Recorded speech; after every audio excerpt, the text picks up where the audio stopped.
I believe we are live. Good morning, everybody.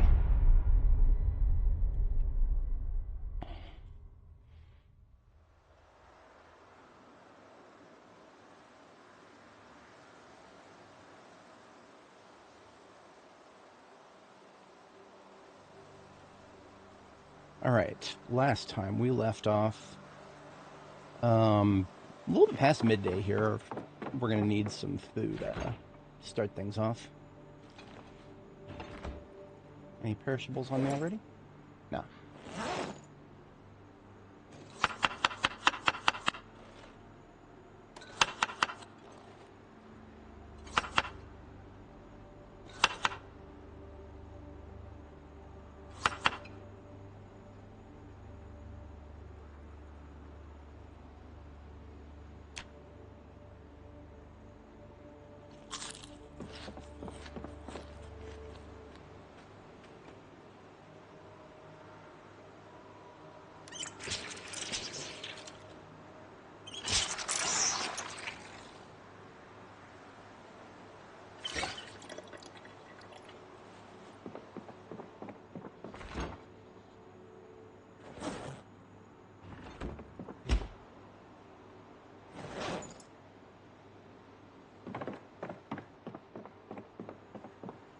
We don't need to worry about putting too many calories into our food right now because we are in relatively good weight gain territory. 80 kilo with a very high calorie oversupply. Lots to burn.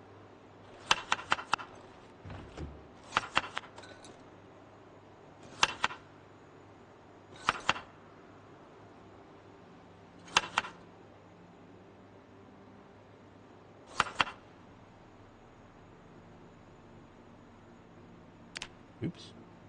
It's just a 50 salad. Almost a full day's meal. Probably shouldn't have named it quite yet because I want to toss some stuff into that.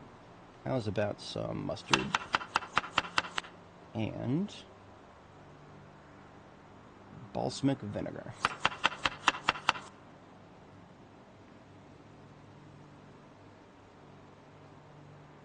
Hey Hassan, how's it going? Good to see ya.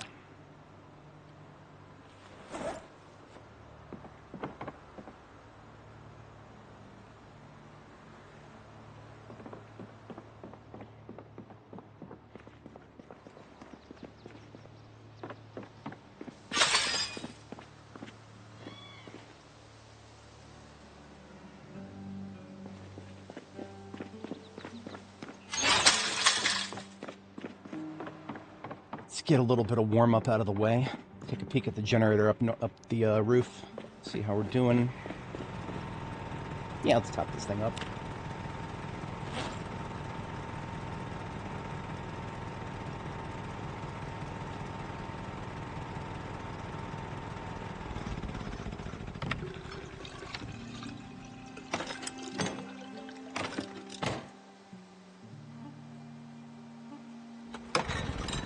Almost perfect. We completely emptied the gas can and it got it to 99%.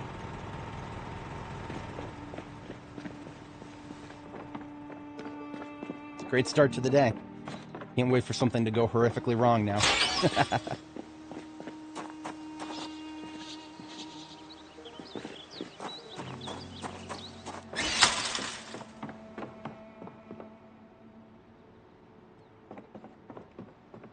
This is our gun collection.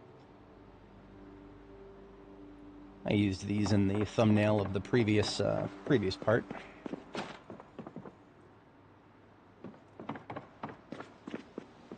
Lots of it. Lots of bomb today. Well, depending on the weather. If we have good weather, then, well, that's what the guns are for. If we have bad weather, that's what the bombs are for. Doesn't matter how bad the weather is. Bombs will continue to blow up zombies just as effectively as they otherwise would. Guns, unfortunately, no.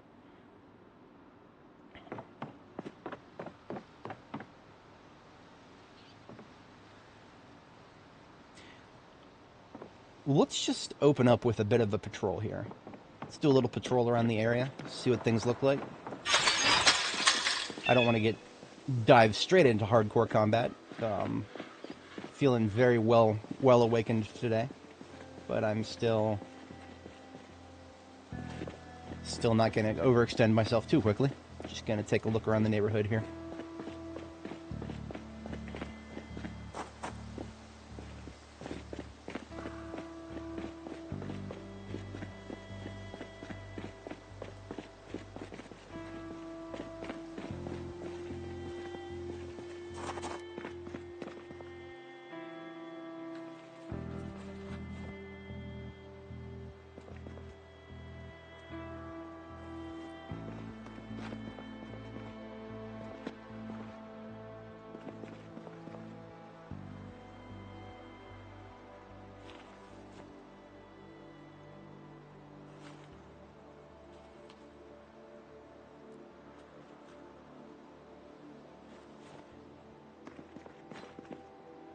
That is a piece of artwork on the wall there that I do think I already have a copy of. In fact, this particular artwork is one that you cannot rotate. It has to be facing this particular direction and no other. Now this is also interesting. A mannequin that is topless in a toy store. Not going to question that any further. Might steal it though.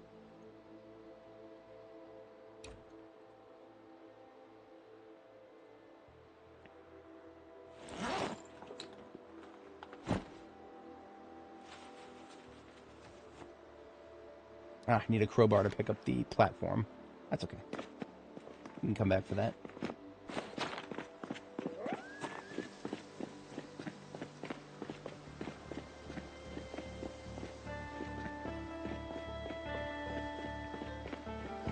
I forgot that there are places just next door to me here that just have really good furniture in them.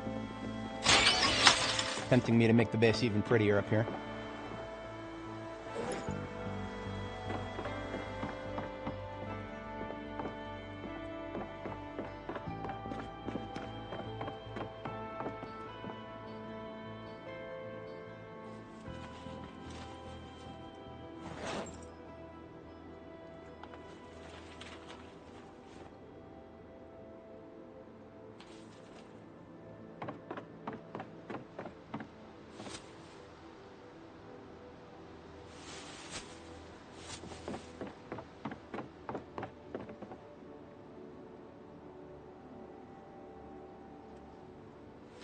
Get a little bit of this local use loot put away here.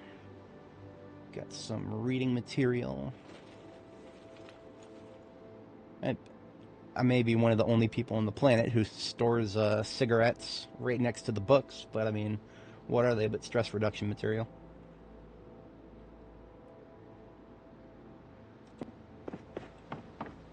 Most of the rest of this goes in Meals on Wheels here.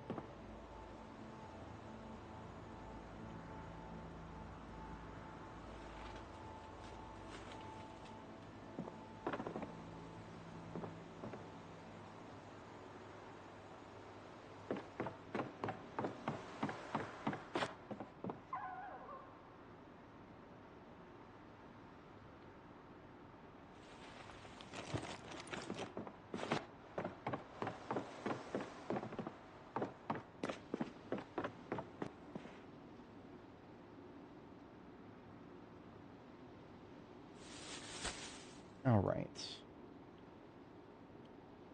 Oh, that box right there is completely full.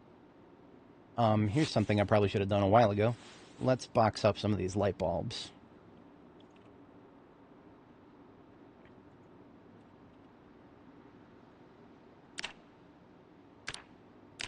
Thankfully, most of these light bulbs are just the regular plain white type, so you can box up 6 of them to a box without too many problems.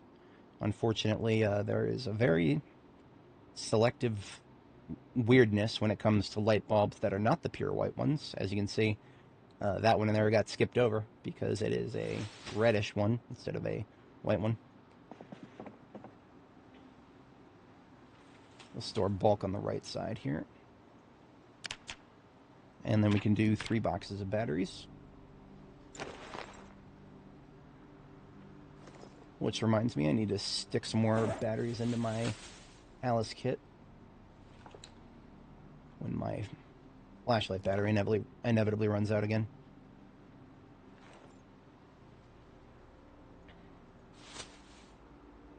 Much better.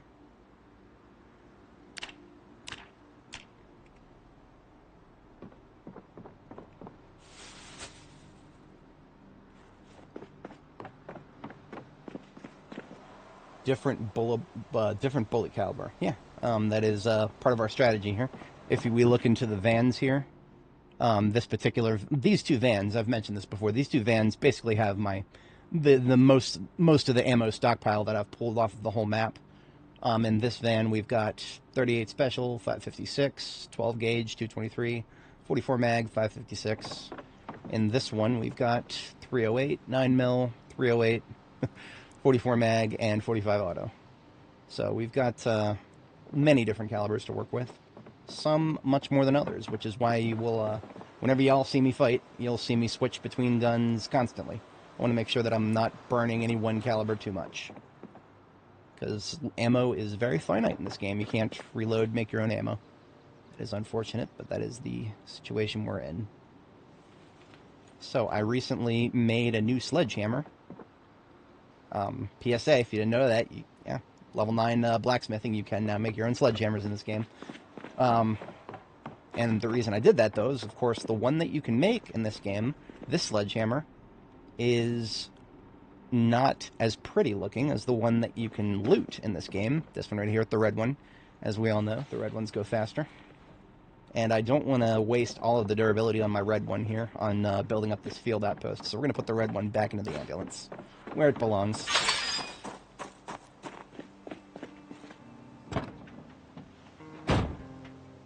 Passenger seat of all of my major vehicles have their little field kits here. Mostly armor and weapons, but also tools.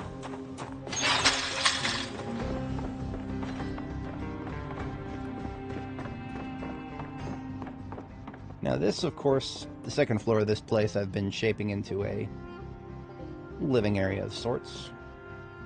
But it has been an open question about certain parts of the design. Actually, I just had an idea. I don't know. I don't think it will work. I'm gonna try something though. I'll try something here. So that carpet under my bed is a very specific set of 6 tiles, of which I have another one right here. Can I use a miracle of something here to actually make one super carpet by their powers combined, so that it is actually a even size? Can I do it?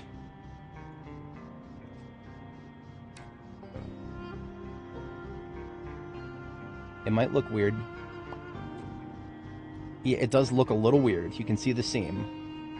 I might be able to do something about that, though.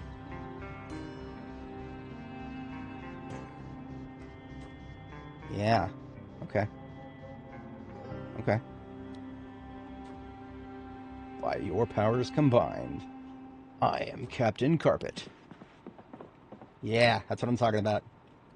Yes, you're correct, Hassan. There are no assault rifles in the collection there because assault rifles don't drop very much in this game.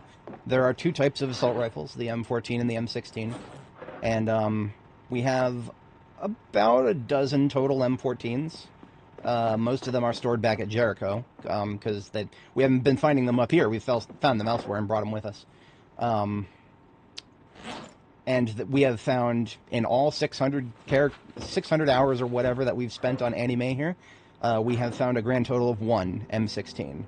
That is the only gun that we have that shoots 556 NATO, and so we're actually worried more about that gun's condition than we are anything else right now. I have not been messing with the M16 very much because, well, its condition is down to like 80%, and so that's already 1/5 of its lifespan gone. Don't want to burn that too fast. I'm going to save quite a bit of it for the Grand Ohio Mall, because that's probably the biggest target we'll be running into up here. I have been thinking about where to move the desk. We got an executive desk right here. This is the 3-tile desk. Although I've also been thinking about just getting an even bigger desk and waiting for that. If you're not familiar with the desk designs in B42, they got bigger ones now. Took them a while, but they've finally got bigger desks. They are, unfortunately, in their current state, fixed in the direction that you see them in. So this desk will never face any other direction. You know, you can't rotate it. This desk has to face this direction. So that kind of limits where I could put it over here. I don't have any room up against the window. I could put it right here, but then there's no window view behind it. And if I'm going to put a desk in this area, why not just hold out for a corner desk? A corner desk, you can get a corner desk that's like 3 tiles in one direction and then 3 tiles in another direction. I might just hold out for one of those. So I'm going to hold off on any upgrades to the living space just yet. Oh yeah, I mean, there's a lot of decoration opportunities here. There is repair opportunities too. Public service announcement for ugly looking floors. Y'all see the ugly looking, like, you know, little track marks on the floor right here? It's not the floor itself. It's the floorboards beneath it. What we gotta do, pick up the floor. You see how the stupid little scrapes are still on the underfloor there? What we have to do is actually disassemble the underfloor and replace it. And being a level 10 carpenter, I can get a 100% return sometimes. Not guaranteed, but yeah, that is my privilege right there. So we rebuilt the underfloor, and then we put the flooring tiles back down, and look at that, it's pretty again. As you can see, there's a lot of those. Yeah, I'm just going to do that in shifts. I'm not going to try to do it all at once, because that's a lot of reflooring. We've got other things to do in Louisville. Of course, also the former bathroom tiles here in the dead center. I've been thinking about replacing those with something more appropriate. And I have not gotten past the thinking stage of that operation. We'll continue to think about it, as it were.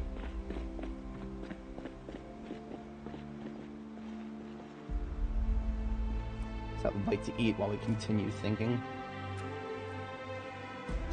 If it seems quiet for Louisville, well, just take a peek to the north there.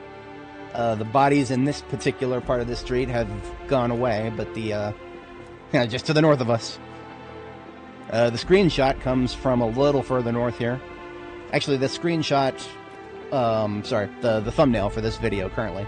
If anybody watching is new, the thumbnail for the current video is from a slightly older screenshot in front of Knox Bank here. So as you can see, there's some skeletons now. In the screenshot, they were all fresh corpses, so not false advertising, but ever so slightly out of date. There will be more corpses where that came from. Don't worry about that. We'll have corpses. We'll have many of them. If you're here for the corpses, just chill for a minute. There will be corpses. There will be many. Walking and no longer. We are, you know what? I've forgotten to do this at the start of a couple streams. Our current kill tally is 38,260. We have survived for 1 year, 9 months, 20 days, 14 hours. Let's see what the kill count is at the end of this stream. I have a feeling we're going to be doing a big stream today. Just a feeling. No, I mean, of course, obviously, I'm in top form at the moment. I don't know how the day will progress. Maybe I will get tired quicker than normal. I don't know. Maybe I will get so deep into it that I'll go past the 12-hour mark and not even notice. I've done that before, so. For the moment, it is 1900 hours, and we are tired, so we're not starting any combat immediately. We are just going to continue with some base maintenance for a bit. Then as an overnight activity, we'll prep, and tomorrow morning we will, assuming the weather's good, foray out and see how many more there is to kill from the 4th and 5th floors of the police department to the north. Everything on the floor right here is a building material related thing. I've just been dropping it as I grab it. I've just been dropping it on the floor right here. I've been on the lookout for ways to repair the walls. I think it was a mod, but I remember seeing somebody talk about a way to use plaster or to use clay cement. Don't know exactly what to repair walls. I'm pretty sure that it is... Yeah, I'm pretty sure that's a mod. Unfortunately.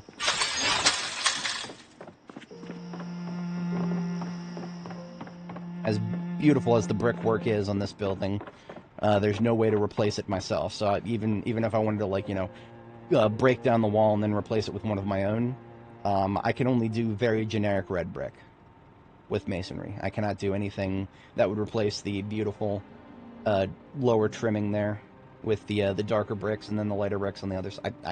Nothing I can do can approximate that. So the outer walls of this place shall remain as they are forever.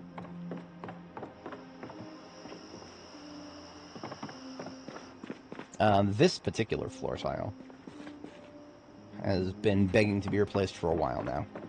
Do I have any hardwood laying around here? I probably actually inadvertently brought some back to Jericho with me. There are 4 garbage bags of furniture right here, none of which contain flooring. What about upstairs?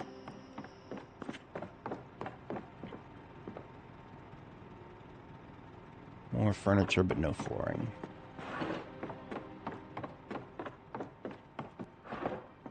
Samesies and samesies and samesies. Okay. So, if I just wanted to make the lower floor 100% 100% mahogany, there's plenty of places to steal mahogany nearby. I do not have to I don't have to resort to pilfering my own stash of it. I'm pretty sure we can find mahogany relatively easy. Or sorry, not mahogany. That is red oak, redwood, rosewood. Rosewood flooring, just like the town. Oh, look at that. I think Hugo plush. No, that's not rosewood. The slats are wider. Yeah. Yeah. This is chestnut vertical flooring. I think this might be it. No, that looks wider too. Yeah, too wide. The law services, also too wide. I know I saw another very large building with rosewood flooring nearby, so just a matter of time.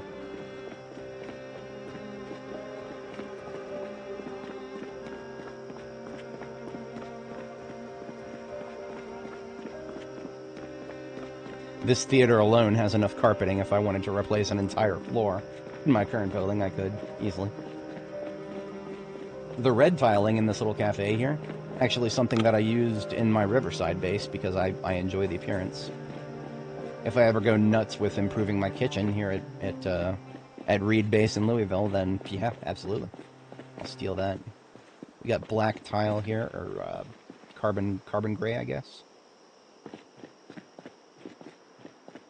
Just floor shopping, just things you do in Zomboid.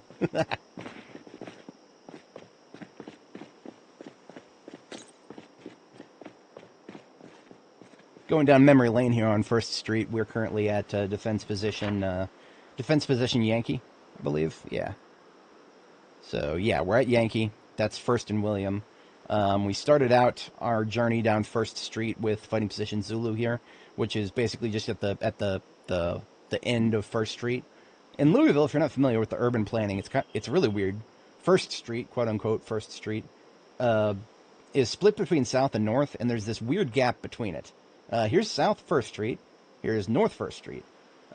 There's no 1st Street that connects the two. Just these back alley roads here. Like Pike Street is, I guess, probably where most through traffic would go. But it's weird. There really should just be some way to connect 1st North and 1st South, but there isn't.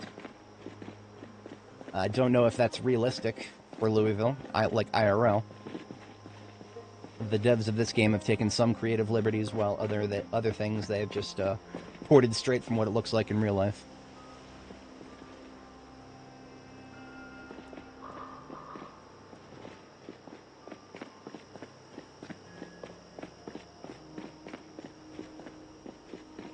We got CNN headquarters over here.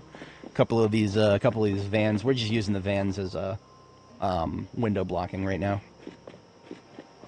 As pretty as the vans are, they're actually literally the weakest engines in the game. So you wouldn't want to use those vans for anything functional. Ooh, speaking of, I was just talking about desks. Look at that. Corner desk. Facing north. Hey, Richie, good morning. We're doing a little, we're warming up with a little bit of furniture shopping. Probably getting started with the combat tomorrow morning here.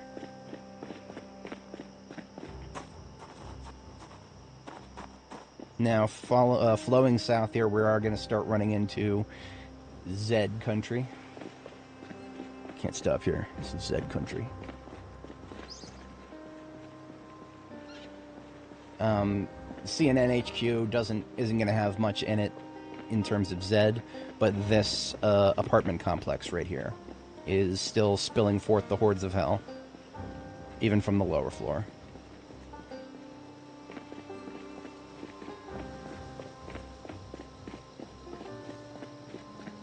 Okay. Nothing I'm really interested in the apartment complex here.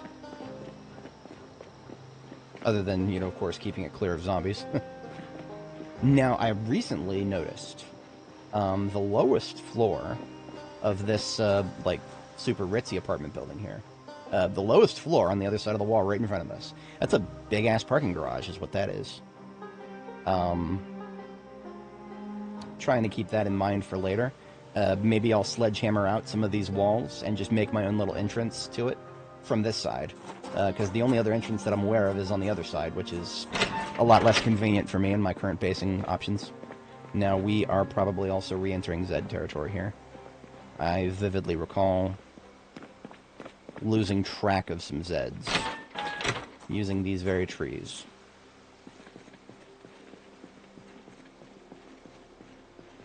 There's an animal trailer right there that I've run past several times. There may actually be living animals in them. Or recently deceased animals. Because of how recently this trailer was located and therefore spawned in. Yeah, dead chickens in it. In the current build of the game, a dead animal in a trailer has its freshness preserved indefinitely until you remove it. So if we remove this chicken right now, it's as if it just died, and therefore it is a very fresh butchering. So it's just a glitch. I mean, the devs are hard at work making animal corpses more consistent. So eventually, you won't be able to get away with something like this. The corpses that you find in animal trailers will just decay as if they were not frozen in time. But for the moment, we just got ourselves a fresh chicken, so I will use that without a second of hesitation. That was a honking chicken right there. 104 hunger worth. I know what I'm making making salads out of next. I'll have some grilled chicken salad. But yeah, this right here, this is what I was mentioning before, the parking garage. Much more convenient for my basing if I could just sledgehammer this back wall right here and just go right through it. It's my first time in this particular place. I was actually thinking there might be cars, but no. There ain't no cars down here. And cars in my parking lot? It's more likely than you think.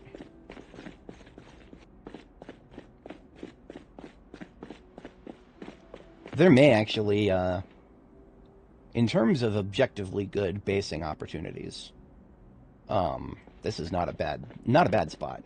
And I only say that because your only ingress is to the north, what is that, northwest and northeast.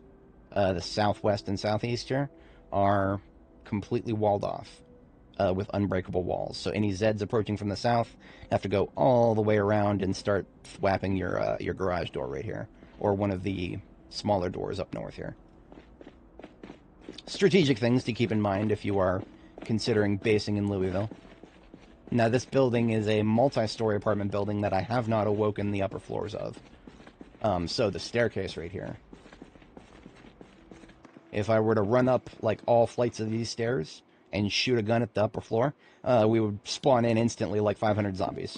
We're not doing that right now, but, you know, one of the reasons we made a fighting position right here is that exact reason.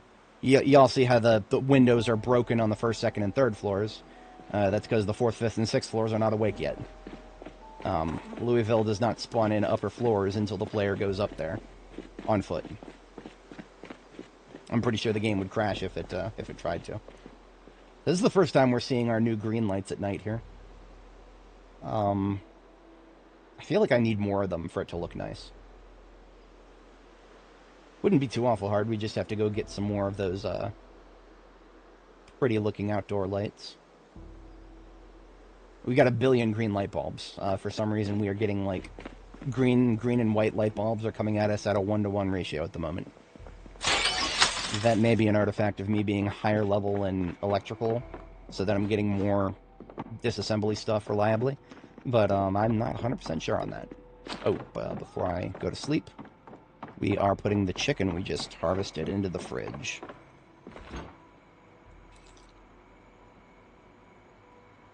There we go. I almost forgot that we also located some more Beanie Babies for the bed here.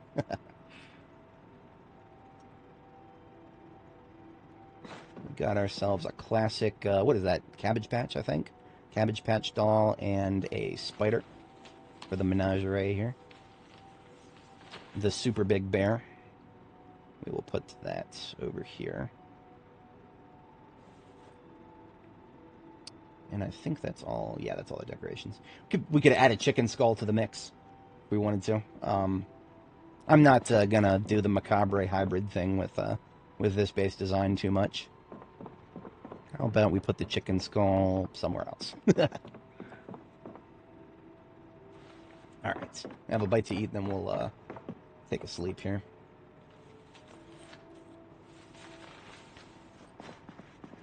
You can also think about curtains to look for this place. Brown curtains would probably match mahogany, match the mahogany walls best. I appreciate that, Dark, but I put a lot of effort into Riverside. Riverside, well, of course, on the flip side, Riverside will never have some of the things that we have here because, well, some of the things we have here we literally can't build. I do not think there's any way to get these beautiful wallpapered walls with the mahogany baseboards. I don't think you can do that yourself. I know you can get wallpaper now. That's a thing that's been added. But these baseboards, the mahogany baseboards here, I don't think there's any way to do those yet. We are a level 10 carpenter who can do all kinds of unbelievably cool things with carpentry. But baseboarding, you know, that simple thing that my own boomer dad was able to do decades ago, nah, that's asking a little much right now. That's alright. I am perfectly okay with the devs prioritizing other things for the moment. Since it is the middle of the night, we could focus on lighting for a minute here. Let's grab a couple more of those outdoor light posts.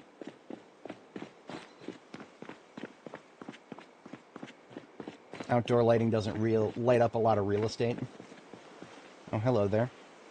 A resident of CNN who doesn't give her a little poke.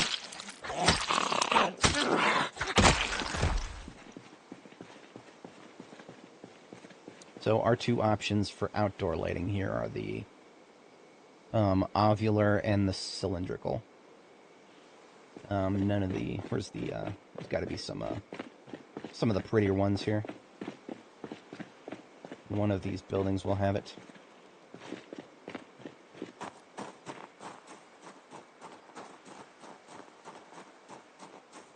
Probably more reliably found on houses, to be honest.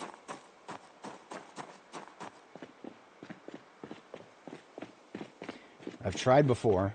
I don't think these are ever going to be capable of being picked up. The little barbershop swirl here. I would have taken that in a heartbeat if I could. Yeah, more cylindrical. Good, we've got a whole row of residential behind us, with ovular, of course. I'm I'm sure everybody watching right now is here for the interior design, right? That's alright.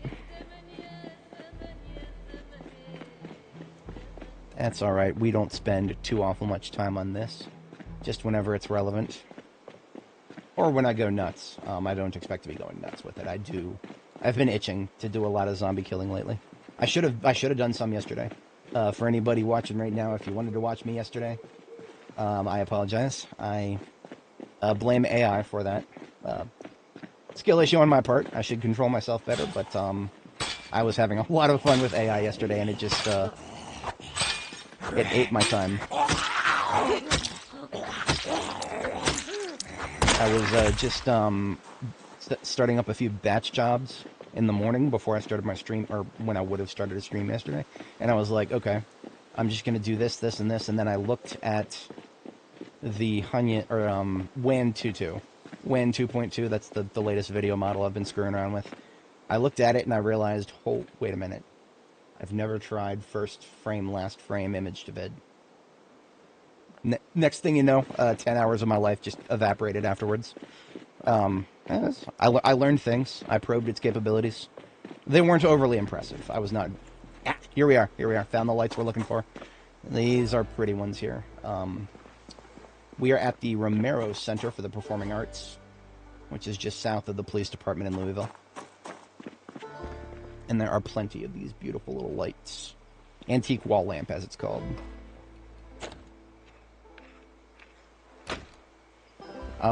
You know what, Arsonist? I think I do, in fact. Guess who's back? Back again. He is back. Tell a friend. I only know the opening to that one. I don't know the whole song. If you quote the right one, you'll get me to accidentally start reciting an entire Eminem track, but not that one. I've created a monster because no one wants to see Marshall no more. They want Shady. I'm chopped liver. If you want Shady, this is what I'll give you: a little bit of weed mixed with some hard liquor. Okay, so maybe I actually do know that track. Don't get me started, please. Please, don't get me started. I don't know if I've talked about this very much on stream, but I listened to way too much Eminem as a young man, and I still memorize way too many of his. God damn it! Don't please don't, Dark. Please don't.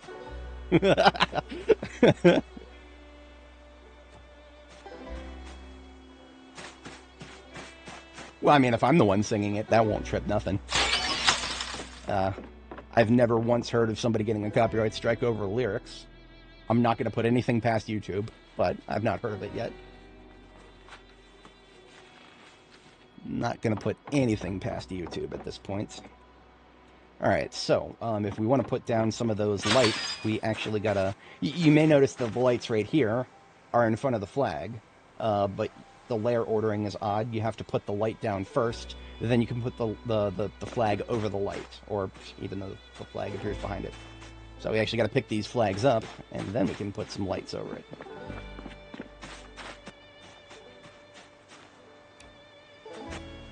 Oh shit! Oh yeah. Okay, that makes perfect sense. Unfortunately, I was never that big on sound systems in cars. My brother is about 10 years older than me, so when I was first learning how to be a teenager, he had already had his first sports car, and with a massive boombox in it, and I thought that was cool, but I was always like, nah, I'm gonna do something cooler with my cars, and then I never did. To this day, I drive one of the most boring cars in existence, so we'll see how that played out.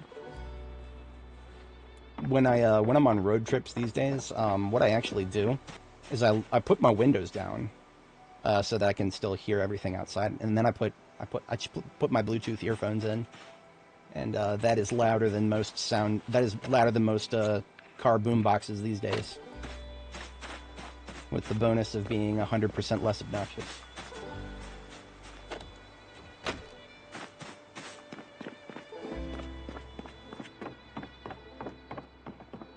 Really? So somebody really actually got a copyright strike for lyrics. That is some of the silliest nonsense I have heard in a while. But it's YouTube. I am not surprised at all.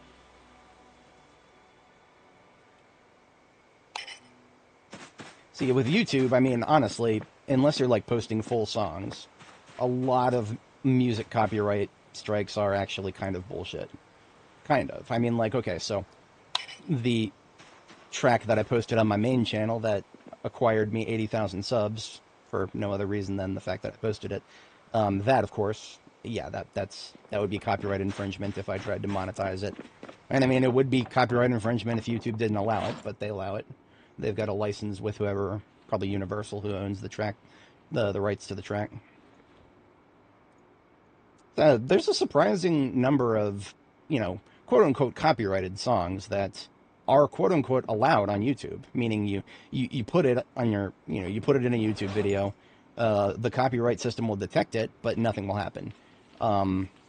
However, what that means, and I'm trying to stay in a state where the copyright system on YouTube does not detect anything on my channels. That's what I'm trying to do. That is a skill as a YouTuber. Being able to have, like, a little library of music that you use, that none of which will be detected by YouTube. That is a skill as a YouTuber, and I'm trying to nurture that. Reason being, of course, if the copyright system detects it but does nothing, you have zero guarantees that it won't do something someday. The Universal could just swing around and be like, nah, we're going to just take down everything, 100%. And the next thing you know, your work disappears.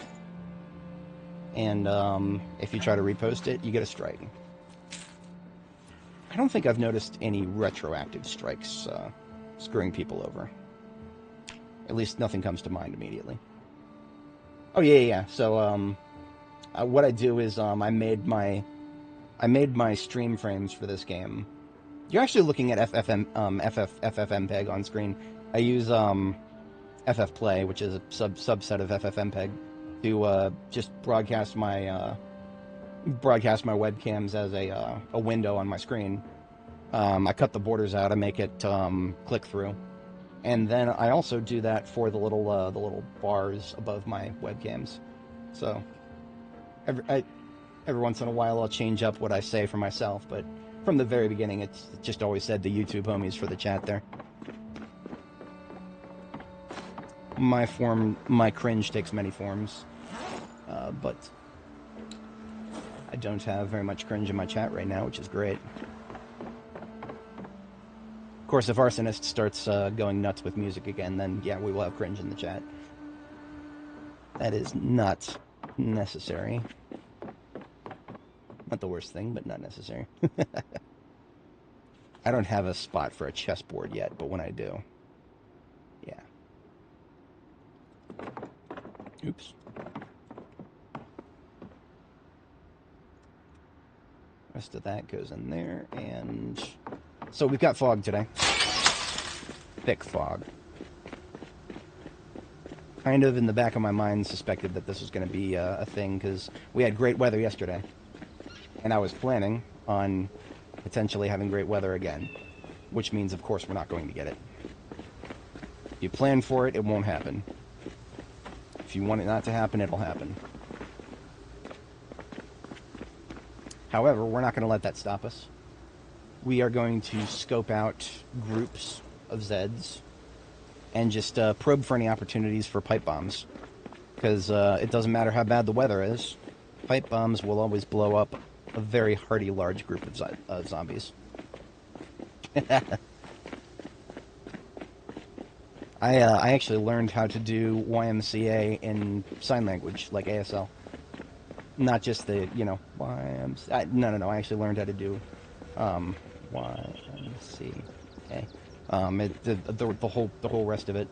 I knew the whole rest of it at one point, but well, the most important thing that I remember how to say in sign language is I forgot the sign for that.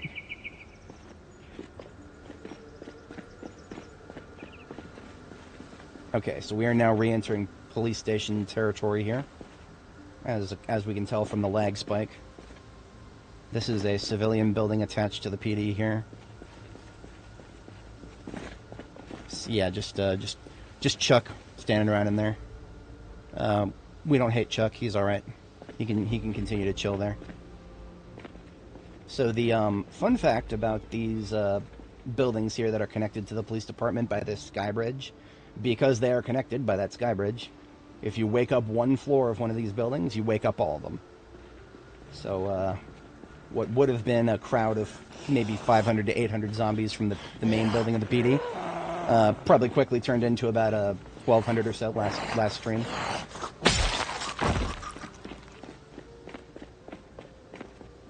Now this, of course, that is the main building of the PD right there. Now the most used staircase is right here, as you can see from all the unknowable stack of corpses underneath those windows. However, at the top, these staircases here only go up for like 4 out of 6 floors. So there's actually several floors that we cannot reach from this staircase further back into the building there.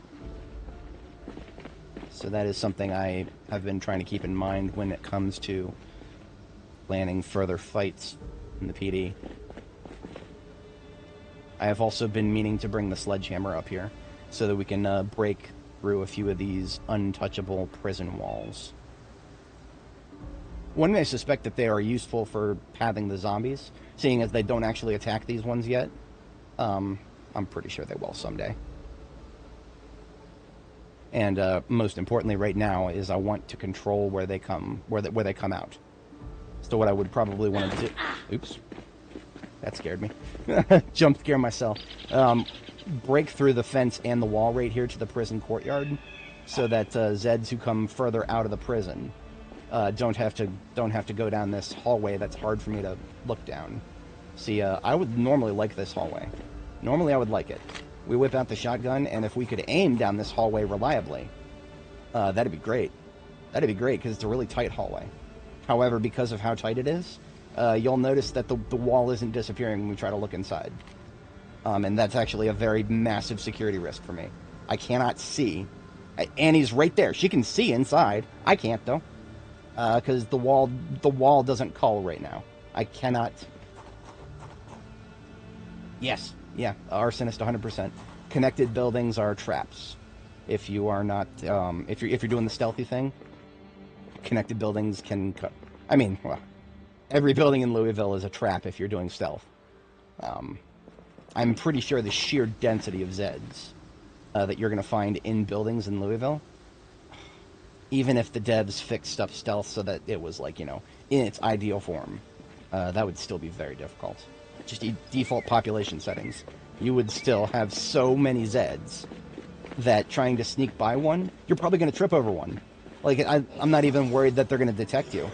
In its ideal form, even with stealth, you're just going to trip over one eventually. There's just that many of them in these buildings.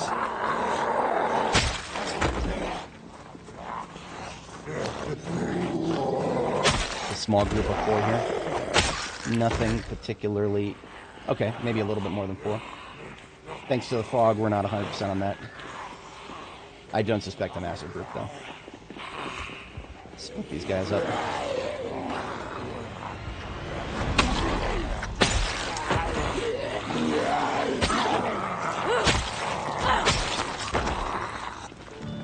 Not a bad warm-up, to be honest.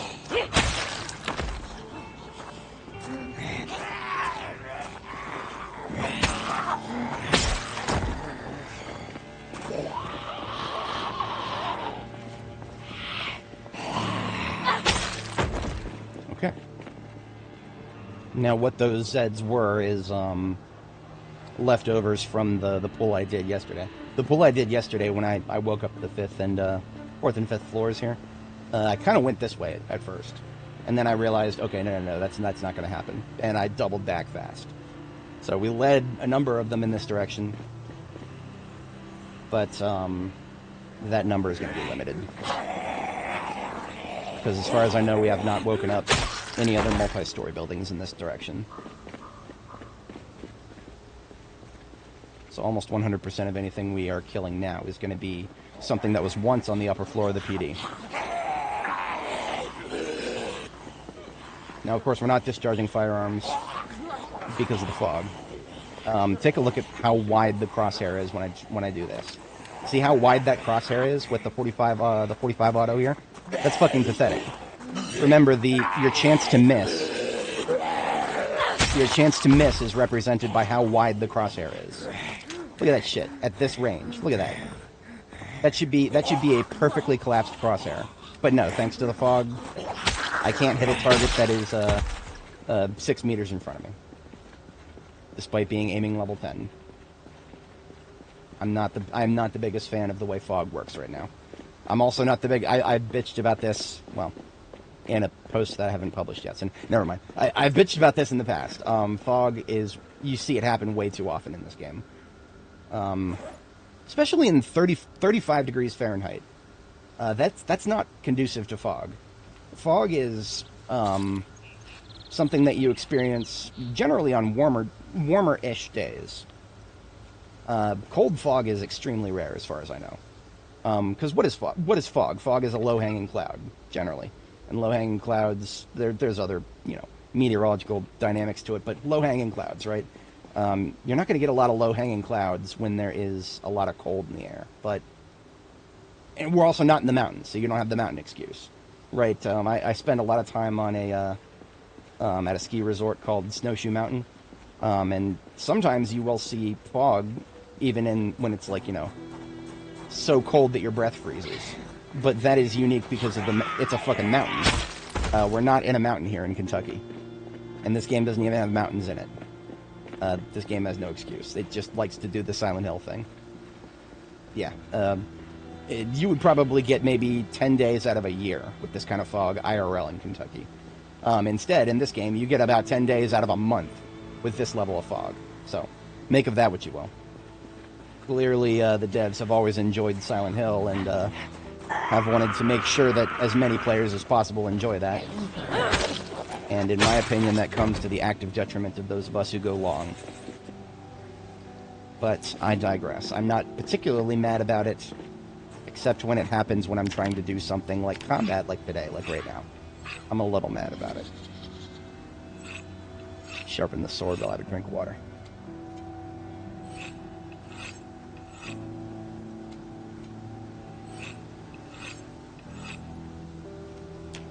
I don't think it's going to be very noticeable, but if you notice any changes in my lighting, the IRL lighting here, one of the LED bulbs in my chandelier that has been dead for probably close to 6 months now, 6 months to a year, randomly decided to not be dead anymore. It's done this a few times in the past, but very rarely while I'm streaming. This morning it decided to wake up. I do not understand LED light bulbs and why when they get close to their lifespan, they sometimes just go out, but are not actually dead fully. Probably just a wiring fault or something, I don't know. LEDs are not like traditional incandescent bulbs. When they quote-unquote go out, what they do is they just get darker and darker until they just stop resisting electricity. LEDs are resistors. So what is a resistor? Just something that blocks the flow of electricity. And the more it blocks it, the more it gets worn down until it stops blocking it entirely. And it becomes a connector instead of resistor. Right? Yeah. And it's weird. It's really weird, Richard, because LEDs, there's not a lot of good reasons for an LED to not last an extremely long amount of time. Like, LED bulbs, and, okay, tinfoil hat moment. Light bulbs are one of those things that are traditionally very consumerist. They burn out in a few months and you got to replace them. What is the financial incentive to make a light bulb that doesn't burn out when you're faced with an economy like that? I'm not saying that people who, companies that produce LED light bulbs are actually designing them in such a way that they will stop working for no reason, in a way that is reminiscent of light bulbs just burning out. I'm not saying that's the case. I am saying that would explain a lot. That's all I'm gonna say about that. I'm not a hardcore conspiracy theorist, but I have questions. And I don't see any good answers right now. LED light bulbs, with our level of technology right now, they shouldn't be burning out. There is no burnout, like I just described. LEDs are resistors. They don't burn out they wear out. But, alas. I was going to say, you got fog IRL, huh? I actually had a very beautiful morning myself, IRL. When I get a beautiful winter, well, not quite winter, like, no, it's winter right now. Yeah, it's winter in my time zone. When I get a really good morning and there's no cloud cover at the low level, I just get all these really high level cirrus clouds, and the sunrise is just, it's beautiful. It's beautiful. My apartment window kind of faces northeastish, so I get some really good sunrises from my balcony. It is beautiful. So I guess I should quickly explain this. We've made copious use of this low fence right here in our slaughterings of the PD staff, to such an extent that there are, yeah, it's a mess up here. In a perfect world, I would isolate the LEO zombies like this one right here, so that I can pull guns off of them. There's not a lot of isolation opportunities when you got a 500 of them coming at you. Sometimes you just got to unload and get them out of the way. Like you can go by the shirts. I see some white shirts here with the blue deputy pants, and most importantly, of course, you can sometimes spot the gear. But there is actually a possibility for a zombie, even with like a shotgun on its back, to just fall over in a certain way that leaves the shotgun unseeable once it is settled. So there may actually be some shotguns on the ground on some of these Zeds here. I just can't see them because of the way they died. But it's not like we're particularly hurting for more shotguns. I just want the shells. I just want the shells. I think I already had that one. There are 8 different maps for Louisville. I'm pretty sure I've gotten, like, I don't know, 6 out of 8? Yeah, 7 out of 8. There's just this one little... Or 9, sorry, there's 9. Yeah, there's 9, and I've gotten 7 out of 9. Because it is 3 by 3 in these large cells here. So this, the farthest... What is that, north, I guess? Far north and far south. If I have them, I haven't read them. I probably actually have them at Riverside, but, like some kind of a doofus, I didn't actually look at all of my Louisville maps before leaving. We'll explore it when we get there, right? Right. I would absolutely do that, yeah. Dark, that's actually one mod that if I was rolling with mods, that would be one of my first picks. And I mentioned this before, but it bears repeating. AoE looting is just a concept that World of Warcraft solved almost a decade ago, and yet many other games have not gotten the memo yet. This is a game that really needs that memo. Okay, so I think the devs probably don't have it in their vision for the game. The changes that they've made for B42 to ensure that zombies do not count as crafting inventories, that sent us a clear signal to me that the devs do not want to make sifting through zombie corpses convenient. I think they want us to be standing in a pile scrolling through corpses. I think that's exactly what they want, unfortunately. I say unfortunately, well, it is also, that's what you would have to do if you were actually trying to loot a, I'm going to be real with you guys, if we were trying to loot a pile of bodies this large, we would have gotten bubonic plague a long time. We would not be getting away with just feeling a little bit queasy at the end of the day here. But that is a trade-off I am perfectly okay with. Hey, 2 M9s. That's nice. M9s are a little harder to spot. These are just sheer luck that I spotted these. So every time we pick one up, we just pop the magazine out, pop it off with some loose bullets that we're carrying around, throw the full magazine into our backpack. And look at that. I'm probably close to 200. No. I'm well over 200. I had lost track a long time ago of how many M9 magazines I actually have, because there is no one container that can fit them all, except maybe like the trunk of a vehicle. But I like to keep them in bags, so there is no bag that'll fit all those. I've been doing military backpacks with like 40. That's my current paradigm with M9 magazines. There's a spare military backpack that I found. I'll toss 40 loaded magazines into it and move on to the next. Oh, so, Arsonist, we would probably be going to the mall today if I actually remembered to, or if I did not have my get bitten by the AI time vampire last night.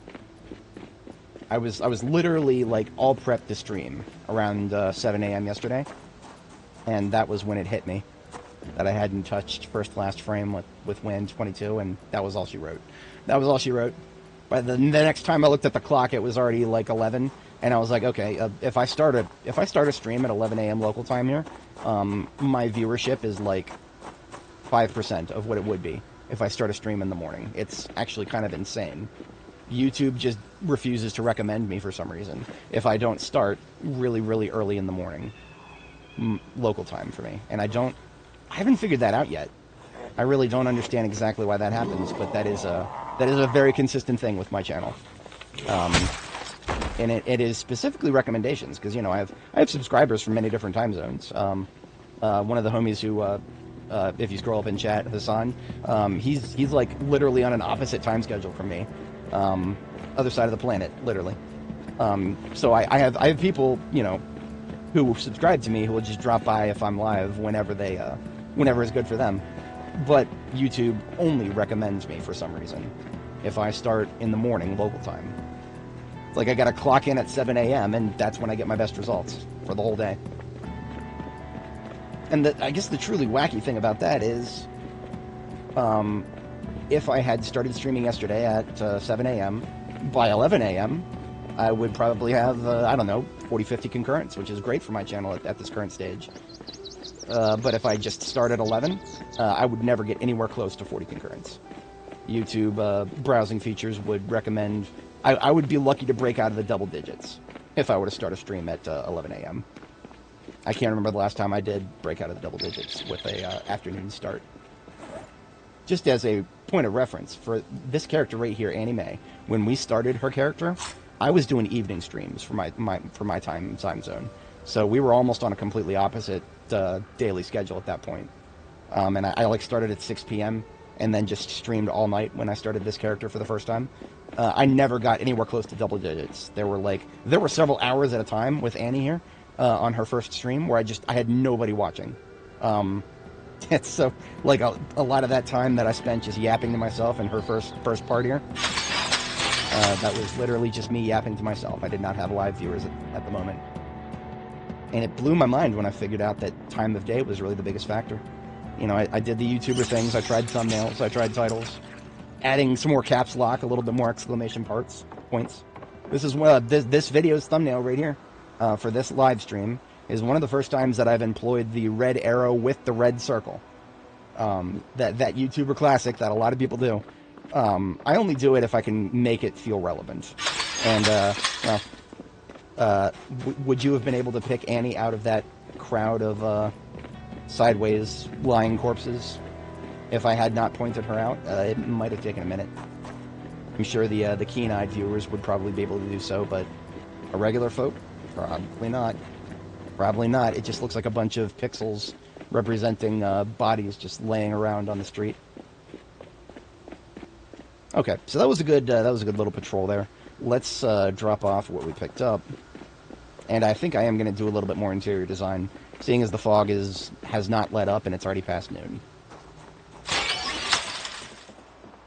Oh yeah. So that is true, Dark. However, that was actually I had to put a lot of effort into that. The Riverside base on the PZ subreddit, I had to make that compilation, and actually tracking down the screenshots to make that compilation, that was actually a number of hours of work right there. That was one of the many impetus I've had to try to automate finding things in my videos. I mean, we got, almost 600 hours of footage for Annie here, trying to find good screenshots that represent her, the evolution of her base. Yeah, I had a lot of parsing to do that. And in a perfect world, I would have just done what I'm doing with this base, which is manually take screenshots at milestones. After we finished the first floor, I took a few screenshots, and I have several screenshots of the second floor to mark its progression. But if we don't remember to do it manually, it can be a chore to track down good angles. Because zoom levels are actually kind of hard to work with in this game. I think I actually still have the... Hang on a second, do I? Zomboid bases.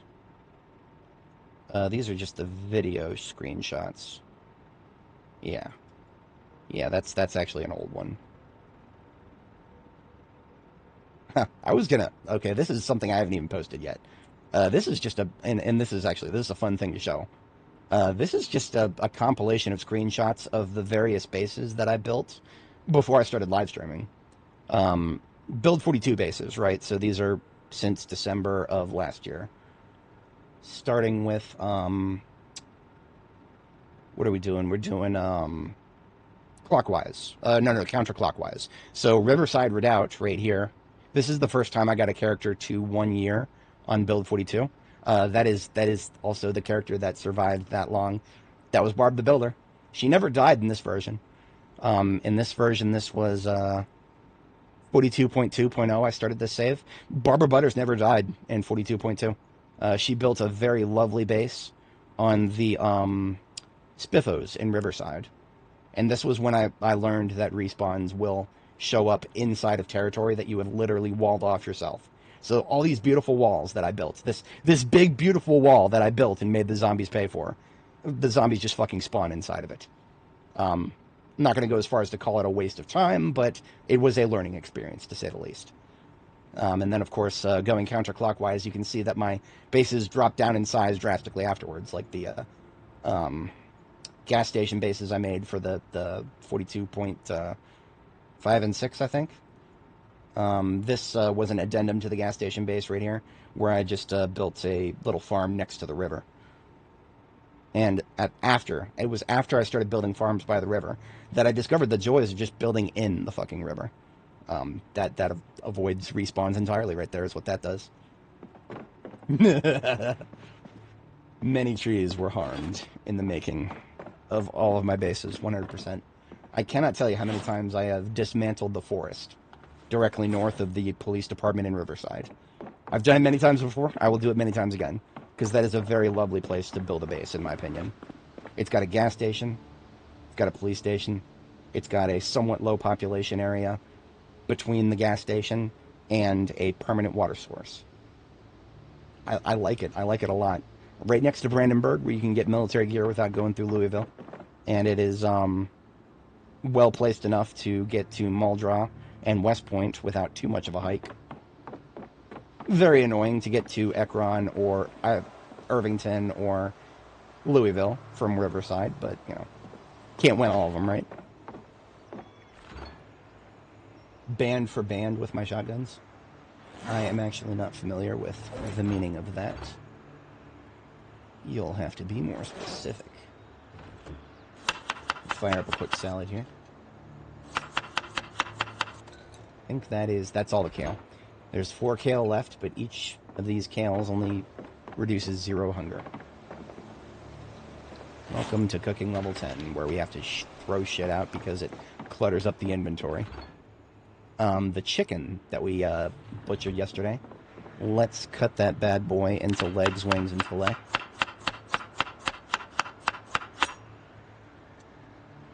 Each one of them are pretty chunky. What I'm going to do is just toss all that, the fillet, the legs, and the wings, straight into the oven. We're going to bake it. And then we will use it as a salad ingredient. Oh, flex my shotguns. Well, I mean, it would be cooler if I had, you know, like an army of people, maybe an army of, I don't know, NPCs, perhaps, that I could actually give the shotguns to, and just have a standing army of shotgun-equipped NPCs to create a firing line to fill my defensive positions. That would be pretty cool. That would be pretty cool. Perhaps someday we will have such a thing. Today is not that day. Neither will be tomorrow. This year will not be that year, nor the next. Someday, though. Someday. We are no less than 3 years away from NPCs. In my, human NPCs. In my just, you know, completely ballpark estimation with nothing but 1,200 hours of B42 to go off of. So, make of that what you will. Dread Dawn. Not familiar, but, is it anything like Until Dawn? Because that is one I'm actually familiar with. Until Dawn was the first Let's Play that I watched on YouTube. It was also, I think, I could be wrong about this, I think Until Dawn was the first time that Markiplier used a jump cut, I think, in one of his videos when he first did his playthrough of Until Dawn. I could be wrong about that. I very vividly remember noticing a jump cut for the first time in one of his series. His early on series. After FNAF, but before many of the others.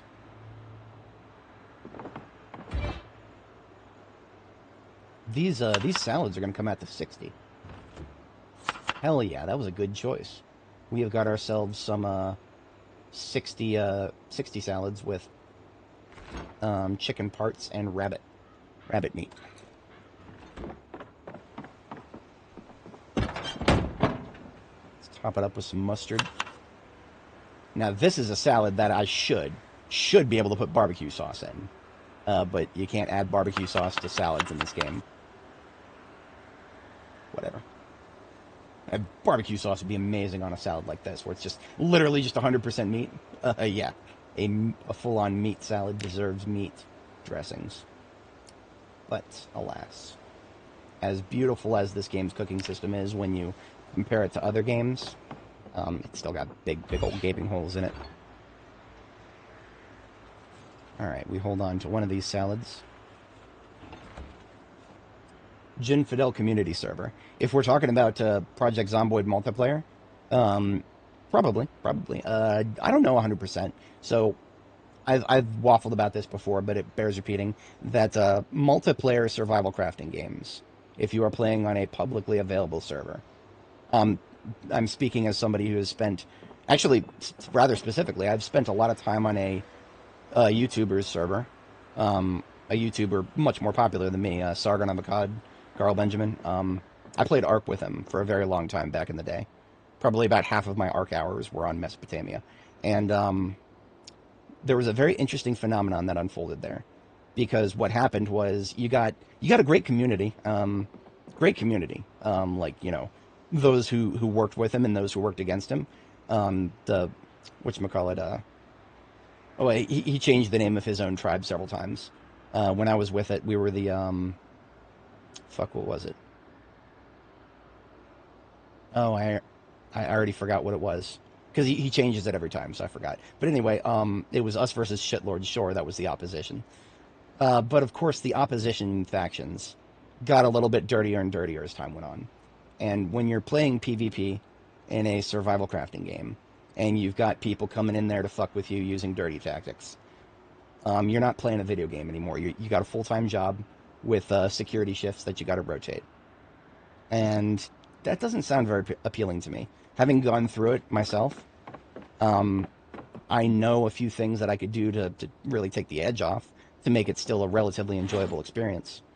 But it is almost guaranteed that we'll eventually have people pulling up and rolling through just to fuck with us. And I mean, you know, I don't know. Are you guys interested in rotating shifts? Do I need to manage? In real life, I'm a team lead, so I actually do have to cover shifts IRL a lot. Do I need to start covering shifts for people in games as well? I don't know how appealing that could be made for me, but just something that I think about whenever I hear community server for a survival crafting game. Yeah, sure, you can turn on like offline raid protection and all the other features that the devs may or may not have added to the game to make it more bearable. You'll eventually get to the point where the shifts begin. It almost always goes that way for me, in my experience.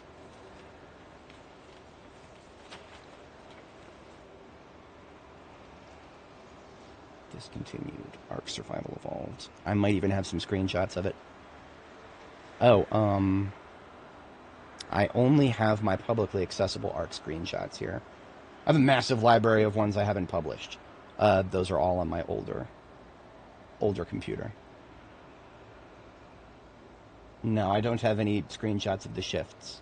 We did shifts though. We literally did shifts. I just have some meme shots. Me and Shade fighting a fucking Carno with hand weapons. This was my air base. Took a Quetzalcoatlus and gave it a very aesthetically pleasing steel base on its back. And the way the fire worked, those are just ovens burning while I fly. It was really cool. I don't even remember if that was a glitch or not. Disco had admin, so she could have actually been flying, but no. This is the Skytrain when we migrated bases, but otherwise, no, I don't have any screenshots of the shifts. We had shifts, and we covered them a lot. Oh, Babylonians, there it is. Kerp, there, Babylon. Yeah, it was Babylon. That was the name of the tribe that I spent the most time in when I rolled with the Meso Bros. But yeah, I will never touch Ark again. I seriously doubt you guys will ever see me stream it. Okay, a little hyperbolic to say that I'll never touch it again. You'll never see me play Ark Survival Ascended. 0.5% chance that you'll see me play Ark 2. It doesn't have a release date. I don't know if it ever will have a release date. I was just thinking about this yesterday. They spent all that money on Vin Diesel for the promotion material, and fuck all has happened since then. They still don't have a release date, and that was like, what, 3 years ago? So all they have done so far with Ark is remake it in UE5 and start reselling it. And I think they're still churning out DLC for that, ASA. While ASE, the game that I played, is just lingering in darkness. They're both still made with Unreal Engine, which I've started calling it Fortnite Engine. I spent a lot of time thinking about this yesterday. There is no Unreal Engine anymore. They call it that, and the marketing for it is amazing. Epic's ability to market the Unreal Engine is actually something that would make a lot of United States political campaigns blush. They have so effectively astroturfed a grassroots sort of thing where they make it look like everybody's like, oh, why don't you guys remake this game in Unreal Engine? Dude, it'll look so cool. Dude, just do it. And they have so many of those fucking plebs who go out and say that shit that it actually really fucking works. Devs, indie devs, so many indie devs have gone and downloaded the Fortnite engine and tried to make a game that wasn't Fortnite and found themselves very surprised at how badly optimized the game was for what they were trying to do, or the engine was for what they were trying to do. It's because the Unreal was built for Fortnite. Don't dignify it by calling it Unreal. There hasn't been an Unreal tournament in a long time worthy of the engine title. It's pure marketing. The fucking name of the engine is nothing but marketing hype. It's the Fortnite engine. That's all it is. That's all it ever will be. The people who actually write the engine are never going to do anything to make it better than what it is, which is just, the engine that Fortnite runs on that makes Epic all of their money. 100% of it, well, no, 100%. 99% of Epic's money just comes from Fortnite. Everything else they've tried to do is probably not financially viable in the slightest. How many of y'all play this game, the Project Zomboid, on the Epic Game Store? How many of you use the Epic Game Store at all? I don't. You couldn't pay me to have that slop on my hard drives. And yet, for some reason, Tim Sweeney wants to believe that he is a lot more than just Fortnite. I'm sorry, dude, you're not. You're Fortnite, and that's all you ever will be. But that's my yap. I actually thought about that quite a bit yesterday for some stupid-ass reason. I was, now that it's finally relevant, I got some yap out for it, so I don't have to think about it anymore, right? No, Arsonist, I don't think it's actually, I don't actually think, I was being facetious. I do not think that Zomboid is on EGS. I hope it's not on EGS. Dignify that horrific, abomination of a storefront, and I'm not even talking about it from a business standpoint. It just looks ugly. It's hard to browse. Why would any developer favor it over Steam? Well, the financial deals. Pretty much that's the only reason. It's not easier to browse. It's not more user-friendly. The reviews are a hell of a lot harder to trust than Steam. But devs are very incentivized to use it because they get a better cut. It's the one thing that Steam does not do, is give their devs a better cut. If Steam lowered the cut that they took, you know, they took another W. If Steam took another big W and just universally lowered the cut they take, Epic would fucking vanish overnight. All the incentive for people to make their Epic exclusives would just vanish. But Valve still likes making money, so they're not going to do that. I am at 18, and you joined at 7. Oh, right, concurrence. Yeah, I am interested to see what my peak could be today. I recently did break into triple digits for concurrence. That was last Saturday, I think? Oh, no. Last Saturday was a bit of a weekday for me. Or, like, week. W-E-A-K. It was the Saturday before last, I think, that I actually got...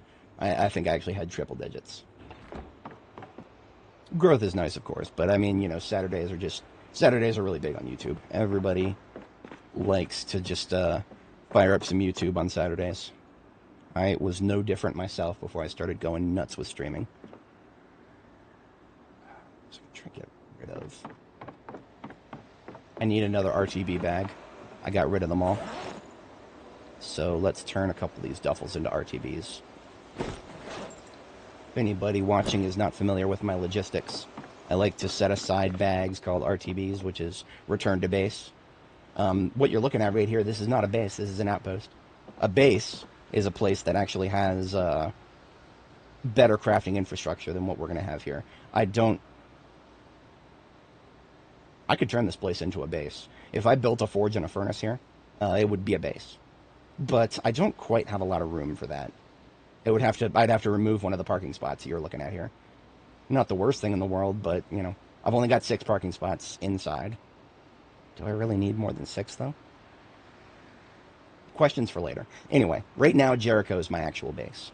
And therefore, these bags are going to be filled with stuff that needs to go back to Jericho instead of staying here. Such as memorabilia and maps, and that's it for now. My metal stockpiles are split at the moment. Scrap metal is a crafting resource for welding, so that goes with the welding crap. We're holding on to the crowbar to build stuff. Shotgun for the shotgun god here. Yeah, it's all right. I don't sweat over concurrence. If you guys see me look up like this, that's probably that's me checking concurrence. You know, or just checking one of the 20 things on my... I'll show you guys my upper screen up here. My upper screen up here has got a hodgepodge of garbage on it. A couple of monitoring windows where I'm running...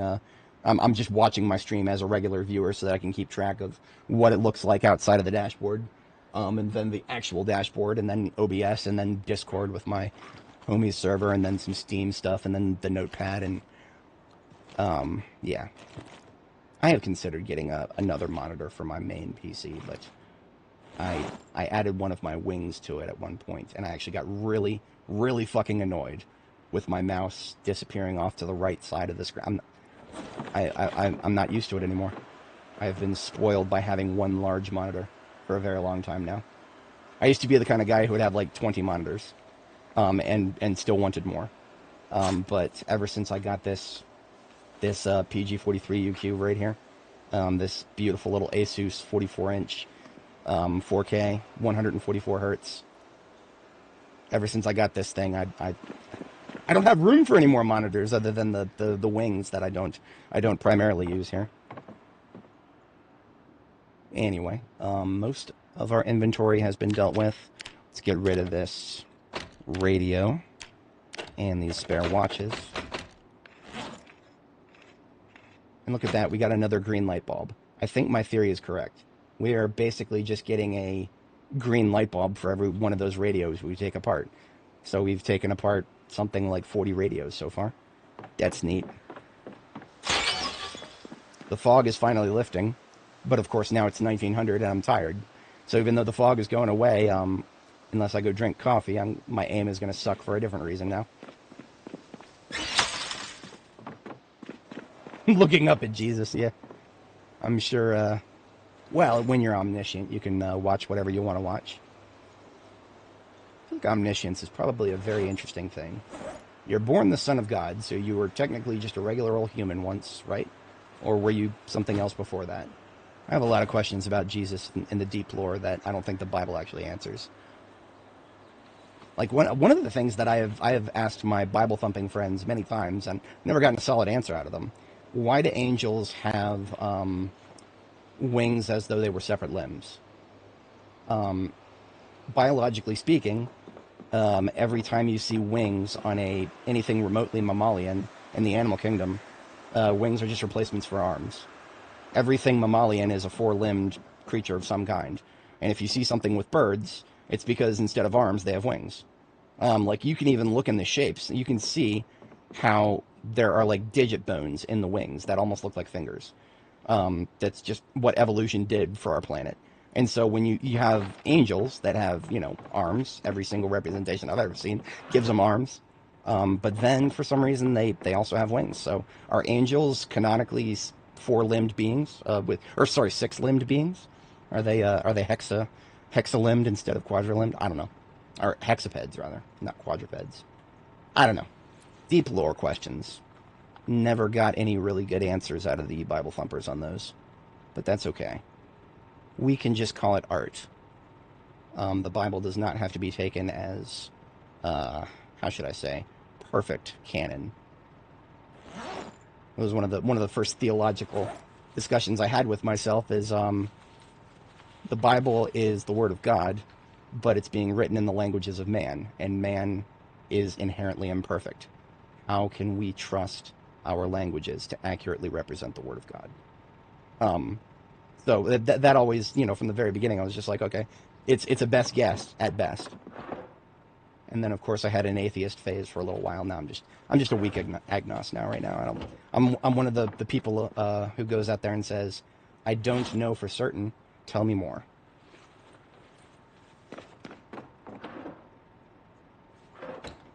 Okay, so that is a good consolidation of furniture. If I'm going to get a bigger desk for the second floor, then I'm going to get these damn stains off of the floor first. Educational moment for Build 42. You see you're building a base, and you see a bunch of ugly dirt stains on the floor after you sledgehammer away some walls. You can get rid of them now. Used to be that you couldn't get rid of them, but now you take yourself a mop, you take a bottle of bleach, but do not go right away. First, go and get a bucket of water that has a little bit of room in it. So this one right here has 9.2 liters in it, which is absolutely perfect. Go to transfer liquids and add, 50 milliliters of bleach. No more. If you use too much bleach, you just waste it. But if you add just a little bit of bleach to a huge bucket of water, like you would in real life, you get the exact same effect without actually wasting any bleach. That's why I only need one bottle of bleach for a base this size. And then you just right-click, hit clean stains, and start going nuts. Watch things get prettier.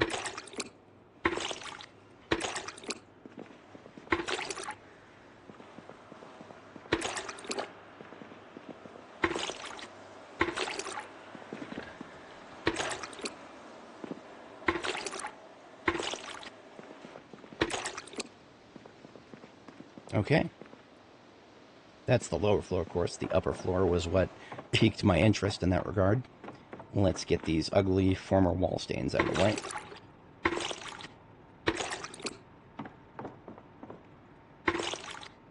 Why YouTube streaming? Okay, so Twitch. A little bit of it is just personal preference. I spend 100%. Before I started streaming, when it comes to just ingesting video content from the internet, I spent 100% of my time on YouTube.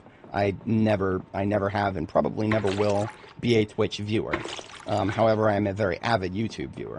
So just right off the bat, there's a hell of a lot more knowledge when it comes to content creation on YouTube. Just from picking up things from the people I've watched over the years. So there's just the knowledge base is a big factor. But then, of course, there's the how should I describe it? How can I make this very politically non-charged? There's a question of community when it comes to YouTube comment sections, which is where you see the most of YouTube's community, right? You see the comment sections are a hell of a lot more reliable than chat, because chat, unless somebody has it on stream like I do, or like other YouTubers do, chat will disappear at some point, and a lot of streamers don't retain it. I remember actually vividly one of the only big super chats I've ever sent was to Mark Kern when he was a guest on one of the Critical Drinkers streams, and I think Drinker took that stream down. So it actually is no longer possible to go back and see my super chat.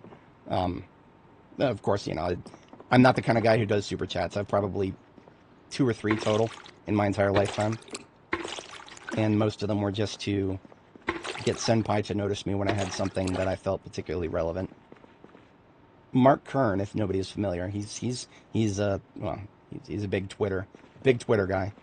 Like him or hate him. There's a lot of like and a lot of hate. But I have a particular issue with the guy that goes long back before he was on Twitter. He used to be a CEO of a game company called Red 5. Red 5 made exactly one game called Firefall. Rest in peace, Sweet Prince. One of my most favorite games of all time. And I really liked it while it was under the stewardship of Mark, while he was the CEO of Firefall, or of Red 5. I really liked it. He made a good game, unironically. Or, the people that he led made a good game, let's put it that way. And then he sold Red 5 to a Chinese investment company and went off into the sunset to do his own shit. And Firefall started going downhill, and it started getting worse and worse and worse, until the Chinese holding company literally started forgetting to pay the Red 5 developers for their Christmas bonuses. And everything went to shit after that. The game was shut down a few months later. It is kind of a fever dream looking back on what happened to Firefall. And a lot of it happened because Mark sold out to China. So I have a very... And that was one of the reasons I spent $100 on that super chat. I wanted to make absolutely goddamn sure that the host, Critical Drinker, like him or hate him, another one of those guys, I wanted to make absolutely sure that somebody said to Mark's face, so tell us what happened to Firefall, buddy. Why did that happen? And, okay, the one thing I didn't say in my super chat that I really wish I'd said is, how can we make sure that it's not going to happen again? Because he's trying to do other game projects. None of them are anywhere close to Firefall, because a lot of people don't trust him no more, for damn good reason. Whatever. I've talked about Firefall before. You can technically still see it on Steam if you own it. If we go to, where is it? Classics. Yeah, here it is. Firefall. I still have it on Steam. It was available through Steam. The store page is gone. If you click on the store page, it just redirects you to the front page of the Steam store. I think the reviews for it are mostly gone, unless you go through people's profiles. It was one of the first reviews I ever posted, if I remember. Yeah. My review. First, they came for the PvPers. I did not speak out, because I was not a PvPer. Then they came for the thumpers. I didn't speak out, because I wasn't a thumper. Then they came for crafting. I didn't speak out. I wasn't a crafter. Then they came for me. There's no one left to speak for me. That is my experience with Firefall in a nutshell. Every time the developers who took over after Mark bailed out did something to remove something really fun from the game, I was like, oh, there's still a lot to enjoy here. And I said nothing. And it continued to happen until the game fucking evaporated. It was an MMO. I guess I should probably step back a little bit. It was an MMO. So obviously when the servers finally shut down, that was it. It was an MMO written on a custom engine. So nobody ever had private servers for it. So it's fucking gone. And when I say gone, I mean so fucking gone that I don't even think the Chinese holding company that bought it still has functioning hard drives with the server source code on them. I think that is how far gone it is. Okay, so my current theory is that just some random former employee of the 9 in China probably took a free hard drive home when the 9 went bankrupt. Or they're not bankrupt, they still technically exist. They ain't got no fucking developers no more. So they must have done something with those server hard drives. Probably some random guy in China still has the source code for the Firefall servers. And the best part about that is they're not under NDA anymore. There are people here in the United States, I myself included, who would pay a lot of money. And I mean a lot of money. I would, if I had the money to spend, I'd pay 7 figures for just, the latest build of the Firefall servers before the game shut down. I would pay 7 figures for that if I had the money and it was possible to do so. But I don't think it is. I mean, Firefall is so dead that the 9 didn't renew the trademark. Mark, if he wanted to, he could go buy the trademark right now and rebrand that, whatever the fuck he's been working on, Ember, I think it's called. He could go back and he could buy Firefall and try again if you really wanted to. I don't think he'll do that. I don't even know how much it would cost to buy the to rekindle the trademark. At this point, a squatter might have actually taken it. If you're not familiar with trademark law, there's all kinds of dumb shit that can happen if you do not renew the trademark. Oh my god, Firefall was... I had a lot of fun with the engineer. The engineer, Firefall, you basically just had like a little row of abilities, like 4 or 5 abilities. Wasn't too ability heavy. One of the engineer's core abilities was throwing down turrets. And you could put as many as 3 little turrets down. The gameplay was similar to Symmetra from Overwatch. Only it was like almost 10 years before she existed. And it was great. Just being able to just toss down a turret on on the wall near where I was expecting an enemy player to fly by. Oh, that was some fun shit. That was some fun shit. Because we just, on the fly, we would make little traps. And me and my buddy would spring them. Initially, I didn't like Assault, but then I picked Tiger Claw. Then I picked Tiger Claw, I never went back. That fucking fusion cannon was so beautiful. The fusion cannon was the primary fire. Was a really fast-moving projectile that you could nail airborne targets with. The secondary was a huge ball of energy that you had to charge up, and it moved really slowly. So trying to nail another player with that was almost a fruitless endeavor, unless you could set a proper trap or somehow get it to detonate on terrain, because there was an AoE effect, but you couldn't like choose where to. It was very, very difficult sometimes to actually choose where it would detonate. So in the rare cases where I could force it to detonate in a specific spot, or where I could just bait a player into coming down a narrow area and then just shoot a fusion cannon blast at them and have them have nowhere to go and just eat the damage. Oh, that was so much fucking fun. That was so much fucking fun. On my hard drives, I still have so many little lists. If we go to library drives, no, it's going to be under, F for respects. We go to drives, my old SS860, and we go to projects. I had a project called Tiger Claw. Oh, I must not have put it there. I remember vividly having a lot of material. I'll find it someday in the future and make a more dedicated video for that. But that is just a little bit about Firefall. It was such a good game. Even like back in the day, of course, when Zero Punctuation was big, before the Escapist exploded. That was one of the few games that Yahtzee made a Zero Punctuation on, and was just like, oh, this is fucking great. Oh, the jump jets are really fucking cool. Like, I think the title of the video, what was it? It had something to do with Firefall, proof that jetpacks make everything better. Of course, this is a long time before, some games kind of burnt it out a little bit. This is long before Anthem. This is long before, other things that came along afterwards. But, yeah, it was the movement. The movement was that game's highlight. As a Tiger Claw, I had my entire loadout of abilities as a Tiger Claw were just all movement oriented. One of my most enjoyed aspects was the afterburners. As it sounds, you just your jump jets just blow you forward really quickly, really fast. So anything coming at you, you need to get out of the way of, turn in the right direction, blow the afterburners, turn and burn. The second most often ability was the rocket jump, where you overload your feet jets and make a little explosion, cause damage and knock back beneath you, and go boop, just go right up. So it was almost like a mini afterburners in the vertical on the vertical axis. It was fucking great. And then my third ability was just a silly little MMO kind of ability where you shoot a little burst of energy at the ground, and then anybody who walks over it, including yourself, would move faster for like, I don't know, 5 seconds, something like that. So it was one of those things that I could just use to make myself go faster if I had a situational advantage for it, or if I wanted to make everybody on my team behind me go faster as well. I would blaze the trail, as it were. It was so fucking... I love that game so goddamn much. And it actually makes me a little bit sad talking about it. But that is... I've talked about it before, and I will talk about it again, because it's an amazing game. One of my great hopes for AI... I don't have a lot of big, great hopes for AI, because I have... as I've said before, I have done a lot of experimentation with it myself.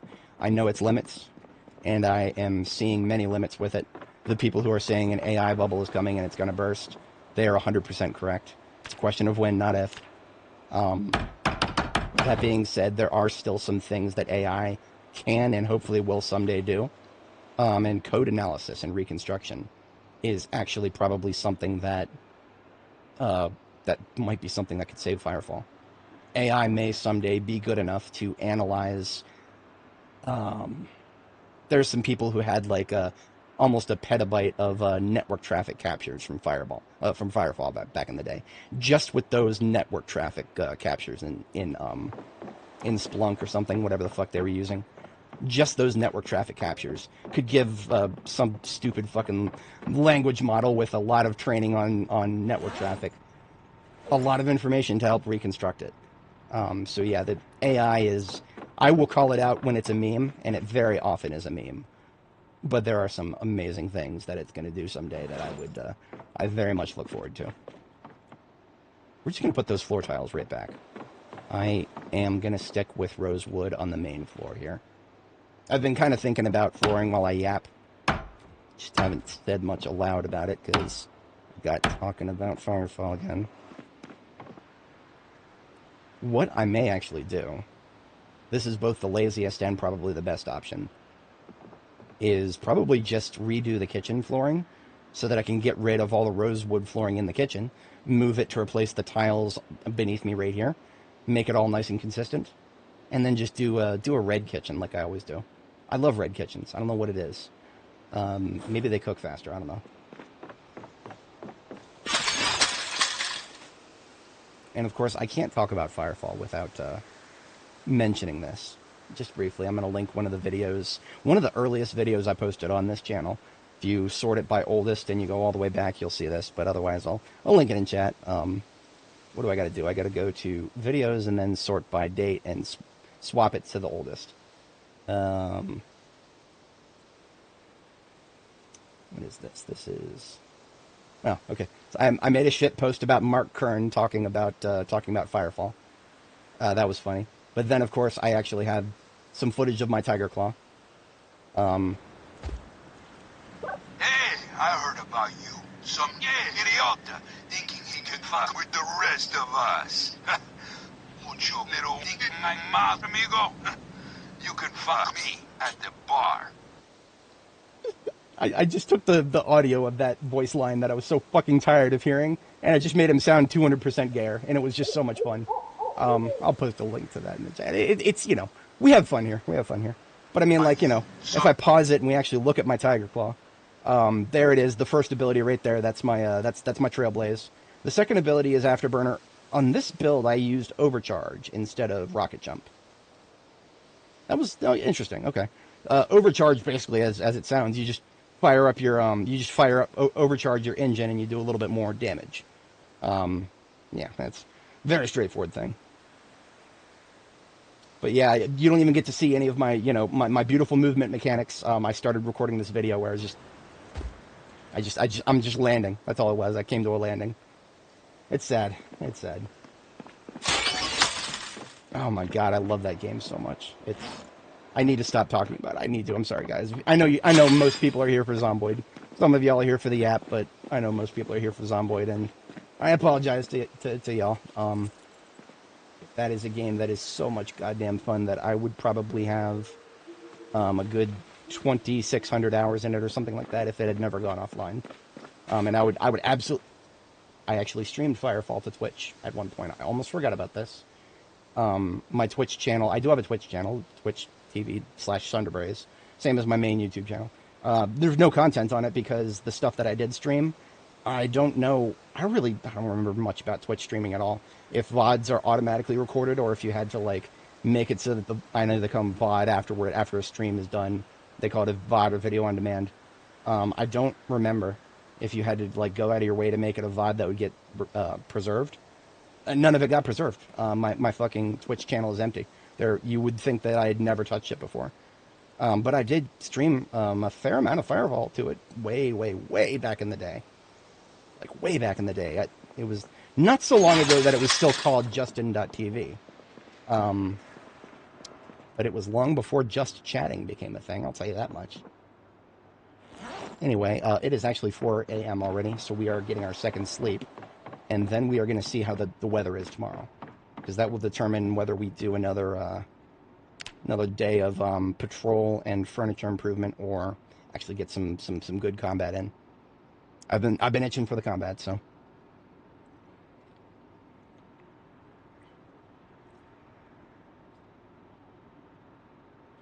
Now, when it comes to my footage of me playing Firefall, somewhere on my hard drives, I actually think there is a lot more than what I just showed y'all. I don't know where it is. My old hard drives are such a fucking mess. I mean, just the simple fact that, you know, I opened my computer here, and I have, 11 drives? Most people have 1 or 2. Technically speaking, this computer, my main computer, the one you're looking at right here, and it's only got 2 in it. My old computer only had 1, 2, 3 in it. Everything else you're looking at is a network drive from another computer. These ones here are all hard drives, not solid states. Hosted on my secondary computer that's kind of just being a ghetto NAS right now. Hotel is where I'm recording all this footage to. Library is most of my old hard drives consolidated into one. So all these right here, these are hard drives that used to be the primary hard drive of my old computers. Somewhere in this fucking mess, I actually think I actually have some Firefall footage. Somewhere in that fucking mess. It's only 13 folders, but every single one of these is full of lots of stuff from my old deep storage drives. So someday I will sort through that fucking mess and actually find the footage that I know exists. But until that day, well, what I linked in the chat is all I got, and that is a tragedy in and of itself. So, speaking of tragedies, we're getting ready to enact one upon the Zeds here. We've got about 100 rounds of 45 auto, down to 65 of 38 special, so we're getting another box of that. Up our bandolier of shotgun, and we are about 60 shells of shotgun. Yeah, about 60 or 70. So, yeah, we'll do 2 boxes of shotgun and 1 box of 38 special. That feels good to me right now. We're going to go ahead and put away the building materials since we've got wind today. I can literally hear it. If we go outside, we'll probably have we got a light debuff of wind chill. That's not going to affect our aim anywhere near as much as any other weather. It actually does affect our aim, just nowhere near as much. That's not going to stop me from going out and doing some shooting now that I'm aiming level 10. So let's just put away the rest of our tools here. I'll put away the crowbar. We'll come back with that later, next time we get a day off from the weather. Now we just need some food. The music stopped a while ago. I am aware. At some point I shall get it replaced. I may just go straight to combat music this morning. If we get a good pull, yeah, we'll go straight to combat music. If we don't, I'll get some chill music until we do. Yes, yep. I just heard about New World as well.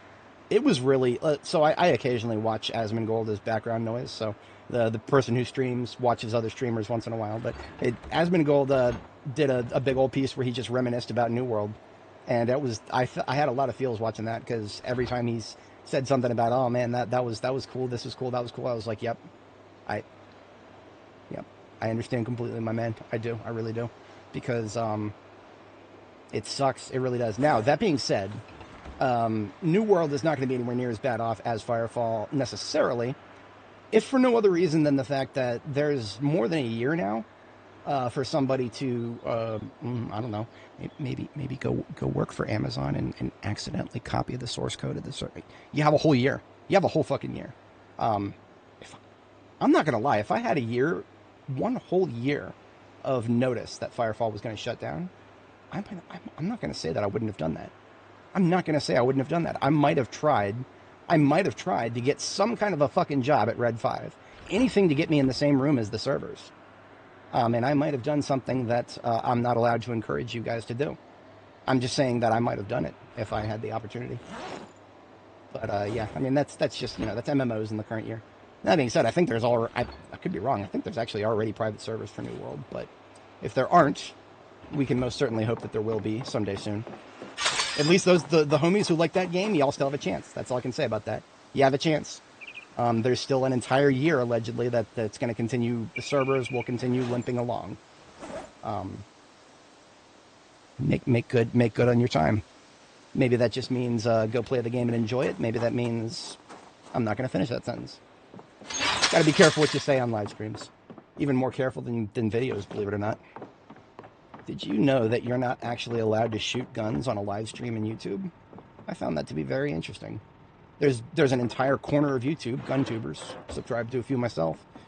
Kentucky Ballistics is amazing. I recommend him to literally anybody. But you'll notice he doesn't do any live streaming. And that's because, yeah, the boomsticks, the shooty shoots, that's a big no-no for YouTube live streams. Nope. No guns, not allowed. I mean, I could think of a financial reason for that. What if something goes wrong?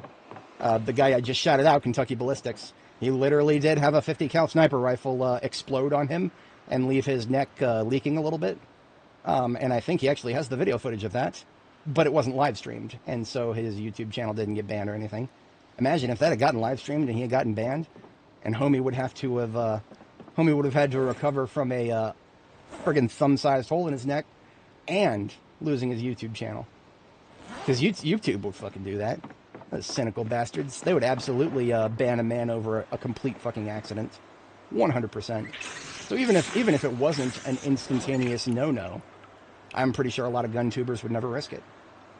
I'm pretty sure they would never want to risk it. Oh man, it hurts when they milk the player base. When it comes to MMOs that I have played a lot of and kind of still want to enjoy before they go away, I actually currently right now I have Star Wars: The Old Republic. It's still installed. It's been getting updated every time an update comes out. One of my buddies, CA, seen him in some of my older 7 Days videos. He's still playing it right now. He just got a level 50 Sith Warrior recently. Motherfucker has played 40 hours lately. For CA, that's the homie's a Marine. He doesn't have the biggest attention span. Look, I love you, man, but your attention span is shit. But no, look at that. Look at that. Guy Legacy level 30. He finished a Sith Warrior. He's on track. Anyway, I love this game a lot. And when EA finally decides they've made enough money off of the very small number of people who continue to buy every single cosmetic that comes out, it's coming. It's a question of when, not if. And when it comes, I will be very sad. I may actually stream this game if... Maybe, I don't know. Maybe I'll do a new Jedi Knight and just stream the entire storyline. I fucking love the Jedi Knight storyline in this game. If you've played Knights of the Old Republic, one of the classic RPGs of the day, the Jedi Knight storyline of SW Tor is basically a continuation of the Jedi Knight storyline. Or, sorry, of Revan. Revan and Meet Your Cirque. It's literally a continuation of that. Now, the conclusion of it is a raid, I think. I won't spoil too much, but yeah, actually, you do see a little bit of Revan in SW Tor.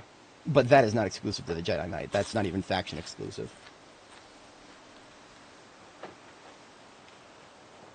$10 a bullet. Yeah, that sounds accurate. Anti-material cartridges are fucking way more expensive than just the powder would be. Speaking of powder, we are opening a box of shotgun here. And I think that is our last box of shotgun. So that means we're going to grab another carton. Let's get one of them there 38 special boxes open. And let's go get another carton out of our ammo dumps. Ammo dumps, of course, being these beautiful little step vans here.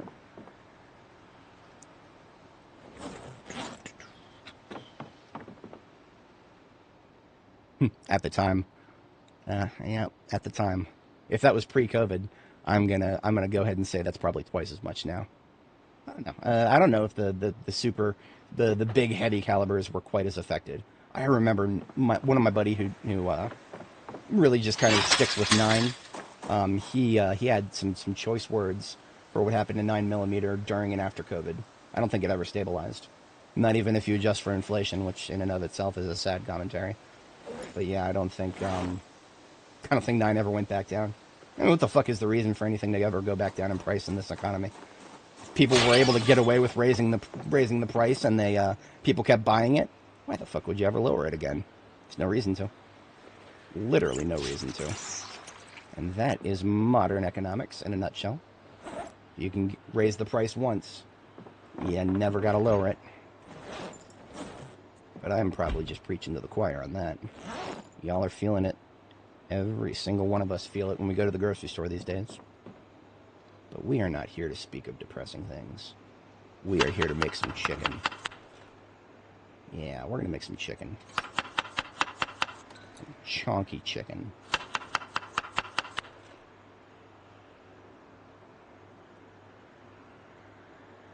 Oh yeah, if you're not in the correct United States jurisdiction, many other places in the world find it quite difficult to have their God-given right to a boomstick. And I ain't talking about no Second Amendment. I'm saying that is a human right. People talk about a lot about them human rights. The internet is a human right. Bitch, firearms are a human right.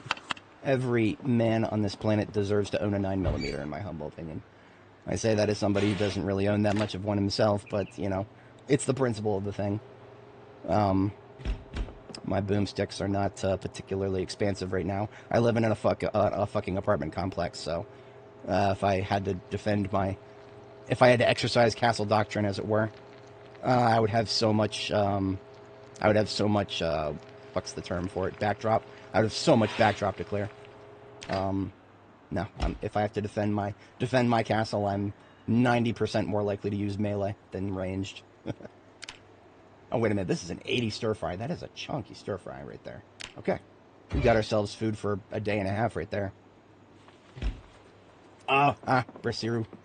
Brazil is actually where Firefall takes place. I am 100% certain that the devs just wanted an excuse to go to Copacabana for a vacation, so they could get their inspiration. But no, the capital city of Firefall was Copacabana, because there was like some sort of global incident. The Firefall, the titular incident, caused something called the melding to engulf most of the planet, and everything that is not engulfed in the melding is was either where the arc light crashed, which is in the ocean off the shores of South America, or just little isolated pockets elsewhere. Venturing into the melding was actually a fucking trip. I don't know if I still have any of those screenshots of that, but that was a fucking trip. Oh, I do. Where is it? Oh, this is just unfinished map. Never mind. I only have 7 screenshots of Firefall on Steam. Steam came along a lot later in Firefall's lifespan. Yeah, nothing substantial here. That's my engineer right there. Y'all see the engineer. 3 heavy turrets and 6. 3 heavy turrets and 6 light turrets. I don't even remember how I pulled that off. But bro is just standing here with a fucking army of automated turrets. The heavy ones have to be placed on the ground. The light ones you can stick them up on walls. Like I said before, Symmetra from Overwatch, only cooler and less cringe. It's fucking glorious. But yeah. Inside the melding was just fucking wild, because it had there was a little bit of the 40k warp involved in the lore there. The melding kind of warped space a little bit and made it unholy, and there were things in the warp, as it were, that corrupted people, and lots of people exposed to the melding would just turn into mutants, and you'd have to clear them out as chaff. Other ones turned into armed targets that were your primary enemy. They called themselves the Chosen. Chosen Chaos? It's only now in my later years that I've read a lot of 40K. Yeah, a lot of the influence. A lot of the influence. But here we are at the police department. For the first time in many trips, we actually have a sledgehammer with us. I'll put that in my hands here. First thing I'm going to do with it, though, is actually drop it on the ground so that I can kill this zombie and not be over encumbered. And then we're going to do a thing. I probably could have just killed him with the sledgehammer. But yeah, you see how hard it is to get this wall to go away. I wonder if deleting a few of the walls in here with the sledgehammer would make that easier. Here's the best way to find out. Yeah, it's true. Oh no, I think you get like I don't know, a corner of Rio. A corner of Rio made it outside the melding.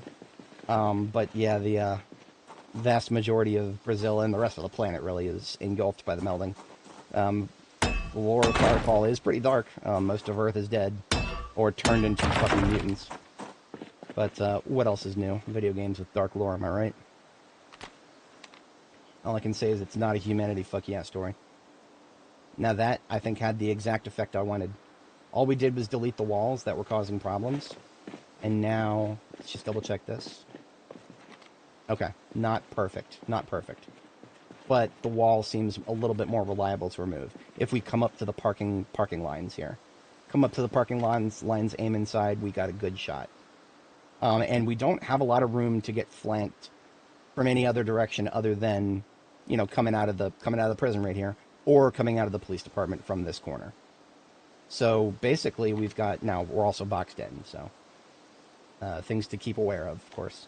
Always know your angles of approach for yourself and the Zeds. How's my, I do still have some muscle strain. I'm just gonna actually take a little drink of water and wait for that to fade.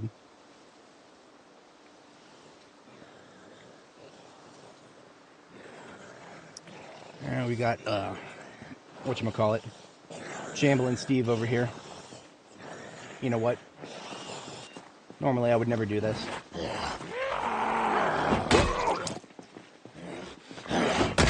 I have zero skill with long blunt. Literally zero skill with long blunt. I have 18 experience out of 75 into level 1. I might someday get to level 1 long blunt, but today's not that day, nor will it be tomorrow.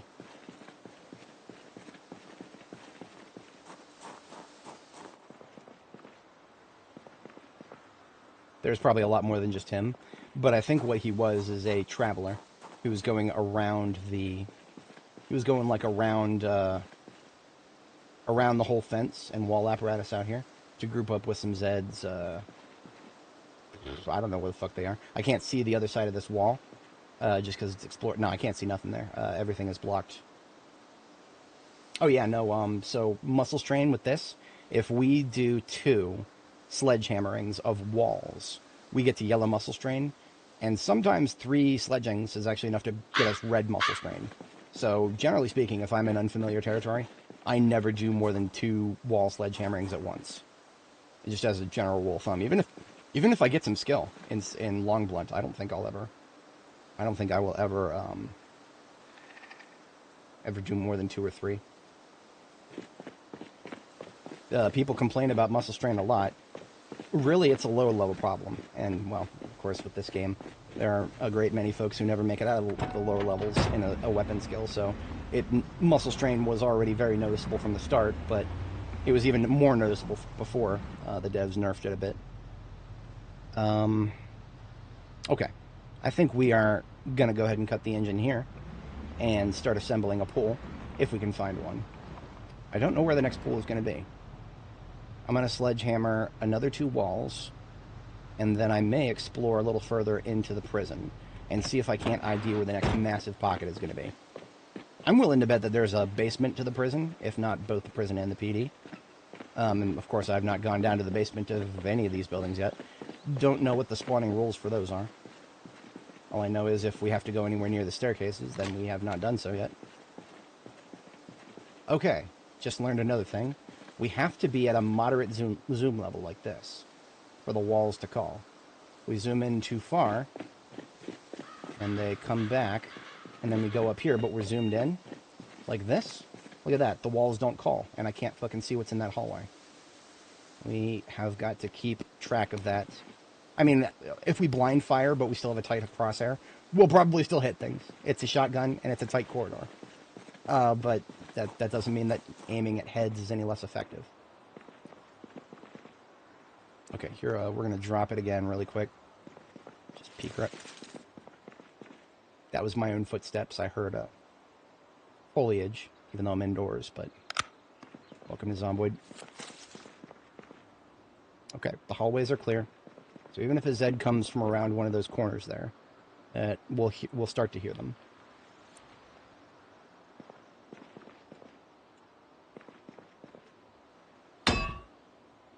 Now, you do make a lot of noise when you sledgehammer. You actually do make a lot more noise than you might even sound like you're making. That being said, we've already sledgehammered a couple times here, and we only really pulled that one guy. So I think we're okay for the immediate moment. But the more you sledge, the more you're going to pull if you're in a populated zone.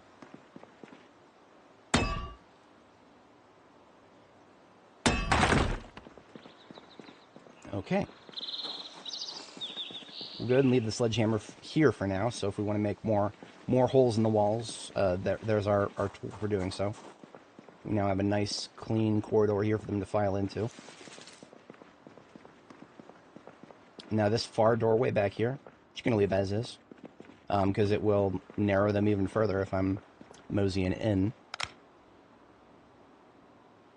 We're going to have a bite to eat, and then we're going to go into sneak mode and do a little scouting.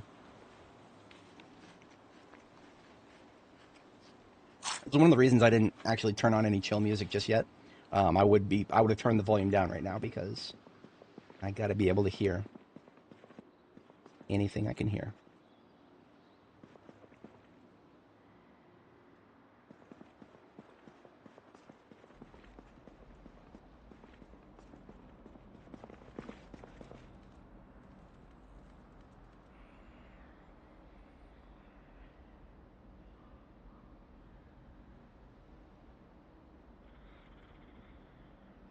It's on the central speaker.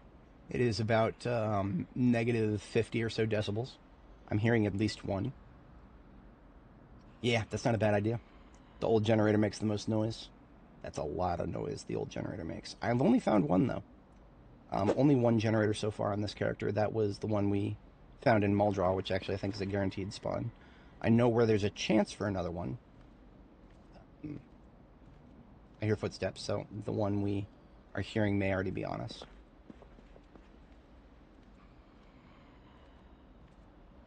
I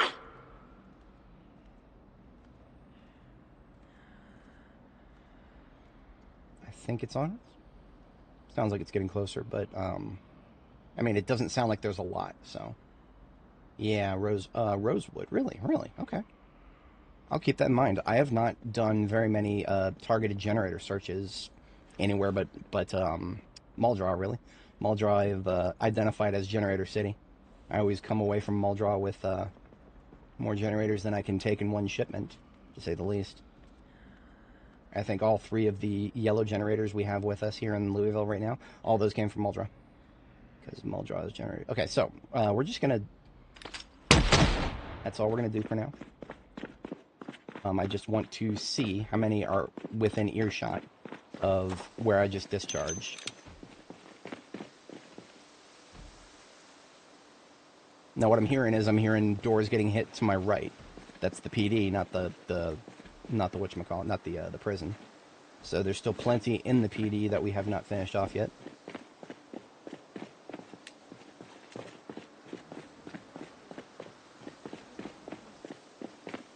Quick perimeter check around the front of the PD.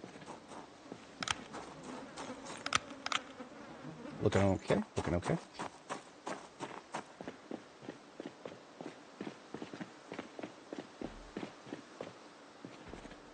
Now, where we discharge is not going to be close enough to the entrance for us to see anything here, I don't think. We may, if there was much to see, we may have seen people coming in from the courtyard. I don't see no movement from there, though.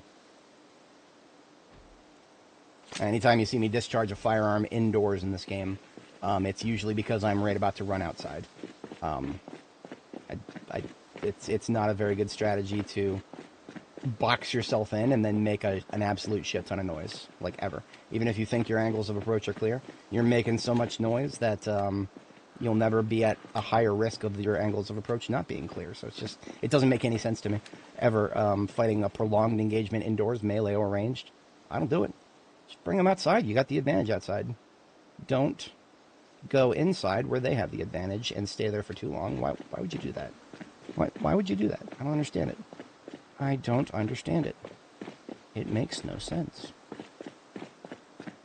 Oh, it's faster. Okay, I can understand that particular angle. Absolutely, it is faster. People who want to get zombies in their face more quickly, yeah, you'll do that if you go indoors and fight indoors prolonged. I am a patient person. I don't have... Yeah, okay.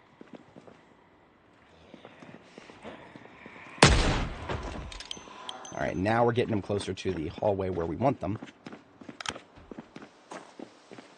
And I'm going to focus particularly this time on any potential movement from the courtyard.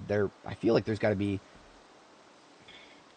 There could be a large group or a small group in the courtyard right now, and I would probably have no idea. I would be able to have an idea. There is one way that I can see what's in the courtyard without going in it. I think. All I have to do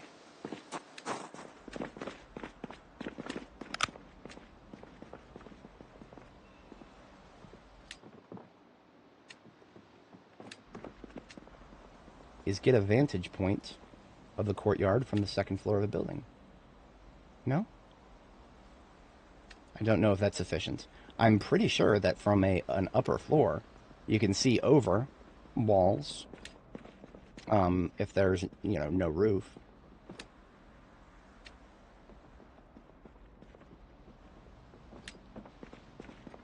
Yeah, 100% K2, 100%.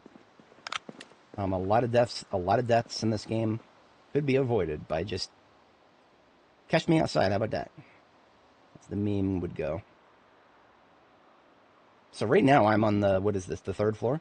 Or I guess if you do the G1 and 2, that would be the second floor. But no, we're 2 stories up, and I'm not seeing anything in the courtyard. So the courtyard might actually be fine. I won't take that for 100%, but yeah, I'm feeling a lot better about it now. Now we can't just go to the top of this flight of stairs and discharge and summon a new horde of zombies. Well, these stairs here don't actually go all the way to the highest floors of this building. Look at that, we summoned ourselves two homies. And I see one more inside here.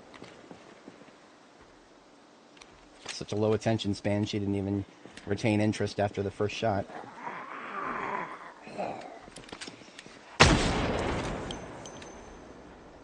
Now, if there was a massive group in the cafeteria there, and we got their attention, we'd probably be seeing them by now.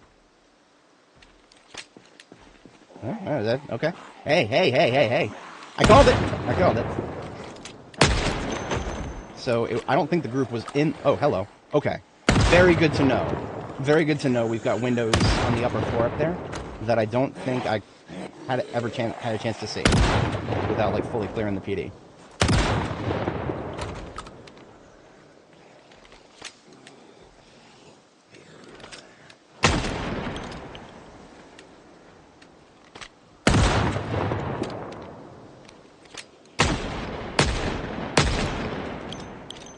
Okay, and now that we're getting flanked... Oh shit.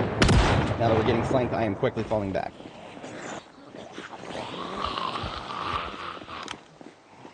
I didn't have a good solid grasp of how many were in this area, but you know what? Fire up some combat music, shall we, folks? Don't care, I'll try to shut up. Let's get a mark. We are at 2 hours, and let's just do 15 minutes.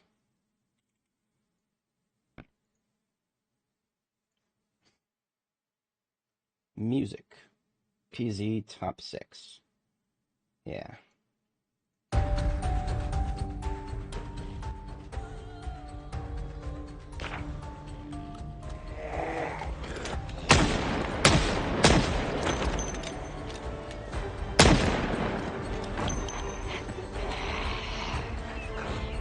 something I haven't done much of yet.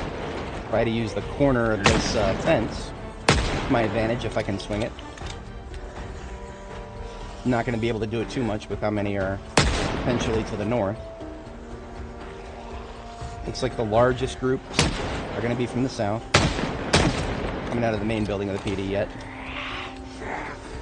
I wouldn't have thought there would still be this many after how quiet the upper floors were there. These guys are probably further in the PD.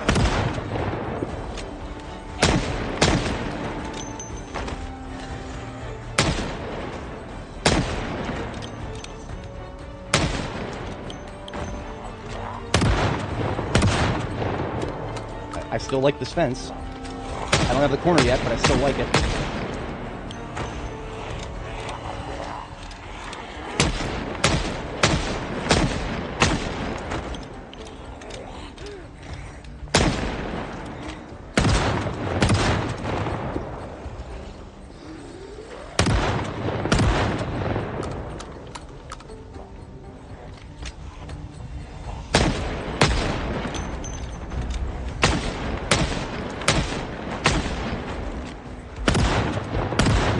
Damn it.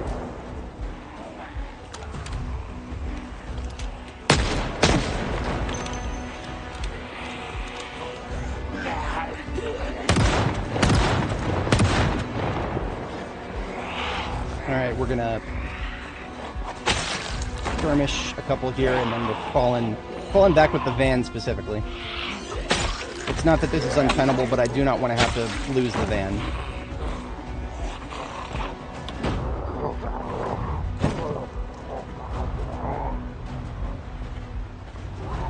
Yeah, there was nothing untenable about that yet, but there was a very, very sizable chance of having to just fall back without being able to grab the van. So we're not doing that.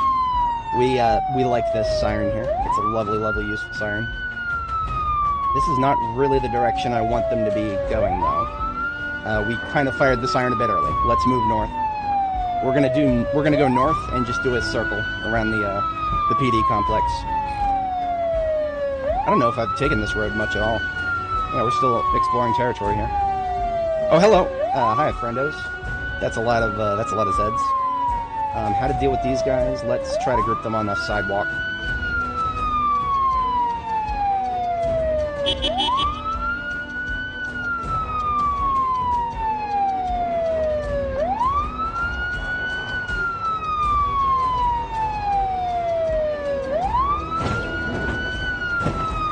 So what we did there is we parked on the sidewalk for a second to lure as much of that group as we could towards the sidewalk. Give ourselves a little driveway through the back there, and then there was no way we were going to get out of that without taking one hit. So we chose the front instead of the sides. Standard practice for the van, even though I don't talk about it too much often. Have a bite to eat while the siren blares.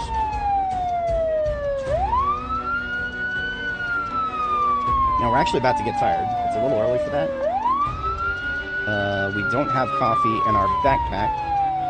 We're supposed to have coffee somewhere. There it is, right? Yes. We're going to take 2 and drink half of one as soon as we're able to, because we overate just now. So by just chilling there with the sirens blaring, we've pulled a yet unknown number from the group that were going the opposite direction here.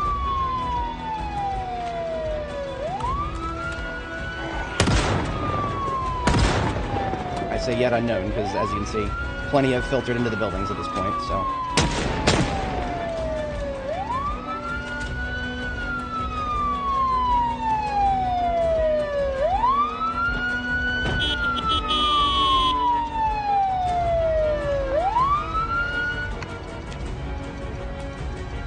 Alright, we cut the engine here. Brief ammo check. Everything's looking good. Top up the bandolier. We're not going to be going as nuts on shotgun now that we're open outdoors. And we attack, fall back, and attack again. We make Korax proud.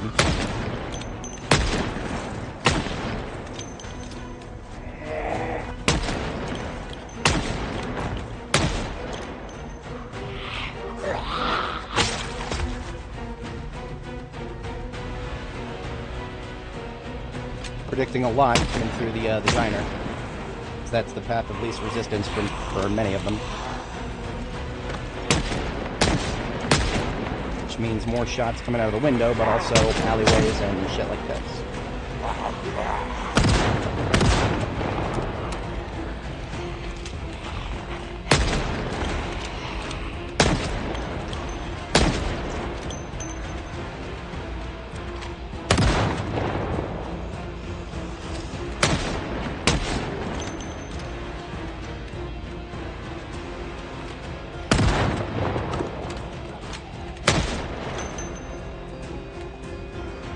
Okay, going good.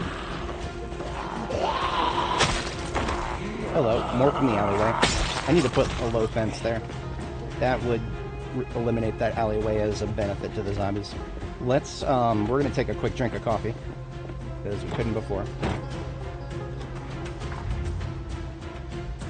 Half a cup ought to be enough to shut the fatigue up until we lose daylight.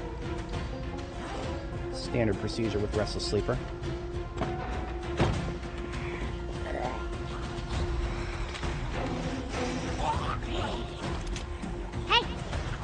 They're going straight to the driver's seat, and they're not gonna abandon it until they or no, they're just not gonna abandon it. They're just gonna be dicks about it.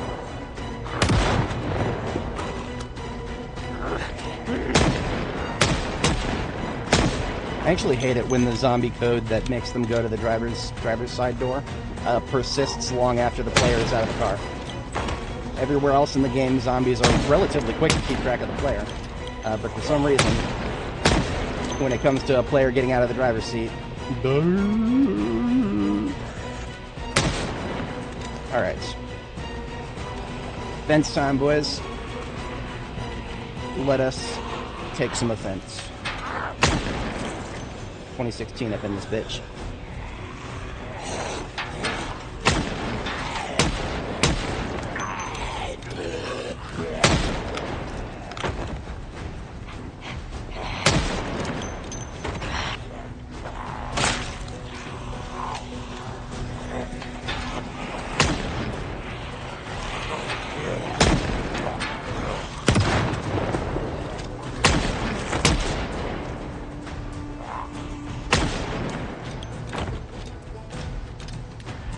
Good.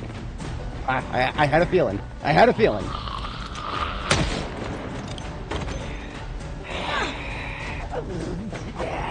Always one of the many things that has messed up my fence game here has just been the left and the rear. I have to fall back and deal with them before they become a problem, and next thing you know, I'm falling back and creating a fucking wedge of corpses instead of a clean pile. Fucking the Zomboid. Gotta do what we gotta do to stay safe here. Nothing else. We still get plenty of good shotgun opportunities.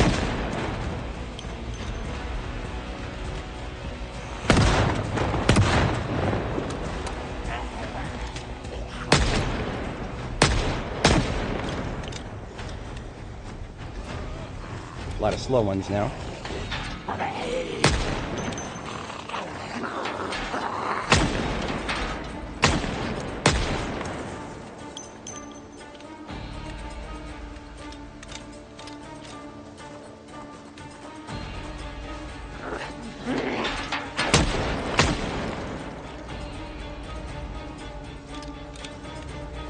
Not bad at all. Definitely not as bad as it could have been, but also not as light as it could have been. It was a little bit mid there.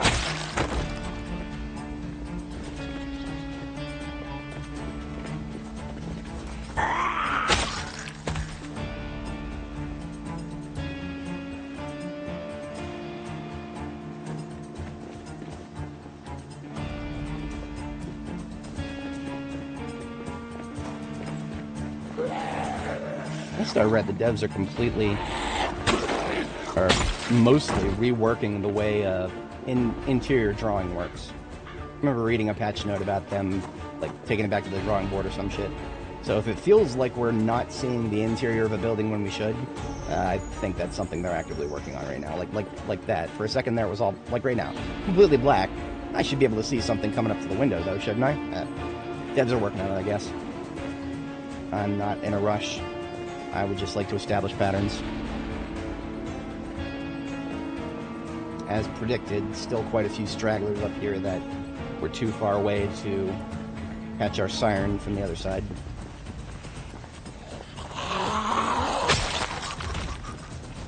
Fence is still doing the Lord's work here.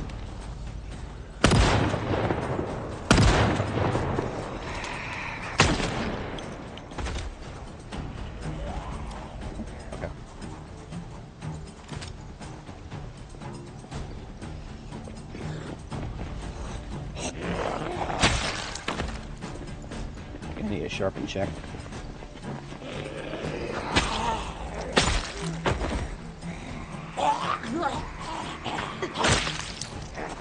It's a little risky. I hate it when I'm in a position where they could actually wind up a swipe on my feet. Way less risky than any other swipe they could make, but still don't like it. Don't give them an inch. Why?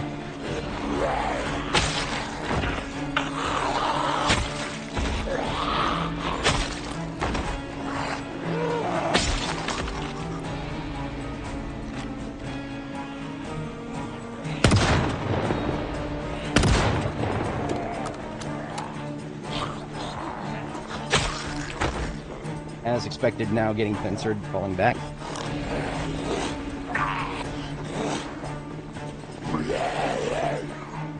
Can't pincer me if I never fully moved up. Oh, this overhang. Interesting.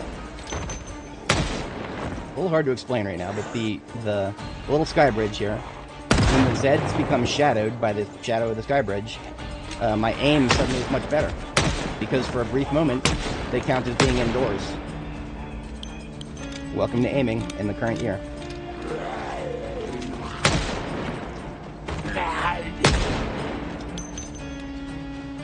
Polish man skiing down Mount Everest. That is... I don't want to... I'm never the kind of guy who's like, oh, don't encourage people to do dangerous things. And Red Bull has a history of doing very dangerous things. But a lot of the dangerous things they've done have been controllable. You know, even the little space jump thing. They had a guy jump from a friggin' almost orbit. That is actually a surprisingly safe thing to do if you take all the precautions. Skiing down Mount Everest, what are you gonna do? Are you gonna scan the entire mountainside for obstructions? Oh, that actually, unironically, is dangerous, and don't encourage tourists to do that, for the love of God. Tourists already get themselves killed enough on Mount Everest just by trying to walk up it, or walk up or down. Fucking eating down Mount Everest. You can barely handle a black diamond in real life. I know some people don't have that problem, but I mean, damn. Oh, we're out of 45 auto. Okay. Yeah, we've been blowing it. Get a couple of them 45 auto boxes.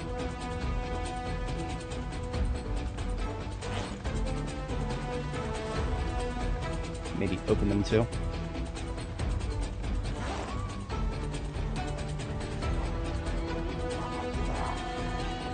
Okay, what's that? I'm going to take that as a sign to use a little bit more 38 special. Zeds have camouflage advantage up here. Moving corpses sometimes look indistinguishable from the floor corpses.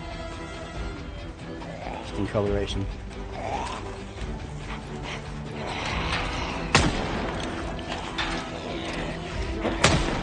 Suppose if you're skiing, I've always said this about winter sports. I'm a snowboarder. I have less control over myself, but I also go faster. No skier will ever match my speed, and yet I'll never match a skier's safety, so. You would think, by the way I play this game, that I'd be a safer person in real life. No, I got my moments. I'm not above a little bit of thrill-seeking. Going 60 miles an hour down the side of a mountain. Nothing but a fucking, nothing but a fiberglass board under your feet. Pretty fun, not gonna lie. fastest way to slow down is a controlled fall. It's a lot of fun.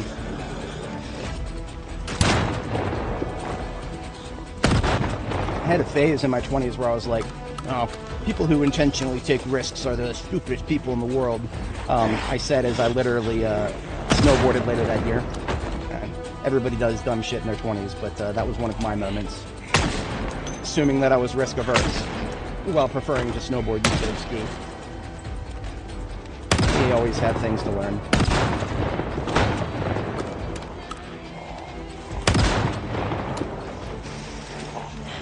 That was even after I witnessed one of my my buddies from the Boy Scouts take a very nasty fall on a snowboard.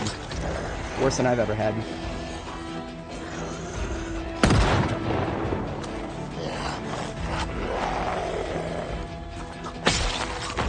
I apologize if anybody's here for the combat instead of the yap. I am not going to have much of an off switch today. I am wired.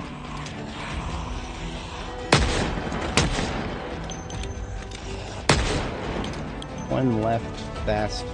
One right, medium.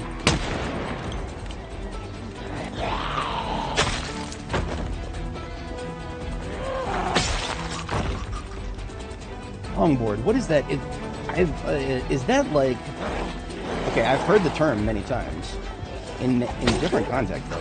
Is that winter sports, or is that like skateboarding with one of those longer skateboards? I've seen many of those skateboards that are like longer than normal, but is that what that is a reference to? Or is that actually winter sports? That's what we do here. Remember, you can win Project Zomboid by never going to Louisville. And yet we are here in Louisville killing tens of thousands of zombies. So despite how safe I might look, we are still doing very dangerous things here. Okay, yeah. I live right next to the Washington and Old Dominion Trail. Like my residence is literally within 200 feet of it. So I see so many people on different little vehicles, up to and including one wheels and stuff like that. But longboards have always fascinated me. I saw a guy wearing a fedora on a longboard that clearly had a, and I think it was a longboard because it was longer than a skateboard, and it had the little skinny interior and whatnot. It also had a battery pack under it, so it was powered. I think he was going powered for a little while, and then I saw him pump, use his feet a little bit. I think he was going back and forth. He was just using a battery assist or some shit. I don't know. It looked fun. It definitely looked fun. I don't think I would ever want to do the battery-powered movement without your hands being on something in any form that takes, whether it's one of those one wheels or powered segways or whatever the fuck they come up with next. Seen a lot of them, and they all look interesting, but not for me. If I'm going to be going fast on something, my hands are going to be helping to control it.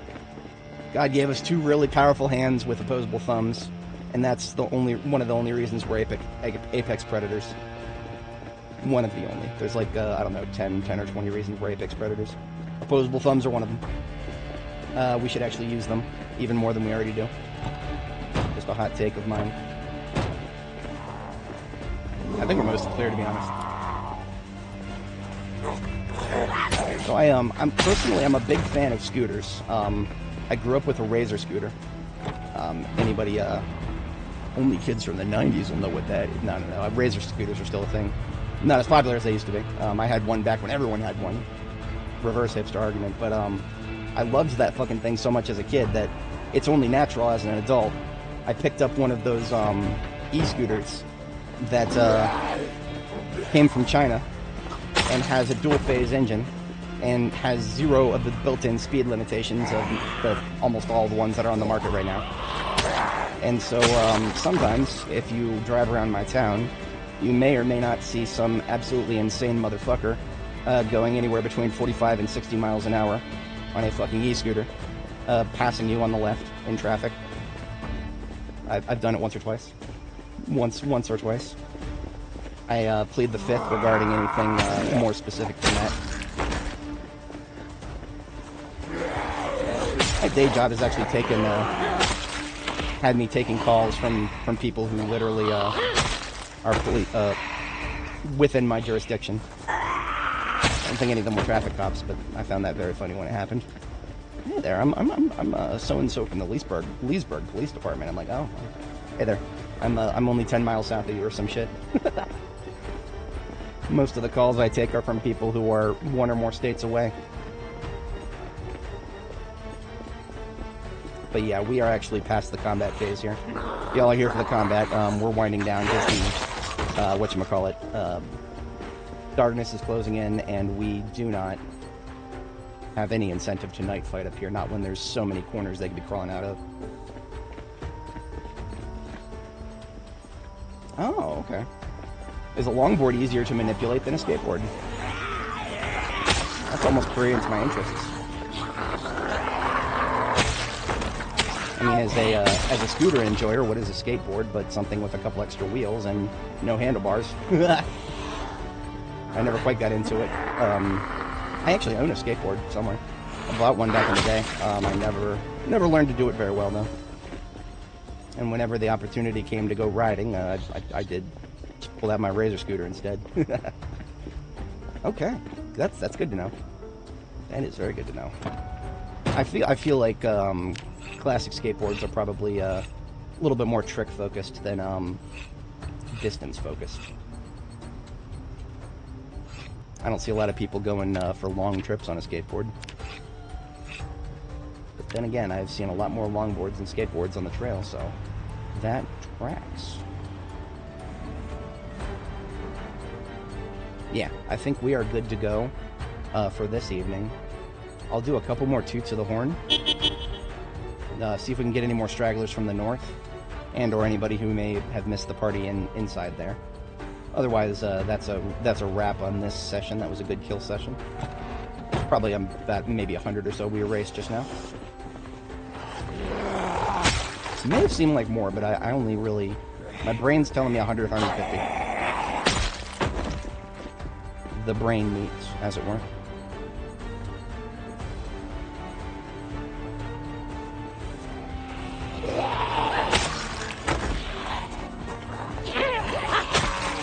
Yeah, that's probably why the all of the things that would approximate an electric skateboard that I've seen, longboards. Oh, that also tracks. Fascinating. Very fascinating. TIL. I got a buddy that I met a very, very long time ago when I was like we're talking like pre-2010s. Back when I played a lot of Jedi Academy, I met this guy who lives on the opposite side of the country in Laguna Beach, California. And he was a avid enjoyer of literally anything that involves a board between your feet or a small 2 or less wheeled object between you and the asphalt.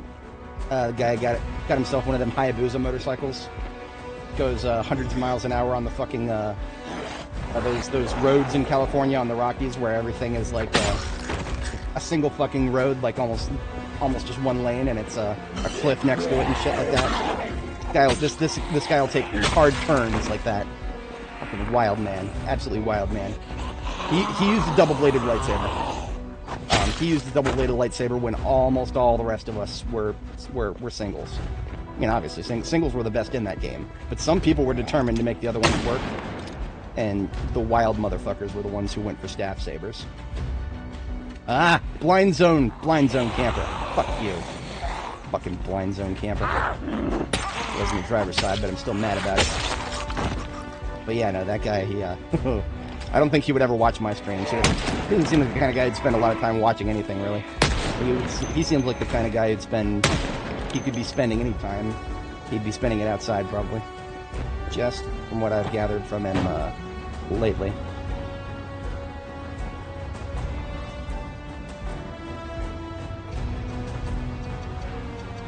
Oh yeah, those you know, running into the prison in its current state doesn't feel like a good idea at all. Like there's a reason I only went in there for a very, very brief moment of time and then bailed right back out. That prison in there is a labyrinth of... I still have no idea what direction they're coming from within the prison. That's probably the biggest problem. Alright, chill music, engage. If you guys were watching my streams because you enjoy the PZ chill music, lo-fi beats to slaughter zombies and build bases too, it's returned. I apologize for the long duration of no background music, but we're back. We are very back. It's not just on stream that I sometimes lose myself in the yap. It is not at all just on stream. Yesterday, like I said, I didn't stream yesterday. I was supposed to, but I didn't. Some of my yap energy got channeled into... It was originally going to just be a little forum post on the Steam discussions for a video game called Aska. If anybody in chat has played Aska, let me know. That is a game that I'm actually quite interested in at the moment. What I did was I drafted this big old post where I was like, okay, I've played a lot of early access survival crafting games. Here are the things that I want to look for, if you guys could tell me about these specific things. And then what I did, though, is instead of just doing that, that only took me like a half hour, and I should have just posted it there. But no, I had to start giving examples. And I started, I don't know how many hours I ended up spending on this fucking thing. I never even posted it at the end of the day. I was like, no, I blew all of my social energy, and I don't even have the ability to respond to things now. But no, this is, I'll just scroll through it briefly if anybody actually cares. But this basically hit me with the goods, what the game does well at the moment. The bads, what the game tries to do and then fails. The some days, what the game doesn't do at the moment, but the developers want it to in the future. And the nevers, what the game doesn't do at the moment, and the developers are more or less on record saying it will never be a thing. So right now, those four things, those four categories of things, can give you a lot of information about a game like Project Zomboid, like 7 Days to Die, like even more established games like RimWorld. RimWorld. RimWorld is no longer early access, hasn't been for a while. It's still getting some updates, but the nevers are still important. The devs are never going to do multiplayer for RimWorld. They're never going to do Z levels. You're never going to have more than a one-story base in the vanilla game. These are important things for new players to learn. So this format, the goods, the bads, the some days, the nevers, I actually am kind of proud of coming up with that. I don't know how original it really is, but I should have just fucking posted it there. But no, then I had to. I don't know how to stop sometimes, as y'all may have witnessed on stream here. And I started giving examples of goods, bads, some days, and nevers for games that I'm really familiar with. RimWorld, Project Zomboid, 7 Days to Die, Ark, Conan. I was going to continue, but at that point, I looked at the time. I realized I blew past dinner, and I was like, I need to control myself better. Self-control is one of my final bosses, and I have yet to fully clear it. Yeah. I don't know how scientific it did it. I mean, it's all opinion, really is. But I feel like what it is a good way to distill a lot of opinions into something that other people can more easily digest to formulate their own opinions. So I guess you could say it's, it's a review format is what it really is. A review format that may actually be pretty useful for some people, but I don't know. I have seen people go in the Steam reviews and try to like have their own little use their templates. Use you know the ones I'm talking about, the ones where they say the visuals with a little check mark next to the you'll forget that it's reality and whatnot. Those have always felt a little cheesy to me, and more importantly, I don't always have a good sense of scale for those. So when you're doing something out of a 10, 0 out of 10 in this category, 0 out of 10 in that category, how do I know what you consider to be a 0 and a 10 in that category? There's not a lot of universality you can find in the 0 to 10 scaling. So I actually don't find 0 to 10 scaling to be very useful for categorized reviews. Overall reviews, sure, because I mean you're trying to distill it into a single friggin' number. So yeah, the overall sure, but categorized reviews. 0 to 10 actually doesn't feel very good to me. It could just be a skill issue, personal preference of mine, but something where like this format right here, where the goods, the bads, what those are really is just they're supposed to be the highlights and the lowlights of the game. What does this game do that perhaps other games don't, or just whatever stands out to you specifically? That, and then of course the bads. What stands out to you specifically that the game tries and fails to do? And I'm trying to be a little specific here. I'm not asking you what specifically you think the game should do but doesn't do. The bads, rather specifically, is what you think the game tries but fails to do. It's still opinion, but I'm trying to kind of, if it makes sense, I'm trying to herd the cats of people's opinions into a bit of a corridor, as it were, to make it a little bit more useful, like zombies in a hallway or something. You know, I don't know. I mean, I'll definitely post that at some point. I may not actually include all the silly waffle that I put in there with my own examples. Maybe I'll just do, like, I don't know, RimWorld and PZ. Because those are actually, when comparing to ASCO, which I've never touched, I have looked at screenshots, reviews, and the discussion board. That's it. And that was why I kind of just, I was going to ask people about the game. Here, tell me these things about it. It's Colony Sim is its primary billing. And there's a lot of Colony Sims out there, a lot. RimWorld obviously being my favorite, probably what I would consider best in genre for many mechanics. But it's also a survival game. Survival, where you actually control a character directly, and Colony Sim. That's fucking rare. That's what Zomboid wants to be someday, with NPCs.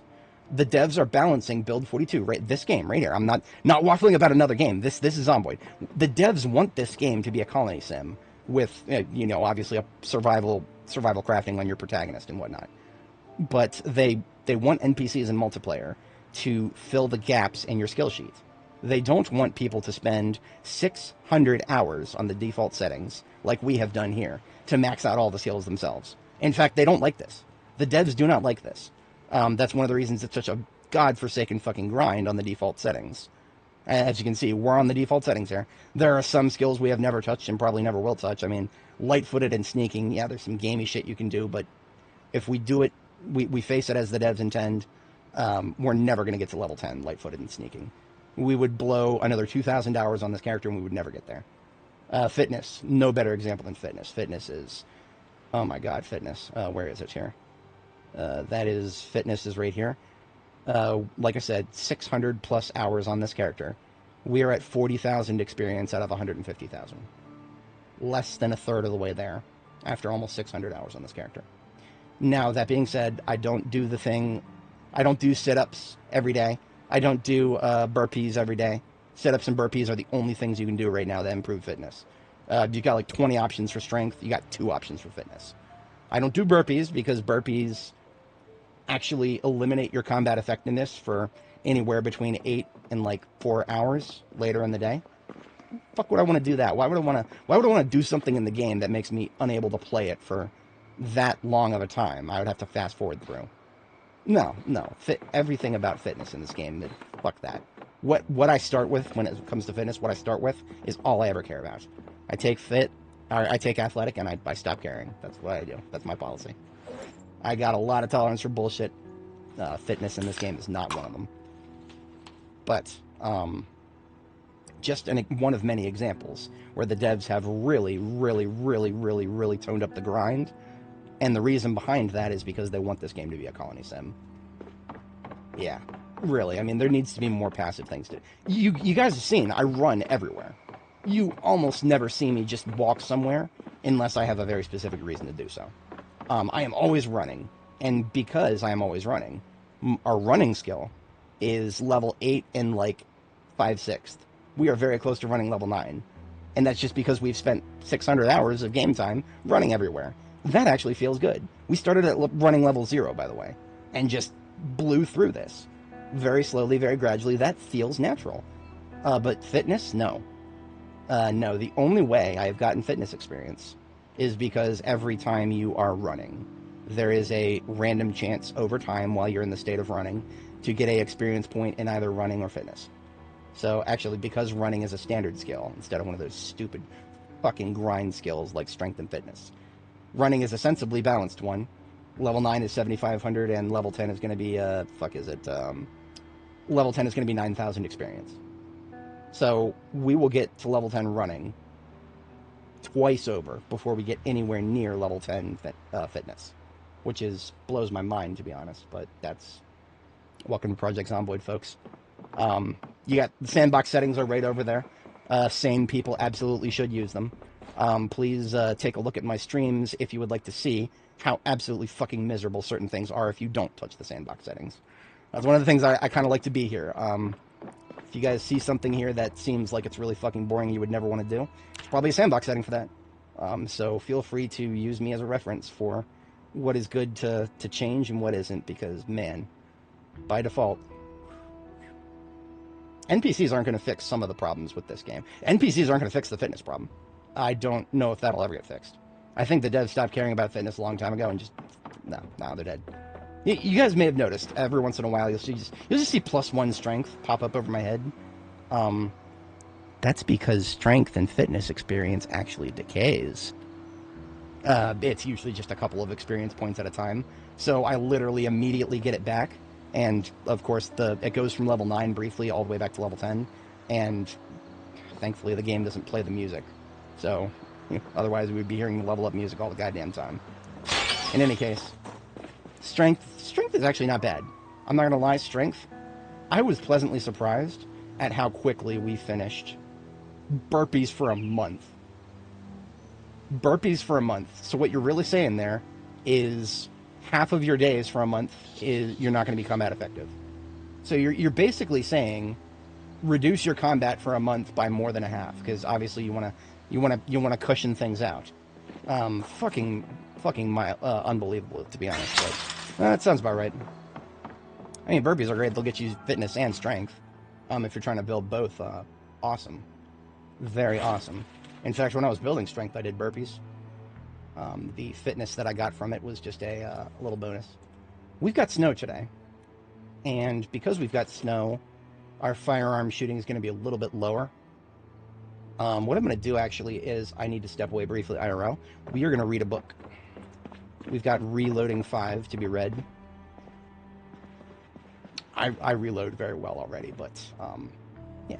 We're going to read Reloading 5 a little bit, and I'm going to step away briefly. Slap the reset button on my app here. Speaking of the app, if anybody actually wants to read this shit, I'll leave it on screen while I'm away. If anybody actually wants. What I'm gonna do is just zoom in on the part that I actually care about, which is the goods, the bads, the somedays, and the nevers. I think this is actually just a really solid way to learn more about just a survival crafting game that you don't know much about, or just an early access game in general. Because it's the goods and the bads. Everybody knows what that is. Somedays and nevers. Those are really important for an early access game. And sure, the devs kind of give a little blurb in the description where they talk about what they want to do someday. Sometimes they even have a roadmap. But none of that matches the perspectives of people who have actually played the game for a while and experienced what the devs' progress is like. There's no replacement for that. And this format is just a way to extract that from people, in my opinion. I hope to optimize it. But anyway, I'll be right back.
Okay, we are back. I appreciate everybody sticking around. For anybody joining, welcome. I noticed I have a higher concurrent count as we get closer to midday Saturday here. What do we do here? We play Project Zomboid. And what do we do when we play Project Zomboid? We do what the weather tells us to do. What's the weather telling us to do right now? Not heavy combat.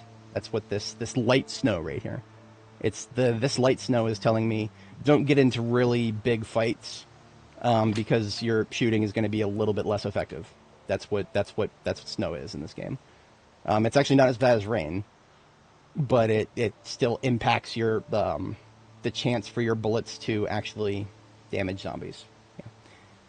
Yeah. Oh, look at that. See, did y'all see that? As it transitioned from snow to rain, the crosshair just got a little bit wider. Just went from that to that.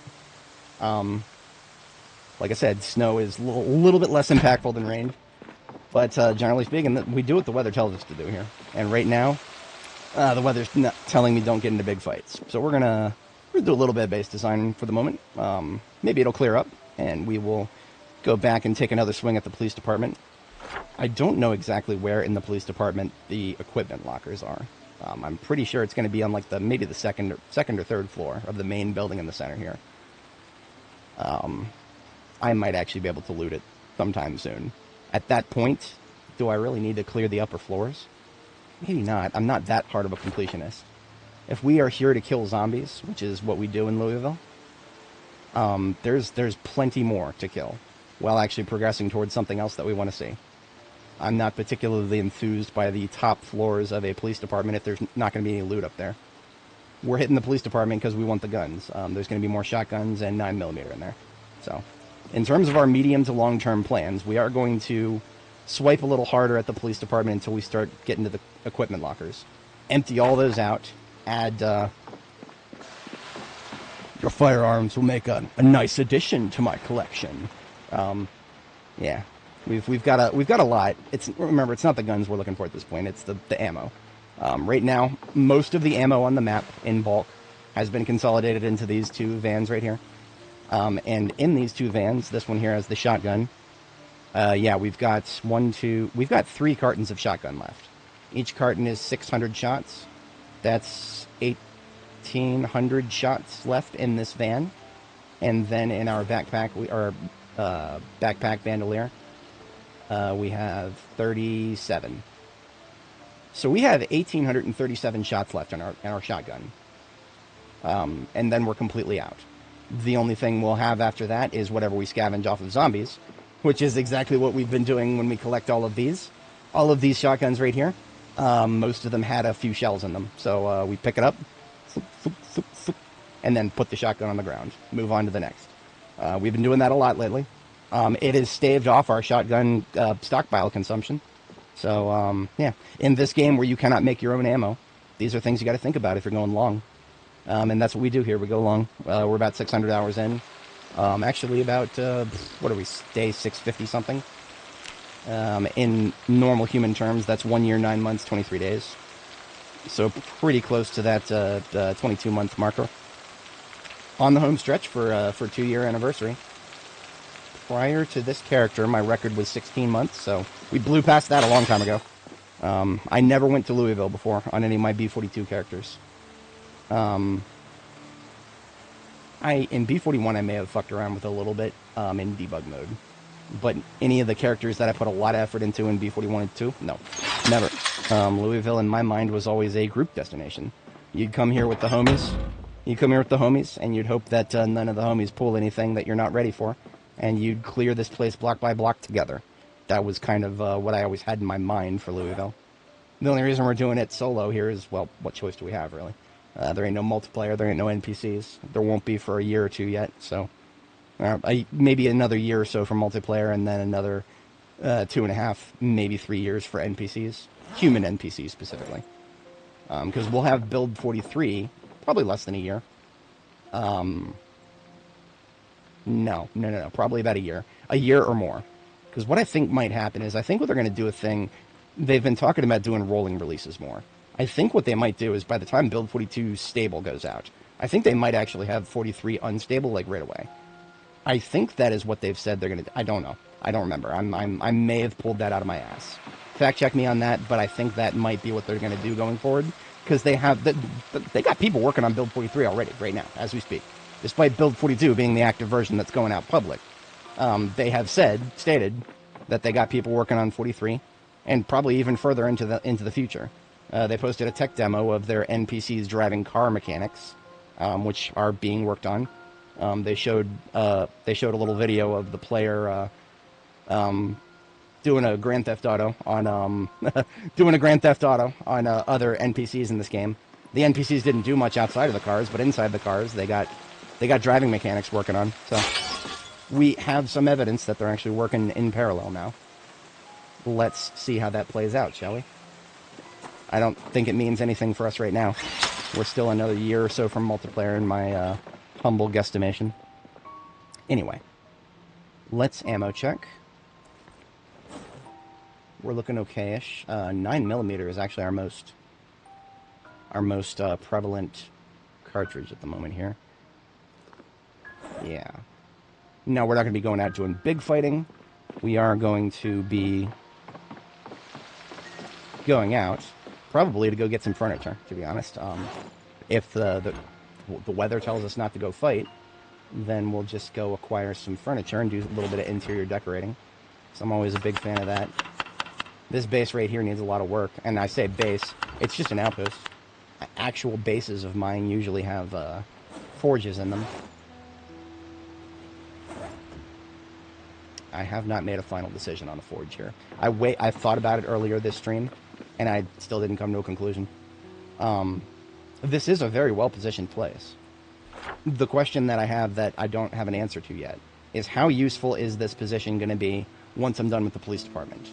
What else exactly is there besides the moral goal that we have? The moral goal is we want to fight our way down First Street, get to 31 West, and then just get to that milestone where we're like, oh my god, we fought our way through Louisville, and everything beyond it is also dead. I don't know, just an RP moment, really. We have a bit of a meta goal, I guess you could say, that has nothing to do with the functionality of the game. You know, you and I know that the entire planet is dead. 99.5% of the human race is kaput in the game's official lore. Only 5% of humanity was immune to the airborne strain to begin with, and the vast majority of that remaining 5% that didn't get zombified by the airborne strain, most of them got fucking wiped out by people who did get zombified by the airborne strain. And 0.0% of the population is immune to the bite strain. So yeah, this game's lore is pretty dark. Humanity, honestly, in this game's lore is probably at a genetic bottleneck. Our girl Annie here, and canonically she's, 23 years old?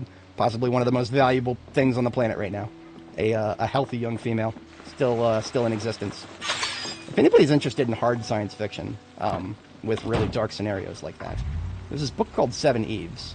I've been thinking about reading it. I haven't actually read it.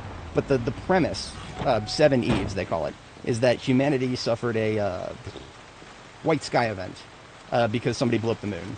I don't even think they ever explained who blew up the moon. And that was one of the things that turned me... I would have read it by now if that had been better explained. But I don't think they ever actually explained who fucking blows up the moon. Somebody blows up the moon.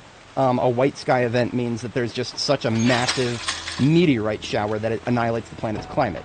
So it's not even the fact that the moon got blown up and we had just had little tiny small meteorites raining down. Humanity could easily survive that. It's what it did to the climate that actually killed most of us.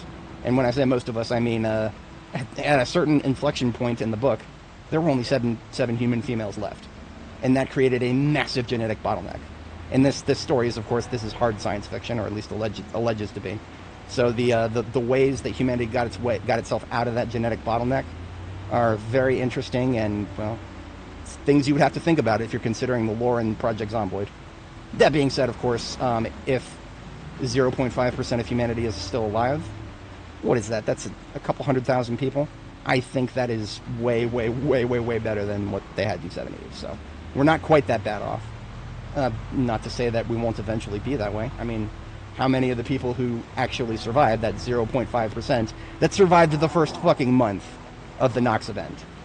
A reminder, 6 billion people were dead within 28 days of the Nox event. This game starts on July 9th, 1993.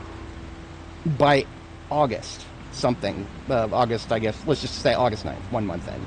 By August 9th, 1993, 6 billion people are fucking dead, canonically, in this game's lore.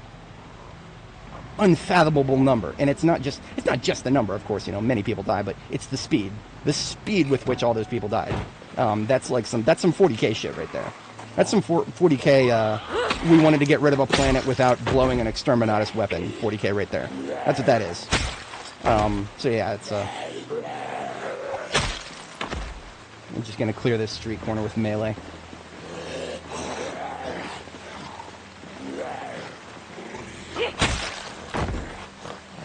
"400 hours in, you just realize there's 2 different types of run." I can think of a few more than 2, but I am curious how you would distill that down to 2. I mean, of course, you could...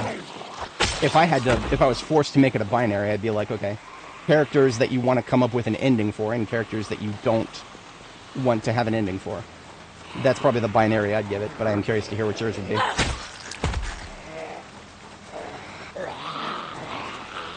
It's like I've had people like tell me that they have planned out runs in this game.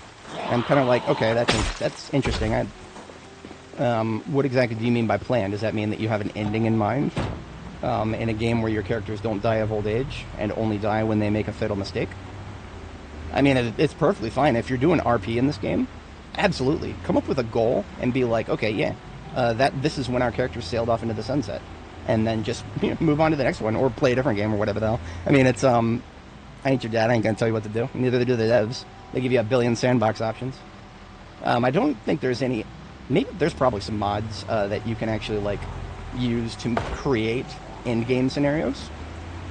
I've never even looked into it. There probably are. I mean, hell, there's probably a mod, and I haven't, like I said, haven't even looked. There's probably a mod that, like, makes the game end and the credits roll if you fight your way through Louisville and break through the Clark Memorial Bridge there and just get out of Louisville. I could probably see somebody having made a mod for that. And it is a moral victory that we're working towards as we speak, so it's like, yeah, I could see that. Hell, I think some people have made some pretty cool artwork of that. Of course, if you've ever been to the Steam artwork page for any video game these days, it's a big fucking hodgepodge of reposts. People stealing stuff that was made a long time ago and just reposting it. Somehow getting hundreds of upvotes every fucking time. There's several memes on the art board right now talking about that exact phenomenon. Hey, look at this OC I just posted. Look at how it's got 0 upvotes. Hey, look at this OC from 10 years ago that somebody posted. Look, it just got 200 upvotes. That is Steam art in a nutshell. But anyway, there's a classic. Shows a guy and a girl just kind of like completely burnt out, sitting down to rest in front of a like a military checkpoint sort of thing. Chain link fence behind them, the big stop signs, whatever the fuck. Guy's shooting off a flare. And they're both just like, holy shit, we made it out. And it makes me wonder, okay, do they know? Do they know? Do they know that there's nobody left to respond to that flare? Or if there is, they're probably not who you actually want to be responding to it. I mean, in a situation where every military and government has collapsed to the point of being literally nothing more than a survivor faction that's a little bit well-armed than the rest, do you really want them to be the ones responding to your flare? We saw anybody who's watched 28 Days Later, the original. Y'all know what can happen even to well-disciplined troops. Give them 6 months without FAF and they'll fucking go nuts. They'll fucking go nuts. We watched it in real time in that movie, and I think it's... I've got some friends from the military who would probably... no, get some good troops and that won't happen. I don't think any member of a modern military has been tested in the way that requires them to be away from FAF for 6 months. I'm using an acronym from my fucking book that is unpublished. FAF. F-A-F-F. Food, fuel, ammo, and females. That's what any army needs to stay sane and combat effective indefinitely. Food, armor, fuel, females. And when you remove almost all of those from a fighting force, watch what happens. It's not good. Even when it happens for a little while, Modern military, I don't think modern military would handle it very well. In antiquity, well, back before fuel was really much of a thing, sure, maybe they would handle it a little better. There were still logistics to worry about. 100% of every army in the antiquity and modern era had logistics to worry about. And what is fuel but just another aspect of logistics? So, you know, things to think about right there. I don't suspect that a genuine apocalypse like this one, I personally don't think that any military fighting force would retain the luster and respect that we currently have for volunteer fighting forces in the West. I think they would break eventually. I mean, everybody does. Everybody breaks. Everybody breaks. Nobody would ever be naive enough to say, nah, no. We got our heroes, they'll never break. No, no, no. Everybody breaks. Everybody breaks.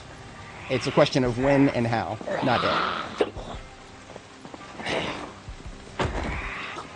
What is our girl right here? What breaks her? Zombies hitting fences. That's what breaks her. There is nothing that will send our girl Annie into a stress-based conniption fit faster than 5 or more zombies smacking the same chain link fence. That is the only time she has ever been at the breaking point of stress in this game. Because she went straight from 0 to the breaking point because 5 or more zombies were smacking a chain link fence. Happens a lot, really. Muldraw in Louisville. Yeah, you're going to be dealing with that a lot in B42. But I digress. We take good care of our girl here. We take very good care of her. She has, like I said, never been to 100 stress of anything other than that silly fence situation.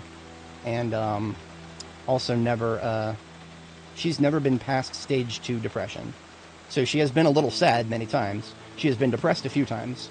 She has never gotten any worse than that. We take good care of her. She has never been starving, never been dehydrated past stage 2. And anytime hunger or dehydration really hits, it's just because we forgot to eat or drink. I literally do that in real life, and there's no apocalypse here yet. Yeah, no, 100% Rome as the first big empire of the planet. Yeah, no, Rome. That was what did them in, or that was what won them most of the world. And that's what lost them most of the world too. Logistics. When they could no longer trust the people they put in charge of the areas they conquered. Or that Western Roman Republic and the Eastern, whatever the fuck. I have not actually studied a lot of very in-depth Roman history nuance. I've got friends who have done that already, so I'll just ask them. Geth would never watch one of my streams, but he's out there somewhere. He knows I'm the guy. He knows he's the guy that I go to if I have history questions. He's also my firearms guru. If you ever see me like tab out and type something and then come back with a detailed answer about a firearm cartridge that I was talking about in the game here, I'm just tabbing out the Discord and asking get some in about it. What we're gonna do here is we're actually gonna read a little bit. I'm gonna pass like, I don't know, maybe an hour or two in game, and I want to see if the rain clears up. It wasn't even a full hour, and it's cleared up. All right, let's see if that lasts. We might have on and off.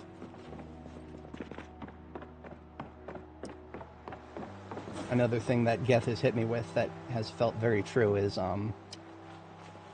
average generals study average generals study battles. Good generals study logistics. Great generals study military contracts.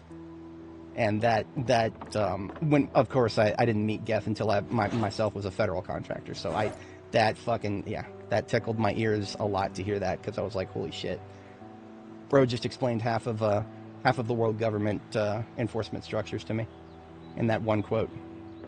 Because, my God, is there nothing more influential in geopolitics now and then than the people who make the weapons deciding how they're going to supply them to the people who use them.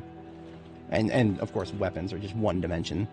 Back in the day, sure, your local blacksmith may have had a little bit more influence than your average guy, but in this day and age, when gunsmiths who could make an anti-material rifle with only a lathe, there's probably only like less than 1,000 people in the planet who can do that.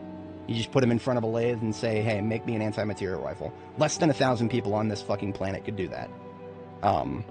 Military contractors are, at the upper echelon, your single most valuable resource, strategically speaking. That's why small countries are always going to be disadvantaged to larger ones, and in terms of population. It's not geography, and it's not just the body count. It's the simple fact, it's Murphy's Law. You have more chances. You have more chances of getting that one guy, or one of the many, one of the few, who can actually do something like that, who can make your anti-material rifles with nothing but a lathe, who can make your Greek steel with nothing but whatever the fuck they made that with. I don't even know if that's ever been solved. Or, I'm sorry, Damascus steel. Is that what it was? Damascus steel? I think Greek fire was one of the ones that, Greek fire, was that the one that people know about but haven't figured the formula for? Don't quote me on none of that shit. Greek fire and Damascus steel are two of the wonders of the ancient world that I'm not 100% sure if we've solved yet. If it seems like I'm off and on whether I want to deploy for combat, yes. I'm as off and on as the fucking rain right now.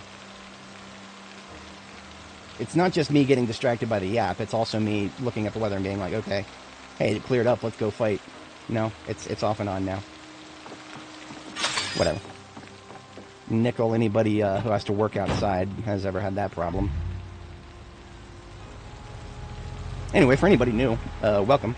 We do a lot of yap here. I ain't no Asmongold, but I do yap a lot. I try to keep it relevant to the game somehow. We started talking about military and logistics because, of course, we were talking about the lore of this game, which is, as most of you will have heard a few minutes ago, quite dark. Quite dark. I actually had when it comes to this game's lore, whenever I think about this game's lore, I get closer and closer to, can we do Dead Rising? Can we do Dead Rising, but with this game in this universe? I would play the shit out of that. That'd be fucking awesome. I would love that. And what I mean by Dead Rising, I just mean in terms of named NPCs that the player can choose to interact with or not, that actually tell the central story of the game. I did a big old long post on Steam about how that could be done. Probably still relevant.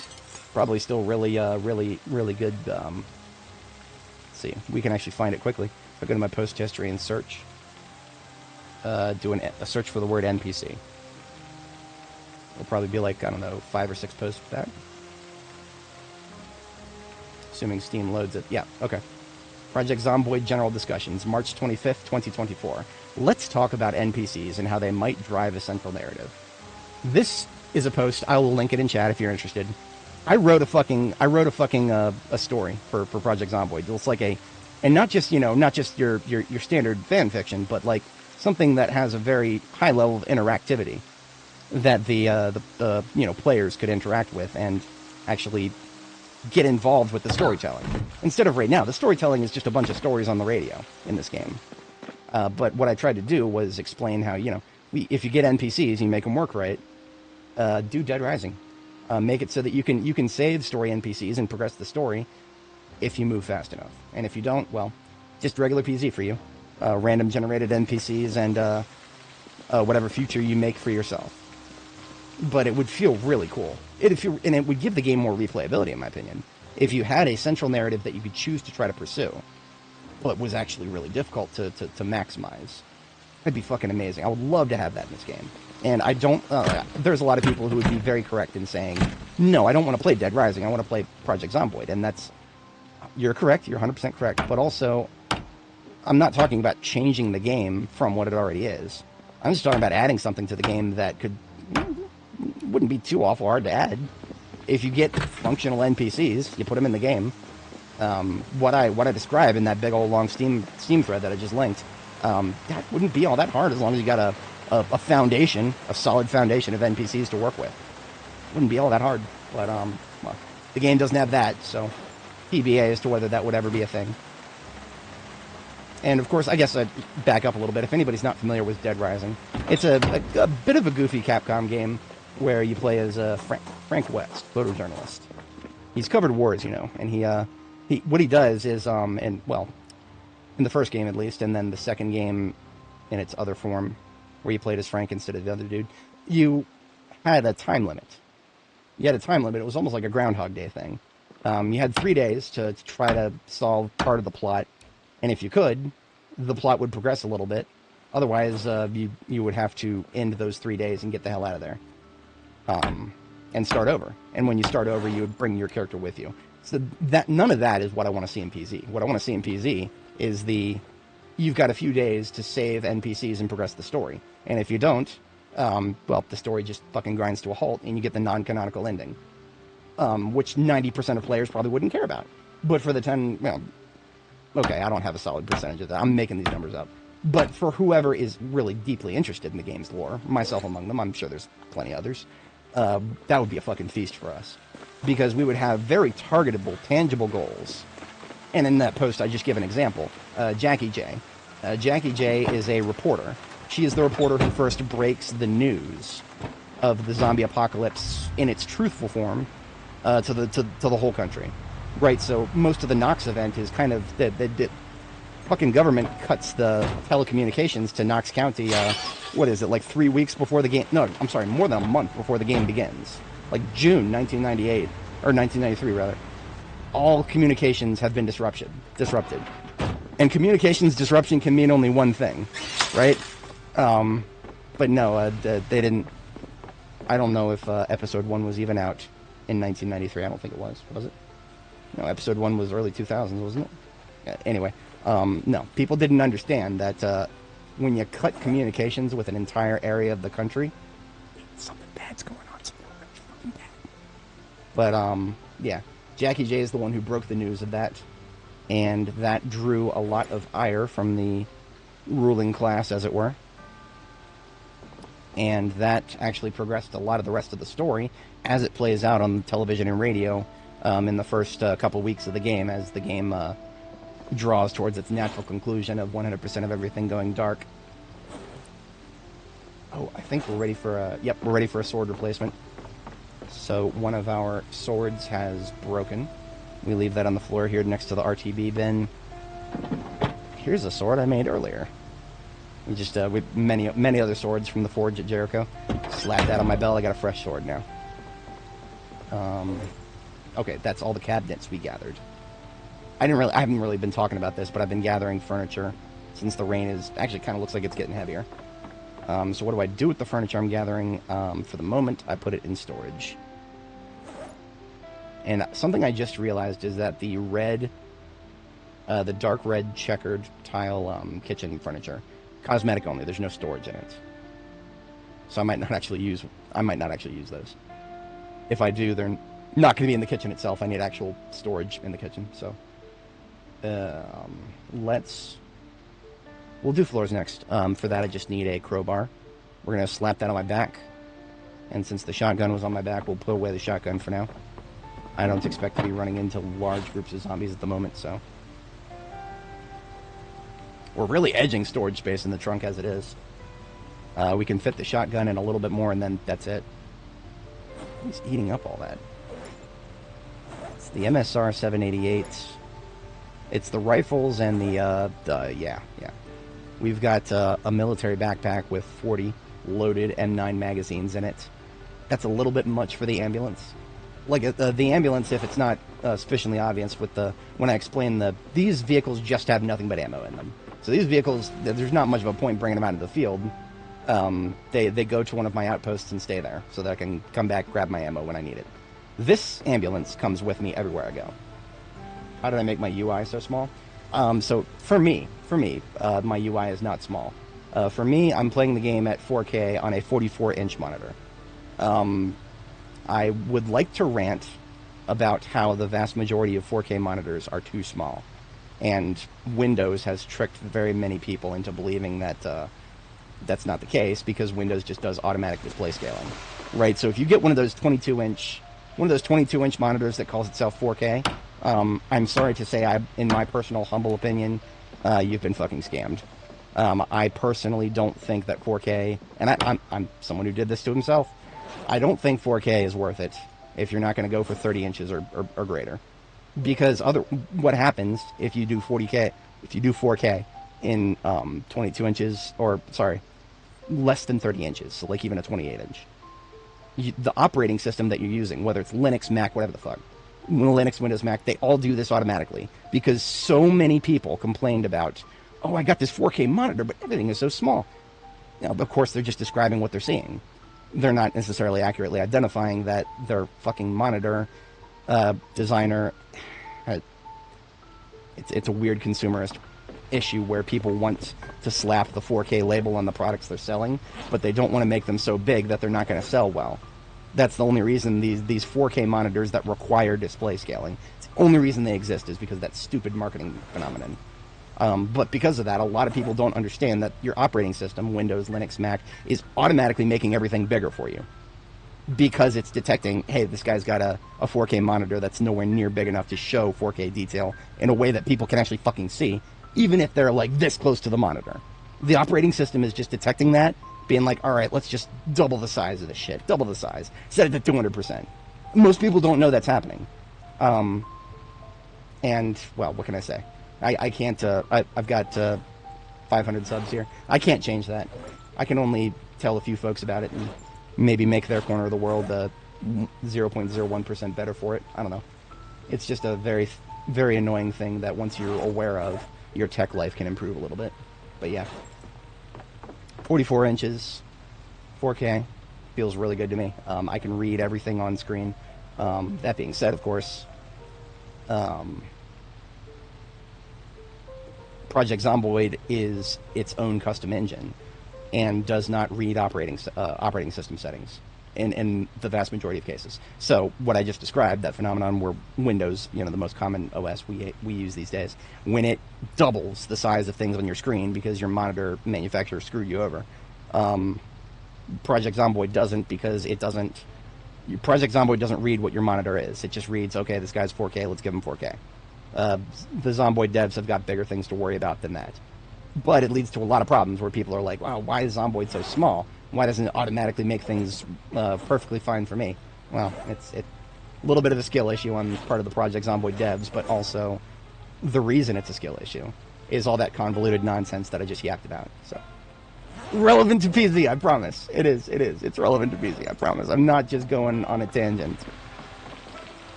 I am, however, forgetting what I was supposed to be doing, which is pulling up the floor. We are ready to get rid of the bathroom tiles and then get rid of some of the kitchen tiles. Move the kitchen tiles to the center of the room, replace the kitchen tiles with something much prettier. These beige, I would never use these beige tiles willingly. I don't like them. There's not a lot of good furniture that matches, so these are just going to get picked up and thrown wherever the hell they can fit. Probably one of the many garbage bags I've got laying around somewhere. Unfortunately, things like flooring tiles, you cannot just toss them on the floor like I do these firearms. You can't do that. They are a movable item that doesn't have a world icon or a world model. So there's no way to actually drop them. That's alright, so we got a billion trash bags for now. Eventually we can complete that circle and actually put them in the trash. If we get to that point. If I really want to not be too wasteful, I could just put them in the, go put them on the roof. While I'm not the biggest fan of the way they look, they do look better than this ugly default carpentry floor shit right here. Deliberately crafted to look ugly. So they want players to go seek out something nicer looking. I apologize for the rain occasionally getting louder. That's just an artifact of the game not really being how should I say, technologically prepared for players to turn a existing POI into their custom base. As we enter the center area, which used to have like 15 walls, there's some silly outmoded calculations going on with the sound system, causing way too much reverb. I have no solid grasp of what exactly is triggering it. I just know it happens most often where there used to be a lot of walls. And I think windows are also a factor. So the fact that we got a whole bunch of windows here, yeah, that's kind of working against us. The natural lighting, which is great. Yeah. It is, and the most pervasive aspect is that everything is technically correct when they're saying this is this little 21-inch monitor that says 4K. Yeah, it probably actually is 4K. There's probably the correct number of pixels to run a 4K resolution. but is it what people are actually expecting to see when they hear the word 4K? I have questions. I have questions. Y'all can probably guess my answers based on the rest of my yap. Mission accomplished on the beige tiles. Now we don't have to put away the wooden floor tiles, because those we're just going to the wooden floor tiles, we're just moving them. Look at this ugly shit. Look at that. That's disgusting. Get rid of this shit. Only way to is to delete it and... Wait a minute, hold on. It's still there. Oh, that's terrible. We literally deleted the floor, and whatever the hell that is still on the floor. Okay, now it's gone. So deleting the floor and putting it back is actually still a pretty solid solution to making sure that ugly things go away. I think dirt still remains. I haven't tried it in a little while, but I remember vividly deleting a floor tile that had dirt on it before I knew about mopping, or maybe even before mopping was a thing, and the dirt just coming right back. Quite an infuriating outcome, to be honest.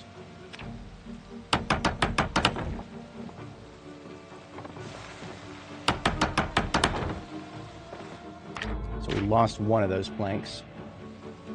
Floating point math error.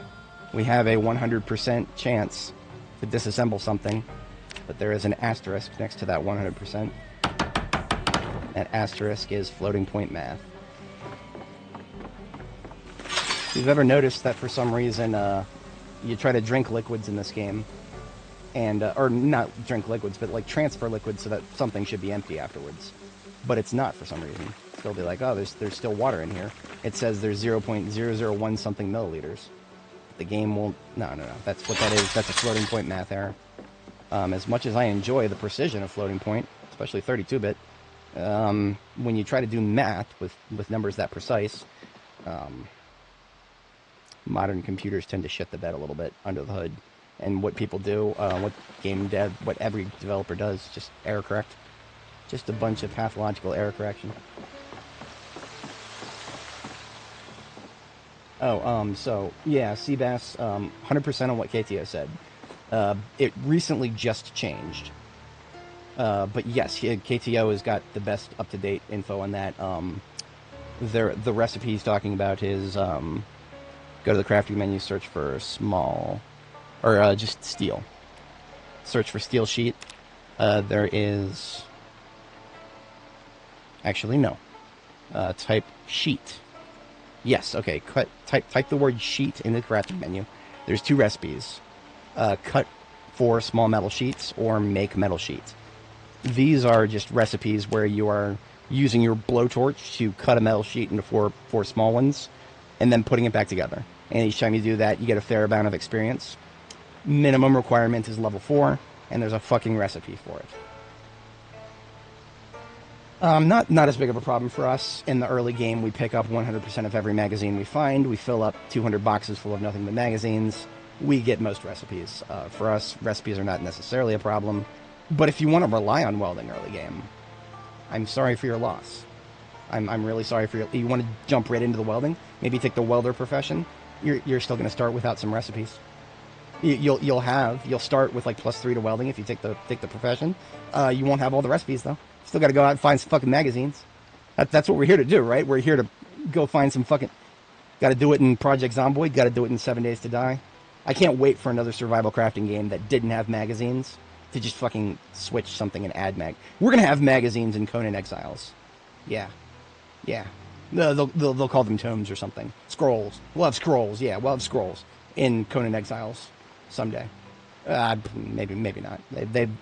That game is out of early access, and all they're doing is releasing DLC slop before Tencent shuts Funcom down. So maybe not Conan Exiles, but yeah, we're not done with magazines. We won't be done for a while.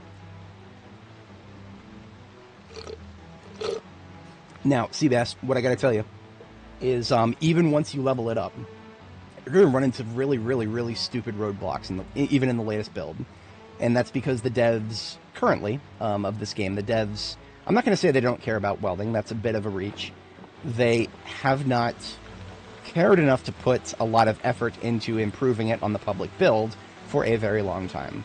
In fact, everything they have done to welding, in my personal experience, throughout Build 42, has made it more and more annoying to deal with one slight exception in one of the most recent builds. One of the most recent builds, what we've been able to do, and this, of course, was coupled with them removing barricades from the right-click menu, so nobody noticed this. Everybody got fucking pissed off about that going away. The right-click menu barricade thing.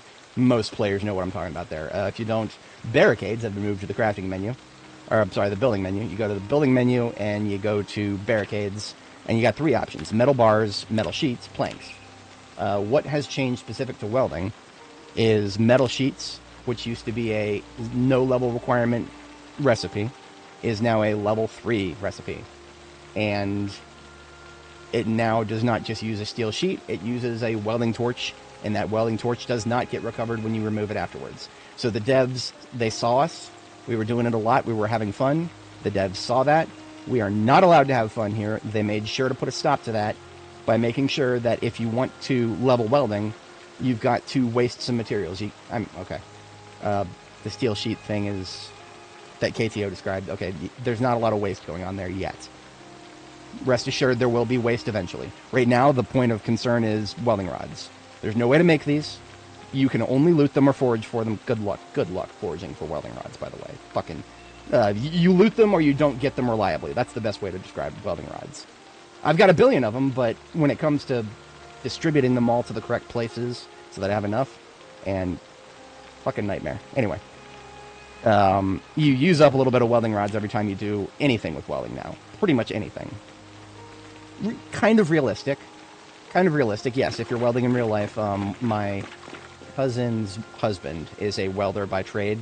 He does more artistic things than, like, functional. I don't think he works in a machine shop. I think he actually does, like, a, what's it called? He actually has, like a kind of an art shop where, like, people can go and get custom things put together and whatnot. Really cool dude. I wish I had the, wish I could do that for a living, sometimes. I'm a little bit too tech-oriented, but if I had to work with my hands, fuck yeah, I'd do that. Absolutely.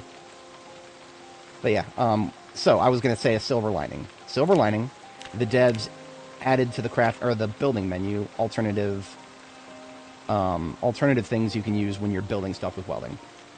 They only did it to barricades. So right now, if I want to build barricades, like I did here, which I like the way it looks, it's very powerful, I can do this with iron bars, or steel rods. So I have 3 options.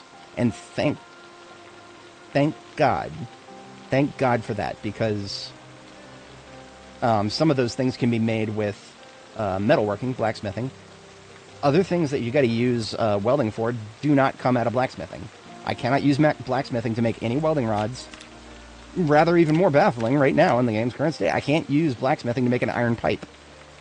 And go to your building menu, do a search for iron pipe, and go to set it to input. Look at all these cool looking things, all these fences, all these gates, all these small wire fences, all these, hang on, go to all first, yeah, all. Look at all these things right here that I can't build without iron pipes. And I can't build iron pipes.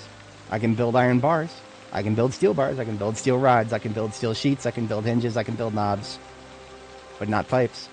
There's no piping in this game right now. We get the invisible pipes when we plumb things, but otherwise, no. Fuck no. Right now, if you want to level welding, get ready to rip apart a bunch of cars, because that's one of the most reliable ways to get pipes right now. Some fences will produce them. Not all of them, though. Despite having to make a lot of fences with them.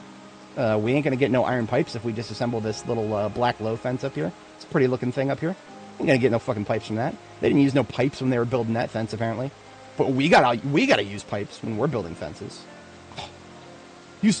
Using steel that isn't hollow when you're building a fence? Fuck no, you can't. Not in my game. Not in Lemmy's game. Fuck no, you can't. And, okay, maybe the devs will improve that. There's evidence they probably will. They could have very easily done it any time over the past year at this point, and they haven't. So, if nothing else, my criticism is going to stay focused on their priorities. The devs have not given a lot of love to welding, and that was my initial point, and I've presented my case for that quite thoroughly, I suppose. along with some quality yap. We don't hate the devs here. We do not hate the devs. We will poke fun at them in ways that would otherwise probably get us banned from Steam, but we do not hate them. I do not hate the devs. I think they have made a very, very good game here. I do absolutely fucking despise their priority system, and I pray like a loving mother would pray for her junkie son. I pray the devs of this game learn how to prioritize their time. It particularly bothers me because time management is one of my weak spots. So my own self-awareness gets projected onto others. And I'm like, oh man, these guys, they could do this time management thing so much better. So it's not just hypocrisy on my part. I recognize it because it's one of my own weaknesses, and seeing it hurt other people, or seeing it screw over people who like certain parts of the video game they're making, it sucks. It sucks. I wish the devs were able to just, give a nice rollout of features to everything they're working on at once, instead of just laser focusing on a couple things at a time. Laser focusing. These devs fucking 8 times scope with a green laser on it with these devs. They do not do shotgun or broad broach very much in this game. Well, maybe. The first build of Build 42, obviously, but beyond that, no. Yeah, you can make knives with blacksmithing. If you want to make... Okay, now when you say knives, I'm thinking you're probably thinking like anything that can be used as a tool or a short blade. I don't think there's much welding can do for you. Welding weapons do give you quite a few options for short blunt, long blunt, and axes. Believe it or not, a lot of the things you make with welding, like improvised welded weapons, that actually kind of look fucking cool, like the break disc, whatever the fuck it's called, the break disc two-handed weapon. That's technically an axe. It uses your axe skill. Not very good against trees, but yeah, that's a fucking axe. It's true. Yeah. Welded weapons are not the best. There is one welded weapon that, for some reason, I'm not currently carrying around, but I did for a while. Actually, no, I'm still carrying around. So, block mace. One of the only weapons that I'm currently carrying in one of my loadouts is a block mace. Why do I like this particularly? On paper, all of its stats, it's roughly equal to the damage and attack speed of a nightstick for short blunt users. Reorients my interests. I'm a level 10 short blunt, level 10 strength, so short blunt is very reorients my interests. However, the range of this thing falls off hard. Now, of course, all the best in slot for mace weapons, for short blunt, is mace weaponry. Despite it being short, though, it has to go on your back where the long weapons go. Fuck's up with that? When I think of short blunt right now, what I think is what goes on my belt. This lovely little hammer that's always on my belt. It's not just a tool. It's what I put in my hand when I'm taking tight corners. Because if I get grabbed, I want to have something in my hand that I'm level 10 with. That directly improves my survival chances.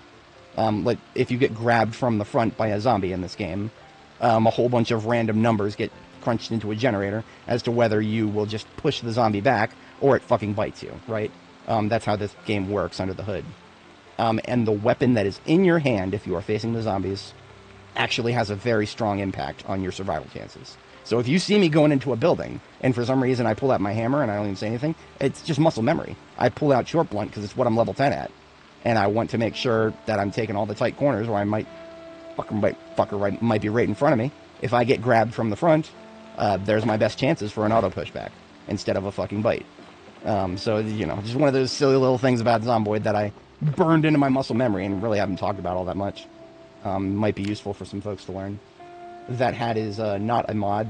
We only do 2 mods in the game right now. They're both, one of them is just something that reads the stat, your character's stats, and prints them on the screen here. The stat bar mod. I will never play Zomboid without this.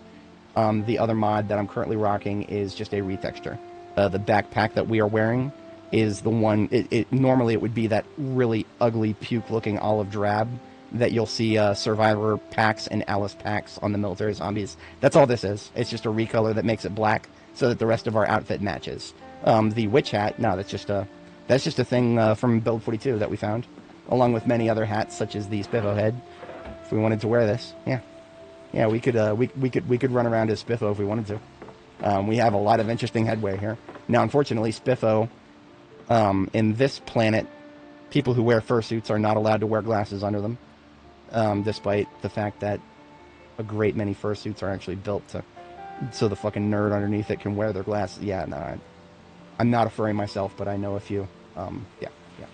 A lot of them are designed to be able to handle glasses, but not in this planet. In this planet, if you want to wear one of the cool-looking Spiffo heads or anything similar that covers your whole head, no glasses for you. So your character's short-sighted. Yeah. I mean, if I really wanted to, I could wear it. Who needs to see anything at max zoom? The fuck do I need that? I can still fight, right? But yeah, just a little bit of yap about the headwear in this game. It's fun. I like it.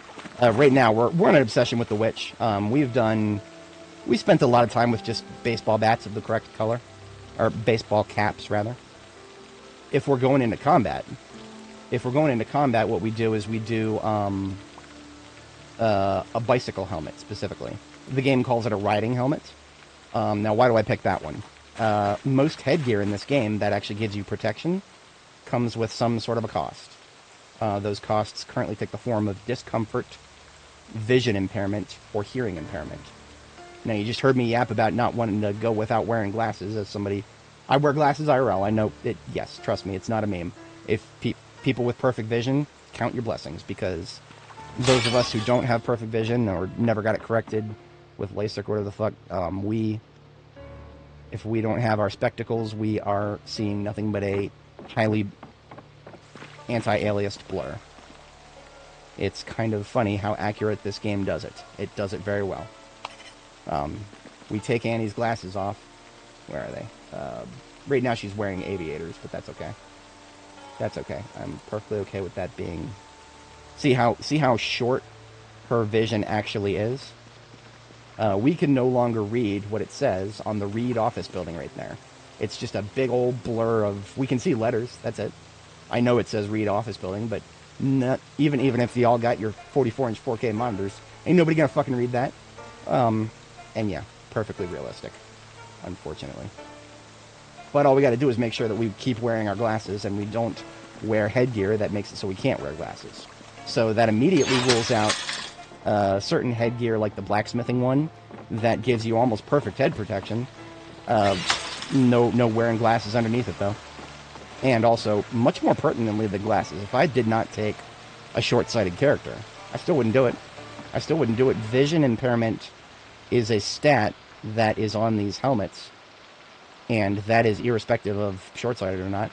What vision impairment manifests as is a narrowing of your view cone, right? So right now, if there is a zombie behind me, anywhere between the Volt Mojo electronics van or these little pillars right here, that's the extent of my current view cone. Also, there is a circular radius around my character, where if a zombie is behind me within that radius, like a tile and a half maybe, we'll see it, even if we're not looking in that direction. So your view cone doesn't actually show that there is a little circle underneath your character, where you technically can see behind, you got eyes in your back of your head at that point.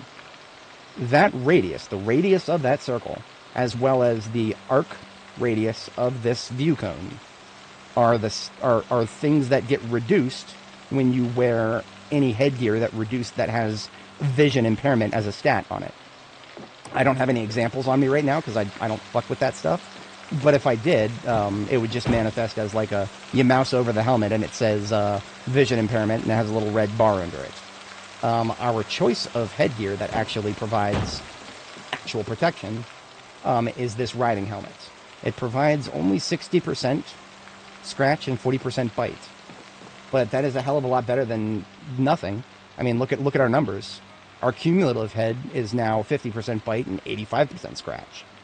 Thanks to some other things like the bandana.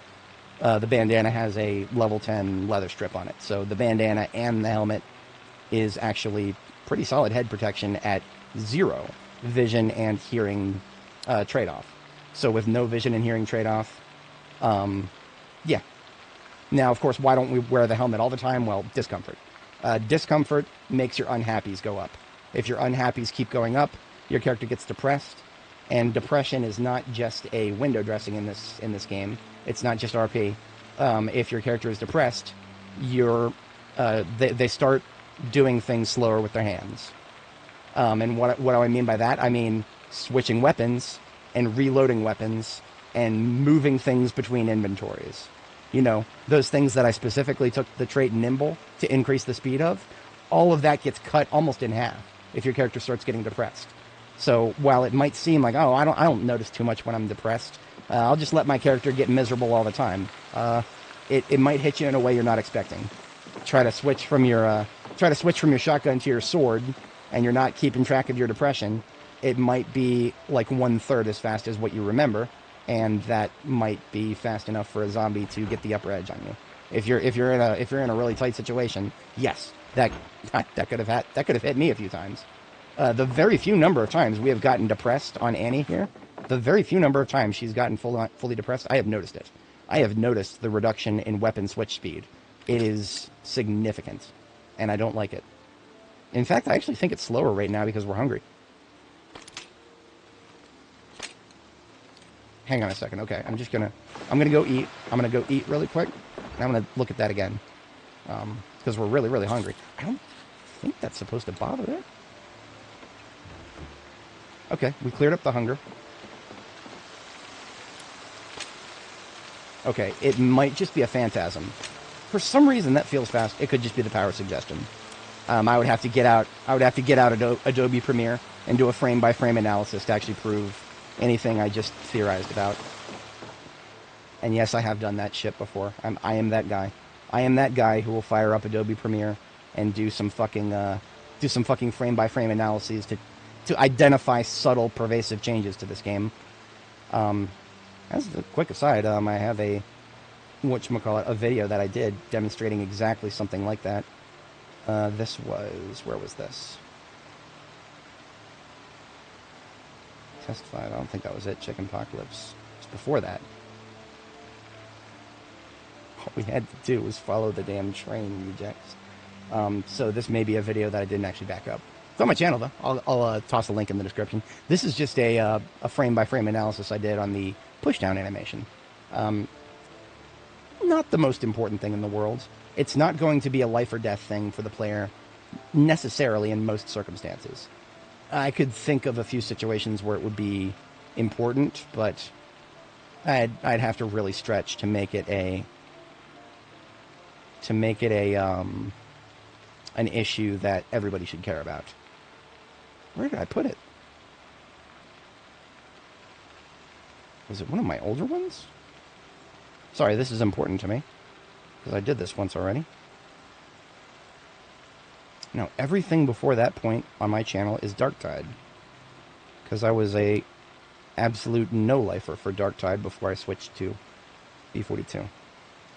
Probably scrolled past it twice now. Yes, okay, here it is. Zomboid B42, pushdown animation change. This came with 42.8. I'll just toss a link in the description and for the full video if anybody's interested. But the summary is I fired up Adobe Premiere and I analyzed my first bunch of kills that I got in 42.7 version of the game, and then I just did a frame count analysis for how long it took zombies to fall down when I pushed them. So on the right hand side of the screen, and at the bottom there's just a little frame counter. Wait for a push. That was an important one right there. Okay, so 1 second. This footage is recorded at 60 frames per second, so that is 1 second and some change. Yeah, so that's what it was in 42.7.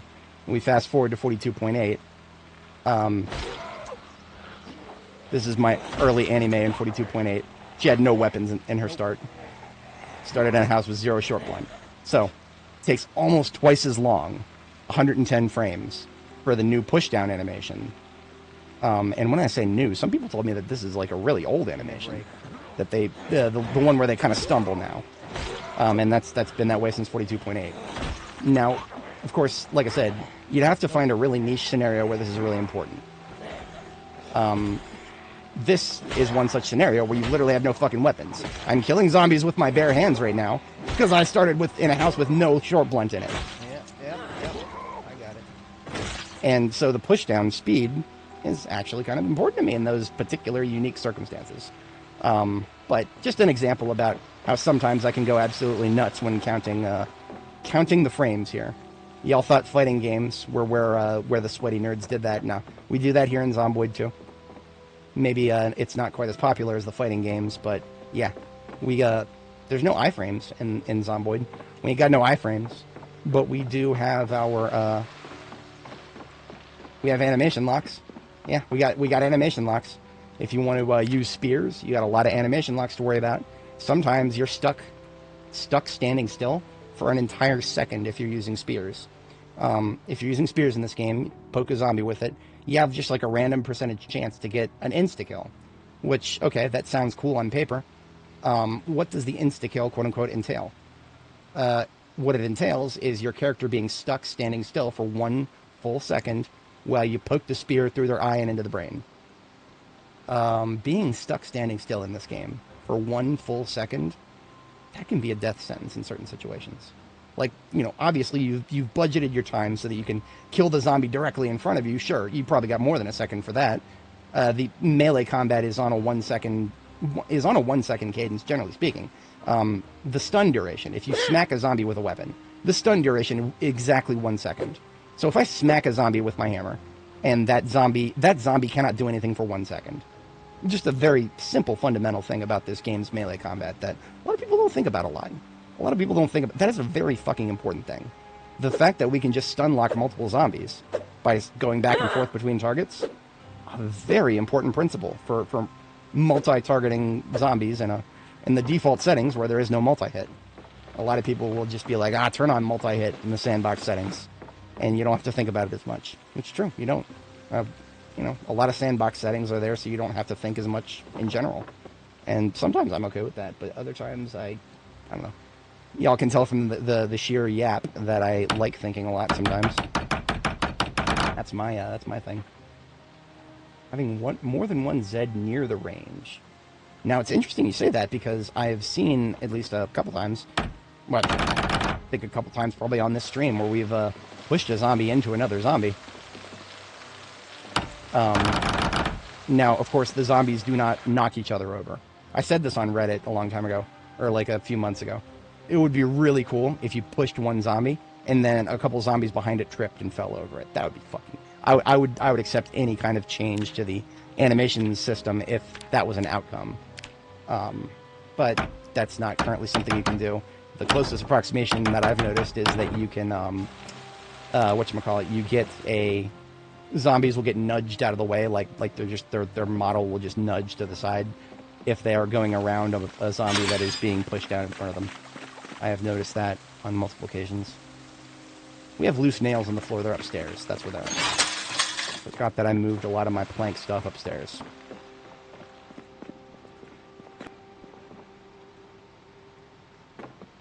What did I do with the nails? They were here. All in my backpack. Okay, I'm a doofus. Yeah, I have the nails. Yeah, the devs are officially working on Melee Ragdoll. Just like they're working on many other things, of course. But, the devs have, stated in, I don't remember exactly what update it was, Ragdolls are, quote-unquote, coming to Melee in the future. I think that was their phrasing. So they're cooking. They're cooking. Right now, for anybody, if you're not familiar with my streams, I played the vast majority of this character with ragdolls on, and I would prefer to do so. But unique to places where there are multi-story buildings. Every once in a while, if a zombie throws itself off of a building that is larger than 2 stories, the ragdoll will get permanently glitched. And that can lead to some really silly-looking ragdoll situations, like ones that are flipping across the screen, lerping across the screen, or just disappearing or reappearing, occupying 2 positions simultaneously. Some fucking quantum-ass ragdolls. Certain things like that can happen. No idea what causes it, only that I know it happens only around really tall buildings. Really tall buildings where you have woken up zombies on the upper floors. We actually witnessed it first because we went to the sanitarium. The sanitarium is one of the only buildings that I know of that has many stories, with zombies on every single story, that is not in Louisville, and is actually relatively isolated. One of the reasons we went to the sanitarium, no fucking loot there. There is no loot. Don't go to the sanitarium for loot. We went there specifically to practice for Louisville. We did a floor-by-floor sleep of the building, and that was what we, yeah, with cars and trailers, yep. And the funny thing is, I have not noticed, you know, running into a Zed with the car, haven't noticed that happening, causing any glitched ragdolls necessarily. But if you get a glitched ragdoll that fell off of a high-story building, and then you run into it, that has caused us at least one crash to desktop right here live on stream. It happened when we were at the sanitarium. So what that tells me is that the flipping, the funny ragdolls that are just flipping across the screen, they're not just visual distractions. They are something that could potentially crash your fucking game if you bump into them with a vehicle. And well, I mean, how the fuck are you going to avoid them when they are moving across the screen at the speed of well, it might as well be this game's speed of light. Yeah. Zed's becoming one with your car. Now that sounds like an accurate identifier of what we had. Thankfully, it just crashed us, and it did not result in a zombie hybrid abomination, or a zombie ambulance abomination.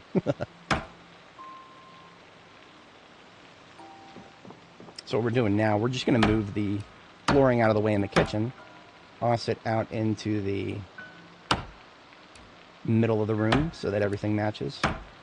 I expected to find more of this flooring elsewhere in Louisville. Nowhere near in the immediate vicinity.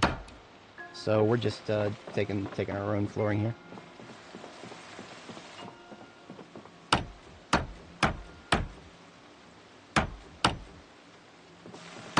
I think the ambulance is actually blocking it. Is it? No. That can't be it.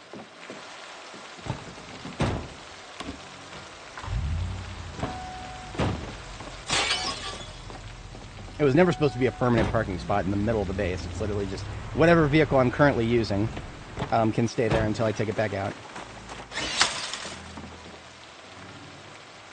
Okay, yeah, it was just the ambulance. It felt odd for a second there. Okay.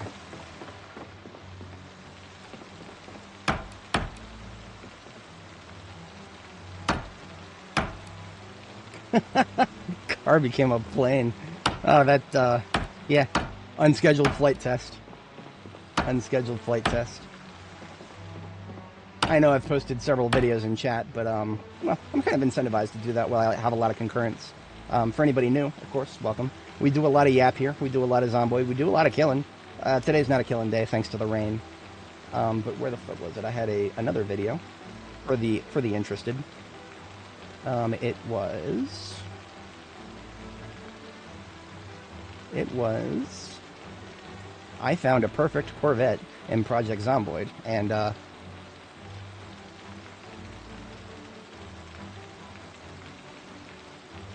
sometimes foreshadowing is relatively obvious. Hello.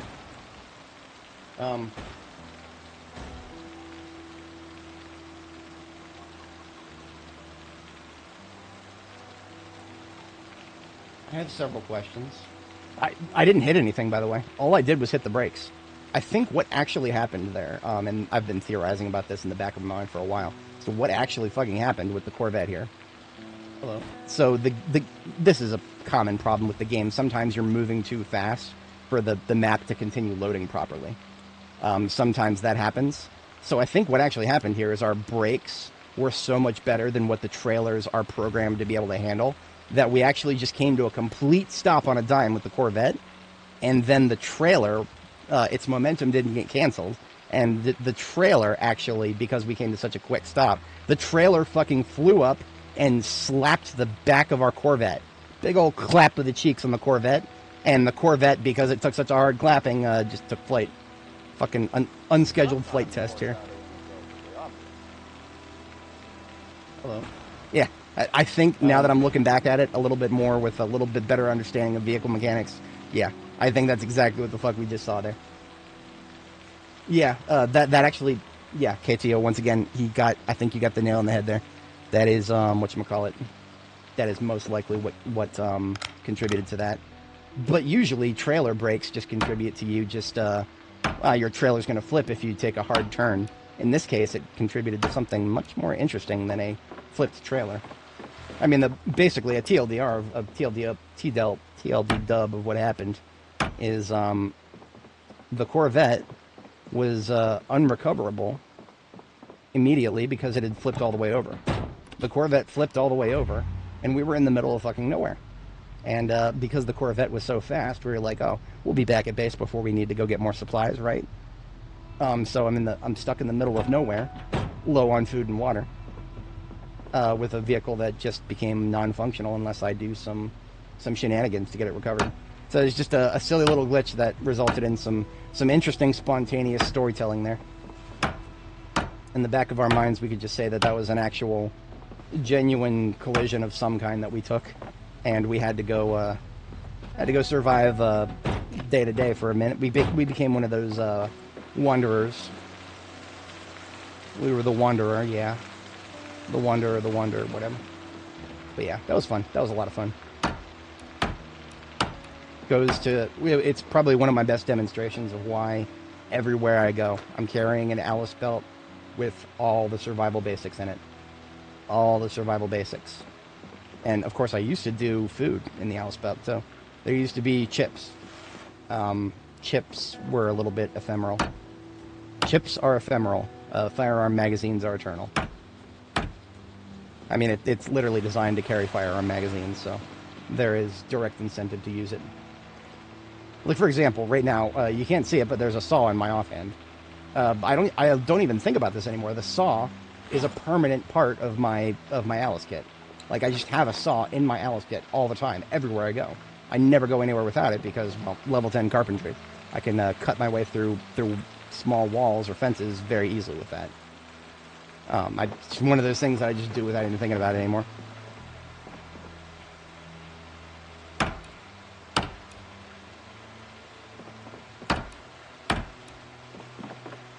Alright, that used up a little bit more than I would have preferred. Now, we could always go harvest more from the upper floors. We may do that, actually. 1, 2, 3, 4... Hang on a second. 1, 2...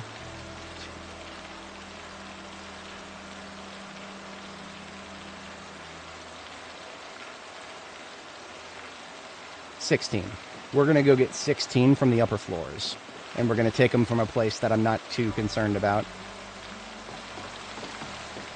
And the reason being is I do want to put tiles down in the kitchen, like pretty tiles. None of this ugly beige shit. But I also don't want to...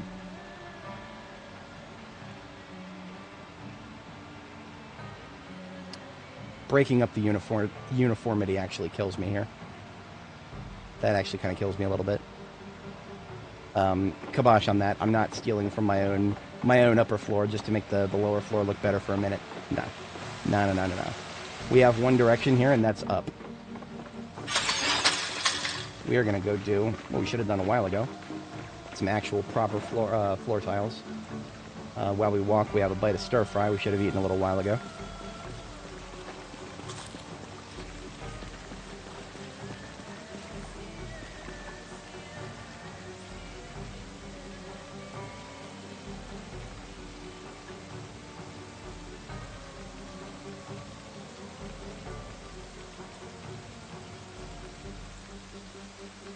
Okay.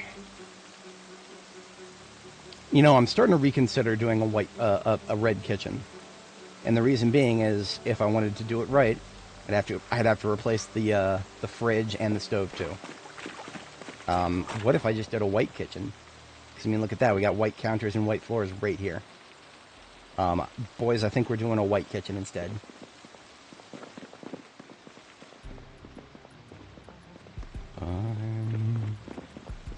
Dreaming of a white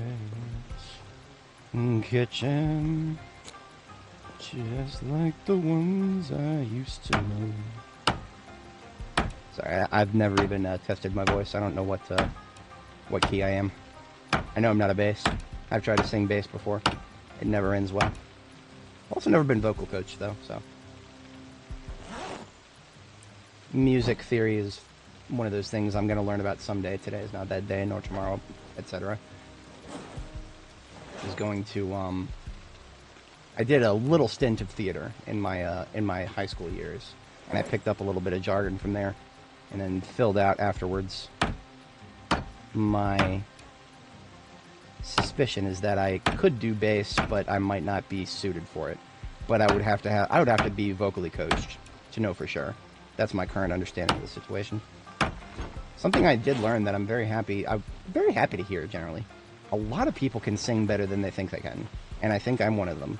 I mean, my fucking theater director and AKA teacher. His name was Mr. Curtin.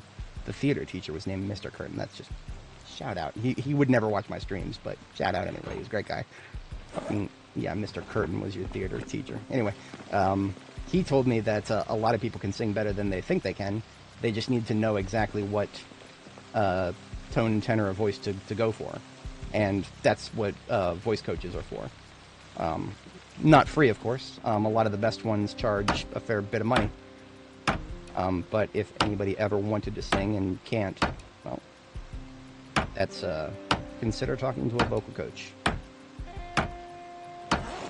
It was a bit of a white pill when I learned about that, because I was like, oh man, well, I know I suck at singing certain things that I try to sing, so why ever bother trying, right? Hearing that factoid probably made me about 0.2% happier in my entire life. I'm actually not the biggest fan of singing in general. Almost all the music that I listen to, up to and including what we're currently playing in the background, is instrumental only. I learned from the master on this. I am an instrumental supremacist. It sounds like a sinister thing, but no, it's really simple. If a song or if a music track does not have skillfully performed instrumentals, I'm far less likely to enjoy it. I mean, what is the human voice? It's just another instrument for music. Am I right or am I right? Yeah. And believe it or not, at one point I was terrified that I was tone deaf. I was actually terrified that I was tone deaf. I don't see how that actually could be possible with how good my hearing actually is.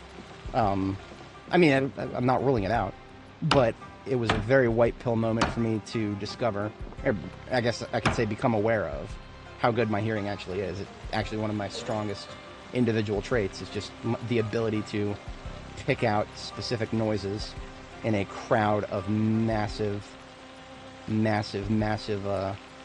noise pollution. It saved me so many times in Dark Tide. It has saved me so many times in this game right here that we're playing. Yeah, every single one of my live streams, you'll see me hear a sound and react to it, probably without even pointing it out. Sometimes I'll try to. Other times I'll just you'll see me turn around. And why am I turning around? Well, my surround right speaker is right here. You can see it over my shoulder. It was making a zombie noise.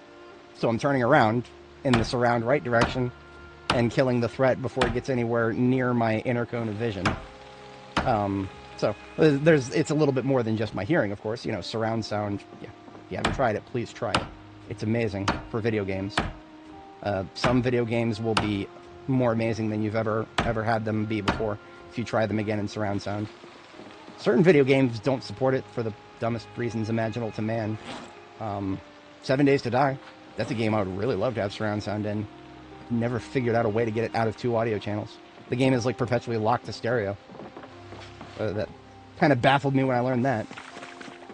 Anyway, smooth white for 1, 2, 3, 4, 5, 1, 2, 3, 4, 6, 7, 8, 9, 10, 14, 16 more smooth white, and then I don't know, 4 more checkered. Oh my god, is that true? Is that true? I have probably listened to Criminal by Eminem 1 or 2 times in the past decade. And yet, because of the sheer number of times I listened to it in my teenage years, because it was haha funny, edgy, the guy with the funny voice said the funny thing and I'm laughing about it, ha ha ha, autism is funny. Because of that, I know most of the lyrics to that entire song, and if I start reciting them, it's actually kind of hard to stop. It's like taking a piss. The words start coming out, and I'm like, wait a minute, I should probably stop. No, just keep going. It's really weird how that works sometimes. Like, just lyrics that you know by heart, trying to stop them, harder than it sounds. See, now that I'm consciously thinking about it. Windows tinted in my ride when I drive in it. So when I rob a bank, run out and just dive in it. So I'll be disguised in it. If anybody identifies the guy in it, I'll hide for 5 minutes. Stop there. I'm going to stop there. Actually, I probably should have stopped after that, because then M does these things that are just like these little subtle vocal floors, or these subtle flexes. That's the best way you can. In the rap game, these are just flexes, where he just takes a single rhyme and stretches it far past it has any right of being. One of the quotes that he said that I actually memorized like verbatim is, words that don't rhyme with each other on paper. You know, the poetry nerds say that, oh, there's nothing that rhymes with orange. Fuck you, yeah, there is. I pulled off the 4-inch orange door hinge. You just have to slur the word a little bit to make it so that it's still perfectly understandable what you're trying to say, but what you're actually saying is actually more of a rhyme than it would have been if you were saying it 100% correctly. Fucking brilliant, man. Despite all the weird shit he's done and said over his lifetime. Fucking genius.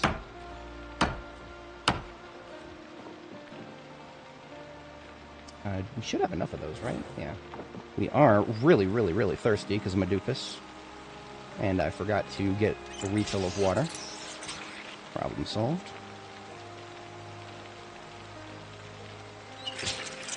Yeah, okay. I think we're going to have mostly enough flooring here. We're going to be short by like 3. And we can go get those when we fill out the rest of the center. I've got a vision here. It might not look like it. I have a vision, and it's coming along nicely. If you guys brave the yap long enough, you'll see it. Now, of course, what just tarnished my vision? Why are there these 3 ugly little streaks on this tile right here? It's not the tile. It's the floor underneath it. That's one of the reasons y'all saw me ripping up floors without really explaining. I didn't stop to explain it more than once or twice. The floor that I just pulled that tile off of, this floor right here, the underfloor, fucking gummed up and disgusting looking. I have to delete it and rebuild it. So I dropped the backpack full of floor tiles. Try not to fast forward too quickly, because then it stops. Get rid of the floor. Rebuild the floor. Put the tile back down. Look at that. No more ugly fucking streaks on my floor. I only had to literally delete what was underneath it first. I don't know if that's intended or not. I don't think it's intended. Like, I do think the devs kind of probably want there to be problems with floorboard rot. I mean, that's one of those Walter White quotes that people like. We've got wood rot, or whatever the fuck he calls it. We've got rot. I don't even remember exactly the phrasing. I laughed really hard when people started quoting that for no apparent reason. We got brain rot, Skylar. We got brain rot. Yeah, see, I didn't even notice it before, but look at that.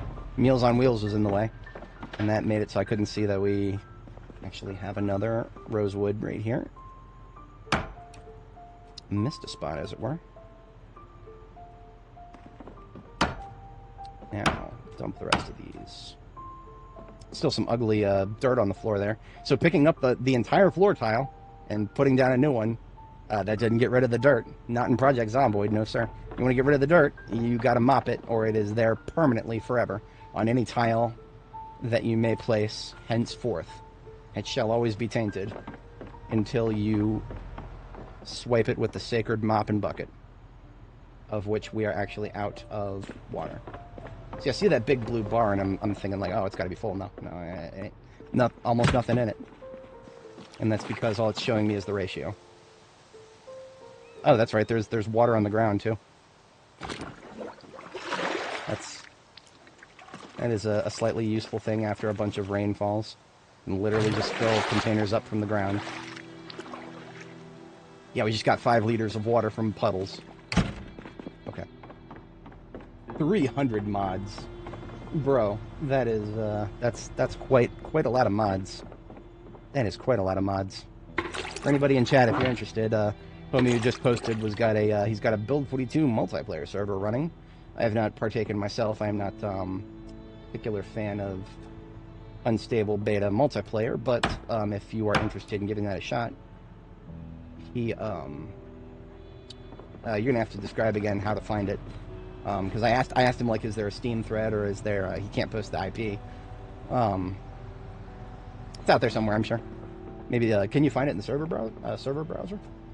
Is a question that I would be interested to know the answer to. Like, is there a server browser that will show you Build 42 instead of 1? Is that one of the things they have not finished yet? Speaking of unfinished. Looking for players, yeah. But, I wish you luck there. Like I said, anybody in chat, if you're interested, we do have a homie here who's got a multiplayer server. Definitely give it a shot. Okay, we're done with the broom for now. We'll put the broom away.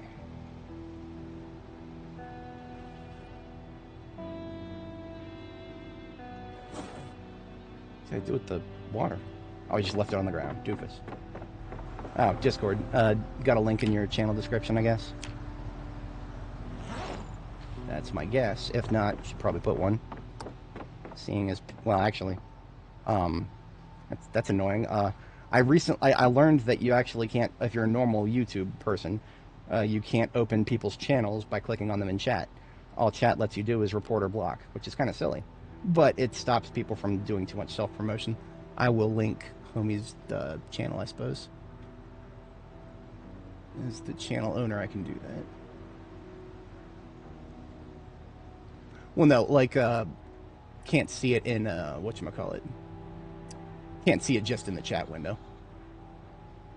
If you posted it in chat, we don't see it because, that's probably because it got eaten by a link. What I recommend, I would recommend putting it in your, I would recommend putting it in your channel description. And then I will, here's your channel. So, that's a way to link up with homie there.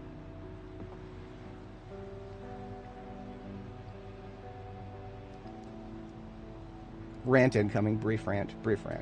The devs say they want to get away from right-click menus, which I kind of agree, but also, they just added a bunch of things to right-click menus to set things to be unwanted in crafting.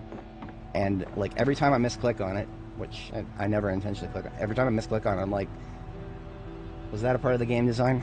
You're trying to get rid of right-click menus, but then you add those that I would never... I'm sure some people would use them. I get way too distracted by silly little red icons.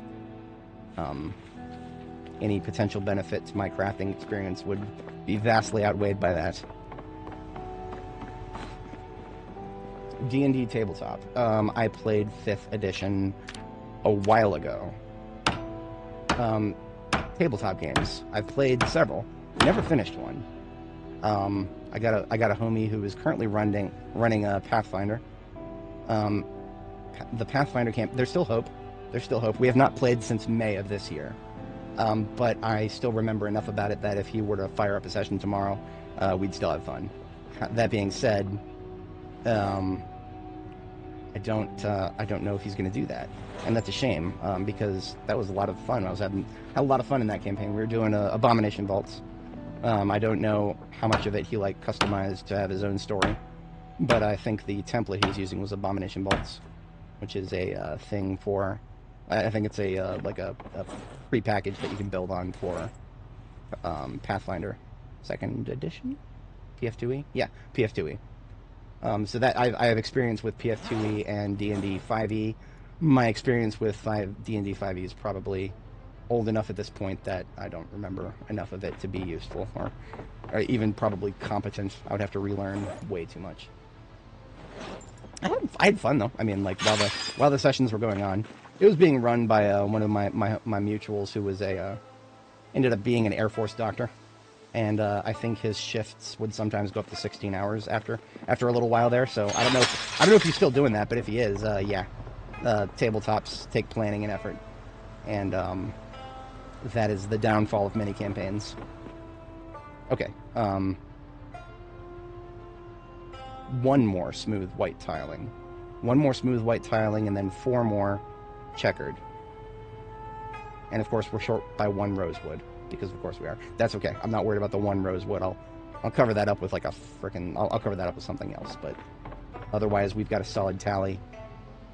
Problem being, we can't put Meals on Wheels back until that is sorted out, so we'll leave Meals on Wheels there. And hand carry anything we need. I feel like I could do it. I feel like I could DM a campaign if I... Now, something that I've complained about to my friends before. I don't know if I've talked about this too much on stream. Actually, okay, so I would be doing a Star Wars Edge of the Empire campaign right now. I don't want to make this sound like I'm a bad friend, but maybe a little bit to a certain extent. I stopped getting invited. Like, they stopped reminding me that the campaigns were happening. And I missed several, and now they're just kind of continuing without me now. And I feel really bad. I genuinely feel bad about that. But the thing that made it so hard for me to get into, just this is specific to Edge of the Empire, is that that was a lot more tabletop-y.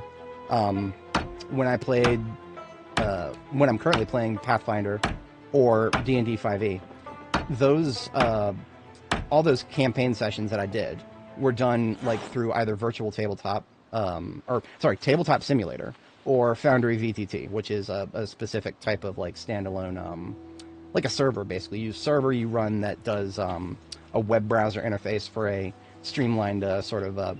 You can load up tabletop packages for it. I think it's by default it's Pathfinder, but my guy who was doing Star Wars Edge of the Empire, he kind of finagled it into that.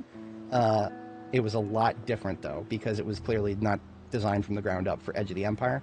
And Edge of the Empire had a problem that I didn't see at all with Pathfinder or D&D, where you could smell the Disney. And I hate to be so cynical about it. You could smell the fucking Disney from the way that the plugins that they had for Foundry VTT were... almost nothing had information in it. What they said was, here's a mechanic, here's a specific type of blaster rifle. Go to page 38 of this particular Edge of the Empire to see all the stats. And I'm like, dude, really? And they have to do that because of copyright. I'm guessing that Disney was litigious enough that it must not have been a good idea for the Foundry VTT folks to actually load things as simple as weapon stats into the fucking into the interface. That's my guess. I'm not 100% on that. Possibly a bit of a tinfoil hat thing on my part, but it makes perfect sense. That's why I said it. I can almost smell the Disney there. They're not as bad as Nintendo. Nowhere near as bad as Nintendo. But when it comes to hot button IPs, the C&Ds come out. The cease and desists. And sometimes C&Ds go out and you'll never hear about them. Just like the book burning that happens during discussions between book publishers and book authors. Biggest book burning ever, by the way, in all of human history. 1,000 times larger than Alexandria. Is the book burnings that we never hear about that happens when a publisher talks an author out of doing something that might not sell as many books. Nobody ever talks about that. I've never seen anybody ever talk about that. And to me, it's just such a tragic loss to the creative world. You don't see it anywhere near as much from many other forms of art. Maybe music. You do see it a lot with music, especially. I mean, Eminem, we were talking about him earlier. He literally made fun of the MPAA and the RIAA and a lot of other slap a parental advisory sticker on it. Some of his newer tracks reference that more than not. I couldn't quote any off the top of my head, but I laughed heartily when I heard it because he knows what's up, and most anybody who does music in this day and age knows what's up if your lyrics are even remotely controversial.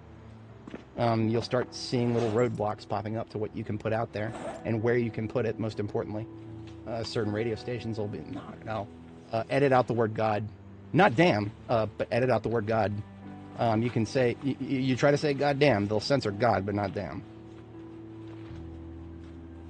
That was like the opposite of what I was raised to do. Well, okay. I was given a Catholic upbringing. My parents always recoiled if I ever used the Lord's name in vain. But I feel like a lot of people are interpreting me using the Lord's name in vain when I'm actually just asking for his help. I mean, if I see a zombie right in front of me and I yell, "Goddamn!" I'm not using the Lord's name in vain. I'm asking him for help because God help me if a zombie is right in front of me when I turn a corner. Am I right? No, that's just the way I look at it. I don't see it as that, but that doesn't change the boomer's mind. So, how were we short by 1 checkered tile? Did the yap finally beat me? I think it did. We are short by exactly 1. Okay. Worse things have happened. We also need cabinets. I'm going to do white cabinets along with the white floor. That's the only reason I decided to go with white, because we got these beautiful little white cabinets right here that actually have storage in them, unlike the red ones.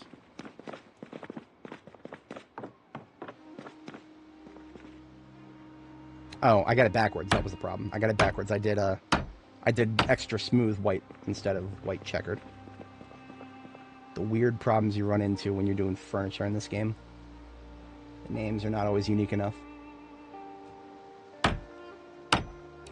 yeah. Appreciate that. Glad the app is pleasant to listen to. I know that there's a surprisingly large number of people who and I just see this through YouTube analytics. A lot of folks who just put me on a TV instead of, like, you know, I expected most of my audience to be like, I don't know, the gamer type, maybe a laptop, maybe a tablet, or just a desktop. But surprise, like, we're talking like 40% at one point. Almost 40% of my viewers slap me up on a TV, which actually perfectly explains why I have like 34 concurrents right now, but only just a few folks are engaging with chat. That's probably one of the biggest reasons right there, is just the fact that well, they're watching me on a TV. They ain't got no keyboard in front of them. They're probably doing something else and just putting me on as background noise. Which, I mean, I threatened me with a good time. I always like some good background noise. Some people would be offended by that. Not me. I'm always on the lookout for good background noise.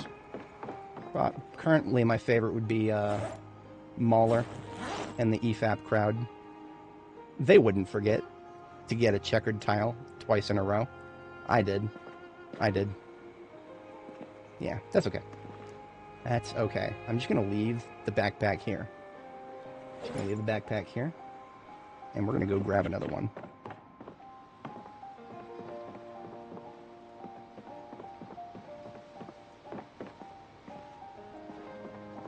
Ended up with an extra plank. We'll just toss that. Okay. Modified Wii U. Okay, that's a neat. YouTube analytics would just class that as other, most likely. Actually, no. I think they roll consoles all together. There was you know, like Xbox, PS5, or whatever. Yeah, I think YouTube just rolls those all together in the analytics. I have a screenshot of my analytics I've been referencing a lot. It's kind of old. It's from September, but it is a YT91225. Okay, yeah, it does not have the device breakdown here. Just the age, gender, and subscription, and most importantly, when my viewers on YouTube. This is kind of where I finally figured out, okay, my streaming schedule has got to be focused strongly on mornings for my time if I want to reach the people who like to see my stuff. So that is one of the reasons my schedule is kind of coalescing into something more sensible here. Right. I know that, so I think it focuses on the web browser as much as it can, and then when it can't, then it starts pulling more device specifics. Because, like, you know, I think the user agent is one of the easiest strings to check and code these days. Most web devs, of course. I've given my opinions on web devs in the past. I don't hate them, anyway. We will reserve the web dev yap for another time. We've already got 3 white counters. That's actually probably fine. That's probably fine. Yeah, because, I mean, obviously, you know, it's running Linux, but then what is there's only 2 web browser engines to extend from, Firefox or Chrome. No, of course, there's a couple of others, but realistically speaking, there's really just 2 web browsers out there. It is a duopoly to the nth degree. Firefox or Chrome. And the best part about that is who bankrolls Mozilla? Same people who own Chrome now. I don't think DOJ hit them at all with that when they hit Google with their little antitrust slap.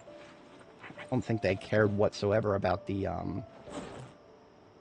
Oh no, okay, it was a focus of the fact that they were giving money to Mozilla.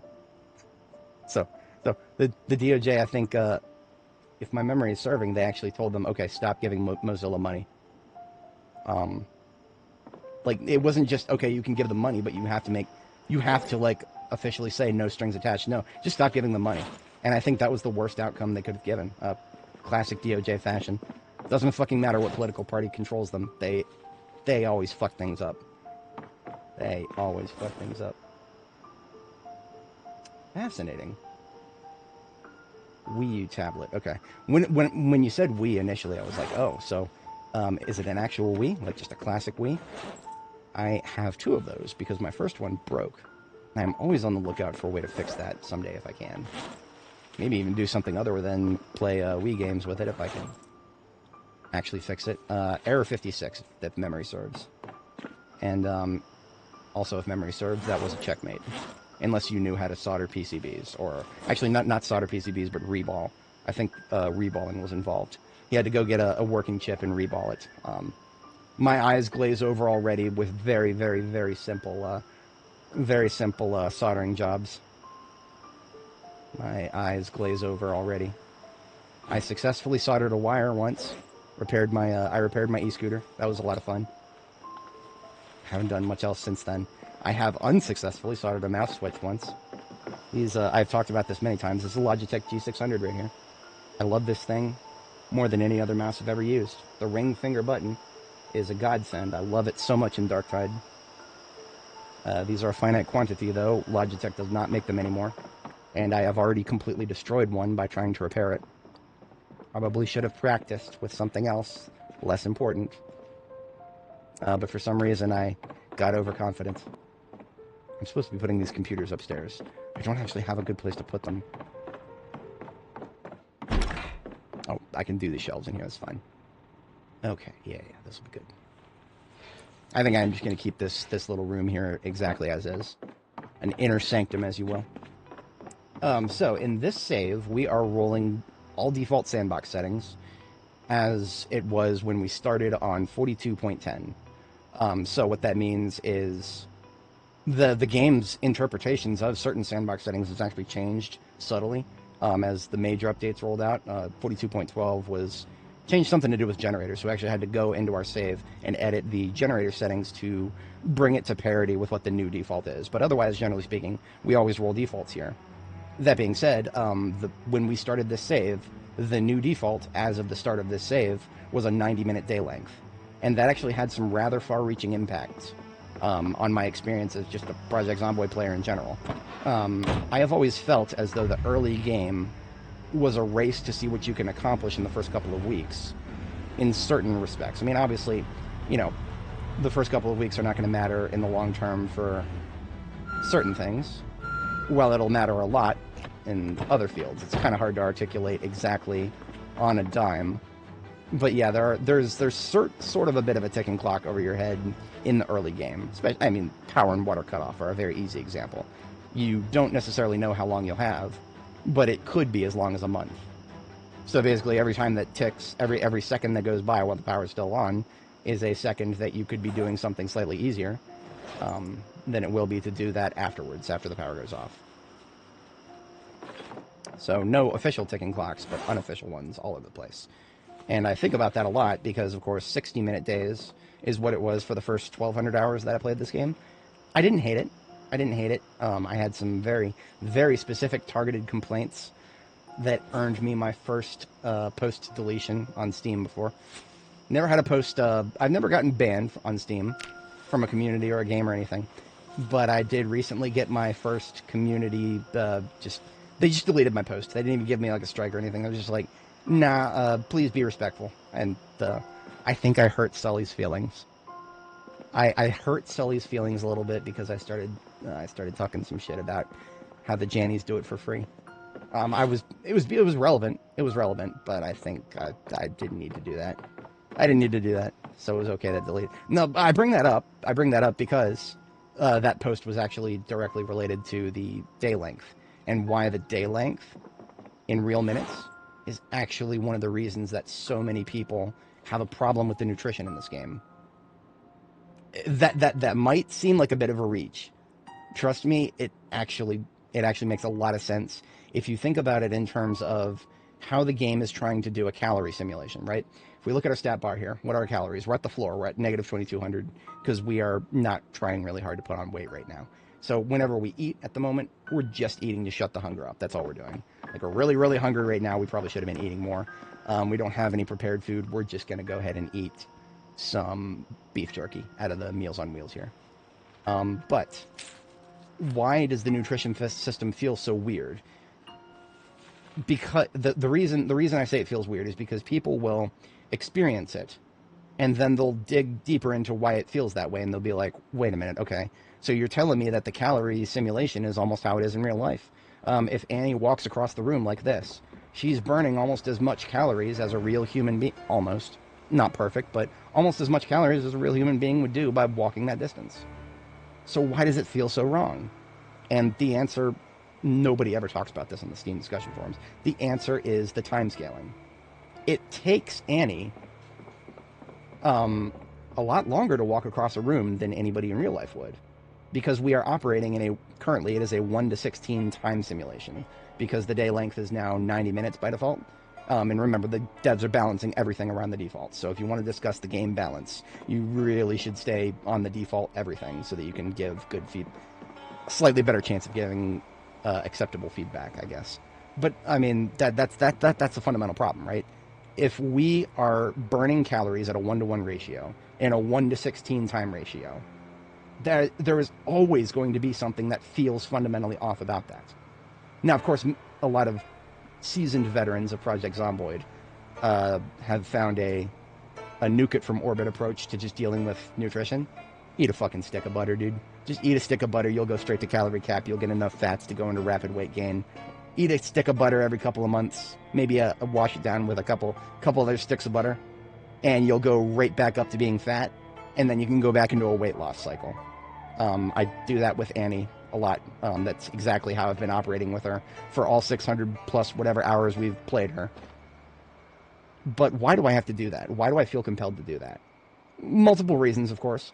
The fact that the cooking system is so unoptimized. Let's just call it unoptimized. I don't dislike it. One of the best cooking systems in a survival crafting game I've ever seen. Custom recipes everywhere, but we can't streamline it. I cannot do, hey, I want to make this stir fry with 2 kale and 2 rabbit meat and 2 oils, olive oil and vegetable oil. Why can I not just have a cooking menu where I just click a button and it whips all that together for me automatically? No, if I want to whip that up together, I have to right-click 8 times minimum, and then I have to stand in front of the oven and wait for it to cook, which that part is not a problem, but you kind of see where I'm getting at. The action economy is very not served by trying to do calorie maintenance as a normal human being would. Normal human beings will cook themselves a stew with tons and tons of calories in it, and they will probably eat 3 such stews a day. In this game, you're lucky if you remember to eat when you aren't getting nagged by the hunger moodle. I very rarely do it. I eat in response to getting hungry, and that's it. That's not how people operate in real life, and the time scale situation is directly contributing to that. So, just a little ramble on the time scaling and why I do think 90 days are better. 90 days are better than, 90 minutes a day is better, in my opinion, than 60 minutes a day. But, of course, the solution to that problem is not to just make it a 1-to-1 time ratio. I think the real solution to that problem would be bring the nutrition ratio into something a lot closer to the time ratio. It's a lot of work. The devs, in their infinite wisdom, have already made a 1-to-1 calorie simulation. And all of the nerds on Steam who only think about how, ooh, look at the code, look at how accurate this is to real life. All those nerds are clapping like seals every time this comes up on Steam. 100% of the time this comes up as a criticism. Something feels weird about the nutrition. Actually, if you look at the calorie count, that is a very pervasive problem in this game right now. And I will never not call that out when I see it, because it's holding the devs back. I don't think anybody has really sat Lemmy down and said, hey, dude, you just got this really big fundamental problem with attrition, and here I can describe it in, like, you know, one paragraph. I don't think anybody's ever really sat him down and told him that about the nutrition. Maybe he knows and he just doesn't care. Nutrition has not been touched at all in B42 yet. Maybe that's just something that is not on the priority list. So maybe priorities have been the final boss all along. I don't know. The devs don't talk to us. The community managers talk to us. And the community managers are not mind readers. Sully does not know what's going on in Lemmy's brain. I don't know if Lemmy knows what's going on in Lemmy's brain sometimes, but it, you know. For anybody not familiar, Lemmy is one of the lead devs. There's two. I think, I actually watched a documentary with their names, their actual names. I already forgot them. I just know Lemmy, and I don't even remember the other guy's name, so. I just know them colloquially as the devs. I would certainly know more about them if they actually made their presence known, but for the entire time I've played this game, hell no. That was long past the phase where they actually talked to us. Those days are long over. These days we get the Jannies, and they do it for free. Why, you may ask? Do they do it for free? Now you're asking the real questions. I could be talking out of my ass. Maybe Sully is a paid staff member on salary, same as the devs. I don't know. I don't know. I ain't his dad, but I do know that a lot of them do it for free. The 7 Days to Die people do it for free. That was actually one that I was replying to when I made that little post there that got deleted. The 7 Days to Die mods do it for free. Because the Fun Pimps, despite making way more money than the Project Zomboid devs, the Indie Stone, they don't do it quite as much with it. Or I should say they don't have quite as far of a vision for it. They do hire people. They're just not the kind of people that you would think. Instead, they hire entire studios to make spin-offs of their marquee game. Spin-offs that nobody asked for, that nobody wanted, but we're gonna fucking get anyway because, fuck you, we're the Fun Pimps. You do what we say, or you don't have fun in our video game. Sorry, I'm a little bit cynical. Anybody who's watched my content long enough, I've played a lot of 7 Days to Die on this channel, and I probably will in the future. Right now, I'm sticking to Zomboid in the zombie genre. For now. I like 7 Days to Die. I think it's great. Got a lot of disagreements with the latest design decisions, as do a huge swathe of players. The total numbers are, of course, always open to interpretation, but there's a lot of us. There's a lot of us who are really tired of the Fun Pimps not deciding whether they want to make a sandbox or a RPG. Such a simple it's such a simple delineation that you would think that a game that's been in development for 13 years would have solved that problem a long time ago. No, they have not. They have not solved it. And even with their latest dev streams, where they actually came out and were like, "Oh, we're listening to you guys. We're listening. We're gonna do this, and this. We're gonna bring the glass jars back." Oh, that really made me laugh. That really made me laugh. If you're a player of 7 Days to Die. Or even if you're not, let me just give you guys a very quick breakdown of a really funny difference between 7 Days to Die and Project Zomboid. And this is eponymous. This will tell you a lot about both games. Project Zomboid, I got this little carton of cow's milk. I can right-click on it and go to Liquid Options, Transfer Liquid. And look at this. I can transfer this carton of cow's milk into this bowl. The bowl can hold 300 milliliters of liquid. So I can choose exactly down to the milliliter, using floating point math in all of its error-prone glory, decide exactly how much milk I want to put in this bowl. And if I want to, once the bowl has milk in it, you can put cereal in it afterwards. Yes. The devs actually made it so that you have to put the milk before the cereal into the bowl. I'm gonna leave that there. I'm gonna leave that there because I don't even need to explain it. But I mean, look at how much control I have over the liquid system in this game. Unbelievable. I love it. It feels so good. What do I do in 7 Days to Die? 7 Days to Die has water in it, of course. It's a survival game. You get 1 unit of water in the game. 1. There's 1 unit of water. That's it. Everything else, you know, there's other things you can drink. You know, there's tea. What does it cost to make that tea? 1 unit of water. What else can you drink? Something you get out of a vending machine. Not exactly something long-term sustainable. I would love to drink Crush, Mega Crush 100% of the time. I like that. I like the buff, but that I can't make it myself. So yeah, 7 Days to Die is so unbelievably dumbed down, as on the whole, that they are currently arguing about what form it should take when there's only 1 unit of water for crafting in the game. There's 1 unit of water. And people are arguing over whether it should be in a glass jar or not. And I'm just like, okay, yes, I did kind of find it cool that there were glass jars, that I could make them. Yes, that kind of felt cool. There's a little bit more to it than that, and nobody is paying attention to that, and it hurts to see. It's just like going on Steam and watching people talk about nutrition without acknowledging the timescale problem. It hurts to watch, and I want to jump in. Y'all see what happens when I start yapping, though. I yap a lot, and sometimes it just goes straight off into the void. I need to be strategic about when and where I actually deploy the yap.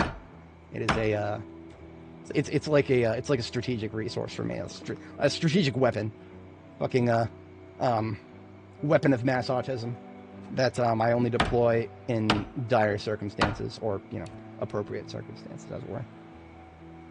You don't want to just jump into the conversation and be like, hey guys, everything you're talking about is missing the point. Here, why don't you listen to me? No, that's not how people work. They don't like being told that they are missing the point. That is not a good thing. People don't like missing the point, even when it truly actually happens. Speaking of missing the point, I only just now have I realized that the artwork I was hanging up on the wall here is a perfect match for the cabinets that were already there. I completely neglected that. That's okay. I'm not gonna go back or anything. I feel sad that I did not notice that. That makes me sad. That just means we're gonna find some different artwork. That's all that means. It's okay. Just gonna put the Water Beach Hill painting back into this corner container that was already there for that. Now, if we're talking about sinks that are not mine, picking a sink up can be a little dangerous. Might break it. Didn't break it. 25% chance to break it. But that's okay. We just put it back down and plumb it again, and we are good to go. But yeah, I have a lot of things to say about 7 Days to Die that did not make it into the review, and really didn't really make it into some of my live streams when I was actually playing the game. And the reason being is that I can't come out here and tell you guys that 7 Days to Die is not a good game. I have a lot of fun playing it. It's a lot of fun. And of course, everybody sensible is going to be like, okay, is the game fun? Are you having fun? And I'll be like, yes, I'm having fun. And so that's almost a way to shut down conversations, really. You're having fun, why are you complaining? If I had a nickel every time that sentence was posted in the Steam reviews section of any fucking video game ever, I could afford not just a down payment on a house, but I could afford a mansion. If I just had a nickel every time somebody somewhere on Steam said that. My God. That is such an effective conversation shutdown tool. And that's exactly what it is. Because, okay, it is a valid point to make. But where do you go from there? Where do you go from there? Like, I'm having a lot of fun playing the game. Here's how I think I might have a little bit more fun, and somebody else who maybe isn't having quite as much fun as me, maybe they will actually have a lot more fun if this particular thing changes. That's the Steelman way to frame it. But nobody wants to think that far. They want to get their dopamine hit of being correct, and just being like, hey, why are you complaining? You're having fun. You've got 2,000 hours in this game. Why are you complaining? You're clearly enjoying yourself, right? I'm not gonna straw man anybody. I'm not gonna straw man. There is a kernel of truth to that. Those of us who spend that much time enjoying something, sure, yeah, we're enjoying it. So we don't. Well, does that mean we don't get to have an opinion? No. Nobody would ever take it that far. But that's the way it shuts down conversations. You would almost guess that that's what they're getting at, and I do, of course, find that quite silly. But I digest. We are on the lookout for some more artwork for the wall in the kitchen. But otherwise, look at that kitchen. Look at that kitchen. I'm happy. I'm not like... If this was Riverside, I would have done a lot more. But this, for an outpost... Mwah. For an outpost, that's beautiful. I am very happy with that. Oh, Richard did 2-hour days. 2-hour days. Okay, interesting. I don't think I've heard you mention that before. That is, I did that for a very brief time when I played Build 41. Back when I played Build 41 a lot, I would actually, like, you know, screw around with the sandbox settings a lot and be like, oh, do I like this better? Do I like that better? Even at the tail end of me playing B41, I actually kind of started gravitating toward the default settings. If for no other reason, then I was like, well, okay, I turned the XP multiplier for these things to 10, and then I instantly leveled them to 10. Okay, so I just eliminated a part of the game that I could work towards in the long term. Right, that kind of mentality came up actually quite more than I would want to admit when I started tweaking the sandbox settings back in B41. So it is not just because I want to give feedback on the default form of the game that I play default. There is a little bit of enjoyment to it here. That enjoyment could be improved a lot. So I hope not too many people shut down the conversation when I try to talk about things that can be better. But yeah, y'all know where I'm going with that. Now, unfortunately, we got our second sleep in just now, and well, thick fog. Should probably listen to the radio more often. You know, what does thick fog do? Take a look at the crosshair on my firearm here. Look at that. Look at how wide that is. The wider it is, the greater your chance to miss. Yeah, unbelievable. Basically, you see thick fog. It's not just spooky Silent Hill time. It's spooky don't use your firearms because you're fucking wasting ammo time. That's what that is. I wish I could enjoy the ambiance a little bit more. I really do. I wish I could go outside and be like, oh my god, look at this thick fog. Let's explore a little bit and have some spooky moments. I'm sorry, guys. I'm sorry. I have 2,400 hours in this game. The spooky moments are behind me. I'm here for the combat. And what does fog tell me? Fog tells me combat's tomorrow or something. That being said, I actually was kind of itching to get back into a fight a little bit here. So what we're actually going to do, thank goodness we have a book to read. We're just going to read a little bit more reloading here. Pavel Moroz, Pavel Ushka. Multiple channels. I respect it. I have four YouTube channels on standard days, and then I have 2 others for lurking. I would never use the others for anything other than monitoring for the most part. Like I have whatchamacallit, my main channel here, and my one of my meme alt channels. I monitor my stream through other channels so that I can see what it looks like from outside the perspective of the person running the show. Kind of important for a streamer, in my opinion. You'll miss a lot of things if you don't look at things from outside in. And I just kind of do that with a different web browser profile instead of, some people like take their phone and watch the stream on their phone. That blows my mobile data. Even though I have unlimited, there's still actual limits. Okay. Yeah, good. I mean, videos are, okay, so with videos on YouTube, you can pay a few bucks to get them to appear in people's related tab. I have not done that yet, mostly because it doesn't apply to live streams. I can't pay a few bucks to make my live stream appear a little bit more in the related tab. So I'm going to be real with you guys. I think YouTube does that for free. So many people find my channel through what YouTube calls browsing features, which basically is the homepage and the related tab and all that other stuff. I think YouTube just does it for free for their live streamers. Like, I even notice this as a viewer. Like, I'll scroll through related tabs sometimes for videos that have nothing to do with live streams at all. And I'll just scroll all the way to the bottom and I'll be like, wait, why are there like 5 live streams here with like 10 viewers each? Wait a minute, I resemble that remark. Yeah, no, unironically, I do think that there's a little bit of YouTube pumping itself up a bit. Yeah, homepage and related is probably the strongest redirection. And the funny thing is, I'm a very strong advocate against the homepage. I don't like it. The YouTube homepage is actually, well, I'm sure some people probably actually get enjoyment out of this, but YouTube's homepage is YouTube saying, don't worry about what you subscribe to. We're going to show you what you want to see.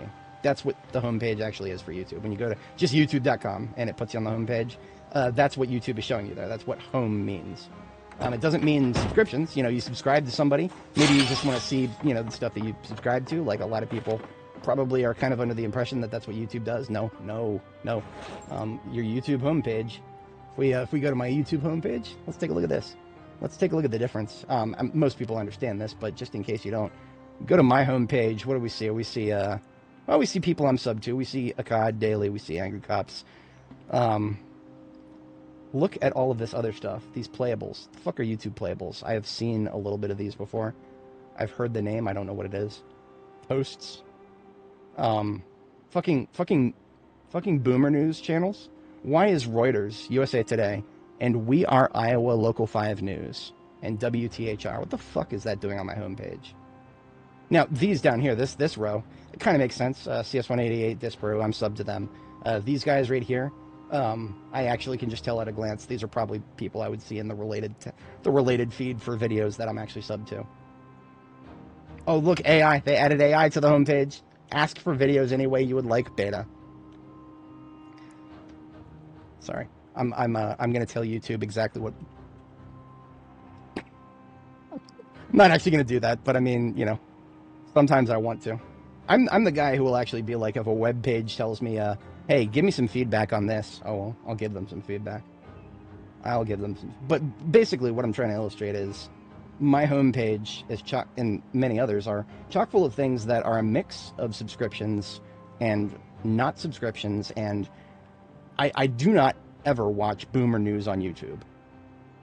Ever. I fucking never watch boomer news on YouTube. And yet, for some reason, big old row full of boomer news on my home tab. Why is that? That is because that is what YouTube wants me to look at. There is no other answer to that question. YouTube wants me to look at that. Yeah, I mean, so of course, I have noticed this a little bit with the folks who enjoy my content. I've noticed a surprising overlap sometimes with the... I have seen some people in chat that talk in my chat. I've seen them in the comment sections of some other people that I'm subscribed to.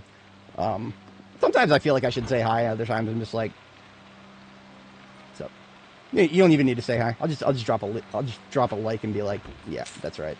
We got our bubble. But that's okay. I do know that my live stream does reach a very broad audience, so I'm always okay with that. But it's always funny to see the overlaps. There's definitely more going on under the hood of the YouTube algorithm that I know. I know surface level things and some things that are not very common, but other things still jump right out of my my field of vision. Now, we didn't actually meal prep for today. I'm actually probably going to be lazy and eat some junk food because I'm only 80 kilo. I wanted to put on a little bit more weight before going back into a weight loss phase. So what does that mean? Chips, soda, candy, of which we actually can find quite a lot in Louisville. So we're going to eat what we find on the road, and if we don't find anything on the road, we've got chips on the driver's seat right here. So, yeah. Homie in chat just now said, B41 is the best build, love the music. You're 100% correct on a certain level. All of the music in B41 is still there. You just don't hear it. You hear it like 5% as often as you used to. And the reason for that is the devs added a procedural sort of music thing that is unfinished and breaks very quickly, which is why we're actually currently playing the music ourselves in VLC here. All the music you're listening to is just the game's soundtrack on the medium variant. B42 split all the soundtracks into 3 variants. The medium variants of the soundtracks are what you would hear in B41. Basically, every soundtrack y'all heard in B41 is now just a medium soundtrack in B42. What causes you to hear a medium soundtrack play? It depends on your movement speed and zombie count attacking you. Combat music triggers after about 3 Zeds, and you have to kind of be like running around to start hearing medium music, and you got to be outside.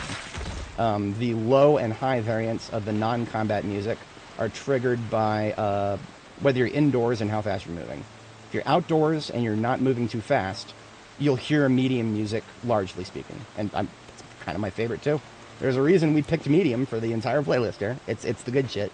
Homie in the chat was 100% correct. That is some of the best shit. Now, that being said, I do enjoy the high mixes contextually. I think Armin Haas did a fan-fucking-tastic job of some of the high remixes, especially for combat. And I just kind of gravitated in this direction, so I wanted to see how bad the fire department was, but it's empty. The fire department is completely empty. This is not quite as big as Rosewood, but close. And it's just empty right in front of us, right here. I've never been in here because there have been a lot of Zeds in this direction that I've just been really slowly chipping away at over time. So, not necessarily a novel experience. I mean, you know, it's literally just the Rosewood Fire Department reorganized a little bit. But threaten me with a good time, why don't you? I love me some firefighter axes, and I love me some light bars. One of the very few places for light bars to spawn is in garages like this one right here. But yeah. Tried to go back to B41. Yeah. Volushka there makes a very salient point. I did briefly play B41 again while I was on vacation. Yeah, that's right. Bro goes on vacation from Project Zomboid and plays Project Zomboid. No, but I was like, this is when B42.2 was the primary patch. I was on a snowboarding trip for like a week and a half, something like that. I was away from my main computer, and therefore what I ended up doing was playing B41 with my buddy who was traveling with me. And what we did was local LAN multiplayer. We just took a bidirectional Ethernet cable, connected my MacBook to his Windows gaming laptop, and fired up Project Zomboid, and it fucking worked. Not many video games you can do that. I was actually very impressed by that. Yeah, you know, is that a particular feat of engineering? Not really. It's Java. Java is operating system agnostic. Macs can run it. Linux can run it. Probably most of your fucking refrigerators can run it at this point. But yeah, that was really fucking cool. But of course, obviously, when I tried to get back into it, I was like, wait a minute, why is combat harder? B41 combat is harder than B42 combat. That was a very surprising thing for me to figure out. But I figured it out pretty quickly after going back to the B41 for a little bit after, what was that, probably about 200 hours in B42? That was tough. That was tough. I managed, but I mean, like, it changed all of my strategy for moving the Zeds around. Because in B42, Zeds move at 3 speeds. Fast, medium, and slow. In B41, Zeds move at 1 speed, fast. And the way B42 incentivizes you to do it is, deal with the fast ones and, you know, all at once, get them out of the way. And then the slow ones, you've got more options because they move slower. You can corner them, you can pull them apart. Usually I just pull them apart and kill them away from each other so that I don't get grouped up on.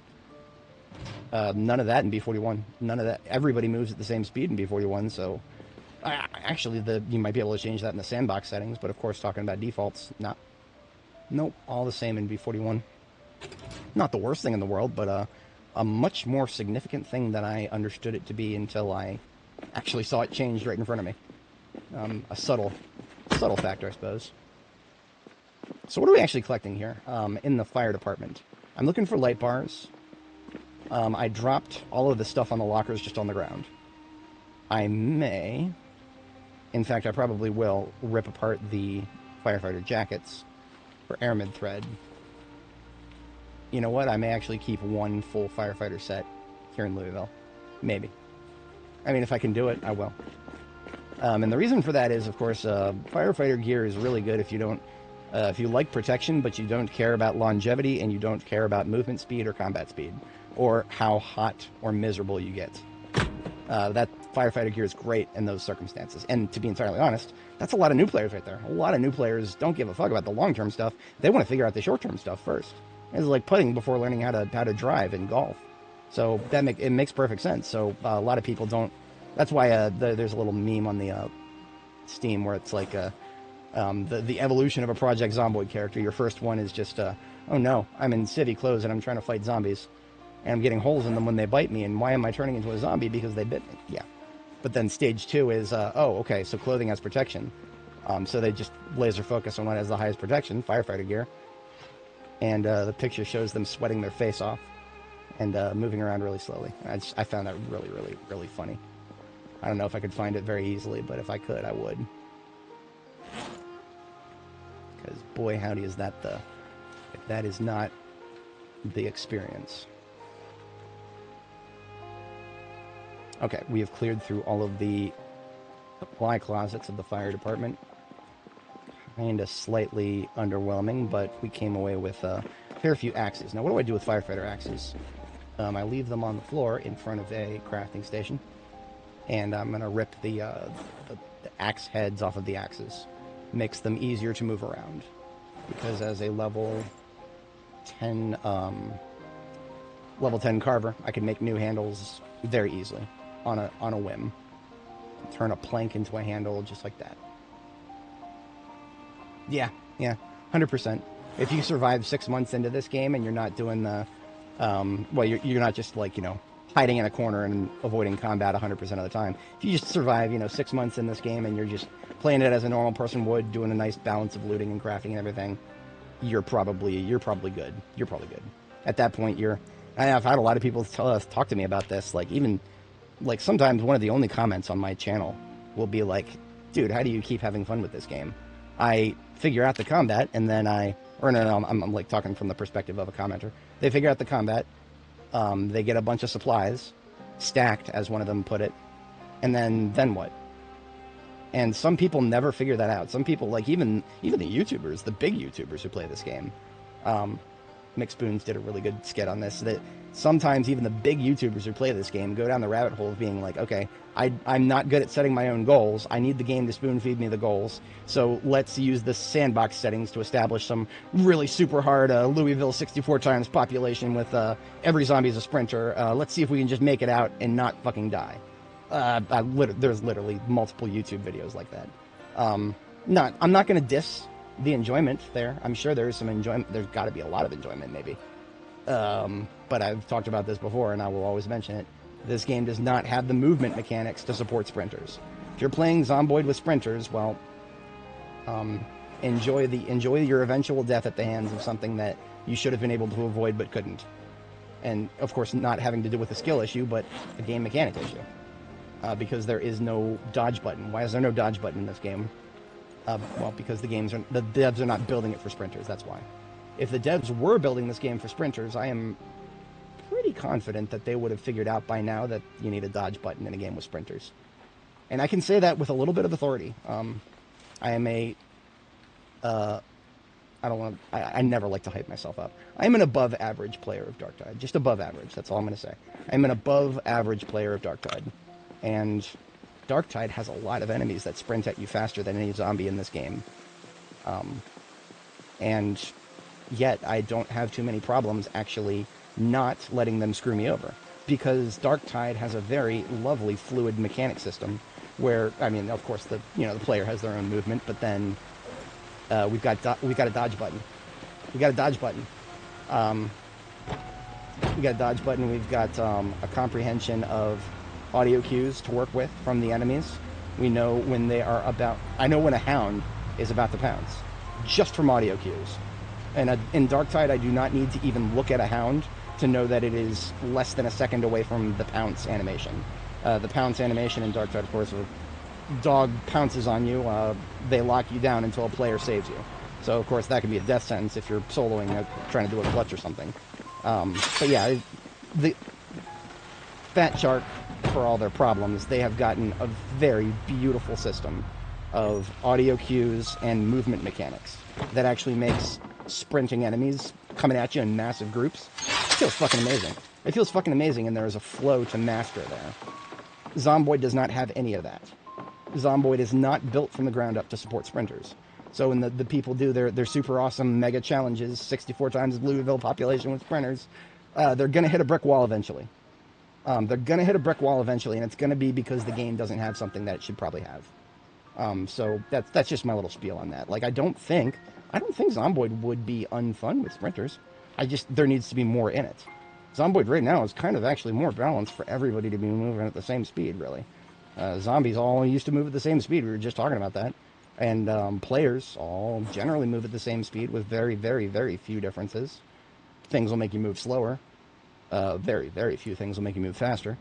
and that's a good thing. A very level playing field, as it were.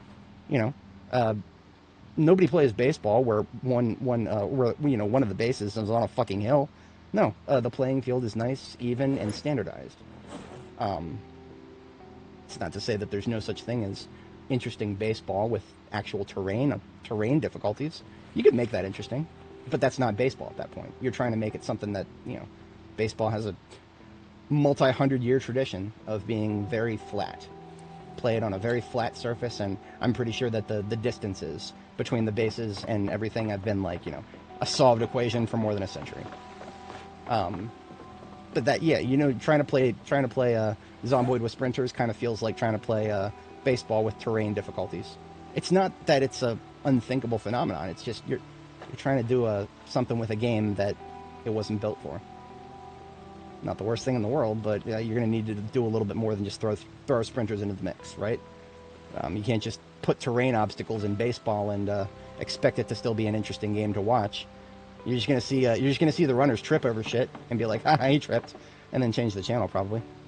I don't know. I mean, that was actually kind of hard for me to keep watching MLB lately, so.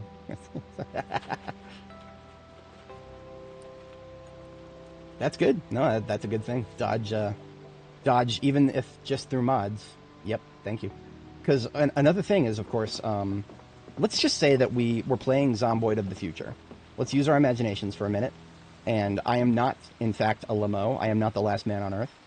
And there are NPCs, or, like homie in the chat there's got a multiplayer server. Maybe there's other players. What does that do to my threat analysis? Well, first of all, it annihilates my fashion choices. I would not be able to go everywhere wearing leather pants and a leather jacket and calling that a good balance. No.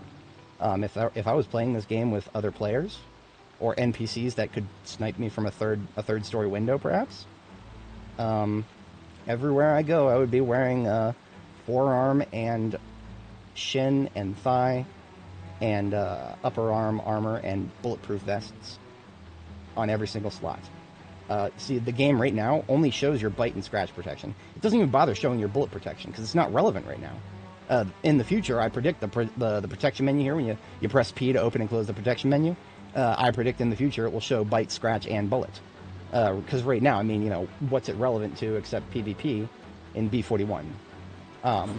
But I expect it will be very relevant in B42, or sorry, B40, whatever B40 adds human NPCs that may or may not be a threat that shoots at you. Yeah, that's coming someday. We mentioned this earlier in the stream. Project Zomboid is a colony sim. It just doesn't have any colonists yet. It just has the protagonist. You might think I'm memeing, but literally that's what the devs are doing with the balance right now. They are building a crafting system from the ground up that relies on there being a lot of people in a settlement who all have different skills and work together to make things happen. Because, of course, the alternative being what we do here, where we play one character for 600 hours and barely master, what is this, maybe 3/5 of the skills? Yeah, 600 hours with all the possible experience buffs gained, all the possible books read, all the possible magazines we could find. We did everything we could possibly do correctly. And we're, I don't know, maybe 3/5, maybe a little bit past 3/5 of the way through mastering all skills. I mean, of course, first aid. How do I level first aid? I've got to injure myself. Why would I injure myself? Why would I do that? So, I mean, leveling first aid, yeah, sure, you can do it. Walk around all day with no shoes on and you'll cut your feet. Why would I do that? What would I do that for? First aid is there to be had and never used, right? It's one of those things. It's like first aid is like nuclear weapons. You have them because you don't want to not have them, but do you actually want to use them? No, you don't actually want to use them. Even for the most bloodthirsty warmongers on the planet, nuclear weapons are almost never going to achieve your goal. Even if you're like some genocidal maniac, nuclear weapons are going to destroy the place that is full of people that you just want to remove the people from. You probably still want some of the stuff that the people have there. Maybe an entire fucking city full of potential useful resources. You would have to be a literal, absolute fucking, not just a madman and a warmonger. You would have to also be fucking I'm not going to use the full R word. Y'all know what I'm about to say. You would have to be that fucking stupid, and that's one of the reasons that, I mean, you know, the United States is the only country that's ever used nuclear weapons before, and they were 16 kiloton bombs, or what was it? They were at the kiloton scale, and the scale now is almost 1,000 times that. There's a reason nobody's ever used it. It's because it's just not a good idea. It doesn't fucking get anything done. All it does is deter other people from nuking you. Because if somebody actually is stupid enough to do it, well, there's 50 other countries on the planet that can do it back to you really quickly. Make sure you never do it again. So it's like, you know, MAD is a thing. It absolutely is a thing. Only really on the strategic scale, though. There are some people I actually follow on YouTube who are like, oh, Russia's going to start using nuclear artillery in Ukraine. You know, really low yield stuff, but it's going to... Ukraine is a country full of farmland. I don't know if... I mean, fuck if I know what's going on in Putin's head. The guy is a madman in both in the good and bad ways. But no. Fucking, I have no idea what's going on in his head. But Ukraine is full of farmland. Literally right now, there are people in Ukraine fighting and dying over farmland. I'm not even being facetious. Literally just patchworks of farms. And all of that ceases to be useful farmland if you get just a little bit of ionizing radiation into it. The plants go, the water goes. I mean, how many people like cesium in their fucking wheat? Or I don't know exactly what is good to grow in Ukraine, but I know that whatever it is, they probably don't like cesium in it. So even the most bloodthirsty dictatorial warmongers will probably not actually resort to using nukes unless they, I mean, it would probably just be out of spite at that point. Like, of course, you're applying reason to unreasonable times, but I mean, like, literally, it would probably just be out of spite. That's the only thing I could ever imagine that people would actually resort to nukes for, because it accomplishes nothing else. And, of course, I went on this fucking tirade because first aid is exactly the same. As weird as it sounds, first aid is there so that you don't have to use it, because the best policy is don't get fucking injured in the first place, right? Right? I just went on a massive geopolitical tirade because I wanted to talk about first aid. I mean, I'm saying this as somebody who actually has performed first aid on himself and others in a rather serious. It wasn't life-threatening. I've sustained some rather serious injuries and treated myself in the past. I had abrasions over, like, I don't know, 30% of the surface area of my shin once, and I just, you know, calmly wrapped it up in a fucking t-shirt until I got home and started breaking out the gauze. Started breaking out the gauze and the non-absorbent pads, because fuck me, do you not want to ever use a potentially absorbent pad? Don't ever use an absorbent pad where you should be using a non-absorbent one, because then the gauze sticks to the wound. I'm not gonna finish that. If you know, you know. If you know, you know. If you don't want to. It's not fun. You know, without even really thinking about it, I just kind of walked up to this table here where I already had some firefighter axe heads. Just putting the rest of them I just picked up just right here on this table. So now I need more firefighter axes. I just come over here with the plank and carve it into a handle and whip one together. It's great. I love it. Anyway, that is all the sorting that I wanted to do for now. Without really putting too much thought into it, we successfully looted a fire department. But what did I do with the light bar? Actually, kind of lost track of that. Did I put it... I should have put it in Jorgensen & Sons here. Jorgensen & Sons is a RTB vehicle.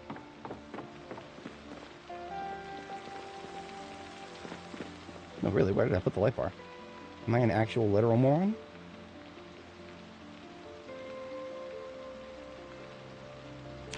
Don't answer that question.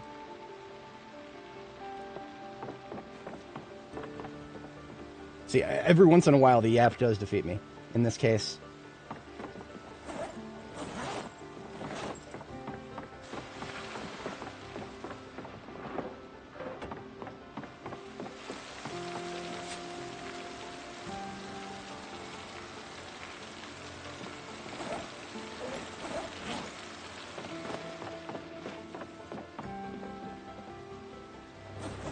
I genuinely have no idea what I did with those light bars. Okay. They'll turn up. They'll turn up somewhere. Just recently, the devs actually made it so you can drop them on the floor. I put them over here, didn't I? Yes, I put them over here. doofus moment, but thankfully I know where it is. What are light bars in this game? I like to drive around in ambulances and other emergency services vehicles because the light bars are extremely useful to gather big groups of zombies with. And how do you repair light bars when they get damaged? Other light bars, that's all. You have to use other light bars to fix light bars, and you cannot make light bars, so therefore you must find them and loot them from places such as that fire department garage. Thankfully now, I don't have to put them in a container. I can just leave them very conspicuously right there. Okay, hold on a second. You cannot add a light bar to a vehicle that doesn't have one. But light bars have a 3D model now. Can I LARP here? I'm gonna LARP. I'm gonna LARP. Bro's about to do some LARP. What if I wanted to have a light bar on a step van? We've got this little thing called extended 3D placement.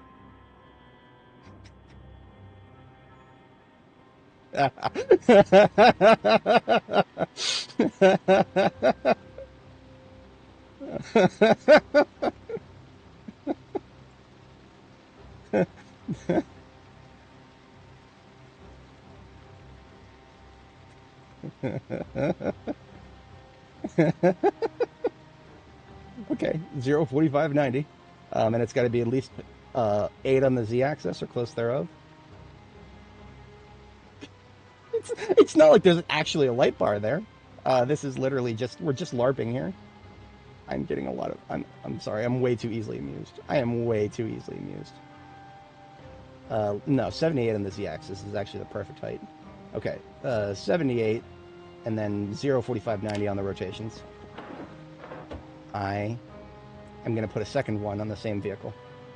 And we're going to have 2 light bars on one vehicle.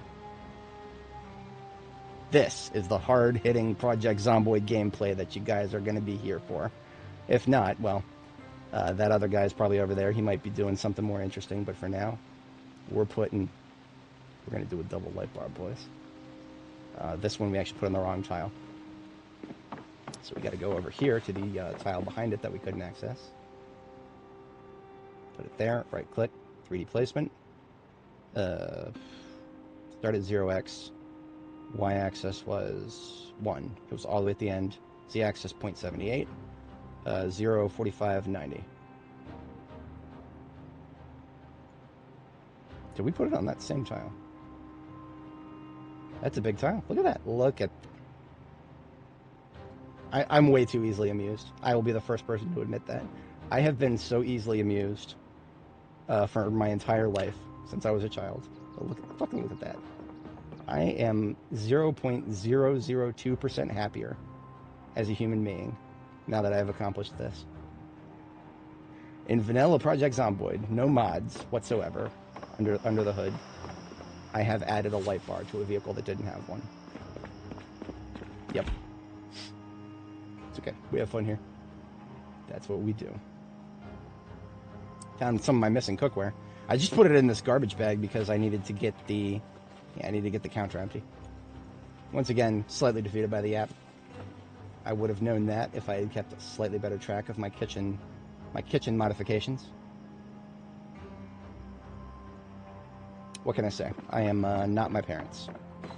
My parents are boomer house flippers who have bought and resold many, many houses and would probably not forget what they were doing with a home improvement project. Me, I have never actually owned a fucking home, so what am I going to be improving, right? I got a little apartment here that I'm paying more than my parents ever did for their mortgage, just per month for rent. I got that, but I'm preaching to the choir here. Anybody who lives in the United States in the current year, y'all fucking know what I'm talking about. Bullshit going on out here. And speaking of bullshit, the weather has cleared up. Beautiful weather now.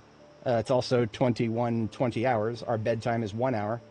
And if we drank coffee to put that off, we would have, like, I don't know, 2.5 more hours of daylight, and that's it. So, damn it. No, I'm not driving. This vehicle is going to stay where it is for quite a while, actually. I mean, I've probably committed to memory some of those rotations, so it wouldn't actually be that hard to put it back. But, no, that's going to chill there for a while. That's, yeah. Where did you get a light bar on your Scarlet Oak Distillery van? By the power of extended 3D placement. Extended 3D placement is a pathway to many abilities some consider to be unnatural. Speaking of unnatural, I'm gonna actually get some of these bombs out of the way here. Got a couple RTB bags here. Let's get a... I don't like this duffel bag. It's rough, it's coarse, it's here. No, this duffel bag right here, the light blue one on the ground, its icon is a navy blue. The fucking, the bag itself in the world is a fucking cornflower blue. There's a discrepancy with duffel bag icons that sometimes is way worse than others. Like this brown one right here, its icon is almost a perfect match. So this brown one here, that's our new mobile explosives bag. We already have an explosives bag. Now we have a mobile one because our explosives bag is actually a little bit too heavy. Duffel bag explosives that goes into the trunk, and then all of these generators and fire bombs and remote bombs in there they go. And look at that, the clutter has been reduced. The clutter has been reduced. My happiness has increased by 0.062% as a 10-minute buff. I'm making shit up. Somebody said I sound like I could be a good DM, so there's my practicing for it. We've got a bunch of M36s on the floor. Now we have 2 more. Oh, we picked up a block mace at one point because I wanted to show it. And I think somebody in chat, if you're still here, somebody in chat asked something about the weight of the block mace. And yes, the weight and the reach of the block mace is something that a lot of people won't notice if they're just looking at the damage and the swing speed, which is kind of easier to see on the wiki. If you're looking at the wiki, you're sorting things by swing speed and damage. You'll notice those a lot faster, especially crit. I look at crit, so all those things, the block mace is technically equal to the nightstick for. And of course, what am I specifically looking for? I'm looking for short blunt that can go on the belt that is better than just a fucking claw hammer. That's what I'm looking for. That is a lot harder of a search than you would imagine. The nightstick is technically correct. The nightstick is the correct answer to that equation. If for no other reason, the nightstick's reach is amazing. But eventually we will run out of nightsticks. We can't make them ourselves. And that actually bothers me on a level that is kind of hard to describe. Like, of course, I've got, what, on the floor right here? I've got 25 nightsticks on the floor right here. But why do I have these here? Because I have been raiding a police department in this specific area. I travel a lot. Am I going to be carrying all these with me? Fuck no. Am I going to have a lot of nightsticks with me where I go in the future? Not reliably. And so what I'm looking for, like with this block mace, is something I can build myself. This is a weapon that you build with welding. I can weld together a block mace, but apparently welding is not specific enough to weld together an equivalent of a nightstick, nor is blacksmithing. Now, I'm going to be real with you guys, that does kind of a little bit make sense.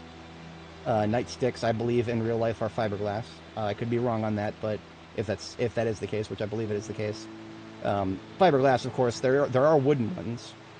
But I think even the wooden ones are like, very rarely are they actually just made out of wood, right? They're coated and reinforced with other things.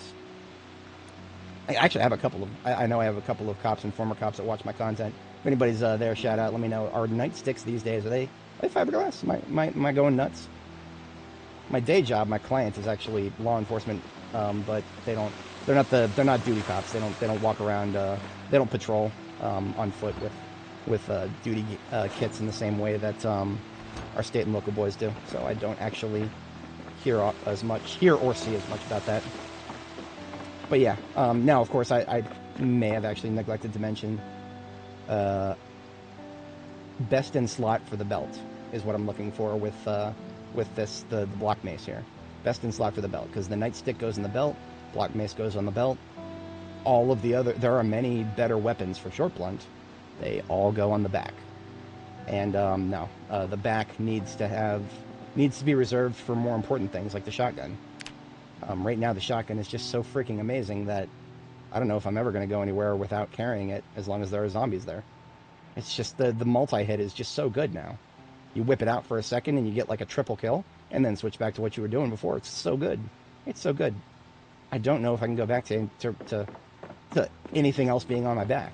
And just the reason for that, of course, being is that swords, despite their length, swords can go on your belt and your back.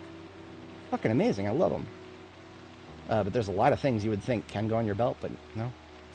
Nope. I cannot put a mace on my belt, even though the mace actually visually looks smaller than the block mace here.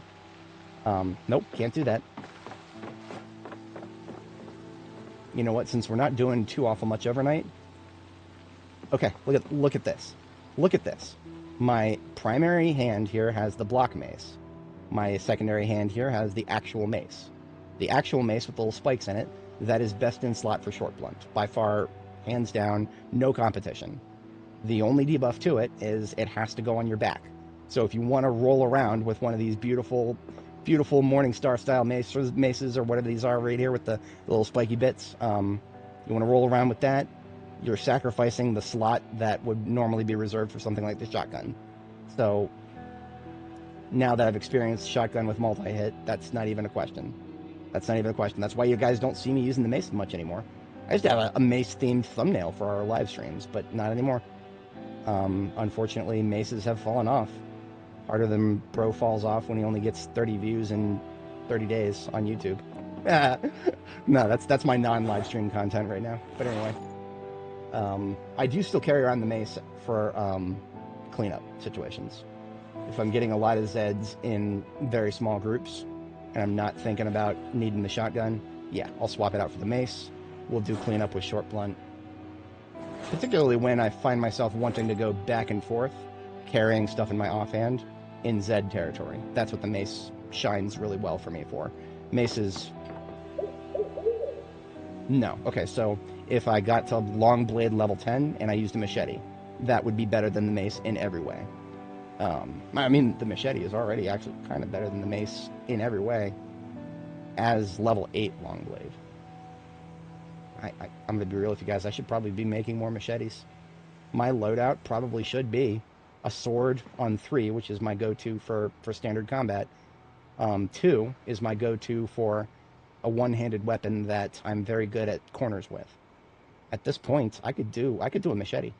If the zombie grabs me from the front, I've mentioned this before, the calculus is my weapon skill with what's in my hand, right? And if I'm taking tight corners, I got something in my offhand, and the hammer is in my main hand. It's not going to be all that different if it was a machete in my main hand. Because machetes are a one-handed version of a sword, basically. The damage is almost identical. It's just the machetes have a much lower reach for the trade-off of being able to one-hand them.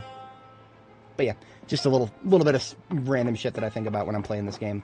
Sometimes I don't get it out loud, and sometimes I talk about it more than I probably need to. But that's what we do here sometimes, isn't it? Alrighty, so.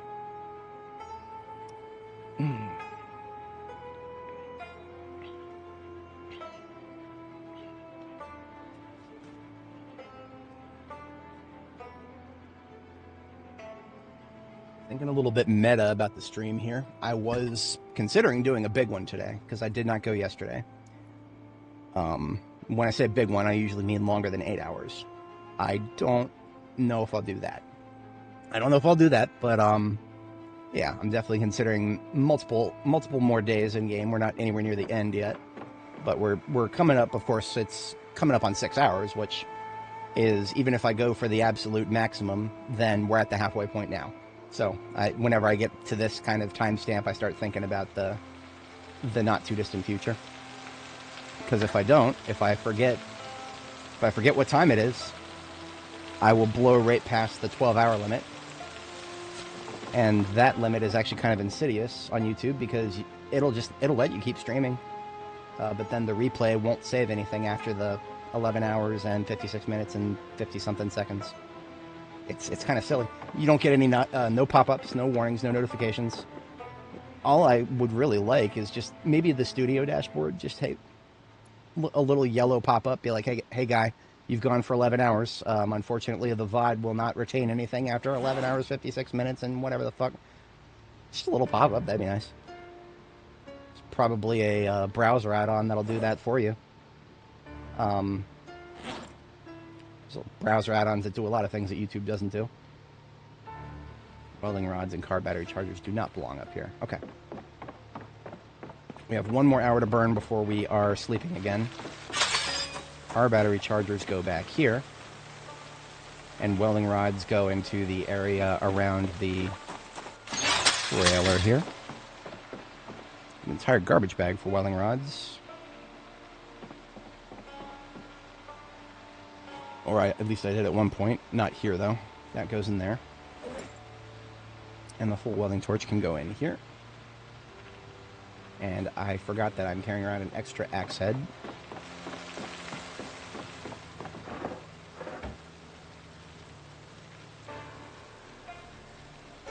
Oh, sharpening. So I have some axe heads that need to be sharpened here. And until I sharpen them, I'm not actually sure what the condition is at the moment. Let's just sharpen these, my own sword. And a couple of these here axe heads. Whoa, whoa. Did I do the thing? Yeah, okay. I accidentally clicked the wrong button. I clicked the wrong button. I hit dismantle instead of sharpen. Isn't it amazing that I just accidentally carved a couple of extra small handles? You are making mistakes.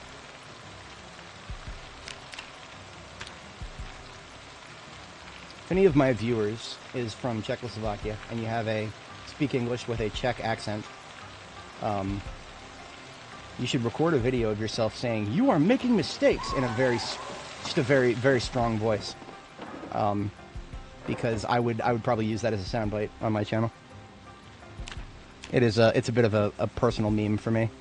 From Stargate Atlantis, if anybody's ever watched that, I enjoy everything about that. I enjoy everything about SGA, and that one scene in one episode, I don't even remember which one it was, where Zelenka said to Rodney, he just kind of looked him straight in the fucking eyes. He's like, "You are making mistakes." And he fucking just shows him something that just shoves it right in his face. I need that to play for me a lot. I need people to tell me, "You are making mistakes." The accent just makes it stand out more to me.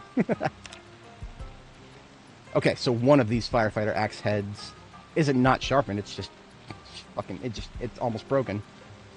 So that is just going to go in the RTB bag. We're going to break it down later at some point, maybe.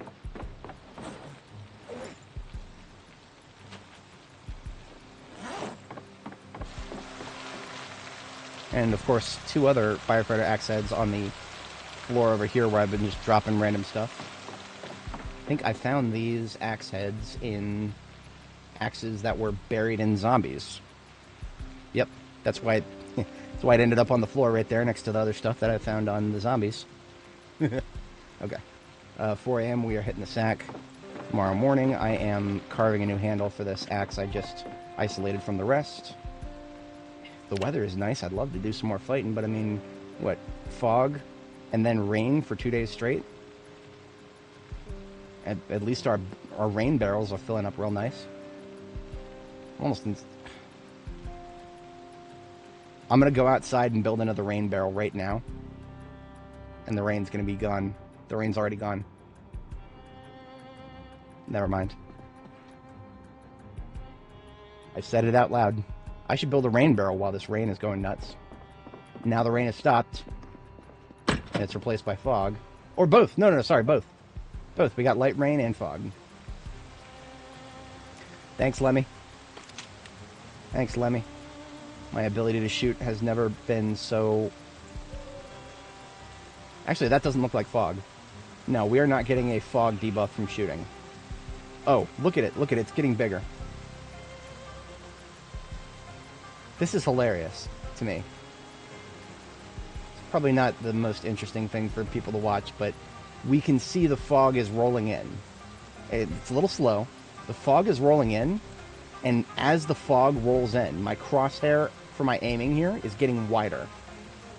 I guess anybody watching the replay would want to watch this at like 1.2 times speed or whatever the fuck. But that's exactly what's happening right now. We are watching my aim get worse in real time as the fog rolls in. Never been able to do that before. I mean, obviously, we've seen the after effects of it, but look at that. That is just the easiest way to illustrate, beyond any shadow of a doubt, that yes, the weather is absolutely annihilating things in real time, in 4K. Anyway, that just means that the fog that we're seeing is not a cosmetic part of the rain. No, it's actual literal fog rolling in. Which means another day of not peak combat. Hold on a second, what's going on here? Okay, we're good. Saw my light go out, and I was like, wait a minute, did the power go out? No, just a bulb.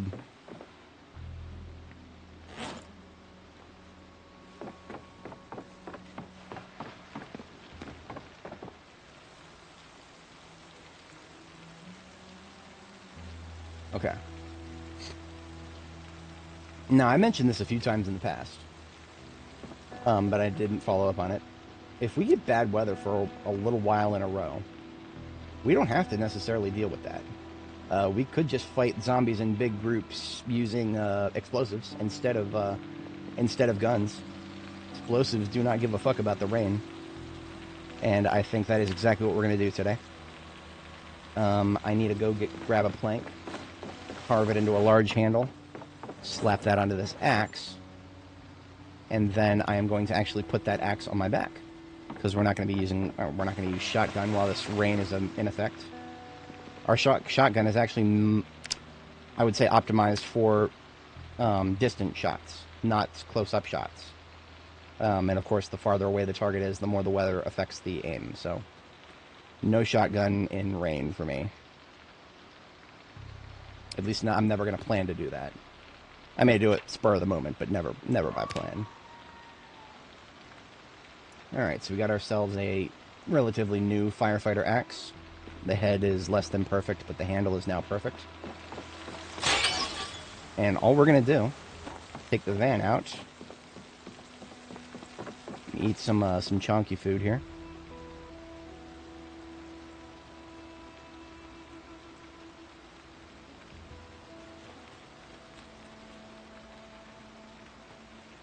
Eating an entire can of oats. Hello there, Miguel. Welcome to the insanity. I'll give you a peek at the map here. We are in what I would like to say the festering heart of Louisville. Zooming out all the way to the whole game map. We're also build 42. If you're not familiar, Louisville has changed rather significantly. But generally speaking, we are in the north-ish. I guess north-central, best way to think of it. And what we're doing is progressing down 1st Street. The significance of 1st Street being it is what links up to the Clark Memorial Bridge at the far end of Louisville. And we have sort of a role-playing objective, not something I'm actively striving for, but a role-playing objective of mine is to actually weld our way through all of the burned wrecks on the Memorial Bridge and just be like, oh, wow, everything on the other side of the bridge is dead. It's a bit of an RP goal. Don't even know if we'll get there this stream, but we are going to go survey right now. Because right now, with the weather being what it is, we're going to be using explosives instead of firearms.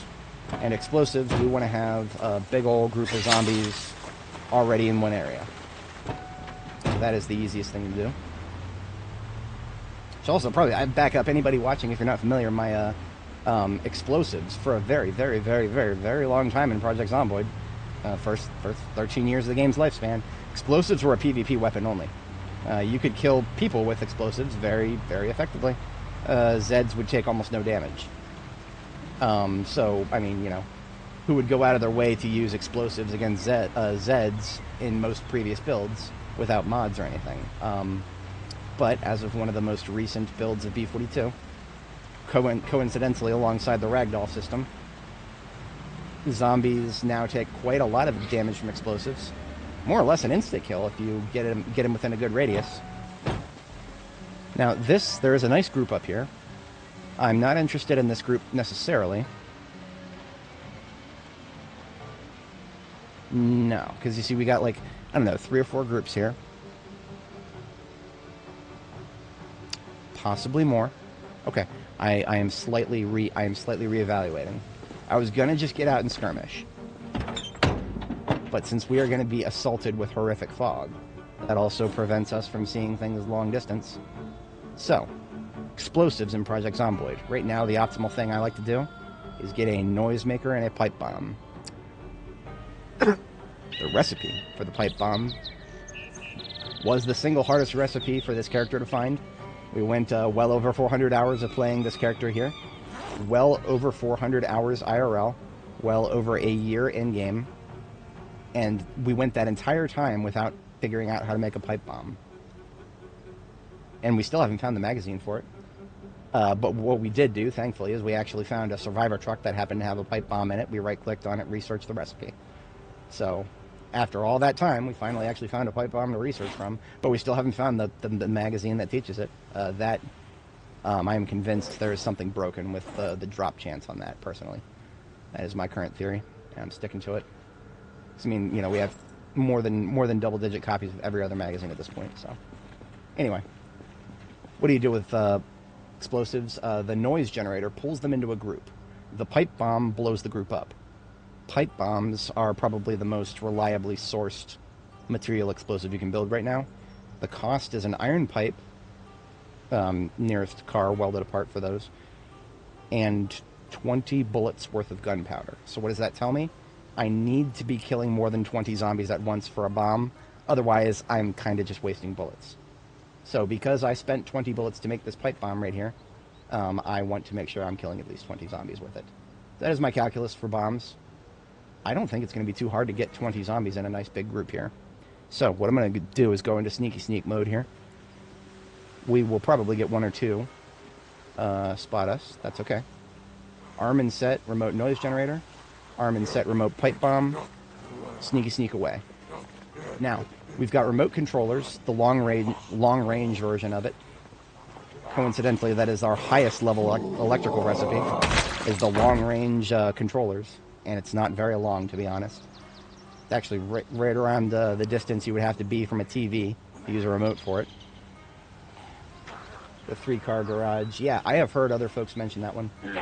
One of my, Alternatively, yeah.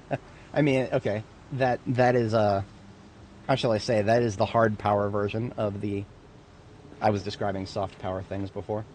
But yeah. Anyway, so we've got the noise generator and of course the pipe bomb on separate channels. So the 77K here at channel 1 is the one I right click, and the noise generator starts making a lot of noise. Unfortunately, the noise generator, despite its name, doesn't reach very far. Think of a boombox from the 90s on like medium volume. Not a loud boombox. I've seen boomboxes in the 90s that would my entire cul-de-sac could hear it when somebody in an adjacent cul-de-sac would fire it up like almost a block away. Those things could get loud, but not in this game. In this game, the noise radius of the noise generator wouldn't even reach where I'm standing right now. What the noise generator is a way to concentrate them in an area with ongoing noise. So you want to use something much, much, much louder than the noise generator to bring them towards the noise generator, ideally without seeing you. And then have the noise generator as a constant thing, bringing them in and condensing them. And then, of course, the pipe bomb right underneath the noise generator to make them disappear. So that is our strategy. We are going to, as soon as we execute this, we're right-clicking on the remote controller to the noise generator. And then we are making some noise, and then we are booking it out of here. Because we don't want the zombies to fixate on us. That we want them to hear the noise, move in our general direction, and then get caught by the noise generator. That is the strategy here. And it's going to take some work. But I think we can manage. Alright, trigger.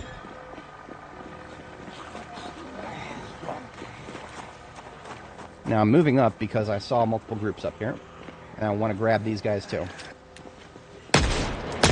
We're using the 45 auto, not as a gun, not as a weapon. I'm not trying to kill them. I'm trying to make noise.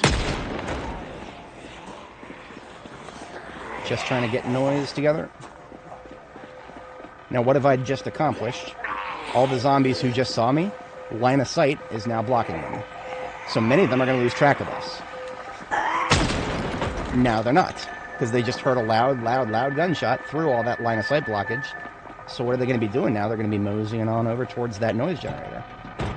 Because, okay, maybe one or two of them will have the attention span to see a human got into an ambulance. But I'm already gone. And look at that. We got a whole bunch of zombies now getting caught by the noise generator. And I'm going to go ahead and pump that up just a little bit. I'm going to line of sight the ambulance so that it's behind some trees here. And I'm going to toot the horn twice and then back up even further. Now, one or two zombies that are currently on the noise generator will probably stay fixated on us. I don't really care about that.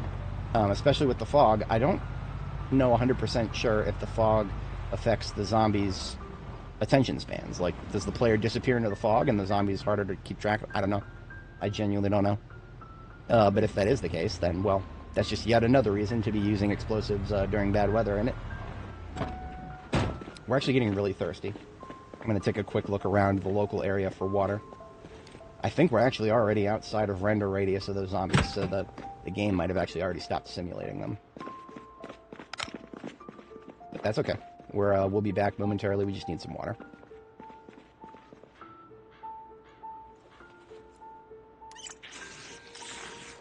Just drinking out of a sink that used to be for hair. What could possibly go wrong? Not as bad as a toilet, but still hardly hygienic. Okay, so we're gonna take another peek at that group of Zeds, and we're gonna see how clustered they are now. Censorship laws in the U.S. Yeah, there are still some. We would like to imagine that the United States, we got our First Amendment. No, there's still some pretty weird censorship situations going on. I think AC Mr. Pro is actually a little ways behind. He's commenting on some stuff that I was talking about a while ago. Possibly a little behind the stream, that's okay. We love our VOD viewers just as much as our live viewers here. So right now, I'm just cleaning up the Zeds that retained interest long enough to follow us all the way down here. Like I said, only a couple of them. The rest of them are up there, close, but not actually on the noise generator. Because the noise generator doesn't last very long. So, here's what we're going to do. We're just going to foot mobile this. Keep running really close to the noise generator, trigger it one more time. And what I'm going to do is sprint out of there. Now, I sprinted really fast because I wanted to lose the attention of the ones that I'm gathering together. I don't care about the ones up here right now. They're not my target demographic. I'm doing something kind of dangerous here. Sprinting into unknown territory and coming close to corners, but that's all right. We kept our distance from the corners. We're good. Still in unknown territory, but nothing of what I was afraid to see. And anything that sees us right now is going to get line of sighted really quickly. And is going to be very lucky if they retain interest in us. Many of the Zeds we're walking past right now, memory of goldfish is worse than normal.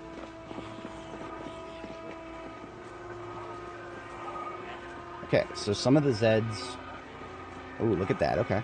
See that? We got a party started. It's far from perfect.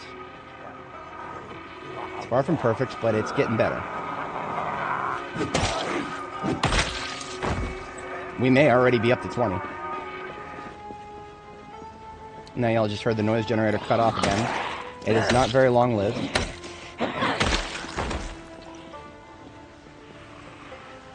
Now, look at how many are in the road right here.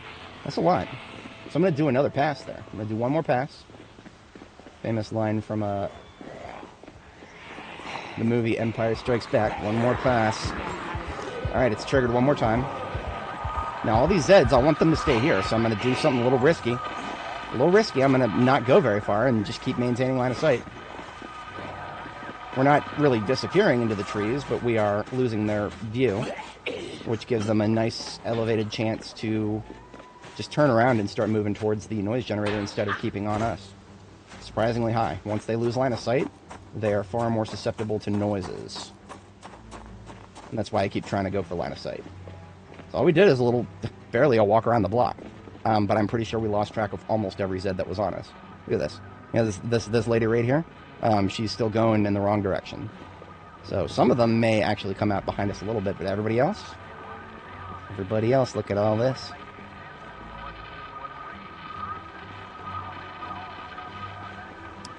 There is unfortunately still a rather sizable group in the trees here to the south. I would have preferred that they had been caught by the noise generator up here. Can't always get what you want. Can't always get what you want. We're trying to assemble a large group from a patchwork of smaller groups right now. That's explosives on hard mode, in my opinion. Explosives shine really when you just have large groups already, which happens plenty of times in this game, but not necessarily immediately right now. All right, now this is a group of fast shamblers, and I have an axe. I'm only level 5 with axes. Would be dangerous if I did not know spacing well. Talked about that 1 second stun earlier. A very important thing when you're not reliably one-shotting everything. 1 second. 1 second. 1 second. You never had a chance. A lot of people who have played World of Warcraft probably are not thinking about being stun-locked by a rogue when they're playing Project Zomboid, but yeah. We're sapping and tapping it here. That's what we're doing. We are sapping and tapping. Now, our girl is actually kind of tired from all the running, so we're giving her a quick break. We're going to fire up the AC, too. Even though it's kind of broken because this vehicle is a wreck. Doesn't look like it, but it was a wreck. Which means the heater can never be repaired. It will forever be at 14% integrity.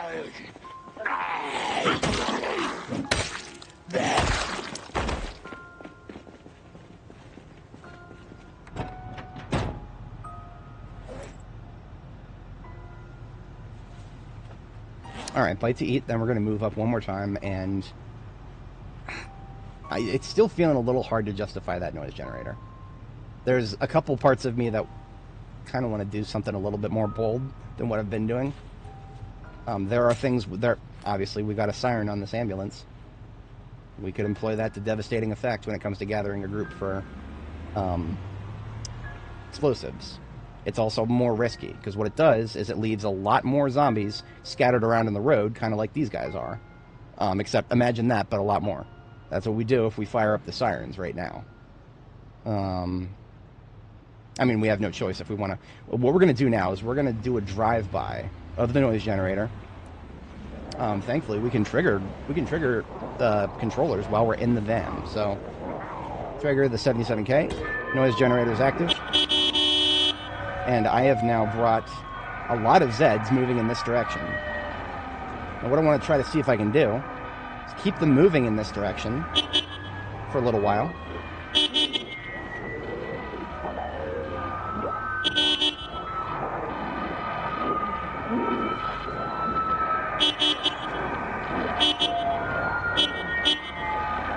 Now what I'm going to do, a little bit of ghetto sheepdogging here. I'm actually going to circle around the group before bailing out.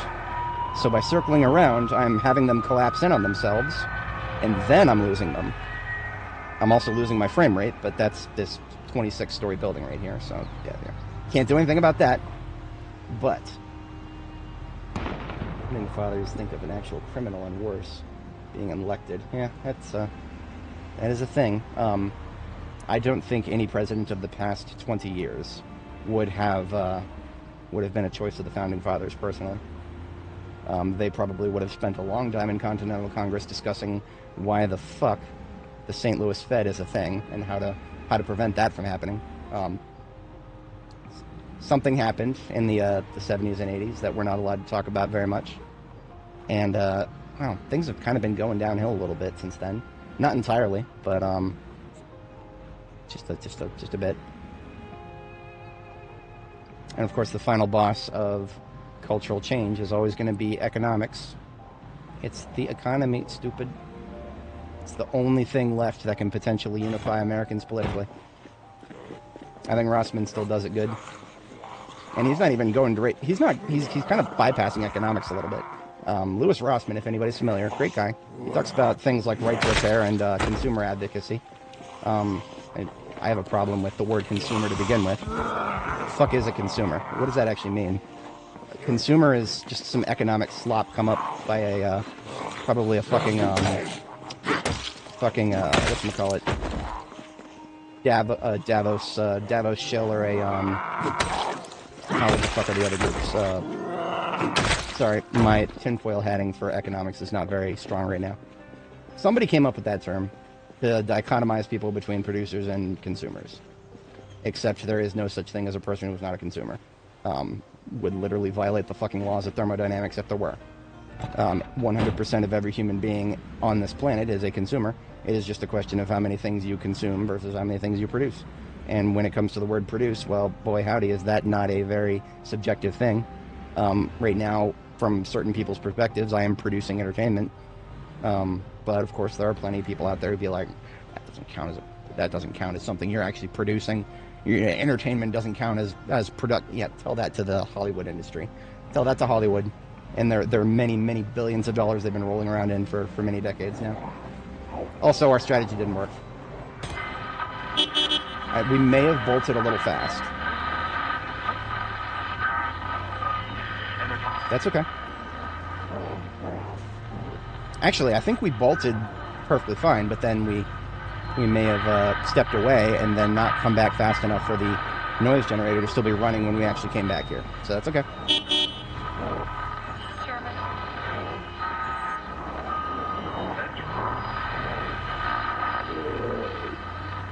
Alright, line of sight has been triggered for the main group. We just are going to do another loop. Now, a byproduct, of course, of all the toot-toot of the horn is, well, this is Louisville. Zeds are coming from everywhere now. I know. AC Mr. Pro, 100%. That's one of the things that one of the people on my team does, and therefore something that I would be doing on an average workday if I had to fill in for them. And, yeah. Imagine... Oh, shit. Okay. Speaking of... Okay. Shit. The frame rate drops are not our GPU. The game is just... We've hit peak Zomboid, folks. This is what peak Zomboid looks like in 2025. I am fighting my own frame rate to tap the spacebar so that I don't accidentally crash into something. There is a fast shambler coming towards me, and I am no longer capable of doing anything about that other than letting it run into me and decrease the storage space in my trunk. Now, one of the things I usually do when this happens is close and reopen the game. I don't remember the last time I closed and reopened the game while I was in a vehicle. Like, I usually step out of a vehicle before I do that. Yeah, please, producers, help me. Help me, producers. I'm consuming too many frames. I'm consuming, please. Produce some more frames. Fuck, okay, so what I did is I just revved the engine really hard, and I want to see if I can I just want to lose the Zed that's right there on me. I'll lose that Zed that's right there on me. I will feel a lot safer about closing and reopening the game. And that's all we got to do to get rid of this memory leak or whatever it is we're witnessing right now. I think it's just a memory leak. I've only ever seen this happen deep inside Louisville. Of course, you know, we're as Louisville as we can possibly be right now with these 26-story buildings that we're driving past and making noise in front of, right? So, but that being said, we have a nice, clear, open area right here. No Zeds that I can immediately see. And the game is stuttering just slow enough that I can actually get out. If I press E enough times, it'll eventually happen. There we go. Okay. We're out of the van. Do not have to find out what happens. Now I'm just tapping escape. Now the game is actually paused. Close and reopen. A little bit of a concern there. I always get extremely concerned when the game... it's a loss of control. Control is everything in a game like this. If you lose control, what are your options? Character's not gonna defend herself. We are responsible for Annie's well-being at every level.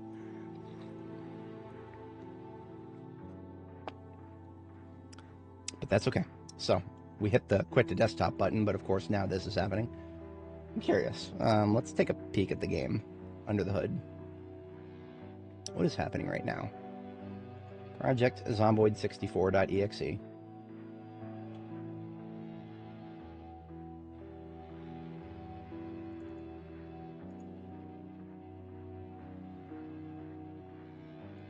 And of course, I have no fucking idea what ucrtbase.dll is at address 0x1. I do not know what that is actually in terms of Java games. I have never tried to debug before. I have tried to debug some games actually quite effectively in C and C#. Never tried my hand at Java. I'm pretty sure this is just a something that helps interpret the code. I don't think we're going to get anything out of this. It is still somehow using up 20% of our CPU. And chunky CPU, one of the best of the previous generation. Ryzen 9 77950 something. I always forget the exact number. Is a Ryzen 9 7950X3D, 16 cores. Great CPU. Zomboid is not doing anything that should be using up all of this CPU power right now. And my efforts to see what it's trying to do are completely in vain. The only thing that I would like to verify whenever the game freezes up like this and it gives you the little Windows overlay like this, check your saves folder, right-click on your saves folder, hit refresh. Make sure that your latest save does not have a folder that has _crash in the name. Because sometimes the game will freeze up like this, where all you just see is the white screen like this. Sometimes when it does this, it's actually dumping the save. And you can actually tell if you go to your saves folder, there will be a new folder called your current save, whatever you named it, _crash. We don't see that right now, so the game is not doing anything that I really care about. If the game crashes like this, and it doesn't get to dump to the disk or anything, the biggest thing that I currently perceive that we have a chance to lose is anything we may have put into a vehicle inventory in the past unknown amount of time. Which I can't think of anything. The ambulance has not... I haven't put anything into the ambulance for a while. In fact, I took a couple of pipe bombs out of the ambulance. So literally the worst case scenario right now is an unintended item duplication glitch. The one pipe bomb that I took out of the ambulance, well, if for some reason the ambulance's inventory didn't write the disk in the past, I don't know, 5-10 minutes. So we're actually turning the music back off. The music was on the whole time, by the way. But we were playing it ourselves because music breaks about 10 minutes in. So, anyway. That is all of the memory leak problems sorted. All we had to do was close and reopen. We spent longer than we even needed to because we were looking at things, but we are done looking at things. And back in. Now, of course, when I say memory leak, do not get it twisted. We are playing on a computer with 127 gigabytes of DDR4. Fuck is this? Does it even show you? It does. 4 kilohertz. No, it doesn't tell you the channel. I forget exactly what it was. I have it on my specs. I need to put my specs in the video description. I don't, not currently. Watching live right now, I don't have the specs in the video description because skill issue. I've had a lot of folks ask, and I've posted it in chat, and then, well, I should probably just put it in the description. Because sometimes people don't even think to ask, and then they're like, oh, cool, look at that. Anyway, I do believe, now, of course, by closing and reopening the game, I think that reset the noise generator. But look at that. I would say our operation is going pretty well. Now, I'm gonna try progressing on foot for a moment.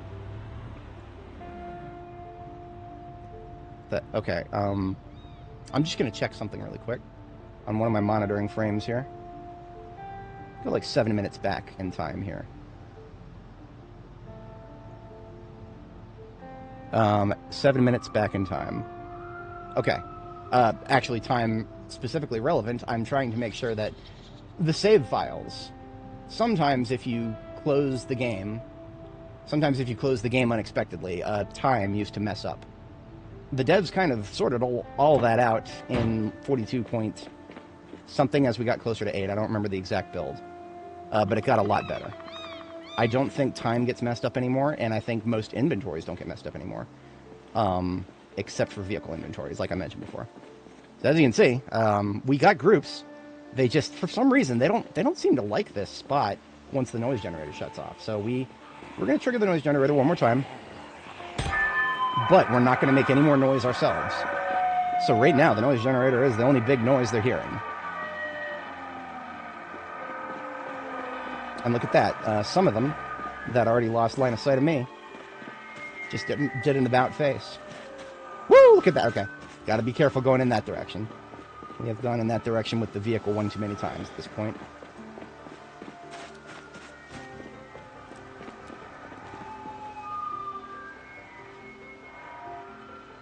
That's right. Group up, folks. Group up. I'm just going to let that run for a minute and skirmish these guys.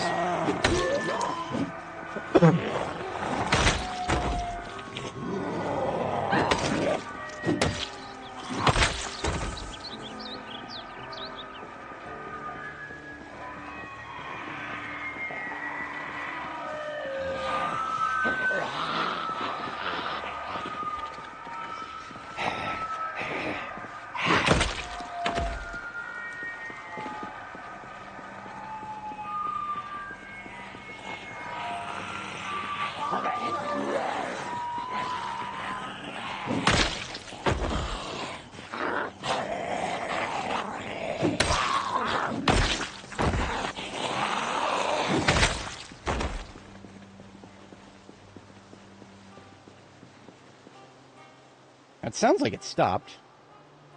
Sometimes it feels like these things just like they go for a random amount of time instead of like an actual sensible fixed amount of time.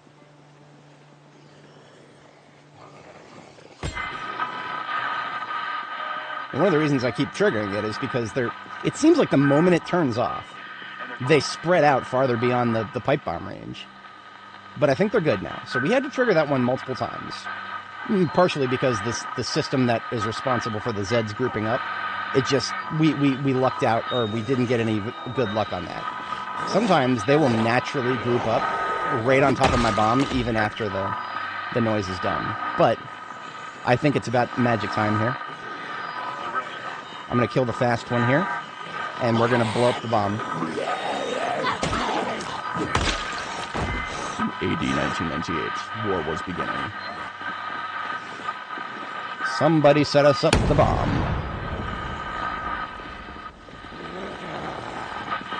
Beautiful. Beautiful.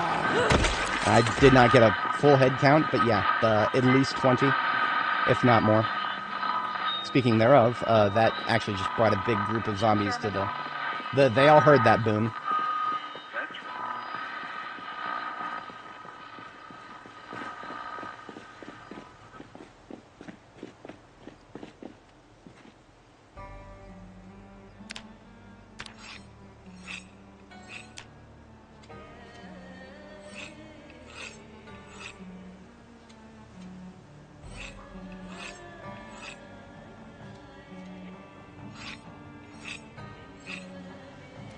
So we got a sharpening done. It's kind of funny how we got like another group forming in the same spot. Unfortunately, we only had one pipe bomb to blow there, and if we went to go set another one on the same spot, well, we would have to kill all the zombies first because it does take some time to put one down. So that trap is sprung for now. There's a couple of things we could still do though. I mean, we could just gear up and go loud. There's nothing stopping us from just gearing up and going loud right now. And I say that because, of course, the weather's cleared up. That's why I was checking the time earlier. The weather clearing up at noon felt weird to me. Because it doesn't seem to happen as often as I'd like it to. But no, it is past noon now, and we are beautifully clear outside. Ammo check. We're going to open another round, or another box of 38 special. We're going to do 2 of 45 auto. Best way to phrase it is 45 auto is the revolver I shoot that has a little bit longer range, and 38 special is the one that I shoot really, really close. I have my current loadout is 2 revolvers and the 9mm. The smaller revolver is the ankle holster CQC kind of thing that just does well, what should I call it? The snub nose revolver, 38 special. Really, really small, but a different caliber, right? And that's what we're here for. We switch between calibers to keep our ammo consumption under control. As much as I would love to just unload shotgun indefinitely, no. Got to keep a lid.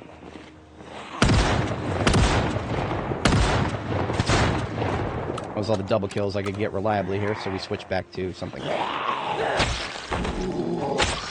Now that gunshot will pull quite a few, most likely, from unknown directions, which is why we did it in the broad open territory of the street there.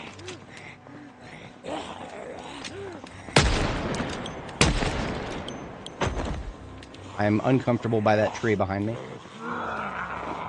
All it takes is one tree. Unironically, I'm not even being facetious, one tree. Now, we have parked on a bad facing, so I'm actually backing the van up. What is a bad facing in this game? A facing where you can't see your character getting into the driver's seat. That's a bad facing.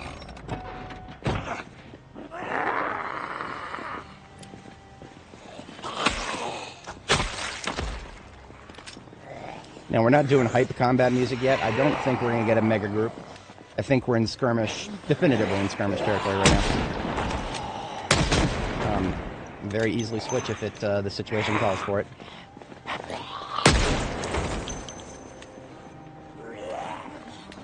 If I zoom out and see like 200 zombies coming at me, then... And not quite 200, but... Yeah, all I gotta do is, engage hype.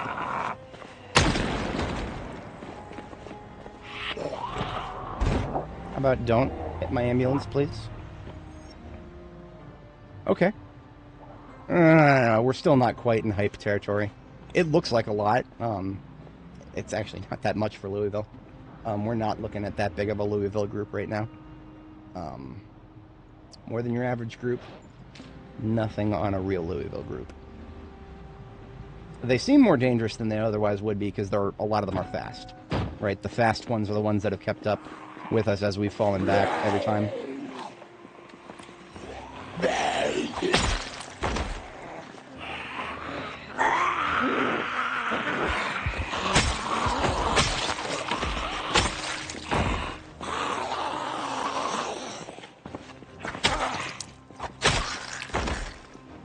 And the slower ones, as y'all see, already lost interest. Now, one of the reasons I lead them in this direction, of course, right here is X-ray, fighting position. Or, sorry, skill issue. It's all the way down at the end of this street. The buildings are starting to look the same to me sometimes. I have not established another fighting position yet. That area where we just blew the pipe bomb, that's not a bad spot for a fighting position, all things considered. It is full of trees. They're all small trees. 5 minutes IRL with axe, and all those trees are gone. We may be building... okay, so we're going backwards from phonetic alphabet. We got Zulu, Yankee, X-ray. Then the next one would be Wilco. Yeah. Establishing fighting position Wilco may be our next task here. I mean, we're coming up on a good time for it. We've got I don't know, maybe 20 minutes IRL of daytime left here. Yeah, something like that. So let's just get everybody out of the way. As predicted, we've got about 60% of these guys are fast. Which reduces my skirmishing capabilities, but also not bad for the shotgun clustering.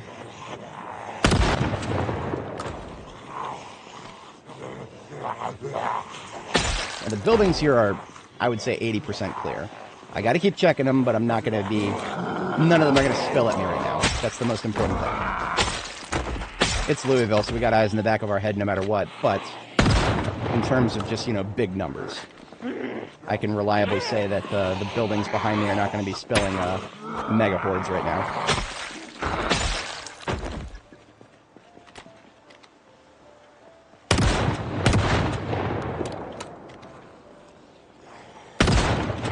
Yeah, I'm overestimating the shotgun a little bit here.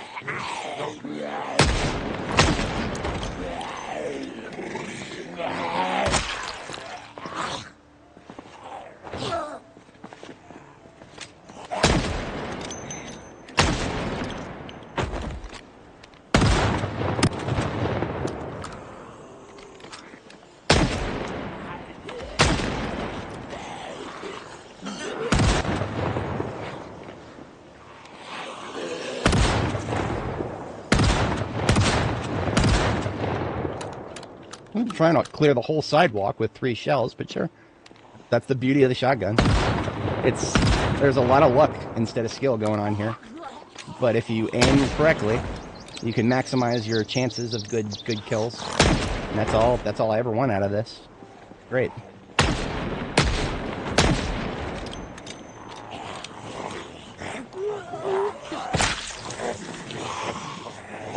Little risky going for knife kills right now. Not that we can't handle it, but shit like this happens.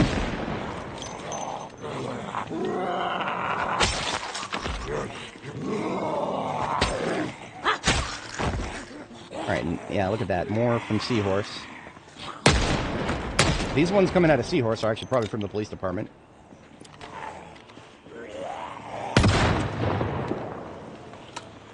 Fast Chamblers with the sword. And then we skirmish from there. Until we get big numbers.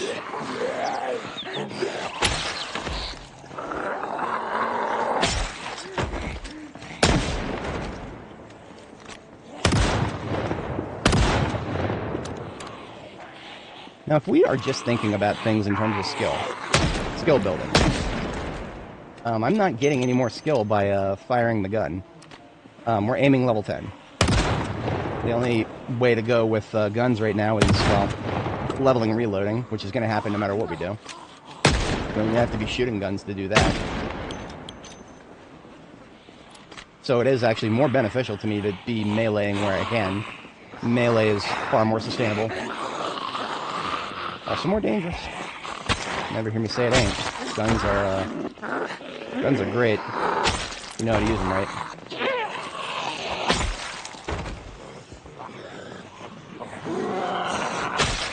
Whether by the sword or the slow decay of time, Project Zomboid will run out of ammo. But you, my daughter, you will linger on. As the darkness of night sets in without a star. I don't know the full line. You'll have to forgive me for occasionally quoting Lord of the Rings. I don't know if I ever mentioned this. I literally met my ex-fiancée just by getting into an argument about Lord of the Rings quotes. So my ape brain is telling me, ooga booga, ladies like Lord of the Rings. It's not actually true, but I can still feel the ape brain saying that once in a while. It's the silliest argument I ever had, and it was so funny how it ended up. I was 100% certain. Wait, which side was I on? I was on you cannot pass. I thought Gandalf said you cannot pass. And she was like, no, it's you shall not pass. We were both correct. We were literally both correct. He said you cannot pass first, when he first turned around at the Bridge of Khazad-dûm. Then, he said you shall not pass multiple times. So he said both. But of course my brain meat was pulling the first quote that it found, while most other normal people would just pull the most recognizable quote, which is when he says it with a more avid voice, I suppose. Ian McKellen is amazing. I love that guy. National treasure. It is a goddamn shame that he is not going to be acting for too many more years, most likely. He's very old. Newsflash, the guy who played Gandalf is pretty old. He may have already been retired. I don't even know. I don't follow actors very much. Sorry, did I say Sir Ian McKellen? I do appreciate that Britain knows who butters their bread. The United States may be the world's biggest cultural exporter in terms of film and media and whatnot. Britain has got a good big spot up there. They know tonight they're good actors and whatnot.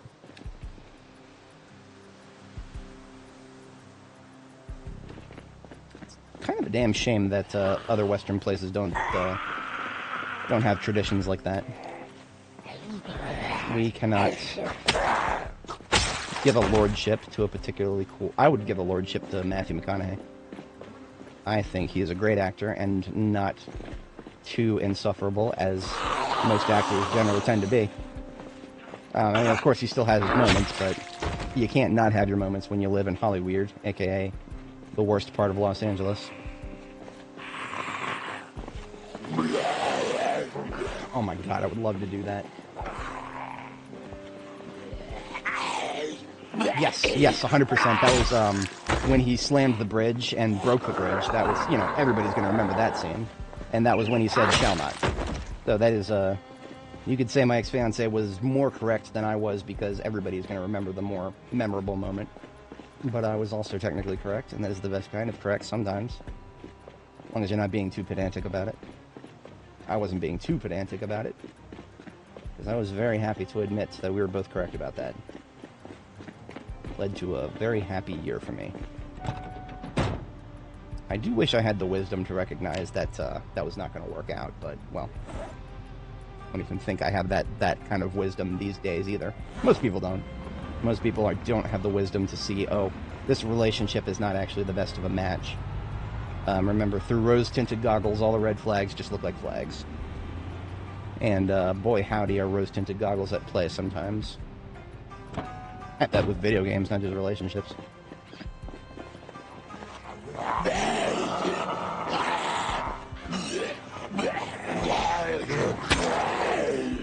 We are tired. So our melee damage is actually cut in half almost. That's alright. It's a sword. We can handle it, but that's also kind of a waste of durability for the sword. We're not going to be out here... No. We got good weather. We're drinking some coffee. Yeah. I'm gonna... As soon as I kill the fast ones here, we're drinking some coffee. Just to reiterate, I'm not firing up the hype music just yet, because I don't... I'm gonna be honest, I don't intend on taking massive groups. Not when I'm not... The massive groups right now, for me, in my mind, are pulling them out of a big building.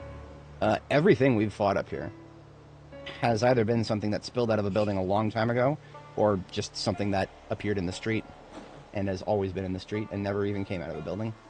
The zombie density in Louisville is about 1,800 for some of the inner areas, without factoring any of the building zombies. So that means that there are like 1,800 or so zombies just outside in those areas, in those map cells, without even beginning to wake up the ones inside. Fucking wild, to be honest. For a very brief second, I thought, is that a katana? No. Our search continues.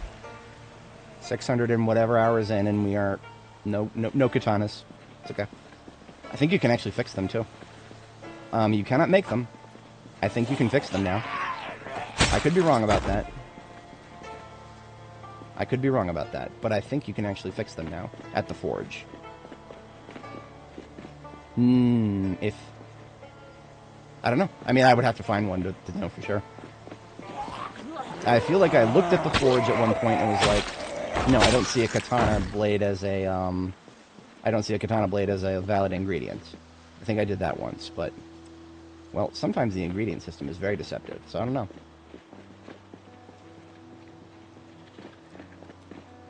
I may also have been a victim of fake news. I do have some folks who play with a lot of mods, and when they tell me about really cool stuff, they sometimes don't know that actually comes from a mod, which is, well, I mean, it's cool that that thing is there, if only in a mod, but that is unfortunate for us who, when we are trying to play without mods as much as we can.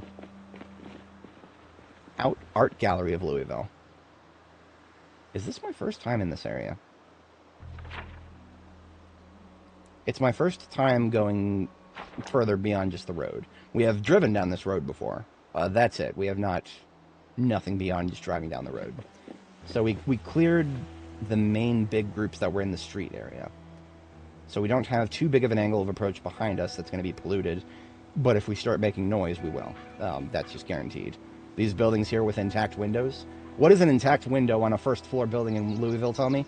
There's probably zombies inside, or probably on the other side, that are going to be flipping through those windows any minute if we start making noise. So we are not going to be going loud with firearms right now. We are going to continue to skirmish. We're just going to keep skirmishing our way down first and see how far we go.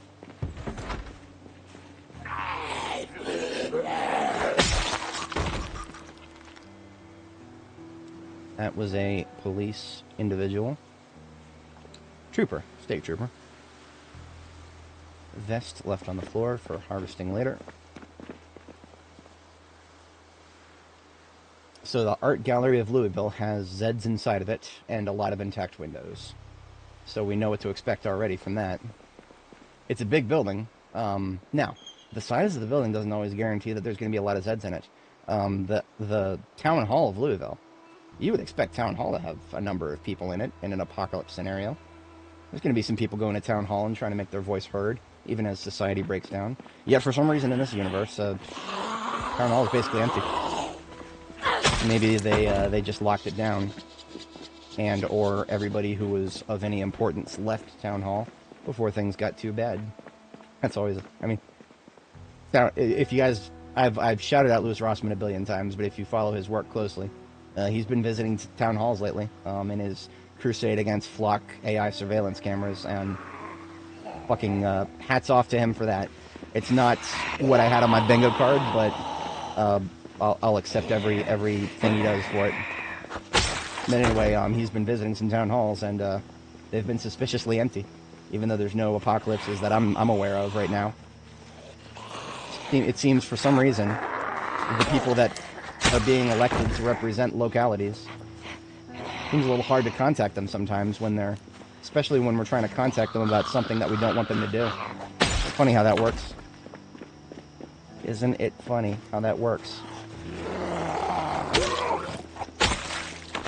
Now, you'll never get me coming out here and saying democracy was a mistake, it doesn't work. Not necessarily. You need to have a culture that appreciates democracy for it to actually work right. I think everybody's starting to figure that out a little bit. Because what happens with democracy is I foresee two long-term situations. Your culture appreciates it, and you get one of them high-trust societies where everybody's like, yeah, let's just vote for things that are the common good and not worry too much about other garbage. Like you see that in a lot of smaller countries, right?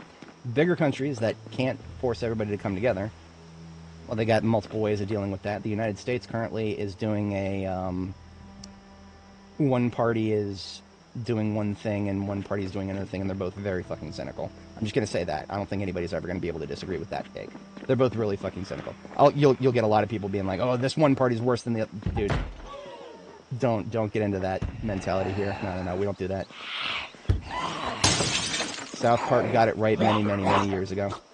You're voting for the giant douche or the turd sandwich, and getting into big arguments over who's worse is not gonna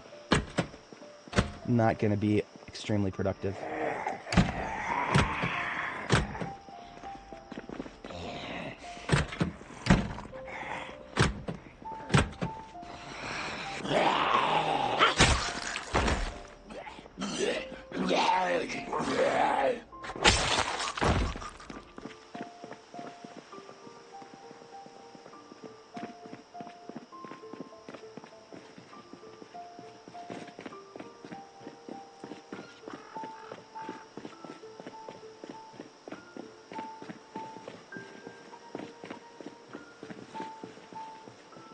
An investment firm with intact windows. Also, this building. What is this one right here? This is the library, right? This is the library. It's just got a kids section. I see the little mat on the floor, and I'm like, wait a minute, what kind of building is that? No, that's the library. They got their drag queen story hour spot right there.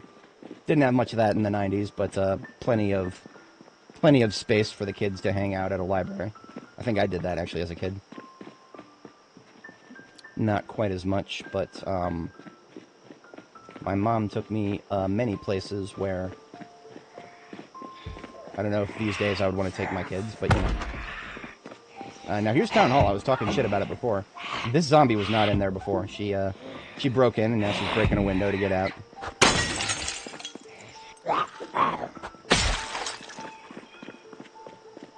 Yeah, I probably did spend some time in a library as a child who had no idea what was going on around him. I'm jealous of the people who say, "Oh, I remember what happened to me when I was a baby and I didn't know how to speak yet." I'm pressing X to doubt on that, but is that real? Did people actually experience that? I know I didn't. I mean, like, I actually kind of have I want to say a clean cutoff. There's a couple of key memories that I have that like kind of start the beginning of my long-term memory, and of course everything before that I remember just fragments. I don't have any sense of time before that, if that makes sense, right? There are memories that I have that are older than memories that I'm thinking of right now that just establish things that happened when I was like 8 or 9, that I actually feel like I had a solid grasp of time when they happened, and they're still in my long-term memory and therefore are my best point of reference. But everything before that is just fragments. I know my mom took me to a library at some point when I was much younger than that. Do I remember how old I was? Do I remember when that happened? Was that before or after 1993, which is when this game takes place? I have no idea. And I'm not going to pretend that I do. Be real with you guys. I think there are some people who are just kind of hyping themselves up when they say they remember everything. I never actually dated, but I spent a lot of time once orbiting a chick who claimed to have an eidetic memory, and I never openly disputed it. But I had a lot of questions because she would, of course, as you know, as the meme sometimes goes, a woman will remember something that you said to her 20 years ago, but she might not remember something that you did right in front of her 10 minutes ago. That's just, you know, human beings with imperfect memories, all that is. But in her case, she lived up to that meme 100%. She literally remembered arguments that I had with her in first grade. Like, this is a chick I went to elementary school with. She would quote verbatim some dumb shit that I said to her as a first grader. And then, of course, when I told her what her boyfriend did last week at the time, she was like, wait, no, what? No. I think there are things that she wanted to remember and things she did not want to remember. She was a very interesting individual. One of my life's greatest regrets is not making a move on her in 8th grade of all times, because if I did and I was successful, my entire life strategy probably would have played out very differently. As silly as that might sound, you know, who plans their life based on who they're in a relationship with? Well, my parents have been happily married for my entire life. Never even so much as more than a silent a silent meal at the dinner table. Never anything worse than that. And that has actually kind of spoiled me a lot in the field of relationships, and not just in relationships, but just working with other people.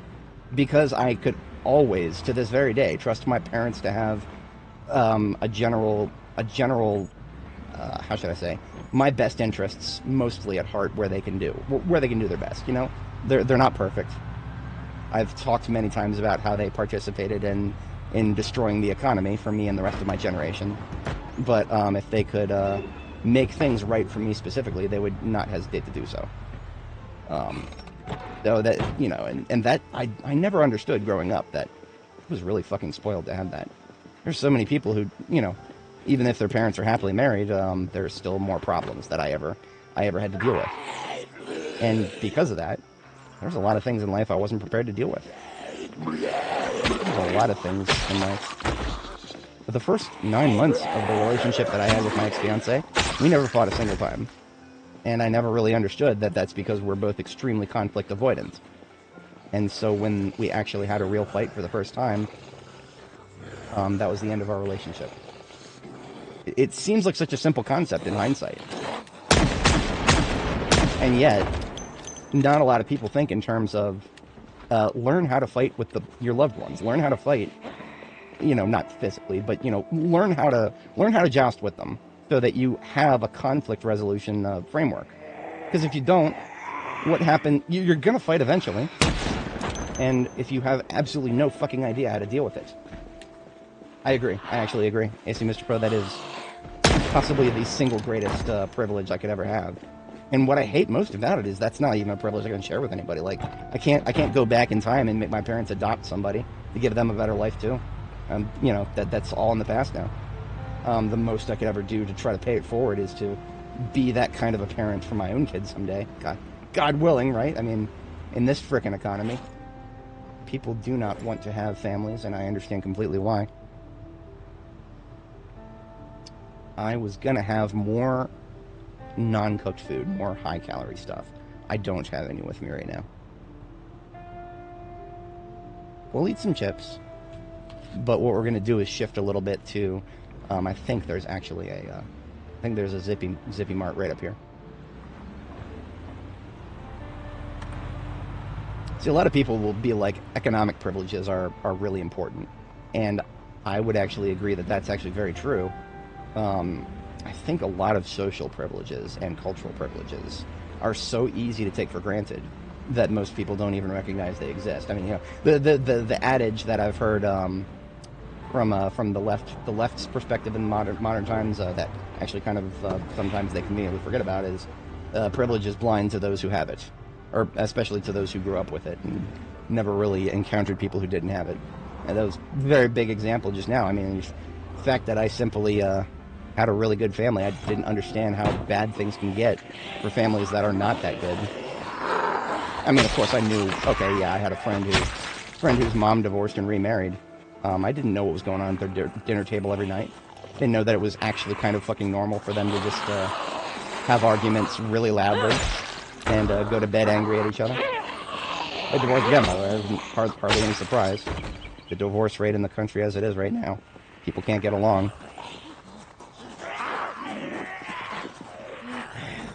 I think we are actually one street north of Zippy right now. Yeah, we are one street north of Zippy Mart. That's okay. All we gotta do is go south. And I don't even know if this is Zippy Mart.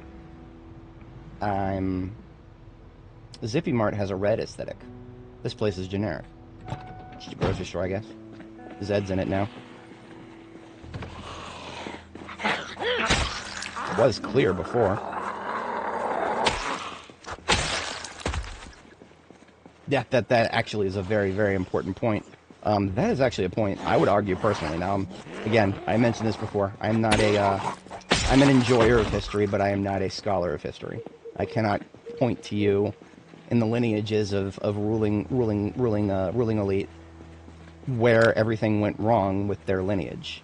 But isn't it kind of interesting how so many great leaders in a hereditary ruling system seem to have cringe children, really cringe children, who fuck everything up and suddenly don't really keep things going, and, well, that the line eventually ends.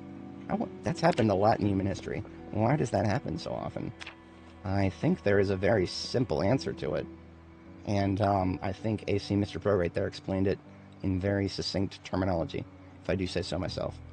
And it's not just money, but, like, status, too. You can have all of the things that the ruling class has, which, of course, the gap between the have-nots and the haves historically has been even greater than it is now. It's pretty bad. It's getting worse right now. That's another thing. I would say in the 90s when this game takes place, the gap between the haves and the have-nots, at least in the West, that was narrowed rather significantly. But things got worse in the West. We're not allowed to talk exactly about why that happened. I would say something about the banking system and the financial collapse. But there's also the St. Louis Fed. I don't want to get any Wikipedia banners on my videos, so I'm not gonna go any further into that. Let's just say that we moved away from the gold standard, and things have been getting worse since. That doesn't mean anything necessarily by itself. Global warming has been happening since pirates have been going away, right? Does that mean pirates prevent global warming? No. Correlation, causation, not a thing, but correlation is a reason to examine things, not causation. It's not even evidence, just something worth looking at. Absolutely. The fiat system, there's that. The problem with fiat right now is, of course, for it to collapse entirely, that would require a lot of things to happen to a lot of different forms of fiat. Not saying it's not possible, but it would be interesting to see it happen, because how it would happen, I'm stumped right now. You're not even going to hear me say that it won't happen, though, because I would believe it. I mean, so what is the gold standard, really? The gold standard is, obviously, it's gold as a material that is rare, and especially more useful now for computing than it ever was as a precious stone, or a precious metal. But you don't necessarily have to do gold for that. There are a lot of things you could go to a material standard, as it were. You'll get the cynical economists who are just like, oh, it's a commodity, right? Are all commodities the same just because people append value to them? No. Gold will always have some value because it is a highly malleable metal, and it looks pretty. That will always cause humans to append a little bit of value to it that may go beyond its actual functional use. Jewelry, if nothing else. Even if society collapses tomorrow, whoever is in charge is going to have a wife and they're going to want jewelry. That will never change. I guarantee you 100%. As long as we are still recognizably as anatomical modern humans, the females among us will want shiny things, and they will want the stick. I'm not going to go any further with that. They will want shiny things. That will always be true. And plenty of males the same way. It is a bit unique to females, but yeah. There's overlap, and then there's the general rule of thumb. Y'all know what I'm talking about. Everybody knows what I'm talking about.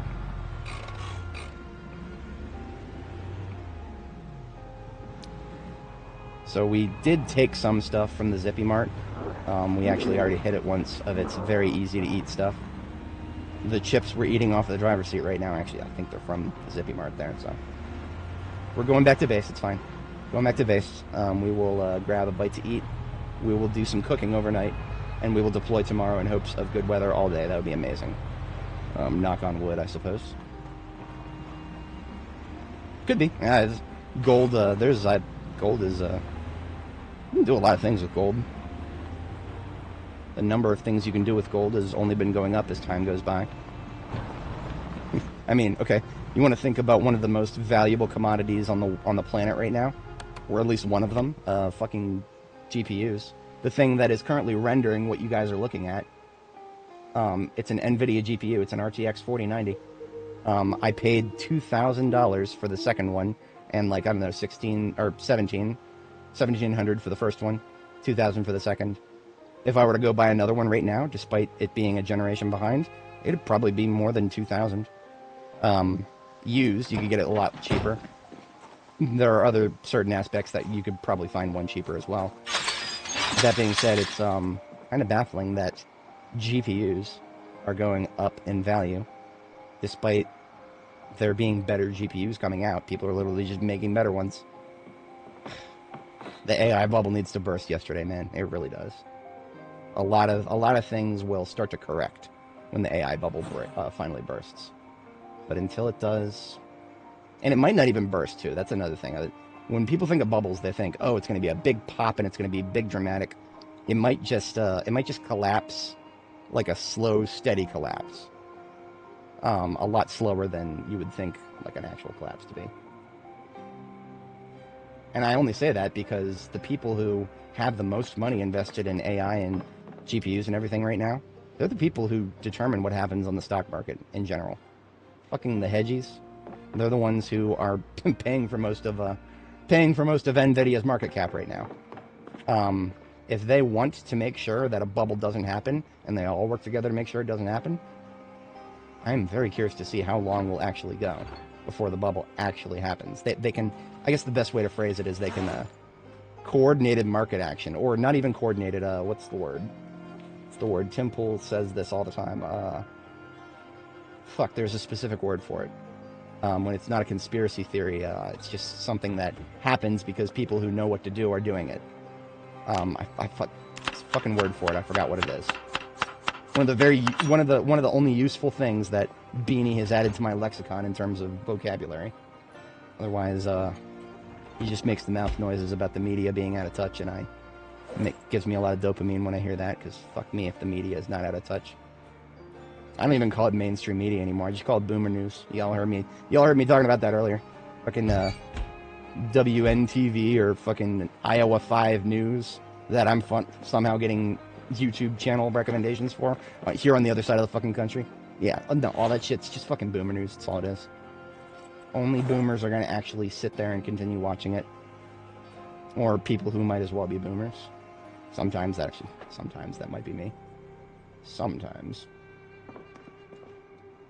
Right?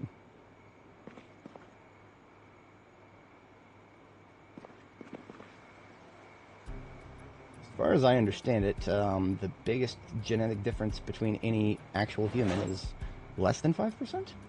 No. It's actually a lot less than that, if I remember right.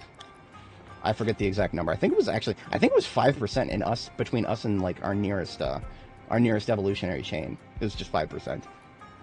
I'm thinking the number 5 keeps coming to mind. It might be like 0.5 between actual humans. I don't know. All that tells me is that genetics are amazing because all of the various phenotypical. That's one of the ones that spell check doesn't catch. Phenotypical differences between humans. fucking amazing with just a very tiny change in what is basically a DNA is just data storage, nature's form of data storage. Every time you make love to somebody, you are typically producing a several gigabytes of information. I'm not going to finish that sentence. If you know what I mean, you know what I mean. I'm not trying to stay too family friendly, but I'm also not trying to. We don't go that. We don't goon here. No gooning. We need to get most of this food out of my backpack. Most of it. I want the dark sweets there, the cinnamon, the chocolate, that's staying on me. So I'm gonna put that in my coffee. YouTube recommended this video to me. Something about sugary coffee being an epidemic, or some dumb shit like that. And I'm like, okay, yes. Now do just added sugar. Now just do added sugar. You don't have to go for coffee, bro. It's just added sugar is the epidemic here. I'm literally suffering extreme tooth pain certain times a day. And of course, skill issue. I didn't brush my teeth enough as a kid, but also, why is that happening? Americans have so much ungodly amounts of added sugar in our diets that the average human tooth, for somebody who's lived in the United States for their entire life and just eaten common food, the lifespan of the average adult human tooth is probably less than 20 years. If you don't go very far out of your way to remove all of the things that build up in your mouth from all that added sugar. And I'm not even being facetious. I'm not, dental advice from the guy with terrible teeth. But no. I explored very, very closely why this happened to me. And yes, skill issue, obviously. I didn't brush my teeth twice a day every day for 20 years. And because of that, bad teeth. But that didn't happen to people. That didn't happen to people through most of human history, did it? That I don't recall seeing cave paintings of cavemen with their teeth falling out as they get to an older age. I don't think it happened a lot before we started just fucking adding sugar to 100% of everything. Just a little bit of a tinfoil hat on my part. Criticize Big Sugar too loudly, and you'll find that all of your media opportunities dry up. So, can't do that. Can't do that. Sugar is okay in moderation, right, everybody? Wink, wink, nudge, nudge. Say no more, say no more.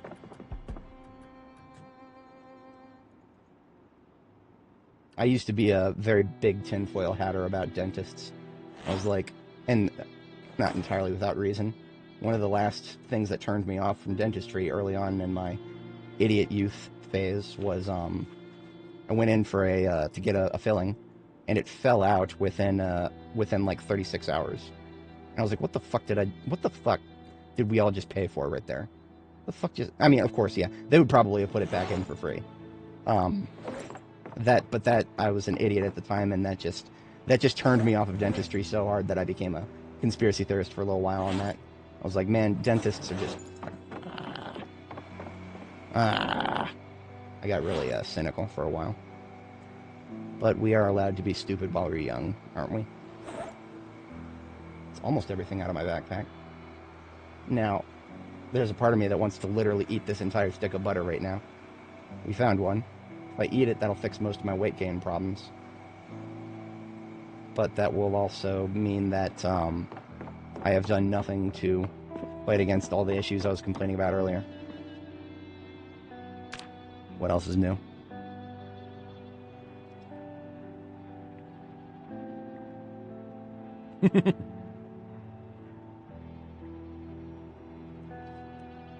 True. And I think this is just a remnant of how medicine used to be long before modern standards. But I always got a lot of... I had tinfoil hat moments for a long time about the fact that specifically dentistry and ophthalmology, those two things, which of course affects me. I mean, the spectacles and the... I don't show off my... I have my camera at an angle so you can't see my teeth. And there's a good reason for that, trust me. I'm not even gonna try to show you why. Let's just say there's a good reason for that. But anyway, two things near and dear to my heart, and for some reason they seem to be very separate from other medical practices. Now, why is it that the surgeon who saved my life gave me several life-saving surgeries, gastroenterology. I won't get into specifics, but the surgeon who saved my life went through medical school like everybody else. And yet the people who tell me I need to go see them every couple of years just fucking because, you know, the dentists and the ophthalmologists, why is it that they have their own little schools, their own little certifications, their own little everything? Why are they just their own little island out there? Why is that? I'm sure there are. I'm not. I used to think, oh, there's reasons for that. Oh, they're colluding.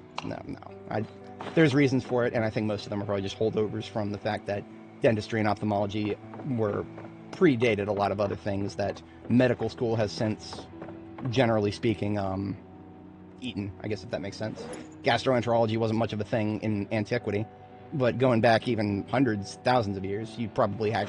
Ancient Egypt had dentists, just to put it mildly. So it's probably just the age of the practice more than anything. Hanlon's razor is an important thing I wish I learned earlier. Wish I learned it much earlier. We need to sleep one more time, but it's too early. Oh, we're just going to read. We are just going to read. And why are we going to read? Because we have not finished reading Reloading 5. And I like reloading fast. I like reloading fast.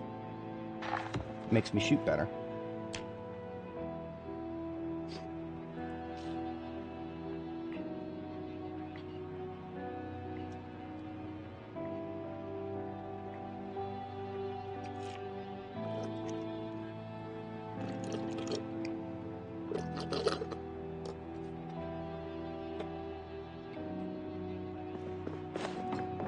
Oh, hell yeah. Oh yes, my fellow entropy enjoyers. Lately, these days, I always just think of entropy as an extension of the 3 laws of thermodynamics, which I've quoted before, but always worth bringing it up. The 3 laws of thermodynamics that determine everything in our universe. 1, you can't win.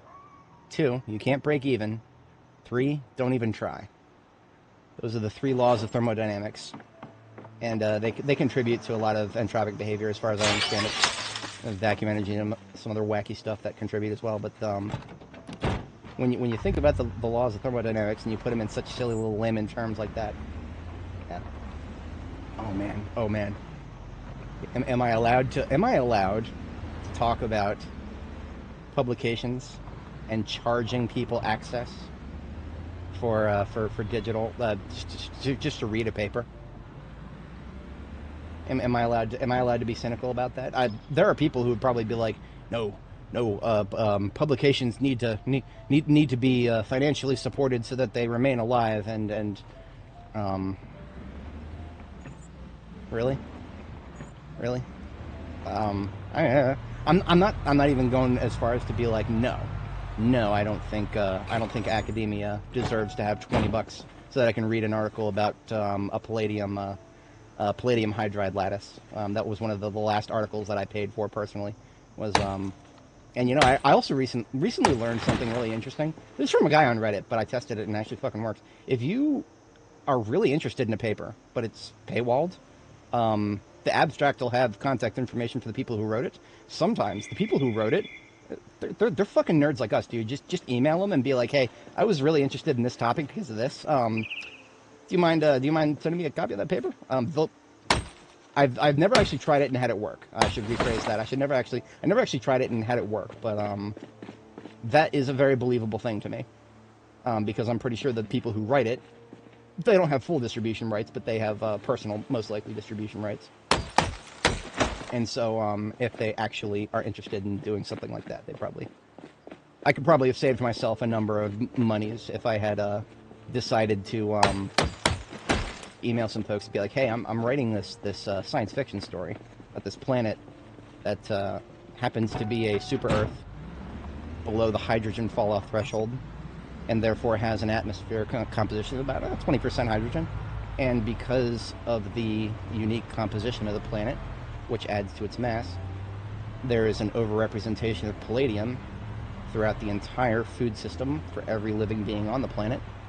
And because of that, evolution pulled together some palladium metalloproteins to make it so that anaerobic respiration, there's no word for this, hybrid hybridized aerobic and anaerobic respiration. There's no fucking word for it.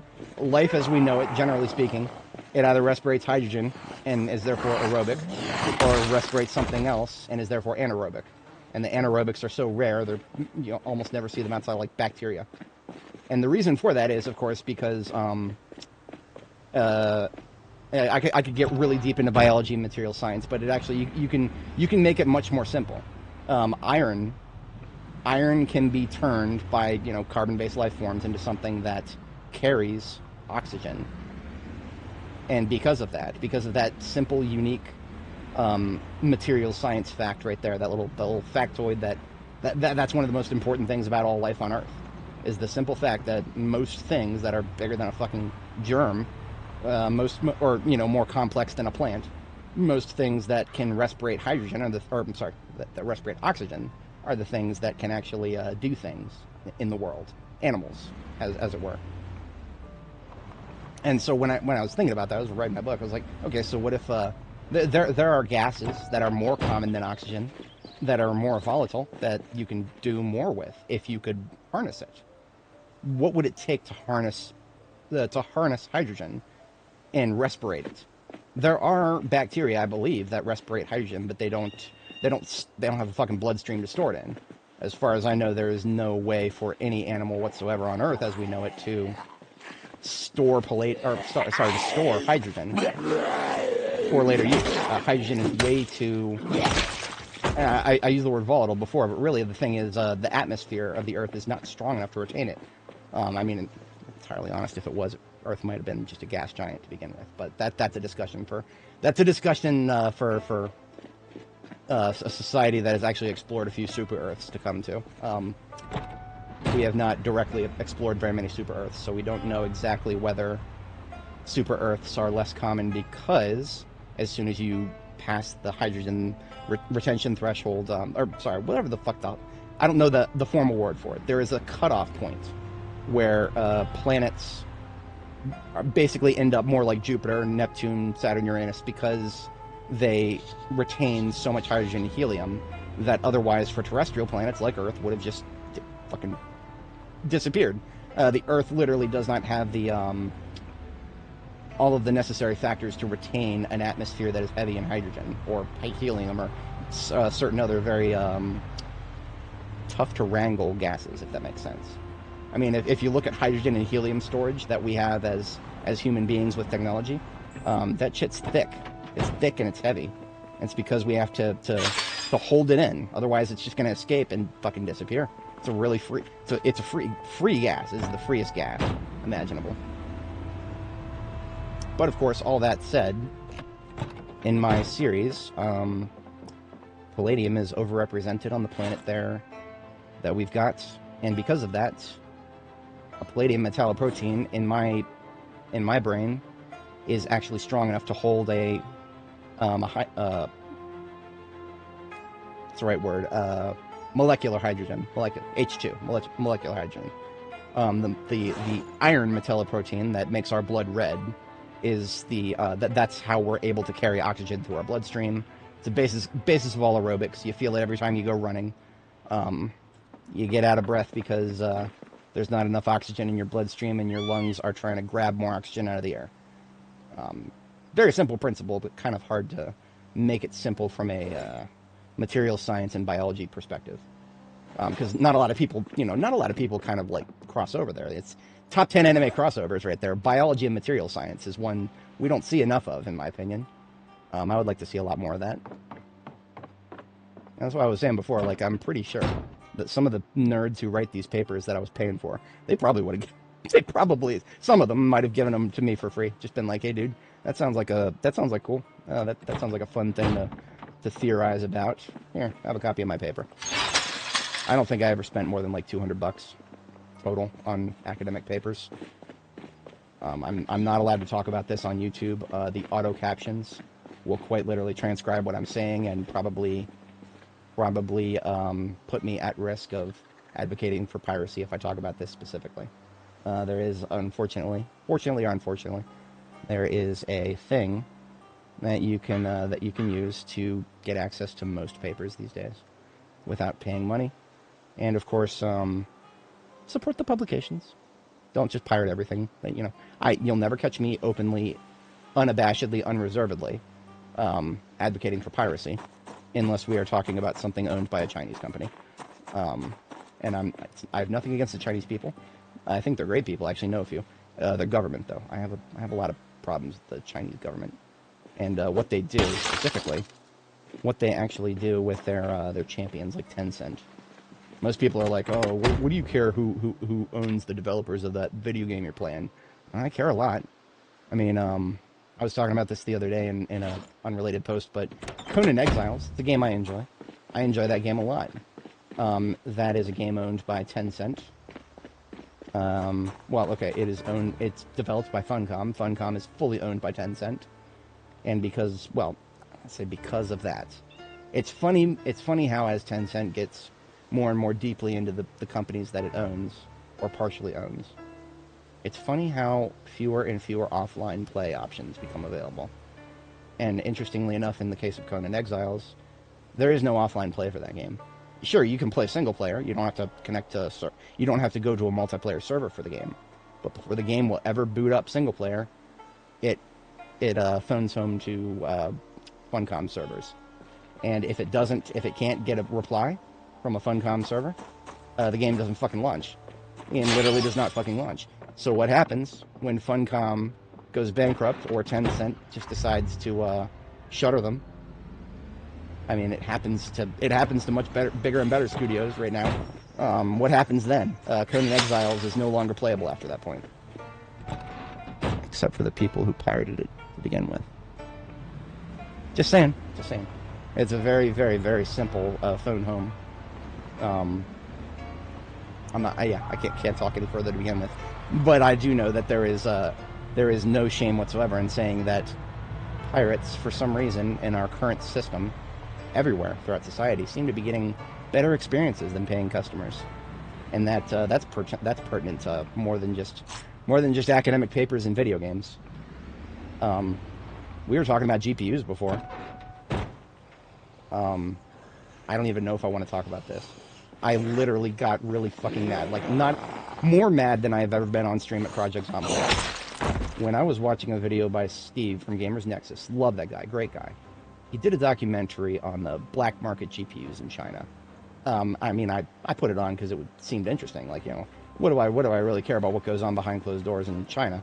If they want to have a black market where GPUs that are outside of tariff licensing, I don't really fucking care about that. I'm on the other side of the planet. I cared about it a lot more than I expected. And why? These GPUs that are rendering what you guys are seeing on the screen right now, these two 4090s here, lovely little things. These have 24 gigabytes of VRAM in them. VRAM, if you are in the AI world, if you're familiar with AI, VRAM and an NVIDIA chipset is the special sauce that gives NVIDIA a 14, whatever the fuck double-digit trillion market cap that they have right now. That simple special sauce, the CUDA toolkit, and high VRAM chipsets. Those are just those two things. That is why NVIDIA is a multi-trillion-dollar corporation. If one of NVIDIA's competitors, AMD, Intel, literally fucking Tesla, or sorry, not I don't know what Elon Musk's company is that develops Grok, but they actually do their own fucking chips. They literally do their own fucking chips, and therefore they're actually a competitor of NVIDIA, technically speaking. I don't know the full details about that. Because obviously, you know, who's going to be going out buying a GPU done by whoever the fuck is running Grok? I don't think they're publicly available. I think the only people who know how those work are the people who work with them every day. But anyway, the moment, and I mean the absolute moment, somebody comes up with a CUDA interpreter, just a CUDA interpreter that doesn't fucking suck, that isn't fucking dog water. A CUDA interpreter. CUDA is the programming language that most Python libraries use that read large language models or generative AI. You know, the things that generate the pretty pictures that you guys like to look at with the anime characters with the big tits that you don't have to sit around and wait for an artist to draw. That's all running on its back end on a Python library somewhere on somebody's fucking NVIDIA GPU under the CUDA toolkit. every 100% of all of that, well, except whatever the fuck Musk is doing, whatever he does. XAI. Yeah. I wish I knew more about them. Maybe someday I'll figure out. Today's not that day. But, yeah, whatever they do, they're doing their own thing. And of course, you know, I think there are some ways you can use, like, you can use Intel GPUs or AMD GPUs. You know, those are the two GPU manufacturers that you could call. I'm going to call them controlled opposition is what I'm going to call them. Especially with the latest, it's a little bit less than you can't even call it opposition anymore. Nvidia bought a 5% stake in Intel, if I remember the numbers correct. I think Nvidia literally quite literally bought a 5% stake in what is supposed to be one of their biggest competitors. Well, I say supposed to be. People like to say shit fell off. Intel fell off a long time ago, in my opinion. I don't know what the fuck is going on at Intel. You got CPUs rusting in people's cases. You got microcode errors. You got people shipping out updates at the kernel level to try and solve oxidation problems. What the fuck is going on? There has been a brain drain at Intel, and I think we're only just now starting to witness some of the side effects of it. And they've changed CEOs a few times. CEOs are not going to replace engineers ever, and I think Intel lost quite a few good engineers. Is what I think. That's my theory. But in any case, Intel and AMD don't have a way for their GPUs, those things that are supposed to be competition for NVIDIA's GPUs, quote unquote competition. I mean, I'm not saying that you can't game. You're trying to game, you'll get some okay results, and that's mostly because, you know, video games are a lot less specific. People don't write video games to depend on the CUDA library. They write video games to use, you know, OpenGL or DirectX is a little cringe these days. Vulkan, whatever the fuck Unreal Slop uses these days.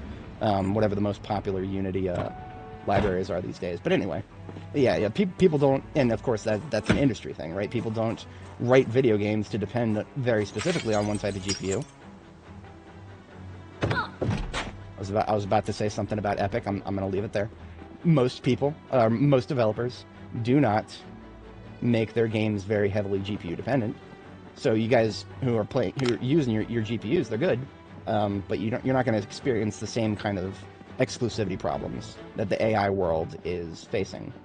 And this is where marketing becomes rather insidious because, well, a lot of people who don't understand the specifics and the nuance here are going to be like, oh, they're GPUs, right?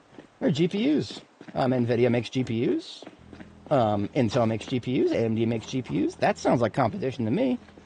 And that's exactly what they fucking want. That is why they have not even just fucking dropped the... I've heard some low-level marketing people be like, let's call it a TPU. Let's call it a thought process, whatever the fuck TPU stands for. Like, that was TPU, if I remember right. That was supposed to be something that Microsoft's going to shove in some of their new PCs that is literally just does parallel processing outside of graphics processing. What is a GPU really? A GPU is something that does parallel processing better than a CPU. That's what a GPU is at its, like, you know, at its most simple description. But of course, what makes NVIDIA's GPU special? I talked about this before. The CUDA library and the VRAM. Now, I was talking all about this because, specifically, I watched a video by Steve from Gamers Nexus, and he talked to some people from China who are, and I am not exaggerating here, they're capable of taking one of the GPUs that I'm using right now. It's playing Project Zomboid, as you guys are looking at.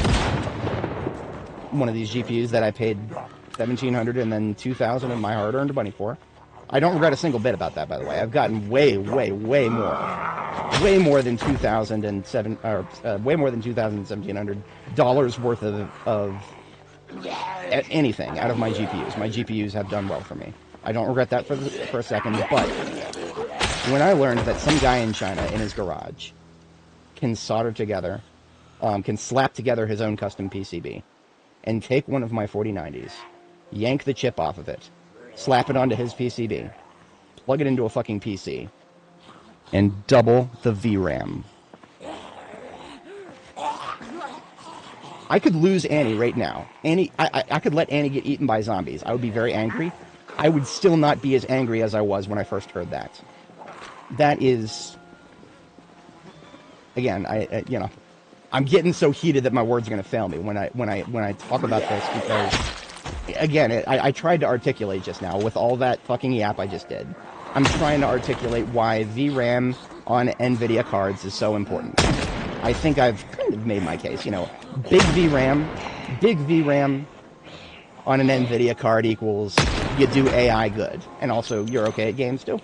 You know, I use my cards for AI and video games. This is a hybrid machine reader, hybrid workstation gaming rig, and I've gotten everything I've ever wanted out of it and more. But to know, but just the notion, the simple notion that I can, or not me, I can't do this. I don't think there's a single goddamn person in this country, the United States, that can do this. And that is its own problem. That also makes me very angry. I think I was angry for multiple reasons there. The brain drain of the United States by outsourcing all of our chip manufacturing overseas. Fucking, oh God, don't get me started on TSMC. I have, once again, nothing against the Taiwanese people. They're great. ROC is real China. I will die on those words. I could, the Chinese Communist Party could send somebody to kill me right now. I would die a happy man, because what they would probably kill me for is saying that the ROC is true China. Yeah, I will die on that hill. But anyway, that's just me trying to say that, yeah, Taiwan is great. I have nothing against Taiwan specifically. TSMC, however, and it's not their fault. It's really not their fault. It's not their fault that they got really good at their craft, and then the entire fucking planet decided to start relying on them for everything they're doing. My own goddamn client at work every day, but they do all kinds of cool stuff that I'm under NDA, I can't talk about, but they rely on TSMC just like everybody else. If TSMC went under tomorrow, I don't have the words to describe how bad everything would get. You guys think things are bad now. They can always get worse. And some of the ways they get worse are, you wouldn't guess. And I think I might have even talked about this on stream before. You don't even need like a war between China and Taiwan. You don't even need a war. All you really need is a little bit of tensions flare up. And of course, you know, tensions between China and Taiwan. Wow. Tensions, yeah, of course. But I mean, you know, what are tensions actually? For the longest time, there were a lot of tensions between Russia and Ukraine, and the nothing ever happens crowd suddenly got surprised because something actually happened. The fucking madman actually sent his troops in, and to this day, that is causing problems for everybody, particularly Europeans and their gas prices. But that's a different story. Let's just say that China and Taiwan get in a bad trade dispute or something, and China decides to go for hard power instead of soft. They don't have to invade. I've got some friends in the military who regularly reassure me that the straits between the mainland and Taiwan, it would be worse than D-Day 10 times over. You would have billions must die if that happened. It would never work. Okay. There doesn't have to be a land invasion. There doesn't have to be any invasion at all. There just has to be a blockade. There's just right now, as we speak, there are probably some Chinese Communist Party naval vessels out there harassing some poor Filipino ships, fishermen ships, because China is out there asserting their naval dominance over people who can't really fight back. I mean, what is a Filipino fishing vessel going to do against a really pretty-looking Chinese vessel that just came out of the shipyard and still has more problems in it than we'll ever know about, but is still very intimidating to anybody undefended. Now, of course, a lot of people say China's paper tiger. They can't do nothing. They don't have to do that much. And that's the thing I'm trying to get to here. All they have to do is make it difficult for Taiwan to export things. That is all they have to do. A no-fly zone and enough naval harassment, China could grind Taiwan's economy to a halt instantly.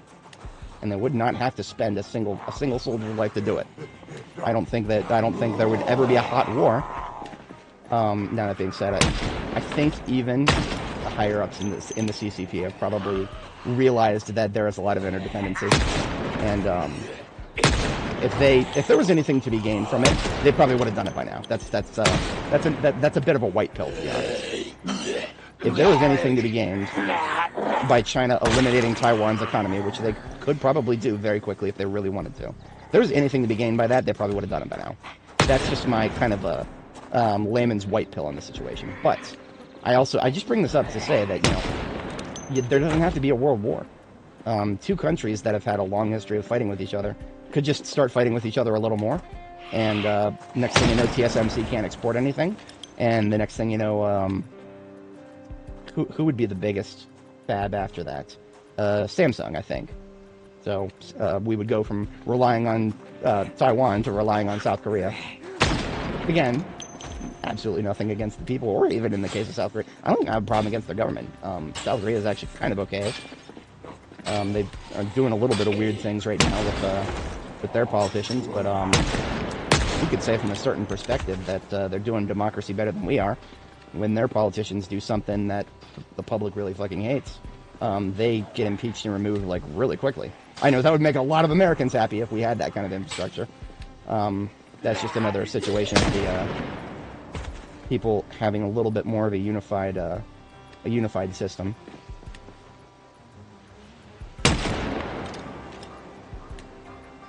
But I digress.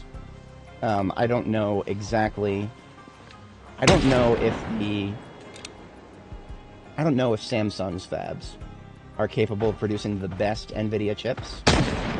It's all about the nanometer, right? They literally, in the name, they're just like, this fab can produce chips of this nanometer size. That is quite literally how the cynical people will perceive the strategic resource value of chip fabs, right? Intel has a certain number of certain nanometer fabs. Samsung does, TSMC does. By policy, I believe. By policy, TSMC, even though they're setting up fabs elsewhere, for good reason. Diversify your portfolios. No, don't put all your eggs in one basket. Blah blah. TSMC is probably always going to reserve the best of their stuff for what they produce domestically. So again, the problem I just described. All China has to do is get really angry and just decide to take a swing at Taiwan's economy. Doesn't need to be an invasion. That's all they got to do, is get really angry and take a swing at their economy. And if that happens, say goodbye to your GPUs. There'll still be some, but new GPUs? No. Now, they'll maybe some will get made in Taiwan and stay in Taiwan. So if the Taiwanese people get blockaded but not invaded, they might actually get to enjoy some of the latest GPUs before the rest of us do. Or just more of them, I guess, is probably the more likely thing. All these things are still being designed outside of Taiwan for the most part. But for some reason, the people designing them have absolutely no capability of producing them themselves. You gotta go to another country for that. That is its own problem. Outsourcing is no good. I'm not a fan of it. But it has happened for a very long time now, and the damage is done. Doesn't matter how much you enjoy the fact that America used to produce stuff. We don't no more. And I don't know if we will anytime in our lifetimes. Because it brings it back to the fact that, and again, I talked about it. Again, I still have not fully articulated exactly why that video made me so angry. One of the dimensions of it is the fact that a random guy from China has the skill set and the equipment and the knowledge to take an RTX 4090, the stuff that's generating the pretty pixels in front of y'all right now. He can take one of those and double its VRAM, just in his garage. He does not need to go steal some. Well, maybe I'm not going to go that far. Maybe they're dealing with some back alley stuff as to what they're getting some of their materials to put their PCBs together. I don't know anything about that. I don't think they showed Steve that much when he came through and did his documentary. But the point being, I just bumped a rat with the side of my van. I think I'm still okay. I don't think I lost any storage. I could have just lost storage in my vehicle because I bumped a rat with the side of my ambulance. Okay, but I'm not going to get mad about that. I've gotten mad about it too many times. I've got another thing to get mad about right now. No, it's like what that represents to me is the simple fact that we can't even build what we're designing anymore. And that's just sad. I mean, I'm not even like, oh no, think of the economy. No, I'm just sad about that. Like that, it doesn't even make me mad, it just makes me sad. Like, we've got the brain power to design these really cool GPUs and absolutely no fucking capability whatsoever to build them.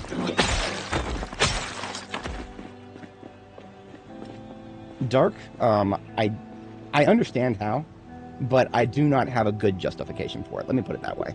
Like, I can tell you, I can explain to you why NVIDIA, or why people, it's not always NVIDIA, MSRP is a joke, but it is still technically a thing. I can tell you why the prices are so high. I cannot justify it though, right? And because, you know, two different things. The why, it's not a good reason. GPUs should not be $2,000, especially not something that, again, 24 gigabytes of VRAM is a lot compared to some GPUs. We've got homies in the chat who mentioned other 40 series GPUs, the 4070. You're losing a lot of VRAM when you go down the numbers. Take the last two numbers of an NVIDIA GPU, and the VRAM goes down. The VRAM goes down. The CUDA core goes down. The CUDA core count goes down too, and that's a thing that's important to gamers. But the CUDA core count in the AI world actually isn't that impressive.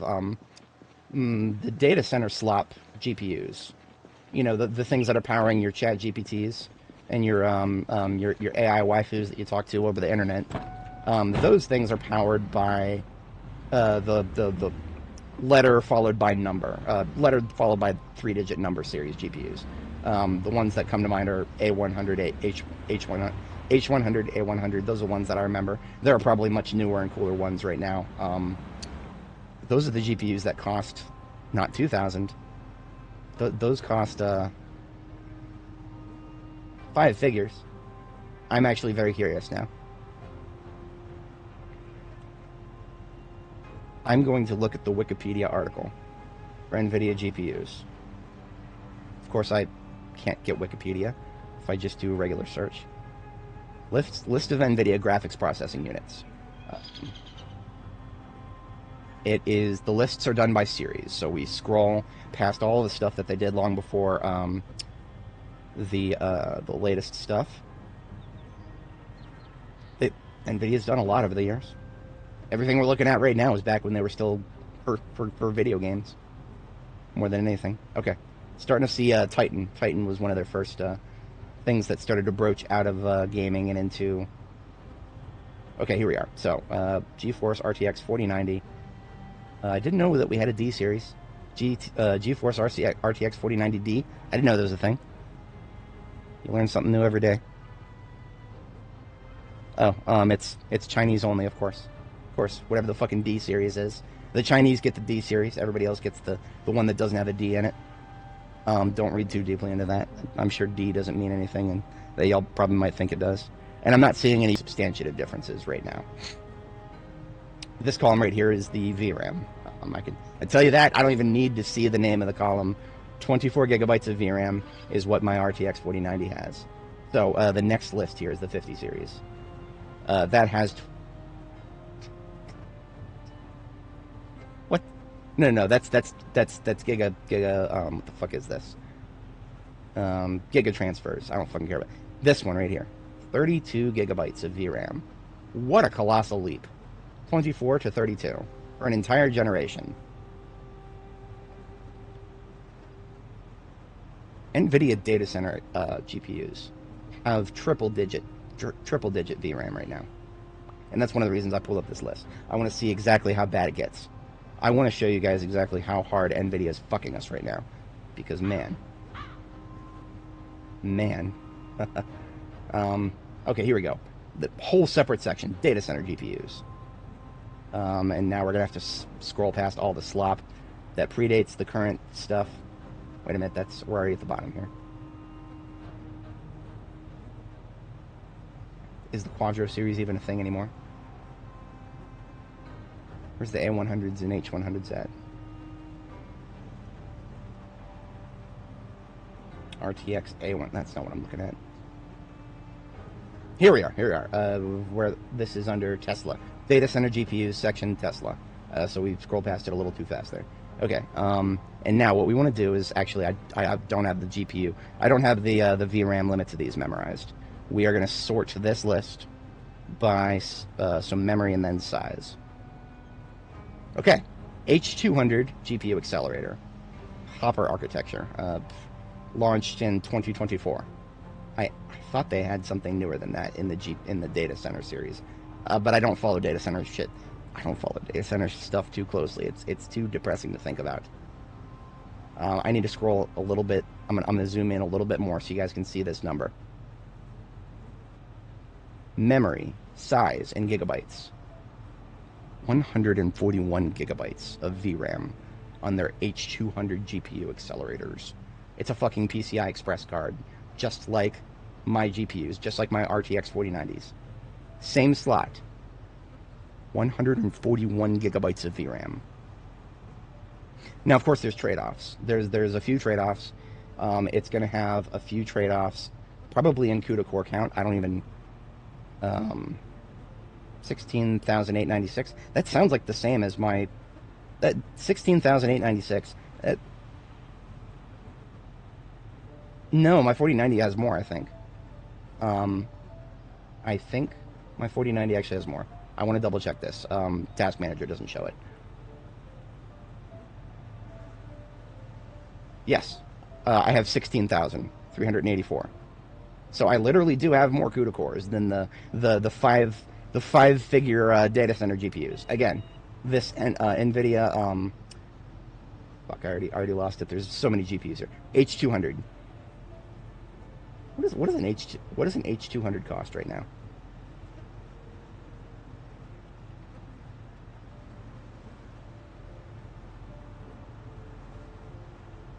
We need to find a price. They're usually not sold in retail. They don't have a consumer. They don't have a place for consumers to buy them. You got 30. Okay, you want to go on Newegg. This is a flipper. Somebody got a hold of this from somewhere. Probably they could have stole it from a data center. Out of stock. $30,000. 450. $30,451. United States dollars. This is what you got to pay for this little brick. That has got fewer cores than what is currently rendering the pixels on your screen right here. Fewer cores, but what is 141 divided by 24? 6 times. 6 times the VRAM.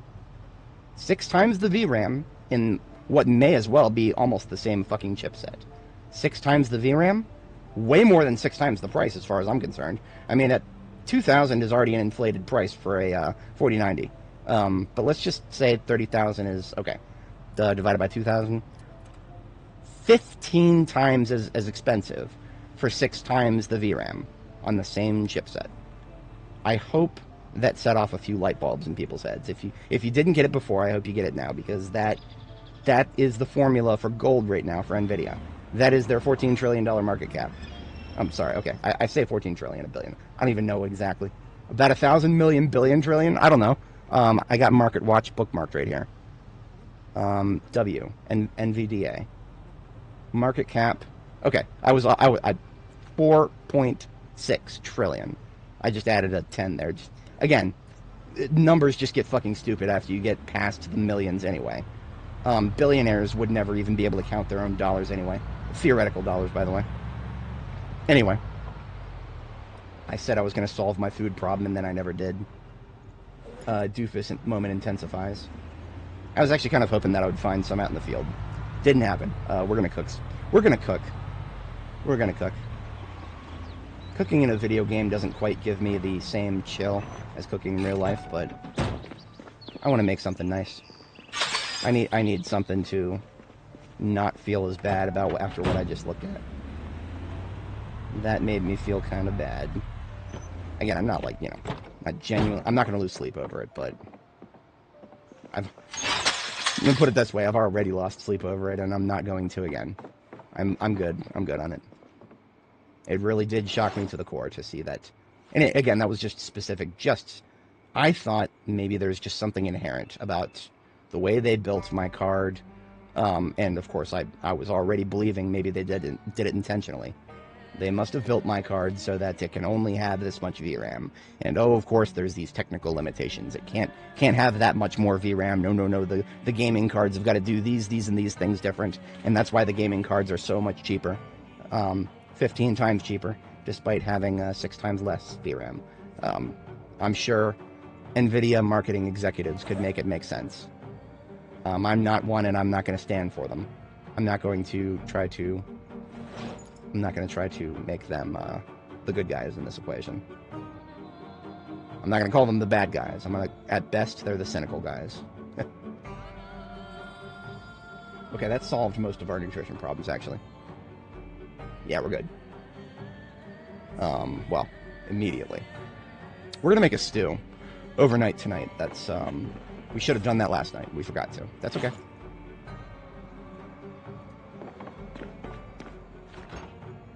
I apologize if anybody was here for the combat and you got 3 hours straight of yap instead. I apologize. I genuinely do. Because I'm here for the combat too. I don't know how many times I've articulated this, but it does bear repeating. Combat, the reliability of the combat in this game, just knowing that the rules are as solid as they are. More solid than they look, in my opinion. The combat is why I'm here. If this game did not have really fun, reliable combat that just felt a lot of fun, like it felt like I was accomplishing things, if this game didn't have that, I would not be playing it. I would have played it a little bit, sure, and then I would have stopped, and I'd be playing something else right now. It's the combat that keeps me coming back for Project Zomboid, more than anything. Everything else I do in this game is kind of built on that foundation of the simple fact that I love watching Annie cut up a zombie that could kill her the moment it touches her. But because we have mastered our movement, she has only had blood drawn by a zombie one time in all 600 hours that we've played her. And thankfully it was only a scratch, it was not a bite. And she perfectly fine, she did not get infected. If it's a scratch and not a bite, I think you have, like, what, a 5% chance of it being an infection? I don't know the base game stats. I know a lot of people who first to get hit with that, they, like, go in the sandbox settings and immediately turn it off. Personally, I prefer the approach of just never, ever letting a zombie touch you ever. And doing your absolute best to do that. And seeing how far you get. And then finding all the very wacky things that can go wrong. Because there are plenty. The only reason Annie had blood drawn from her from a zombie one time in all 600 hours of her current lifespan was a streetlight. We got streetlights right here, I'll demonstrate. So, what is a streetlight in Project Zomboid and what makes it special? You cannot delete it with a sledgehammer. No way to destroy it. It is rendered always on top, no matter what. Under any circumstances, a streetlight is always on top in the rendering stack. Layering, I guess, or layering is more accurate to describe. Because of this, this happened when I went to Ekron, like really early on in her lifespan. I was fighting my way into Ekron, and there was a streetlight directly above me. I was kind of positioned right around here, and just killing several Zeds that were coming at me from the general direction in which I'm currently swinging. I did not notice immediately, or quickly enough, that a zombie was coming at me directly parallel to the street lamp. There was probably some shenanigans with trees involved as well. This was after wilderness growth had started. There were trees blocking my line of sight in the yard of the Ekron Community College, so that may have contributed. But the only reason that zombie got within a tile of us, and I didn't catch it before it got closer than a tile of us, was the simple fact that most of its outline was being broken up by this thing that is always going to be layered over anything behind it. In my humble opinion, the Indie Stone could do a very simple fix to this. If you're going to have things render always on top, like street lamps here, just have them operate under whatever system you use for trees. If there is a tree in front of your character, there is at least an effort to make it so that it doesn't block what your character sees by, a little circle of see-through. I don't have a lot of trees to demonstrate that, but most of the people who play the game, you generally know what I'm talking about. If you walk into a forest in this game, and your character would be obscured by the trees that would be layered in front of them, they're not, because the trees kind of go transparent. So that you mostly do not... That was an accident, I didn't intend on doing that. Ain't no fucking zombies here anyway, we're good. But yeah, just one of the many, many, many things that can lead to a zombie getting close enough to you to damage you that I didn't know about until this particular character's lifespan. I'm sure there will be another in the future. Ooh. That only just finished cooking. I actually forgot for a second. But we're good. We are good. We just made an 80 stir fry. Nacho cheese in it. Poultry and rabbit with nacho cheese and salsa. Real talk, depending on what you actually do with the poultry and the rabbit, that could be really good. I could imagine you cube it all up. Cube it all up into like a chili, basically. Yeah, cube it all up. Let the consistency of the nacho cheese and the salsa, let that kind of add as a bit of a binding agent. Oh man, that's actually... I didn't eat much last night, so that's actually making me really hungry. I'm gonna try to stop thinking about food right now, because man, that actually sounds really good.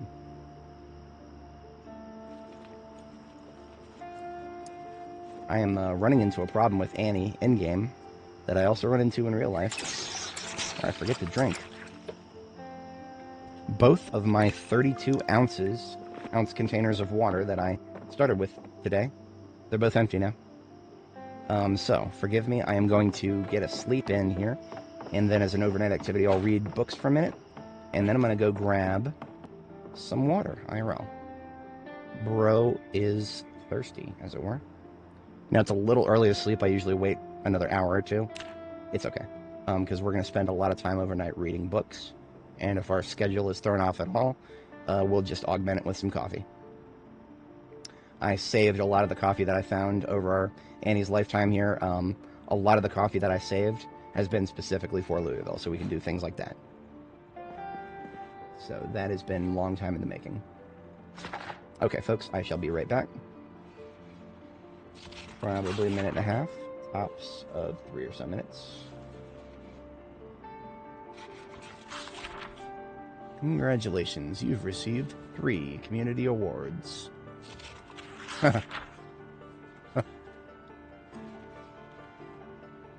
Yeah. I guess some people found some people still found this post. That's actually kind of funny. I think actually some of my most active viewers right now are people who found my channel through this post. This is just a post where I talked about a silly little problem with the whatchamacallits, the pianos in the game as it currently stands. Pianos in this game, once you put them down as furniture, there's no way to get rid of them unless you dig really deep into the game's code. So in this little post right here, reading material if anyone's interested, where I described what you can do to get rid of pianos when they become fixed objects in time and space.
So my homie CA that I was talking about earlier, he's featured in a few of my videos, and he was the guy who's playing the Old Republic I was mentioning before. I just posted on my channel another video about Aska. Apparently they've got another update that is either coming soon or I don't know. Like I said, I've done very little research on it. But apparently there's raiding islands, which means there's naval gameplay in Aska. Yet another highly underrepresented thing in a lot of the other survival crafting games that I play. Okay, so what I just showed that off. When it comes to the games that I play on this channel, it's kind of limited. You're going to see some survival crafting for the most part. You're going to see a little bit of horde shooter. You're going to see some survival crafting with horde shooter. So you got Project Zomboid right here. You got Dark Tide over there. And then you got 7 Days to Die, which is almost kind of at a little bit of a midpoint in certain mechanics. Yeah, so, but then again, Aska is not something I've ever really played anything of on stream. And of course, whenever I try something new, the results are open to interpretation sometimes. I know that a lot of people subscribed to me for Dark Tide back in the day. And I don't know if they're the people who are still watching my Dark Tide content now, or the people who joined me for Project Zomboid are also cool with Dark Tide. I've blazed the game in the past on stream here. It's a great game. I like it a lot. It is more or less a zombie game. There's just nothing really. It's got a crafting system, but it's not a survival game. It's a survival game insofar as don't get killed. But of course, I mean that's most video games. Dark Tide is it's different. It's quite different. Sometimes I'm surprised about how not quite as different it is, but it is definitely very different. That probably doesn't give a lot of information, but as I've mentioned before, like Dark Tide does have some very interesting crossovers with games that try to do the fast zombies, right? Because what is Dark Tide? It's Left 4 Dead, but in the 40k universe, right? So some people are zombies. A lot of them are actually just mutants, people who have been afflicted by chaos, as it were. And people who are afflicted by chaos, particularly Nurgle in this case. Yeah, Nurgle absolutely. Plague zombies, mostly. But, of course, you know, with Nurgle, you usually get something worse than Zomboid zombies. Like, usually with Nurgle, if you see one Nurgle plague zombie, what that actually means is basically all, however many millions of Hive City residents that are around you, it's a matter of time, and they'll be Nurgle zombies too very soon. So if you see one, you're probably going to see many more millions very soon. But yeah, that's just 40k in general right there. And how that manifests in gameplay, of course. Well, if you played one of the Tide games, Vermintide, Dark Tide, Vermintide 2 or 1, there's a lot of overlap. One thing I'll say, of course, is Dark Tide does ranged weapons pretty well, and you can sprint. Those are the most important things that set it apart from Vermintide in my experience. I barely touched Vermintide, but when I tried it, the fuck is the sprint button? I was like, how do you sprint in this game? And Geth told me you don't. And I'm like,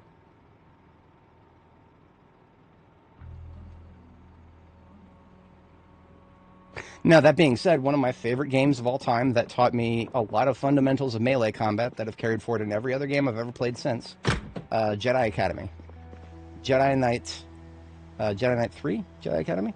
The Jedi Knight series is a little bit weird because it's an extension of Dark Forces, and I'm going to get into that. Jedi Knight 2, Jedi Outcast, and Jedi Knight 3, Jedi Academy, I think, are the full names. Both available on Steam, both great games. There's not the community that made it a great game for me has been there for a very long time. There are still a few people who, if you like go on the Steam forums for the game and like post about it, or like just be like, hey, I'm doing like this tournament event, you'll get people who are still really good at the game. They'll come out of retirement and come by. I quite literally met some of my Steam homies that way. That was a lot of fun. But yeah, it's a great game, and it taught me all the fundamentals of melee combat, because Jedi Academy is just one of those games that tried to do lightsaber combat. It tried to do it, and it succeeded at certain things. Didn't really succeed at other things, but I didn't care about that at the time because it was just a great game. You had 3 different stances of lightsaber fighting when you were using a single saber. dual sabers and staff. You can think about that later.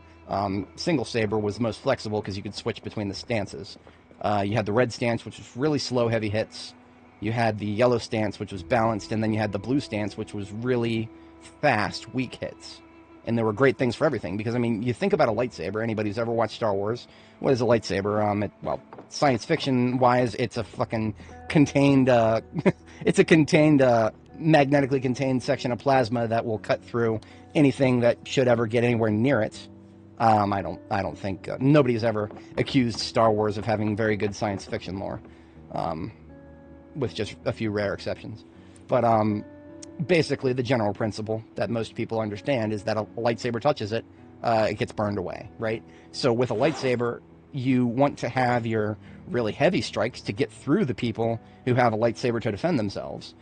But you want your really quick strikes, to get through the people who either do not have a lightsaber to defend themselves or are not responding quick enough for your quick strikes, right? So switching between blue, yellow, and red constantly in a one-on-one duel, I learned a lot of things from that game that I never forgot, and I'm using to this day in Project Zomboid. Every time you see me gauge the range of a zombie coming towards me while I have my sword equipped, there are neurons in the back of my brain firing that were put there by Jedi Academy. Specifically the red stance. I mean, you know, crouch right. You can't crouch in this game. In Jedi Academy, you could crouch, and crouching while swinging the lightsaber gave you a different impact area than people who are standing upright. Walking instead of running would give you a different set of impact. It's just, I loved it. I love the game. I'm not going to glaze it too hard while I'm not. It's a different genre. It's a very different genre of game, especially the way we played it. The way we played it is not actually. There's not a lot of people who still play it the same way. Like all the mods that we rolled that gave it that unique, punchy melee combat experience that was closer to Jedi Outcast than it was baseline Jedi Academy. We used JA Plus. Didn't use any of the other core mods. JA Plus was where it's at, and I don't know. I really liked it. It was really consistent. And the ranges were very important. Some wacky stuff happened when you got closer than the ideal ranges. But what else is new, right? That's exactly what happens. Everything I just described, I could have been describing Jedi Academy or Project Zomboid.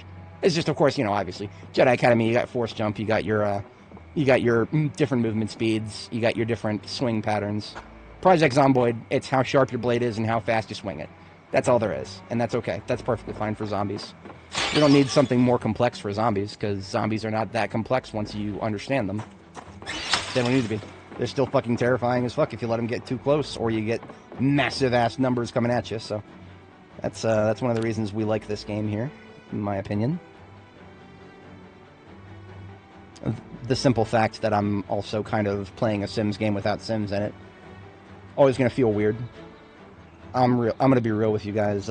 If and when they add NPCs to this game and they're good, like good, as in like, you know, if I could start simulating the kind of NPCs that I play when I'm just off on my own time and I'm doing RimWorld or The Sims 4 or something like that.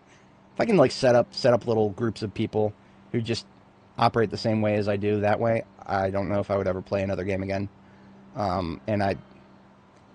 If it seems like I play this game a lot right now, it can get so much worse. I can just imagine it right now in my mind's eye. It can get so much worse. And of course I do say worse because, I mean, there are other things I want to do with my life. I've already talked about, I'm trying to write a book. I'm at a hard standstill on that right now. I don't want to say I wrote myself into a corner. Because I haven't. There are so many things that I could still change to make it so that the thing that currently looks like I've written myself into a corner is actually not that bad. But, of course, everything that I would have to change to make that a reality is built on something else. I'm like almost 20 chapters in, and past... I would give, if I had to give it just a broad number, more than 2/3 of the way through a first draft. And I have a massive plan for publication that involves my main YouTube channel, that involves self-hosting, that involves contracting an editor. I'm going to get editors done by contract, multiple if I need. Maybe I'll have more than one editor. If one editor does a pass, and I feel like it might benefit from a second opinion, absolutely. Well, I would absolutely do that. But we are looking for nothing else. We're good. I wanted to make a stew with chunky calories in it, and we just got pasta out. That's all we need. We're going to put 2 helpings of pasta along with some meat that we got, and that will make us a very nice chunky stew. Just soup, yeah, pasta. And pasta. And pasta. 3 helpings of pasta. It's a very good thing I don't care about proteins anymore. What I'm actually going to do is, no. We'll go... Chicken is actually okay in calorie department. The devs got a lot of complaints about chicken not actually having a lot of calories, and they fixed it. So, chicken is good on calories now. I'm going to put that pasta back in the fridge, even though it doesn't need to be fridged. I'm going to put it there, so it's where I can find it. I'm going to toss a little bit of garlic and chives in there. Then we're going to oil it up, too. I'm going to oil it up, too, because this is going to... This will probably be the last big chunky thing I got to eat to get myself to where I want to be with weight before I start going back into a weight loss phase. As long as I get enough fats. Fats right now is what is preventing my weight gain from being from being a solved problem a while ago, right? I've been thinking about weight off and on for the past several streams now, and the only reason that wasn't solved several streams ago is because at no point did I ever get to where I actually felt like my weight was gaining rapidly enough that I could just stop what I was doing for a little bit, gain some weight, and then resume. I was never gaining weight rapidly. How do you gain weight rapidly? You need to have either your carbs or your fats over 300. What are our carbs at fats right now? We're at 100 carbs, negative 340 fats. So we are very lean right now. Doesn't actually manifest as your character visually. We can't see it, but she got noodle arms right now. Or actually, she's a muscle mommy right now. Annie is actually a muscle mommy. And I'm saying that in the I actually find that kind of hot sort of mentality right there. Right now, just because of how little fat she has and how strength level 10, we have to assume she's got some. We got to assume she is chiseled at strength level 10, because remember, level 10 strength kind of represents some of the peak you'll get out of a human being. So yeah, she is a absolute muscle mommy right now. I would have to update my 3D art of her to be a little bit more muscular, to be honest. But there is ourselves a 100 hunger stew. We are going to go ahead and overeat with this because it is a chunky soup. Call it a 100 soup, and we're going to eat a quarter of that every time we get hungry. Massively overeating, but that should really keep our calorie count to the moon and back. Now, we are completely out of shotgun. We recently opened another carton. So all we got to do is actually open the carton and then the boxes.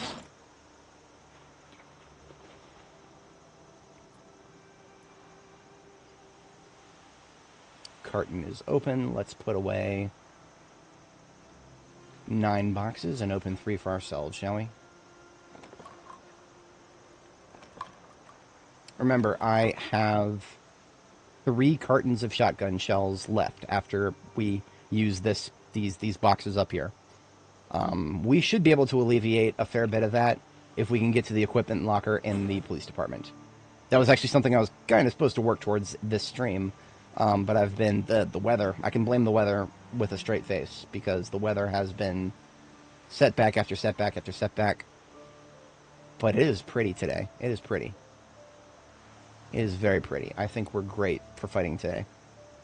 I'm going to open one more box of 45 auto because I got room for it. And you know what? I was starting to foray into the prison. I don't think okay, actually there might be a gun locker in the prison. I will prioritize that after the police department because I don't know anything about the prison right now. I have a general sort of understanding of where the police department armory will be. and therefore I actually have a direction to go in, right? That is something important to me right now, because I would like to go in a direction that's going to get me some more shotgun ammo. That'd be a great thing, wouldn't it? Locally sourced. Beautiful. Yeah, we've got everything we need. We could leave base right now and be gone for several days, and we would still be able to maintain our weight gain at this point. Now that we got that pasta out, the pasta is going to be the secret sauce to keeping those calories to the moon. Pasta is nuts in real life and in game. Now, the thumbnail for this live stream was taken here on Knox Bank, and since then, I believe almost all of the corpses that were in the thumbnail have completely disappeared. What does that mean? Not too much. I mean, that with enough effort, we will fill these streets with corpses once again. But we're also moving forward. That also means progress. As you guys can see, there are bags and stuff all over the floor here. Most of this is stuff that I peeled off of law enforcement Zeds before moving on to other things. Particularly, I focused on memorabilia and other lightweight crap. Duffel bags that come in all sorts of colors. And bulletproof vests. Because in this game, bulletproof vests are no longer just window dressing for zombies. They are generic brand Kevlar thread for all of your crafting interests. Lovely little resource. Worth going out of your way for if you haven't leveled up tailoring, and even if you have, I mean, like, I'm tailoring level 10. I'm still picking these up when I see them, because, well, it's one of those things that's hard to find when you need it, easy to find when you don't.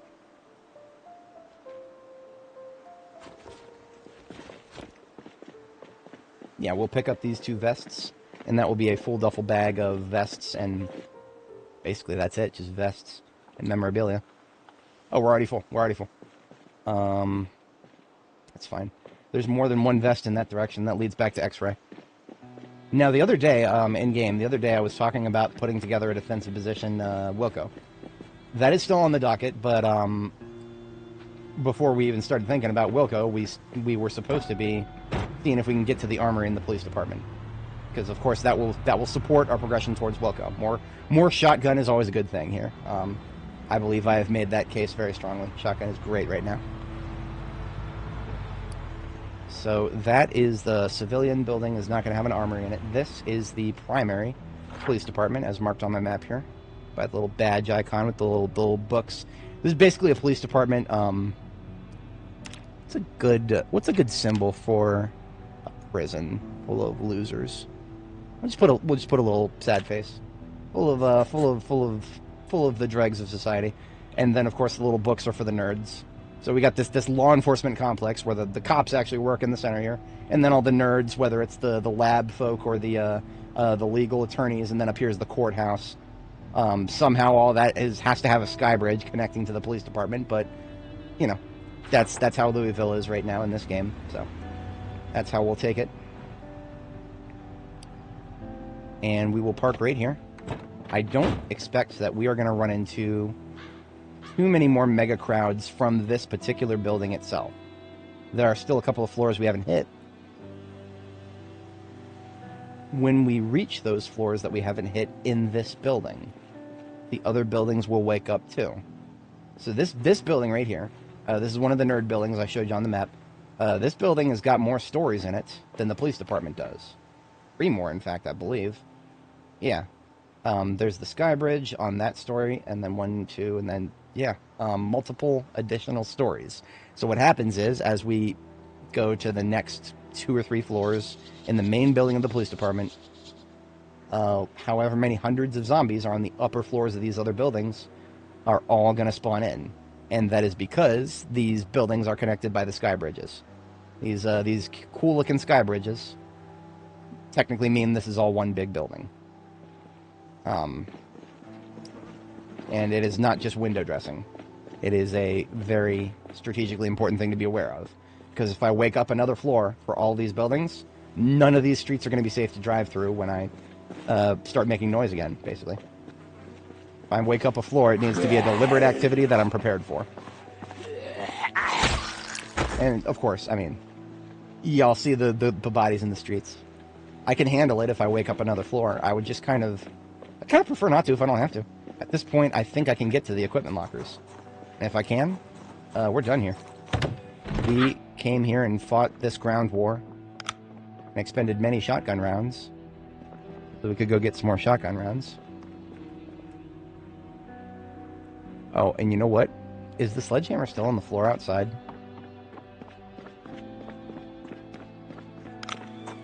It is. I'm glad I didn't forget. We were gonna fight our way into the prison and started killing Zeds here to create a kill corridor. I left my red sledgehammer on the floor. That is unacceptable. Can't build these, the red ones. The red ones, you cannot build the red ones. You must loot them. Don't want to lose this bad boy. I can build sledgehammers. I can't build red ones. It's the little things in this game. And why did we go get a sledgehammer? Well, I don't like going too far from the staircase if I don't have to, so guess what we're going to do.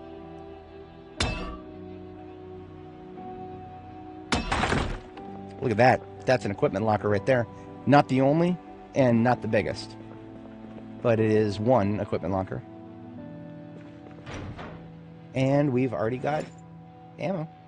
Let's just establish a garbage bag of ammo here. And what I'm going to try to do is separate the calibers I'm currently using by tossing them in my backpack. Calibers I'm not currently using into the garbage bag for later. So 556, that is exclusive to the M16, which I currently I have one M16 right now. So we use that sparingly where applicable, particularly at fighting positions, because what makes the M16 best is its ability to have 30 shots in its box. In its magazine. It is a magazine capacity that makes the M16 good. Actually, I did a lot of yap in one of the many Steam discussion posts I've done. Did a lot of yap talking about why the M16 is actually good. Asterisk, asterisk, asterisk, asterisk. Yeah, because of course the thread title was M16 sucks. Kind of clickbait, but it got me thinking, and because of that, I'm all on board. I don't care if something's clickbait if it gets me thinking. Genuinely don't. I am okay with things that make me think, as long as I don't get too lost in the sauce. Control yourself. Take only what you need from it. Etc., etc. Now this garbage bag is... Oh, it's only half full.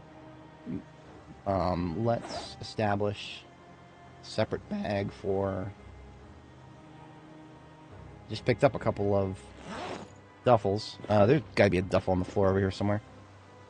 I pick them up for many reasons. One of which is to sort things that I'm also picking up here.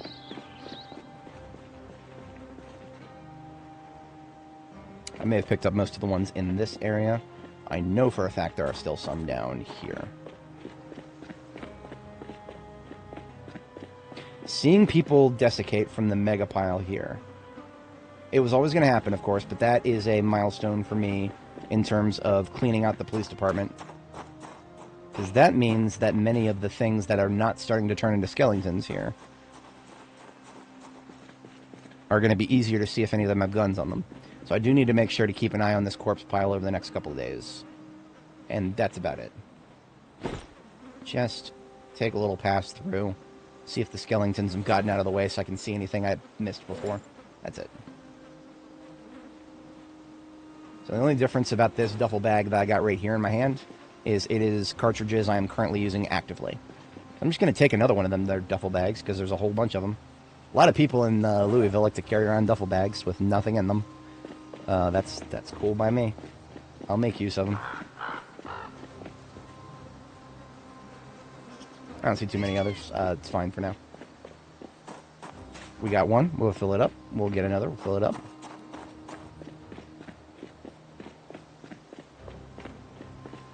Now, if I remember the layout correctly, each floor of this police department has got some similar stuff on it. The main building, I believe. So the locker we just raided, there may be one above it and below it that we haven't raided yet. Not 100% on that. Find out.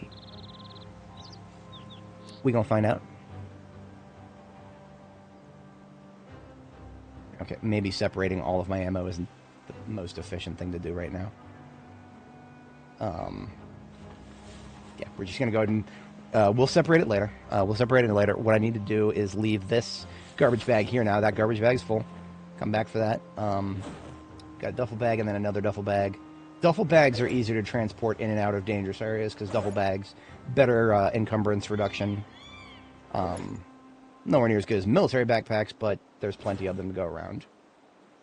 Of course, carrying around a soup that weighs 7 encumbrance. Of course, that would happen right as we start looting. That is just a skill issue on my part, of course. We got another 7 encumbrance in the trunk, don't we? We have literally exactly 7 encumbrance in the trunk right now. We're at 150 out of 157. But that is actually mostly thanks to this silly duffel bag full of bulletproof vests. That can come out and get left on the floor right here for now.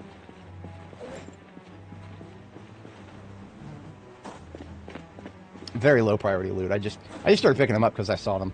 That was all that happened there. So now, that 100 soup goes back in the trunk. Okay.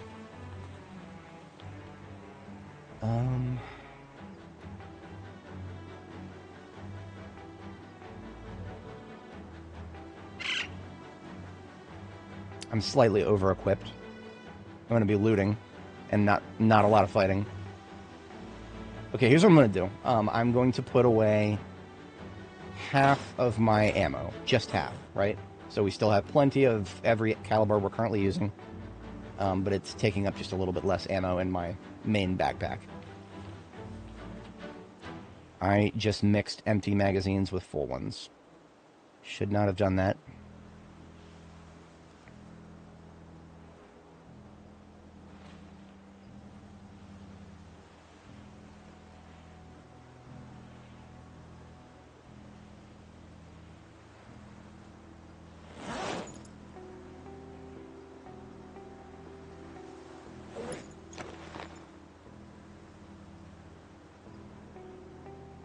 Okay, that problem's been solved.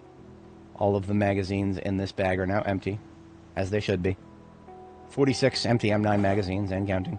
The full ones in this backpack are a little too full. If I put too many more in this backpack, I won't be able to pick it up anymore.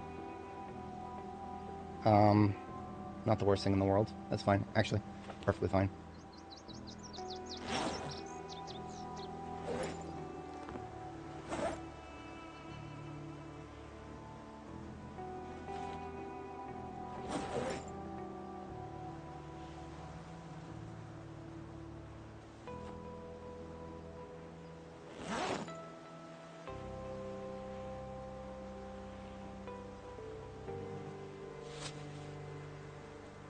Stuff that got stuck in my backpack that doesn't need to be there.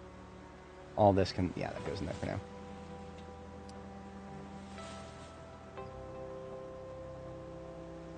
Stir fry is actually lightweight, so that's fine.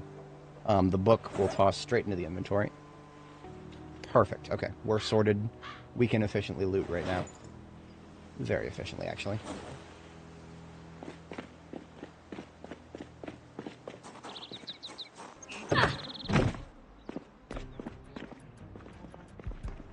Alright, so that locker we just hit, directly over this room. Then there's nothing in this room, so my idea of floors being symmetrical, maybe not. Or maybe the ground floor is different and then the upper floors are similar. Find out. We're going to find out. I don't really know the layout of this place, but I do remember just peeking at it from a bird's eye view and being like, oh, that looks interesting how it's similar on these floors. I think we're going to start to see some similarities between floors here soon.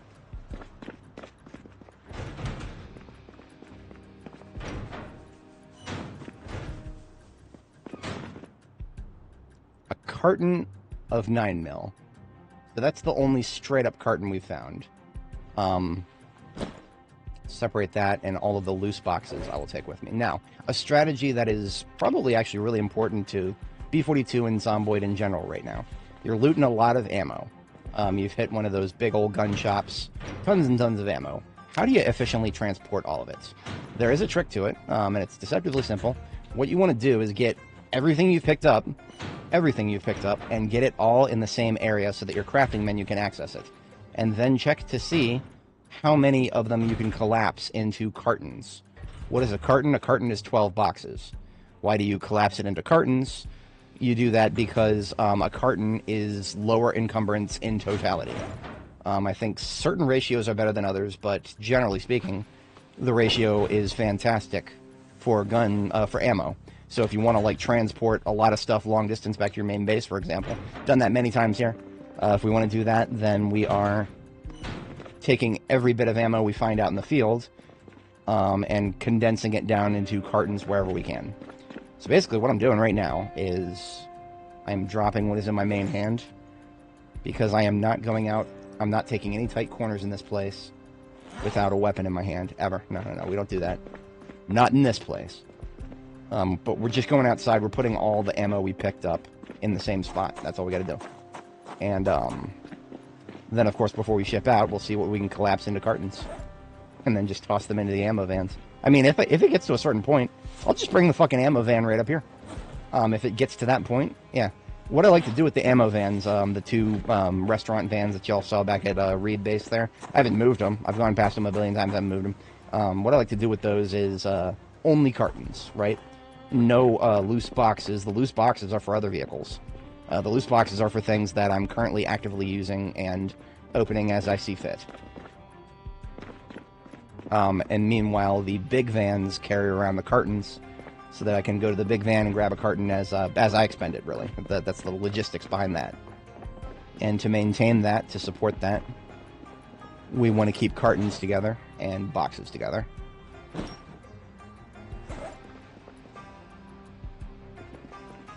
This, all of these are electrical stuff. I'll come back for it. I've got plenty of electrical. I'm not running a dearth on electrical anymore. And we did clean out everything here. Okay. So this particular locker is done. There are more. There are more lockers. That is not... we did not fight through hellfire and through everything just for that. No.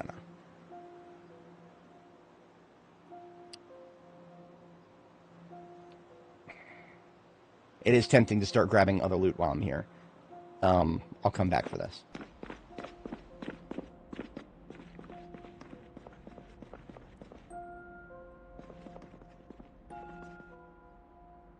Evidence lockers, I believe these are. Which means these file cabinets may have paper, garbage, but they may have more. Not this one. Not this one. This is literally just exactly what it looks like. Fucking closet full of file cabinets. Supply closet.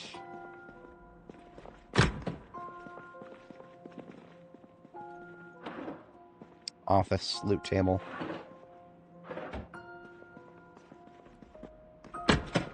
Janitor closet. Office loot tables here as well. See, don't ever be assuming, or, you don't have to assume that if you are in a room and there's like a box off in the corner that you can't get to. Generally speaking, loot is done by the room in this game. So if you've seen the loot of most of the room, you've seen the loot of all of the room. That being said, there may be certain things, like especially warehouses. Warehouses leave no stone unturned in warehouses because warehouses have rare spawns. Offices don't really have rare spawns, so... You see office loot, you can almost safely disregard the whole room, in my opinion. I see so much office loot now, of course, glue. Glue for our bombs has been a surprisingly not as common resource that I thought it was.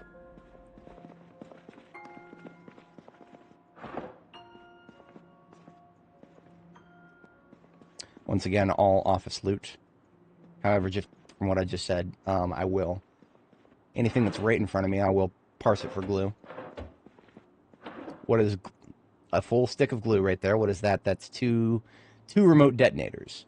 So if I wanted to make 2 more remote pipe bombs, if I ran out of glue, this tube I just found, that's 2 more pipe bombs, right? So that's the way they like to do the loot in this game. Certain things are extremely useful for very specific things. And if you can somehow keep your brain straight on everything, then What am I but a repository of useless information? I would not want to work in 4 desks in a windowless room. That sounds miserable to me. I have worked in a windowless room. Never one this small though. No way. My day job, which is currently 100% remote by contract, and will probably stay that way even through the next contract most likely. Used to be all in office, and we used to work in a bullpen. That's what they called it. It was like like there were some office partitions, but very few.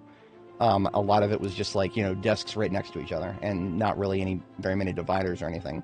It was really good because for our workflow, my team is frontline tech support, right? So we take calls from users directly, or at least that's what my team does. I fill in the blanks where I need to, if and when, and they keep me busy doing other crap in the background when I'm not filling in the gaps for them. But when we were back, when I was in the phase where I was taking calls from users directly, it was unbelievably useful to just be like, turn over to my colleague, be like, hey, how does this work? How does that work? What do we do for this? We have not been able to replicate that no matter how hard we've tried when it comes to the remote work thing. I do think remote work is great for us. Some of my colleagues had like a 2-hour fucking commute. Unbelievable. I would never have done that for this job. Just never would have felt worth it. Very privileged, of course. I'm literally a 15-minute walk from where I used to work on site, so it's like, I will always acknowledge my privileges when I have them. But yeah, my colleagues having a 2-hour, I'm so glad that's over.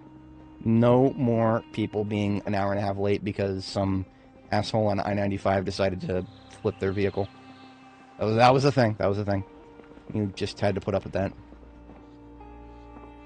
Okay, so this stairwell right here.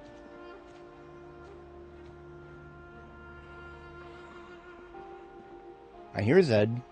It sounds like it's on the concrete outside. I think we're just hearing it because we're close to the window here. This is just a break room. I don't really care about most of this. I'm going to take the margarine. And that's it.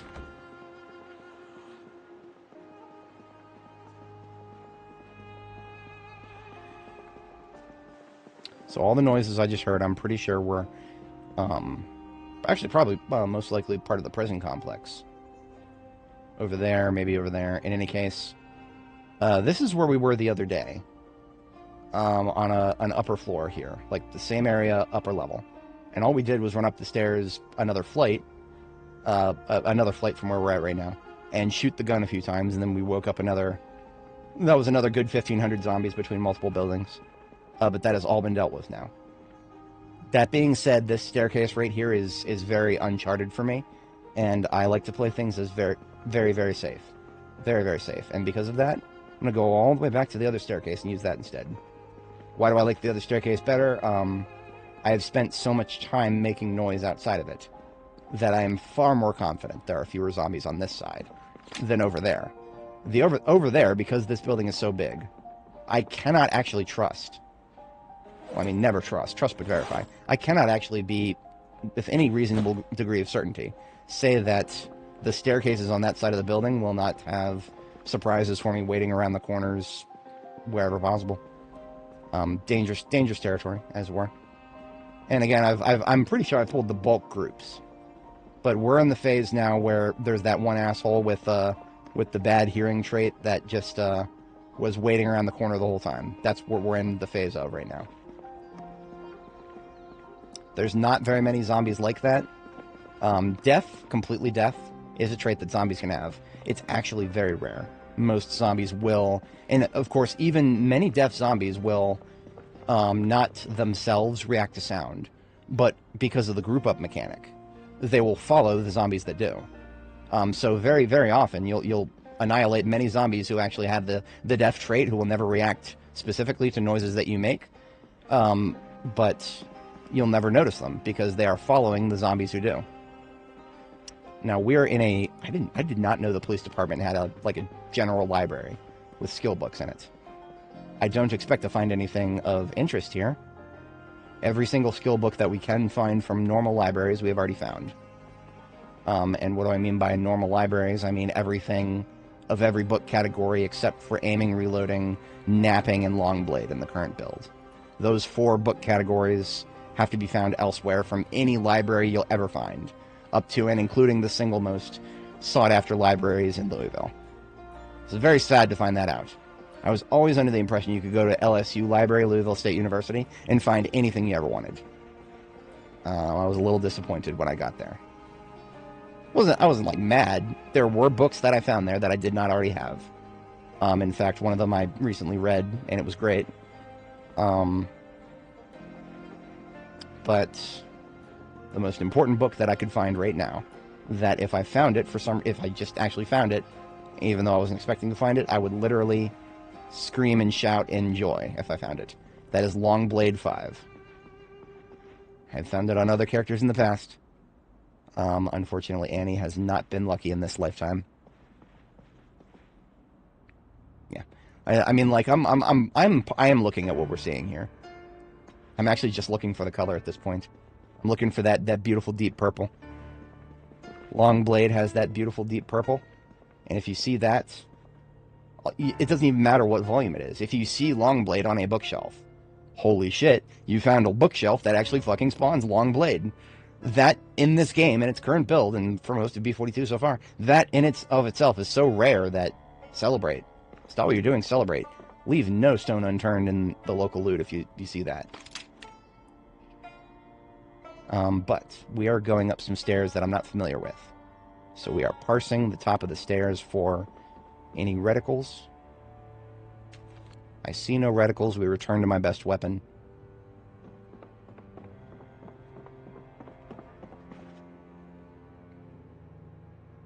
Okay, this is an upper floor of the library area. Okay. A lot of natural lighting up here. I like that.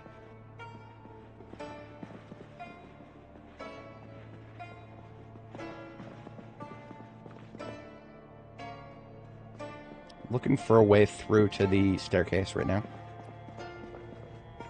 Right here. Yeah, so aiming and reloading, which we have, thankfully we have found all editions of aiming and reloading. Currently working through the last edition of reloading as we speak. All those spawn in gun shops. So while you can't find them in normal libraries, there is at least a reliable place that you can go to, of which there are many places of, plenty of gun shops here on the map. Every gun shop has a chance of spawning every volume. It's a question of numbers. Murphy's Law is well in effect, because you have plenty of chances. Anything that can happen will happen. But with Longblade, there's just not enough that happens. The loot tables, they suck up all the events that would otherwise make things happen. Sorry, I was really weakly trying to quote Interstellar. One of the few pop culture things that actually talks about Murphy's Law. Highly underrated, in my opinion. Something worth an afternoon of perusal if you're not familiar with it. It's one of those things that when you understand it, you're like, oh, that explains a lot about the world. It's not perfect. I mean, science doesn't tell you the why, it just tells you the how, at best. Even then, it doesn't always tell you that.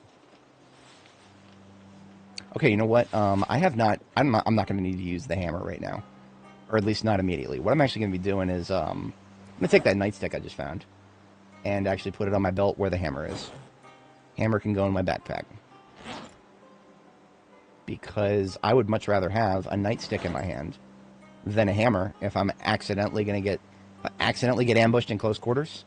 Nightstick is even better because I can kill faster with a nightstick. Not only faster, but at farther distance. So, yeah, I should have done that a while ago, to be honest. I don't need to drop anything off here, do I? Really? Get some of this out of the way for now. Okay. Duffel bag is emptied, so we take that back with us. We're going to get inside, have a bite to eat, take the sledgehammer with us upstairs. And then we shall continue. Got plenty of daylight left. Now, daylight, we're indoors. We're looting indoors. Daylight is still very important, though. Never underestimate the power of natural lighting. There's a reason I stay a lot closer to these windows. Your flashlight is limited. Not by battery, but by arc. I have to constantly scan and search around when I'm relying on the flashlight for light. When I'm relying on daylight, my view cone is wider from the start. But a lot less to worry about. What are the settings? We do vanilla in every way humanly possible here. There are only two things that I've done to this session of Project Zomboid that are not exactly as the developers would give it to you. One is a stat bar. I refuse to ever touch this game without a stat bar again. Very, very simple mod. Very unlikely to break our save. That's why mostly why we're avoiding mods. And then, of course, the other mod is the color of this backpack. This tactical black backpack that right now, it's just a recolor of a texture that was originally puke green. Because, of course, the best backpacks in this game don't come in black for some reason. So we fixed that ourselves. We took somebody's B41 recolor and ported it to B42. Everything else you look at here is 100% exactly as the developers intended, for better, or often much, much worse. I can understand completely why people fuck with sandbox settings all the time. But it illustrates a bit of a change, a bit of an issue. The fact that people have to ask is not a problem per se, but it belies the fact that, a lot of people are not always talking about the same game when they're talking about Project Zomboid. These games, or this game can be very different. Very, very, very different if you start changing the sandbox settings. Not a bad thing, not a good thing, but what it does is it makes it a little harder for the devs to know what they need to change. Because how can you explain to them what is fucked up if you have changed everything about the game yourself in the sandbox settings? I mean, of course, it's not like you can't, but it's something to be very aware of. If you want to give feedback and actually have it be useful in its ideal form, I don't know if the devs of this game listen to me, but that's a different issue. And optimally, my feedback's going to be useful. It'll be most likely because I was trying to stay close to their baseline and then talk about what worked and what didn't from there.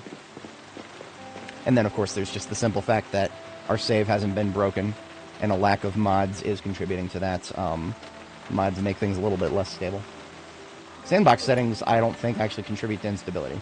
So we could play different sandbox settings if we wanted to, and we wouldn't lose out much on stability, I don't think. In fact, if we did, I think the devs would want to know about that, because they want sandbox settings to be stable. Everything in this bag stays in the ambulance. Okay.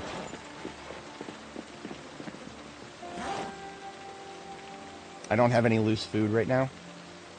I did say I'm going to overeat. I'm going to overeat. We're going to have a bite of this soup already because we're out of calorie weight gain threshold.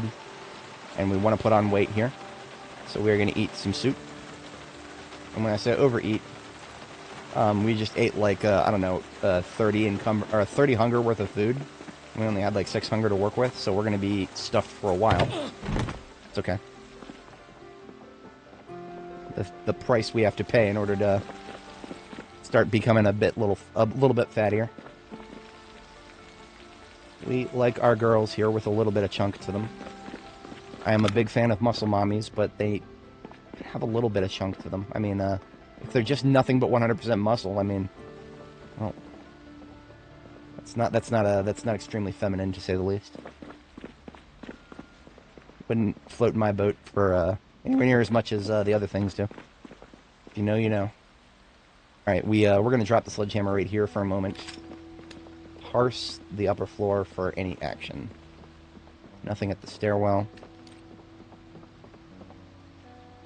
Okay, so like I said before, this stairwell ends here. However, there are still other stairwells that go further up. And I was actually just up here. We're good. We can grab the sledgehammer and continue. I'm going to put the sledgehammer in my backpack. Usually I like to just leave it in my hands or on the floor. For now, I'll leave it in my backpack. If I get to the point where I need to loot, I'll leave it on the floor until I'm done looting. Sledgehammer is a chunky thing. Now that shit I was talking before about police departments outsourcing lab work to third-party organizations. Well, look at this. We're in the main building of the police department, and look at this. They got themselves a little lab here. Little lab with a little clean room, fuck are these things called? Clean room boxes. Actual clean rooms are few and far between outside of electronics manufacturing, but lots of people in the industries will want an area that's kind of like a clean room. And I think that's what these are supposed to actually be. I'm not 100% on that. They're just like little enclosures that are like, static-free, dust-free. Maybe even vacuum. I don't know. But those are interesting things. Very expensive things, too. Very expensive things. This, looking at these dark walls, I think we are about to enter a photo processing lab. Yep, photo processing. We're going to find camera film and whatnot. Lots of it. Right? Well, logically that's what we would find, but we're finding office loot table here. That's probably an oversight, to be honest. Everything about the aesthetics of this room tells me crime photo processing lab. Before everything was digitized, right? Right now you got your CSI zoom and enhance, zoom and enhance, zoom and enhance. Now, but back in the day, this game takes place in '93. They had to develop film and do it the old-fashioned way, and that is what we did here. Or that's what these dark rooms, as it were, where it's hard to believe that I might have a viewing audience of a non-zero proportion that has absolutely no fucking idea what I'm talking about when I talk about film. What, people back then just didn't whip out their cell phones and take a picture and have really high-resolution images from that? No. High-resolution imagery was really hard to do without a big room like this back in the day. Listening, I hear nothing. Okay. Going back into sneaky sneak mode as we get further in this direction. I do believe I've looked into this room here with the ham radios before. Yes, I have. This was near where I did a discharge of the firearm to pull the upper floors. So not only is there nothing here at the moment, highly likely that there's no uninvited guests waiting for us. And if they are, we just got extremely unlucky. Somebody from the pool just got stuff left over. Part of me was like, oh, I should grab some of these ham radios. Not really. I mean, ham radios are cool. And in this, remember, Project Zomboid is a colony simulator that doesn't have any colonists yet. If we had a colony, these would be fucking gold. Because how do you communicate with other NPCs in your faction over long distances? That's what these are here for. Because their broadcast and receive radius is like 20K? You can actually see if we right-click on it, device options. Oh no, range 7,500 meters. I think military is way bigger than that. Yeah, okay. So the civilian ones here, these silver ones, are actually weaker than the green ones. I do feel justified in my collection of the green ones from the Brandenburg military checkpoint a long time ago. So one of the things I like to do when I'm playing this game, right? You see me building these big bases with a lot more room than a single person would ever need. Kind of what's going on in the back of my head when I do that. I mean, a little bit of it is just flex. A little bit's just flex. I just like to have fun and build big, pretty things. It's also, I'm kind of thinking in the back of my mind, what would I want the base to look like if I had to share it with a bunch of NPCs that were, I don't know, just for some whatever fucking reason I wanted to keep them alive. I would need to have room for them. The NPCs would probably have things they would need to do, maybe that the players don't need to do. I predict that all the sports gear we can find, it's probably for the NPCs to keep themselves from getting bored with each other. Like a basketball court in your base. I could see that happening in the future. Probably something like a football field, or not American football, just a soccer field if you're American. A soccer field would probably be great because it's one of the easiest sports to play without regulation shit. I can tell that just from all of the. I live in a very highly Latin neighborhood, and of course soccer or football, as it's probably known to the rest of the world. They fucking love that. Everybody here loves that. I see them playing it almost every day, and Sometimes right outside of my fucking apartment. Usually the kids. The kids, for some reason, they decide to congregate in the front yard of my unit specifically. All the way over there, there's a playground and a pool, but no, in front of my unit, they like to play a lot of soccer out there. I don't know why. But because of that, I get to hear exactly why soccer is an easy game to play many times, especially when it's warmer outside. When it's warmer outside, I get to hear every day how easy it is to play. There's no goals out there. But boy, howdy do those kids yell at each other when they get a goal. I don't fucking know what they're using for goalposts, but they're making it work and they're having a lot of fun. So, yeah, whenever I hear that, I'm like, oh yeah, maybe someday I'll do that in Zomboid. I should have played soccer myself a very, very, very long time ago, when I was like a preteen, 7 or 8, I think. I was so bad at it that they just threw me at the goalie position. They never let me do anything else because I was just that bad in general. I was not a sports kid ever at any point. Not that I wasn't athletic. I had a bit of a how should I say it? I was in shape really well for a while there in my youth, and even to this day, I'm in better shape than I was at a certain point in my life. But more than anything, I was always the Taekwondo and obviously Boy Scouts, so outdoor activities from there. Taekwondo, Boy Scouts, and I know I'm forgetting something that got me outdoors in my youth.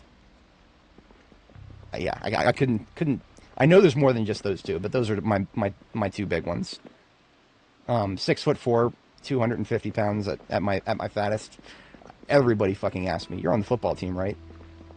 No. Our high school had a great football team. I was not on it.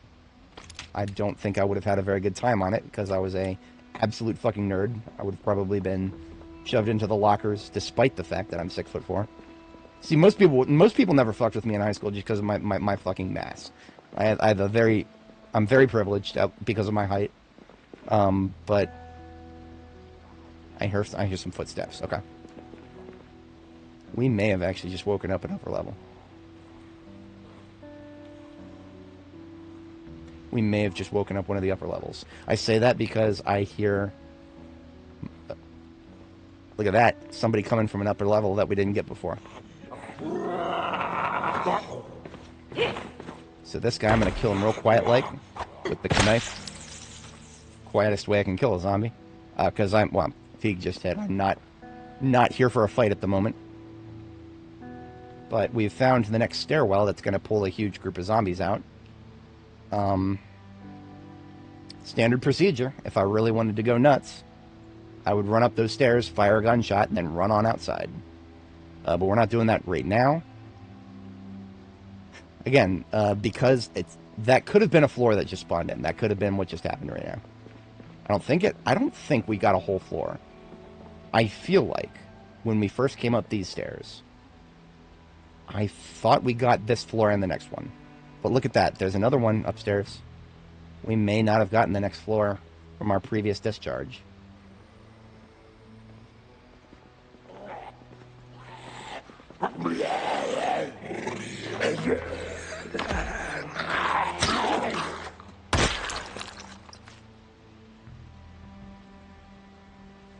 And it's raining outside to boot. So even if I wanted to, like, run up there, do a shooty shoot of the gun, run back outside, it'd be raining outside. There goes like 20% accuracy debuff from the rain.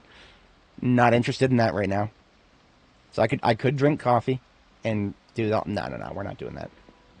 The stars are lying against us for a big fight right now. What I would like to assess is how many more of those are up there. I would like to know. Do you want to know more? Click here to learn more. No broken windows over here. One broken door.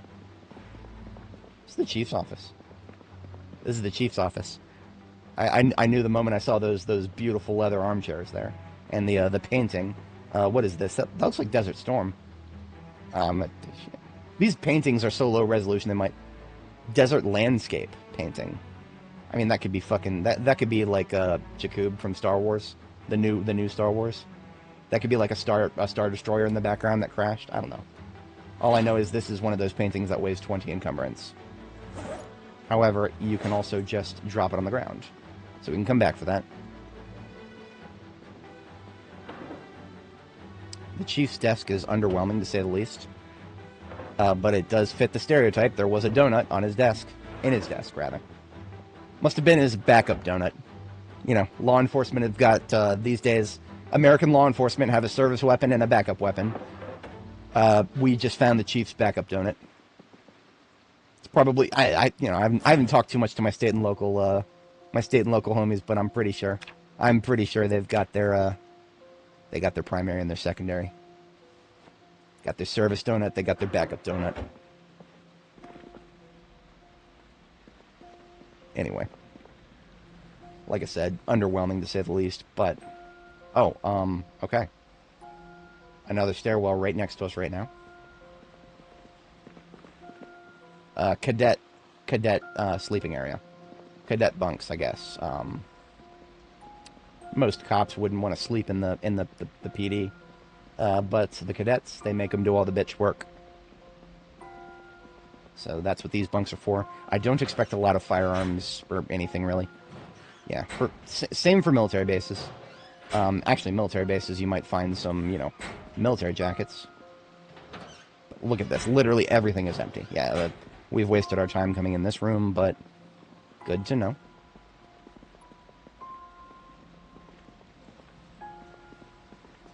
Okay, so here is the staircase that we came up before. I have an idea. I'm going to test something really quick here. If my theory is correct, we might only need to use the sledgehammer twice. My theory is not correct. That's okay.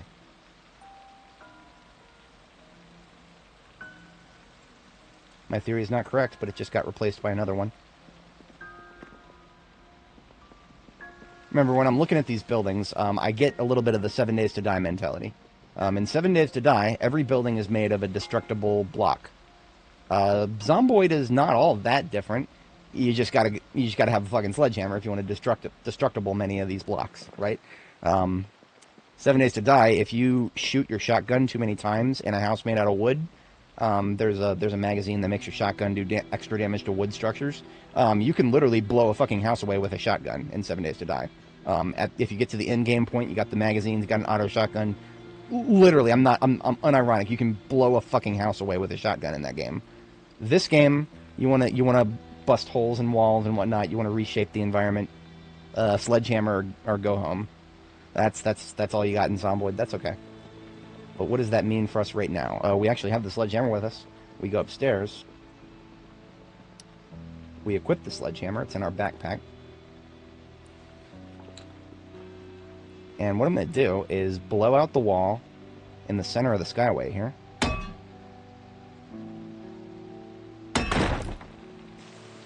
Okay, I should not have done that. I should not have just walked out. Always test roofs before walking onto them in this game. How do you test a roof? Just right-click, go to walk to.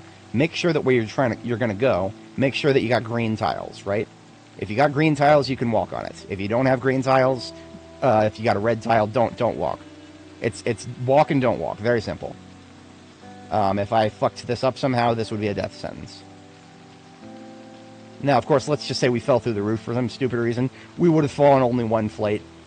Well, we're also clumsy. Annie here has suffered one fall from a one-story height. She has fallen once from 1 stories up. And she fractured her foot immediately. A fracture in this game takes, on default settings, about a month to heal. We spent a lot of time at base reading books when that happened, to say the least. But why did we do that? We did that because, what can we do now that we have just this little rooftop out here? Just build our own little fucking staircase right here. So this stairwell right here, that doesn't go all the way to the upper levels, we're going to make it go to the upper levels. Because that is the power of level 10 carpentry, along with somebody who has a sledgehammer. Now, I dropped it on the floor. Where'd it go? It's really hard to see there. That's not good. We are just going to move it where I can see it. There we go. And then what we're going to do is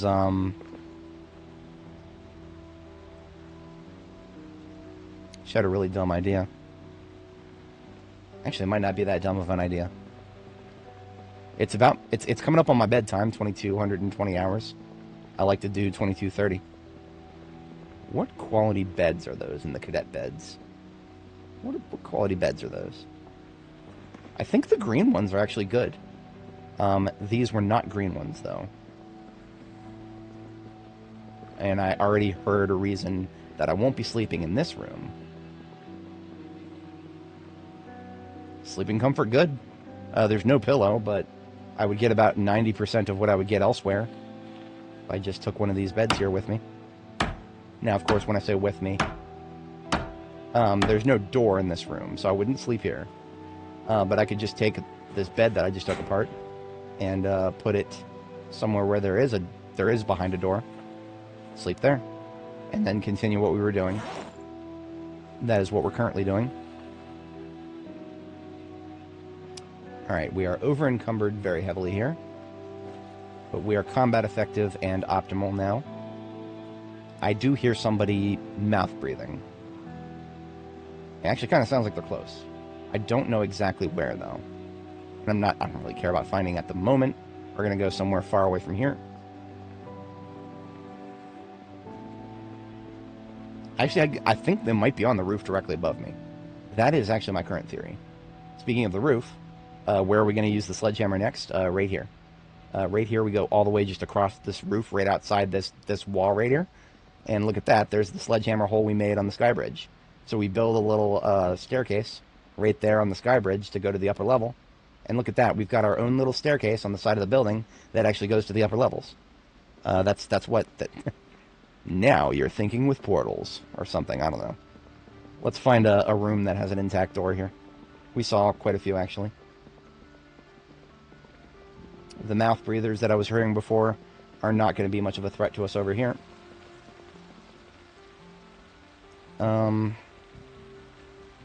This is fine. This is fine. It's close enough to where I would like to be able to run if I need to run down those stairs. Those stairs are my primary point of egress, as it were. So I want to stay close to those stairs. And we can accomplish that readily. The only thing that concerns me about this particular janitor closet, that is a nice steel door right there. A nice steel door that doesn't have a window.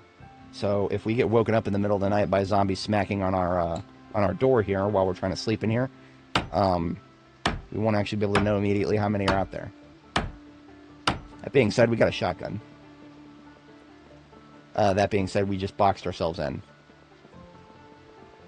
Ladies and gentlemen, we are actually unironically stuck. Alright, it's fine, we can just pick the bed back up, but it's been a while since I've done this. This is actually kind of funny. I was being a little overcautious. Pick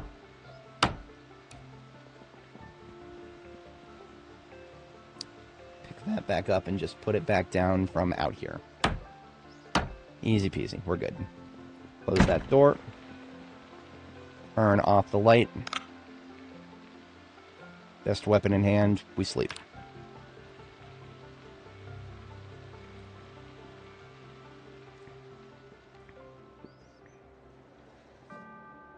Oh yeah, I didn't notice you mentioned this before, Richard. Weapon skill books. There are only 2, unfortunately. Now, of course, is reloading a weapon skill. A weapon adjacent, right? So you've got aiming, reloading, and long blade. Those are the only books that give you experience gains for melee weapon, or sorry, melee or ranged weapons. Now, of course, okay, is electrical a weapon book? Because I mean, now I can make some pretty good weapons with electrical. I mean, them pipe bombs, yeah, they're weapons, they count. But they're not like, I'm not going out there with a pipe bomb in my hand and throwing it at zombies regularly. No. Pipe bombs are highly situational, so we'll call it a support role. I mean, that is a very valid interpretation of electrical. Very, very good supportive role. So, next step, as an overnight activity while we work here. We're just going to take apart some things to get planks and build ourselves a little bit of a stairwell right there to get to the roof from this stairwell right here that is the most cleared stairwell in the area. That's why we're doing this here. May take us a minute to get enough planks. The thing is, we didn't get one from either of those level 10 carpentry. We still rarely get a plank when we need it from things that aren't going to have a bunch. We need 13 total.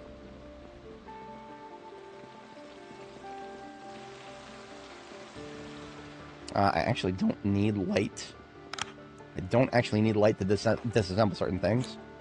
That's right, I'm currently disassembling a desktop computer in pitch black darkness. I couldn't even do this IRL, but, well, Annie is a superhero sometimes. She is stronger than I am IRL, so maybe she can also dismantle computers better than me IRL. I can't build no pipe bombs IRL, so yeah. Annie's better than me at everything.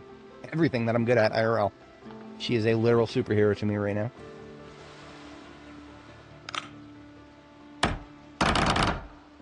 And these desks are basically the same as the other three-parter desks. When I say three-parter, they're literally just three different objects. You gotta disassemble them separately. Each one gives some plank. So we'll just clear obstructions from another one of those desks. Do that again. That ought to get us enough plank, I think. It'll also get rid of the overnight activity for tonight.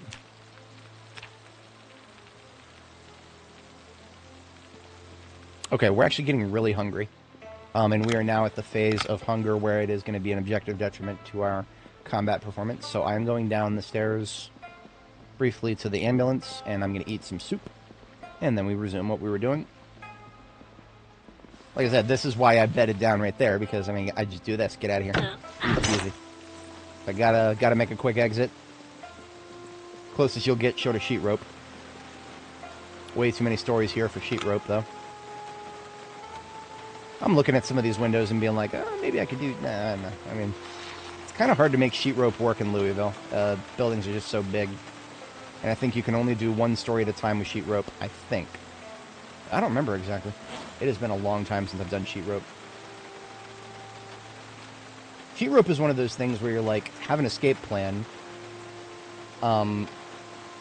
My philosophy is, don't put yourself in a situation where you need to escape. And then have an escape plan if you end up in a situation where you have to escape. So, like, of course, my philosophy is a little bit wacky. It's just layered, I guess. It's just the classic spiffo advice of have an escape plan. I would just add to that, have an escape plan and plan not to use it, or plan to not have to use it. That's probably how I would describe my interpretation.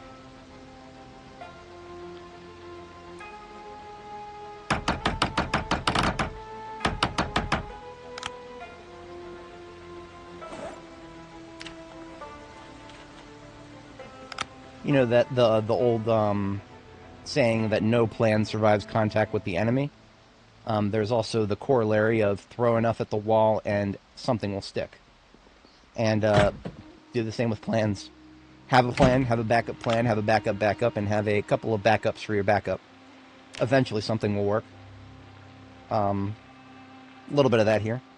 I have a plan, I have a backup plan, and then usually if my backup plans don't work, at that point I just fall back and make another plan in this game. I have had situations where I've been like, oh yeah, I got a plan, I got a backup plan. But, we haven't really had to do that much here. Because, a plan and a backup plan and then knowing when to fall back, that's more than enough for this game, in my opinion. 7, 8, that's good. Probably, 1 or 2 more tables, maybe.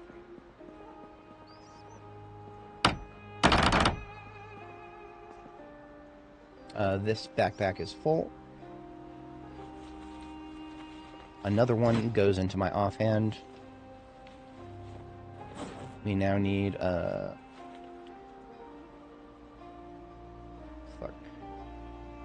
Let's try to split my counting and suddenly my brain gets weak. We need, 3 more. Yeah, 3 more.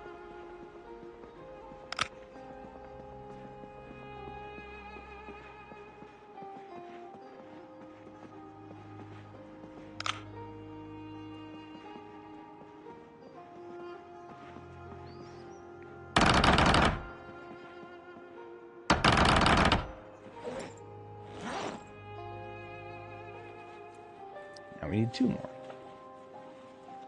Chairs actually aren't that good.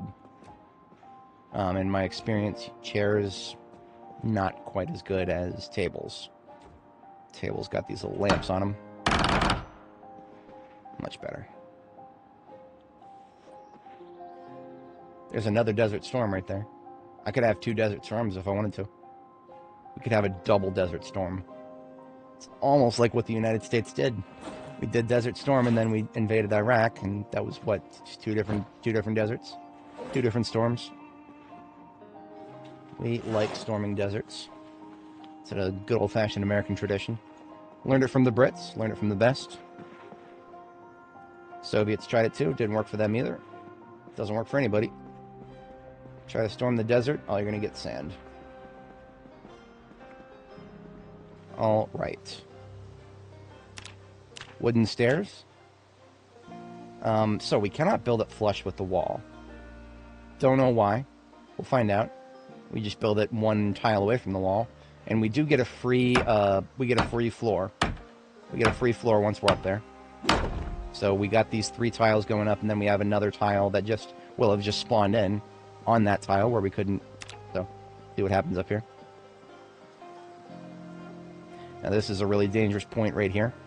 Like literally, we're closer to death right now than we have been in a very long time, because we're just about to stand on a 4-story height with no guardrails.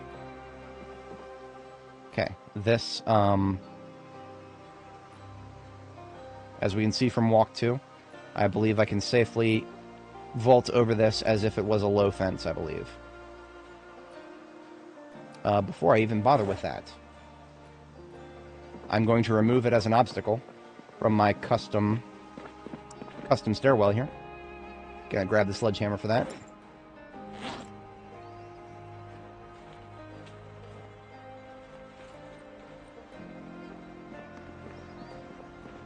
Sprinting and running is currently on moratorium. We need to be very careful about movement right now.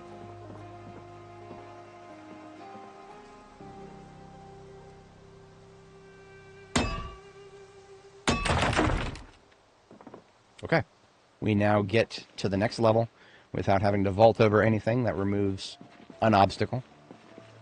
If I find some spare planks in the area, I will literally just build a fence. Just on the left side, really. The right side is not a death sentence if I fall. It's really fucking annoying if I hurt my foot again, but a single story is not generally going to kill you in Project Zomboid unless you're trying to run away from 1,000 zombies at once and you cannot afford to slow down in the slightest. That could be your death sentence in that case, but... Okay. Something to be aware of. These things on the floor don't do anything. I have no idea exactly where the Zeds that we are hearing now are. They're not below us. They're most likely above us. My question is, how many are gonna hear us? Maybe there's windows above us right now. Like, up here? Maybe there's windows up here. And I just can't see them because of the culling system. Does that mean a zombie could just flip out of one of those windows and land right here in front of me? Possible. I really wish there was a way to, like, you know...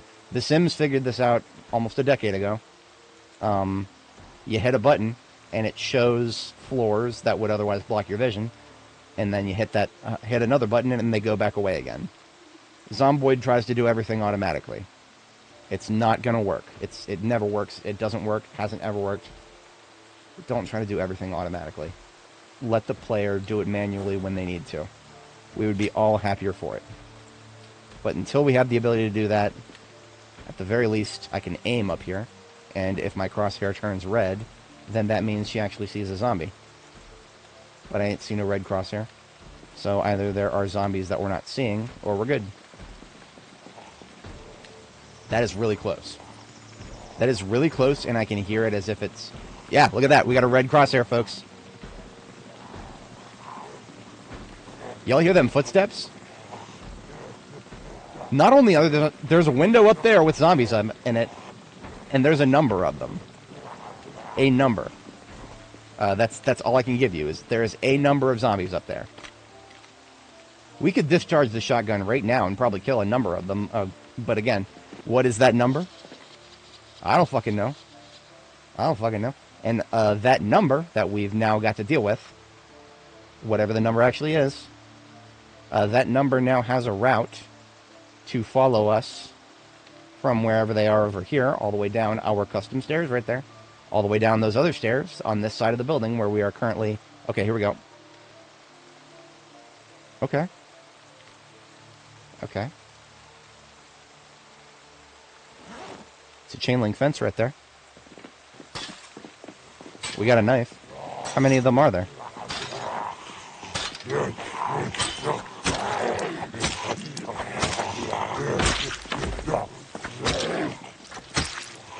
I'm using a knife specifically because I don't have a spear, and the only other... There's only 3 weapon types that go through chain link fences. Knives, spears, and guns. And I'd rather not... I don't want everybody upstairs coming downstairs right now. If we just spawned in another 500 of them, I'd like to kind of figure that out. Okay. It's kind of hard to pinpoint exactly how many zombies there are. Usually by the time I hear this many voices, I'm like, okay, there's more than a dozen. We need to not be fighting in close quarters at all ever right now. We're technically not in close quarters right now. At all. We've both got the advantage of being outdoors. Ooh, look at that. Okay. So, what just happened right there? I'm pausing it really quick to explain this. What just happened to make the zombies that were trying to go out that window that we can't see? What made them suddenly want to go down the stairs? I have a theory. I don't know for sure. I think what happened is we actually fell back a little bit, and they briefly lost track of us. And then when they regained track of us, they chose a new path to come at us. I think they were stuck up there. In any case, I'm actually going to fire up B42map.com here. I do have it open here. And this is just a way to look at Louisville from the top down without the culling problems of the buildings. So we are right...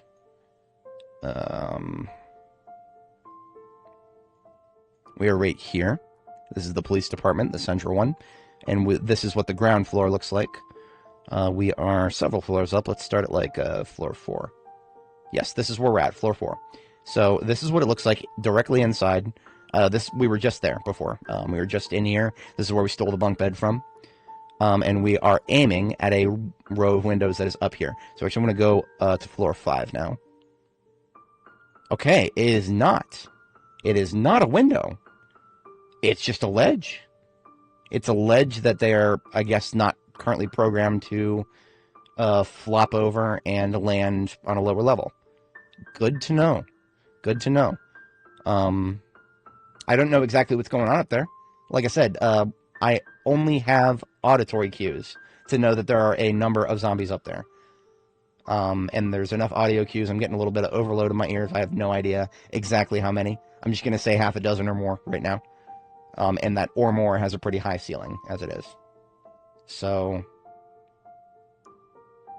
Okay, if there are no windows, and they're all trying to path to us and they're failing, that would explain why we're hearing so much action right at this corner directly above the window, or directly above the door. We're running into some bullshit that is probably not what the devs actually intend to have happen. I think what the devs would want to happen right now, and again, we make fun of the devs here, but we steel man them when we can. I think what the devs' vision would be, of course, is the Zeds would just flip themselves over that ledge. And what I was, kind of predicting to happen, right as soon as I started hearing them, I was predicting that we would start seeing them just land in front of this wall right here.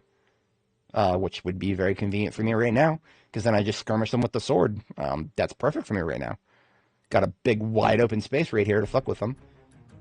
And that would mean I don't have to discharge any guns to pull anybody from far away that I don't want to deal with right now. So, anyway. That's okay. We, gained a little bit of knowledge there. We're going to poke for a little bit here.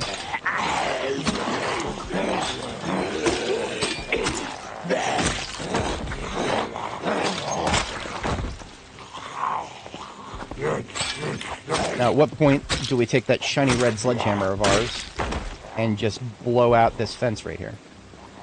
We can do that. I kind of wanted to gauge, get a little better sense of how many are up there.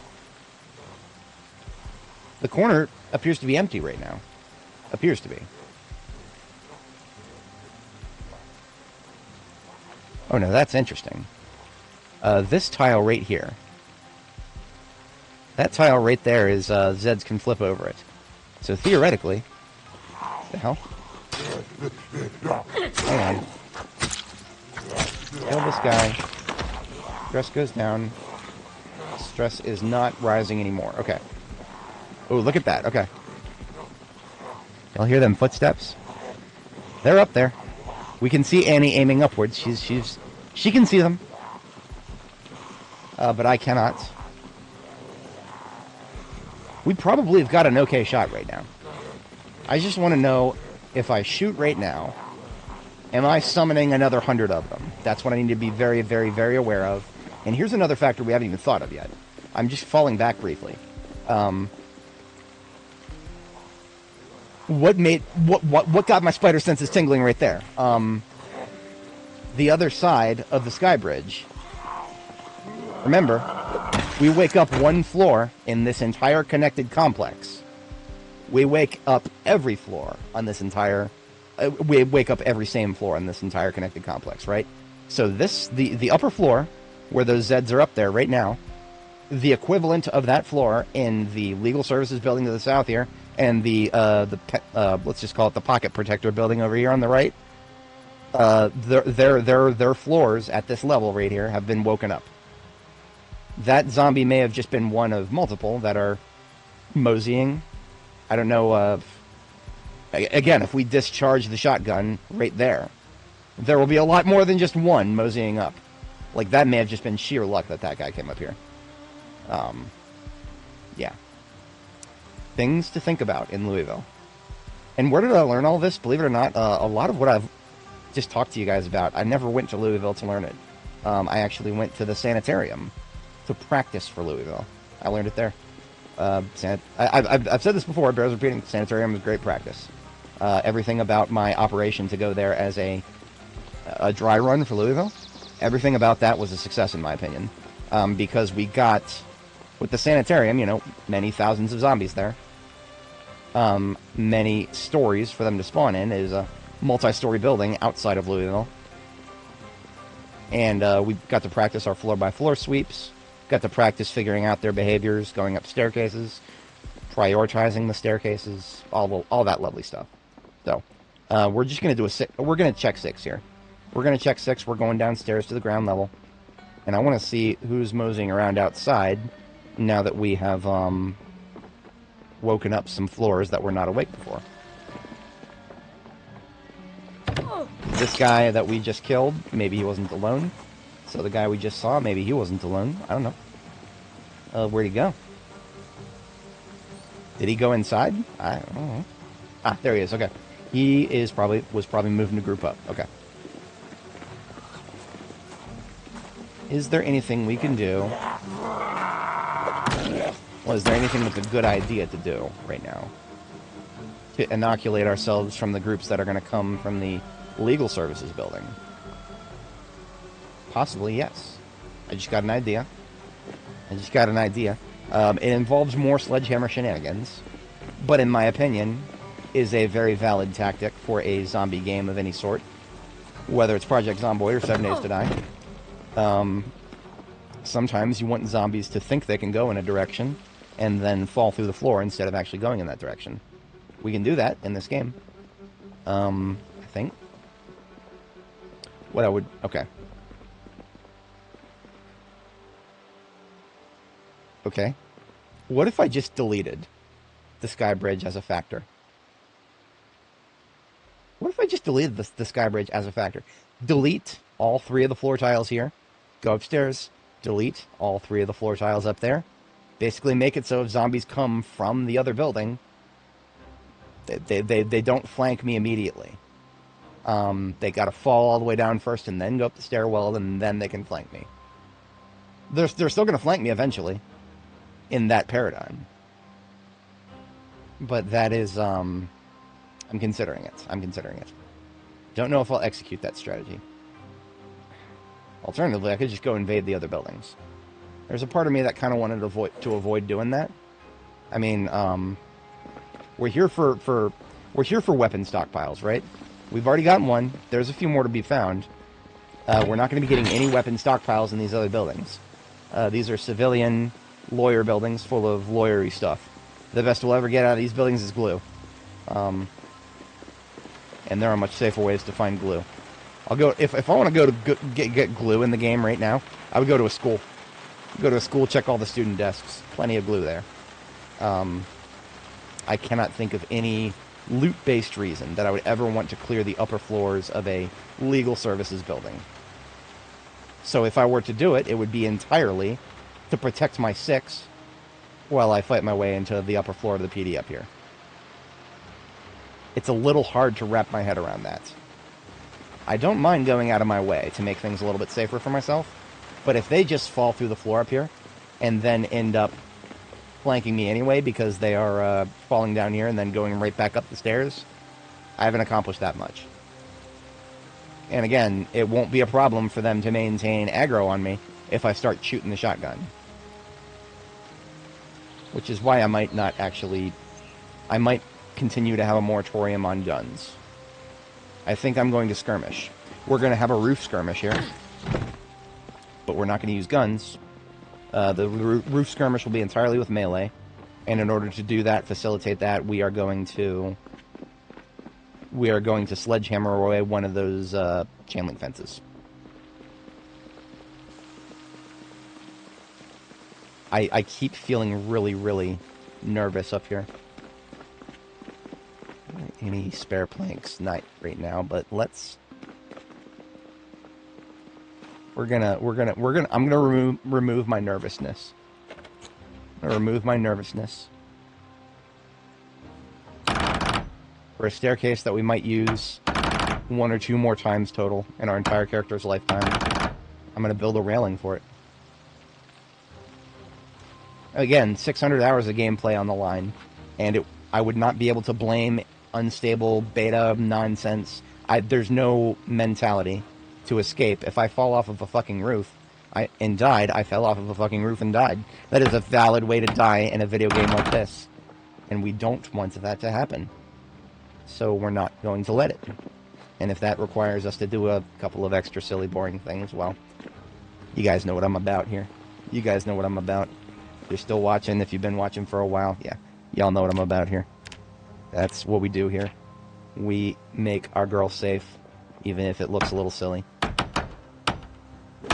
So now she will not accidentally step in this direction if she's trying to go up the stairs. The actual stairs, if you guys look at this, you're not going to fall off the stairs like this. So it's the bottom and the top of the staircase that you're actually kind of probably the most vulnerable. Which is why I want to get this right here. That's all I really want right now. Just those 2 fences has improved our survivability a lot. Of course, we could still accidentally fall off of this. Yes. But that is not a death sentence, like I said before. So, got our strategy. I'm going to run up just right now and sledgehammer that fence. And then I'm going to fall back. That's what I thought I was going to do. There's actually a Z right there. Multiple Z right there. Multiple Z right there. Now I really wish I could shotgun. Fuck.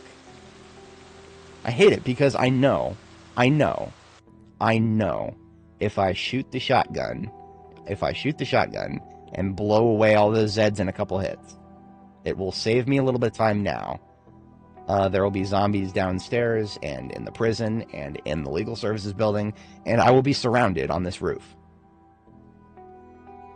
We need to maintain noise discipline at all costs right now. That means we're probably going to eat some stress. These guys are not going to break the chain link fence. They will come up to it, they will smack it, Annie will get stressed out because nothing pushes her to the breaking point like a few zombies smacking a chain link fence. It's alright, we'll deal with it. We will deal with it. Actually, kind of wish I had a spear right now. That's okay.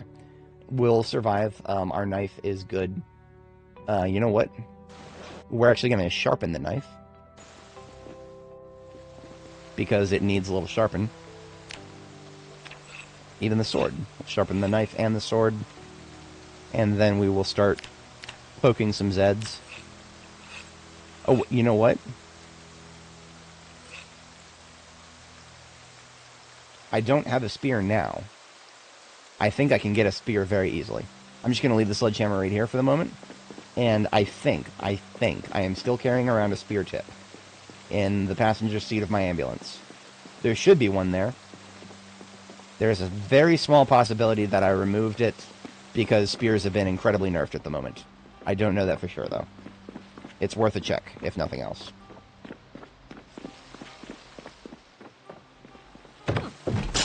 I think we need to... Well, no, we don't need to eat right now, but...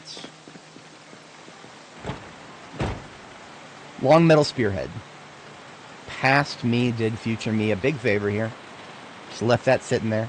We don't use spears a lot here because, well, like I said, they break after like 10 zombies right now.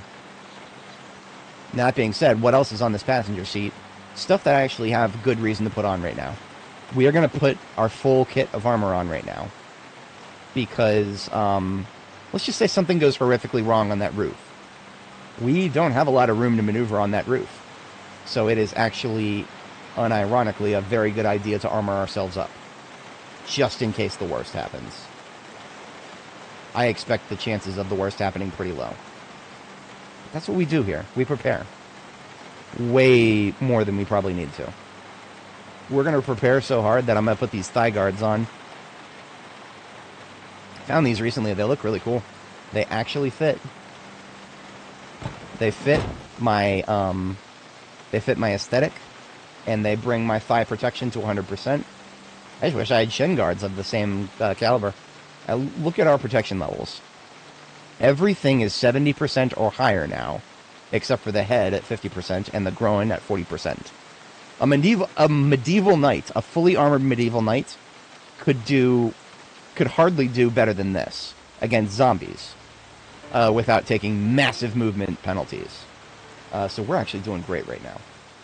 I would say we are doing amazing right now. So we just need to put that spear together. For that, we need a sapling. And look at that, we cut down a big tree here. So here is a bunch of saplings on the floor. Let's carve a long handle and assemble a spear with that long handle. Ladies and gentlemen, we actually have a spear now.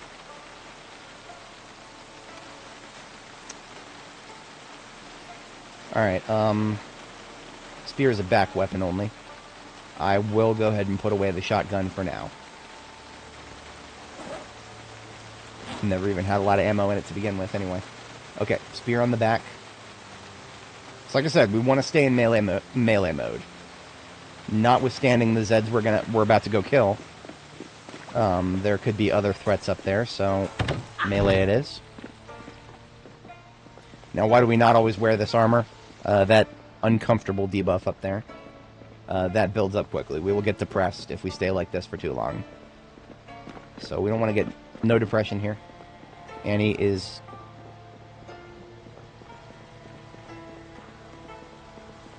Y'all hear that? A mouth breather on the sky bridge. So the upper floor of the legal services building that spawned in, he's probably our second guest of that.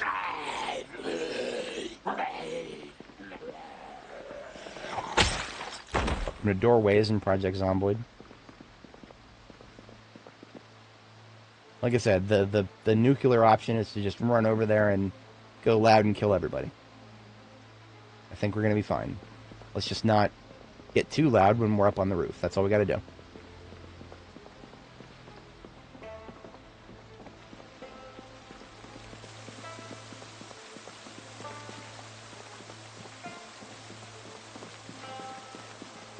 Alright, so all those Zeds grouped up on the other side of that their chain link fence.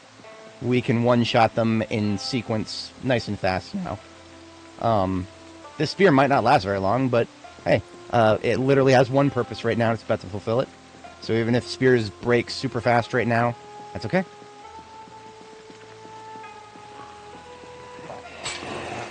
Jesus Christ.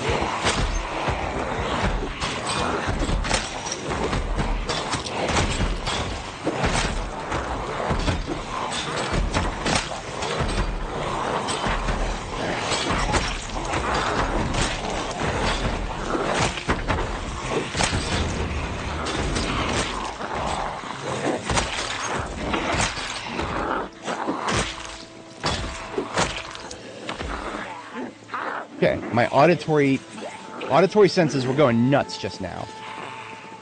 And they're still kind of going nuts, but we're okay. We're okay. As you can see, that little skirmish, Annie is now at the breaking point. Annie is now so stressed that if she was a RimWorld character, she would be on the floor crying. Because she spent a minute and a half poking zombies through a fence with a spear. Again, I'm not saying it shouldn't build stress. But yeah, this needs balance.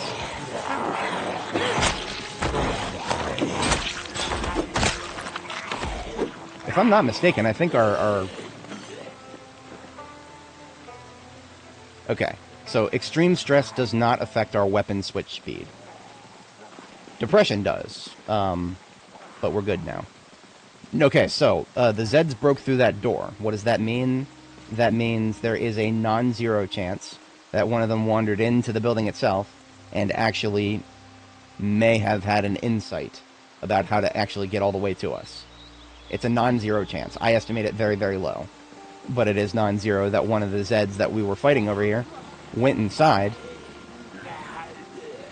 Y'all hear that? Y'all hear them footsteps? There are a lot of zombies above us right now. Denying myself the ability to use firearms is really slowing me down right now.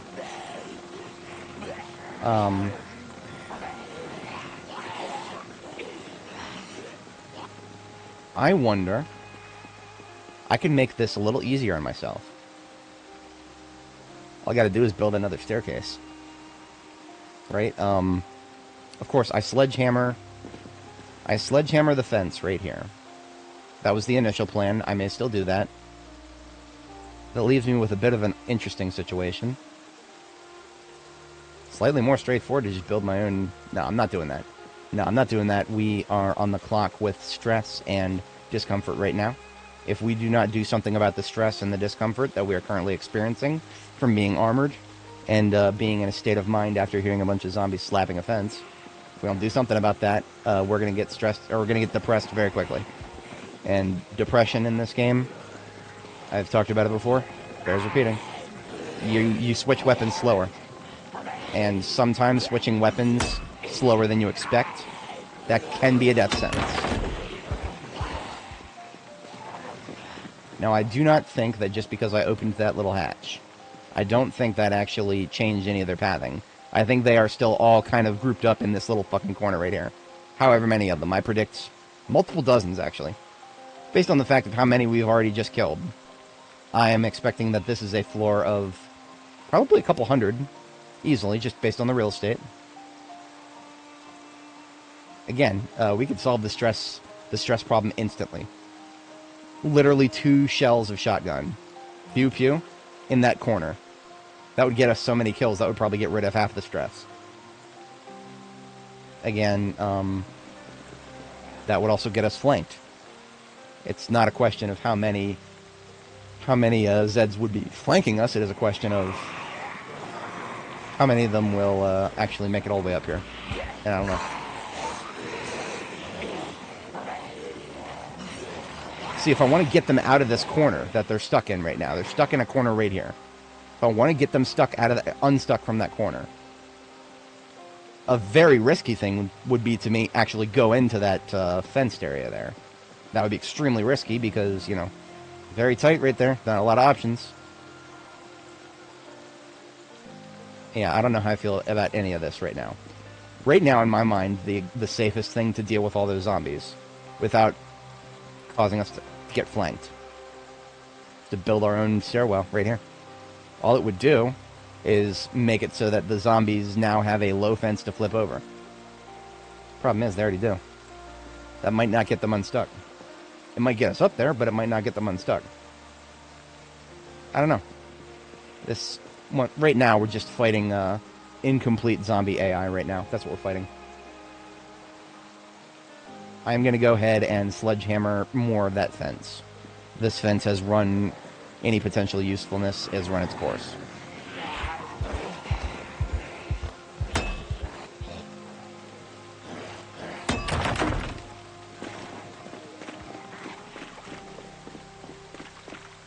Now, what I'm curious about right now, specifically, is there a way that the Zeds who are trying to do whatever they're trying to do with the corner right there, is there a way I can just get them to give up what they're trying to do and then just accidentally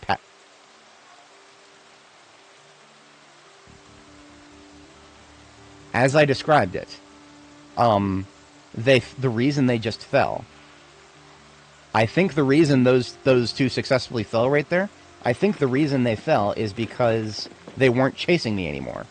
I think they were literally just dispersing. And for some reason, zombie.exe.chaseplayer is broken when it comes to flipping over certain fences. But zombie.just move randomly, whatever the fuck .exe, that is not broken. And when they went to disperse, those two just fell off normally.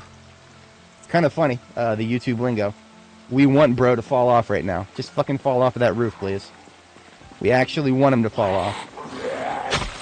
Now, just to illustrate how annoying stress is in this game, because we have been at the breaking point for the last 2.5 minutes, we are already at stage 1 depression. Quote-unquote, a little sad. I don't think it's hitting us just yet. Let's check our switch speed. It's hitting us. It's very subtle. This doubles. This debuff that makes it slower for us to switch weapons, that doubles when we get to the next tier of depression. And it's coming. It's going to come faster. It is going to come... I'm not going to make a joke about that, but it is... We are bleeding happiness right now. We have not been touched by a zombie, but we're shedding happiness like it's blood from a neck wound. And of course the armor is contributing to that. The heavy armor that we're wearing, the discomfort, is also making us miserable. So, lots of factors at play there. But I actually think we have a framework to... We have a bit of a framework. If they get stuck in this corner, just back off, but not all the way.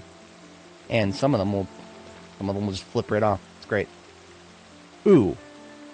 Okay. I theorized that some of the suits here at this police department were feds. This badge right here with the gold and the blue, that's a fed badge right there. In fact, I think the way this icon, it's a really low resolution icon.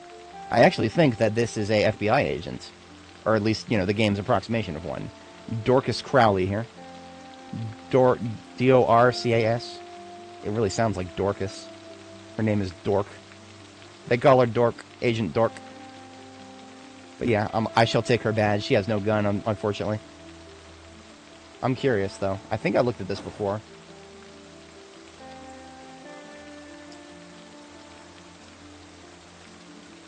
Federal Bureau of Investigation. I literally have worked with them many times in the past, but it's not like I actually see their badges a lot. Okay, so just imagine this on a leather backdrop, because that's what their badge holders use. That's pretty close. I mean, of course, this icon is tiny, and the game doesn't have anything bigger.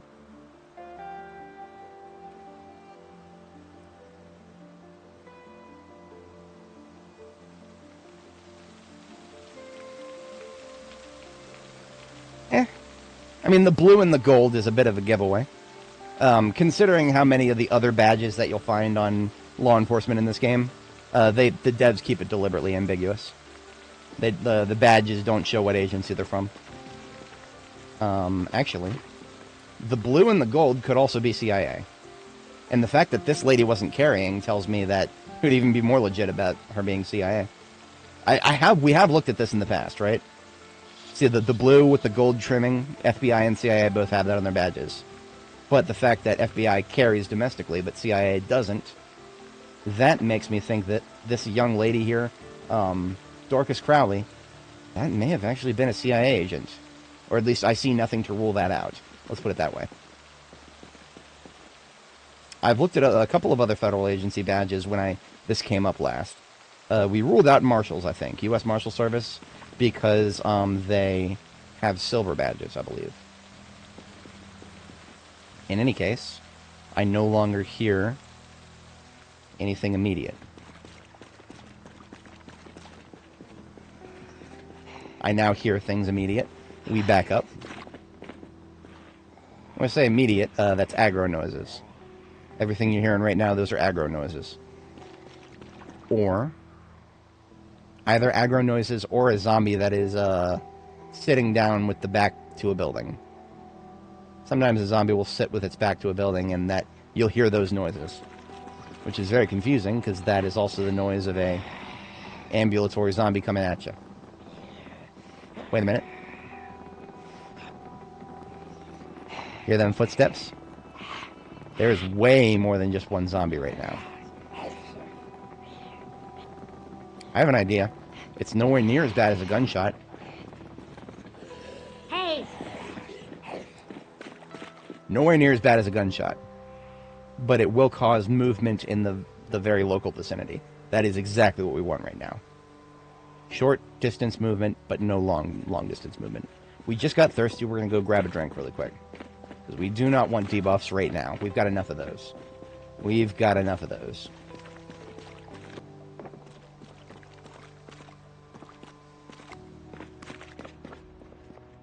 I have no food stuffs whatsoever here. We are going back down to the van really quick. Just gives us a good excuse to make sure that our exit is still clear. We do have the advantage going downstairs from up, right? If we are going up the stairs and then down, we don't have any of the same problems of, oh, is there a zombie down there? No, you can see from up to down very easy in this game, thankfully. Oh shit, where are we at? 9 hours, 46 minutes, okay. I didn't think I was going to do like a big stream. I thought I might have stopped before 8. But we've gone hard here.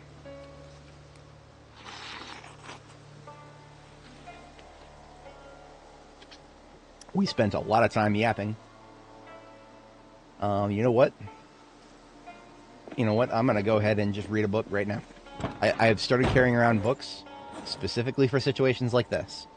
We are going to read Claw Marks by Robin Scales.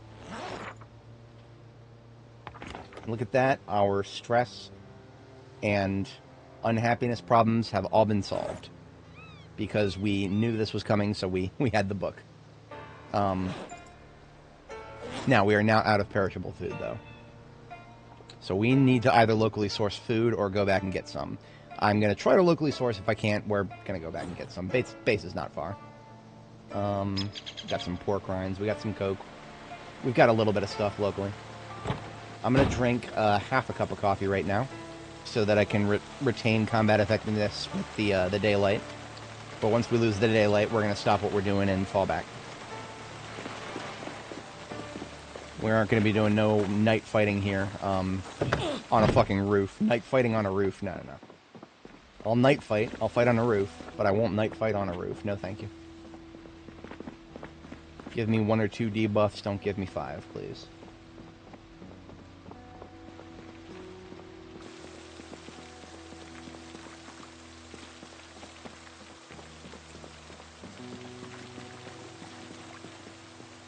And actually, look at that. Some of them have dispersed, which is great. That is great for us right there.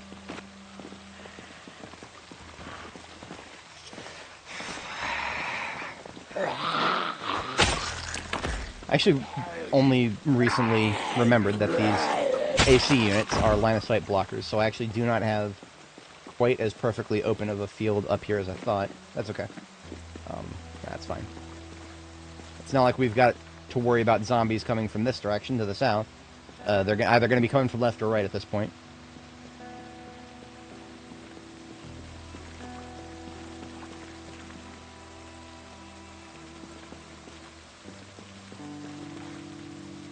Hey!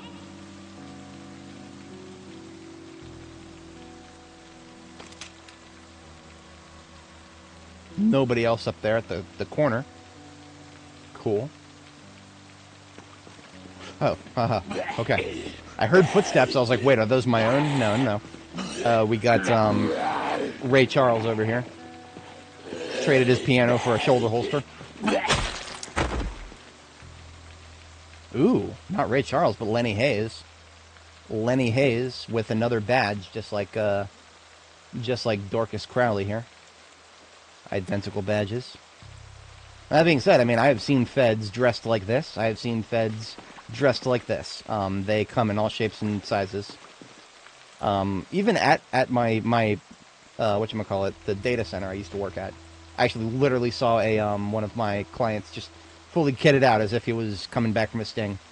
It's, you know, wasn't a field office. It wasn't anything like that. It wasn't a place where you would normally expect to see feds geared up. But yeah, it happens once in a while. They just it's probably from Washington or from headquarters.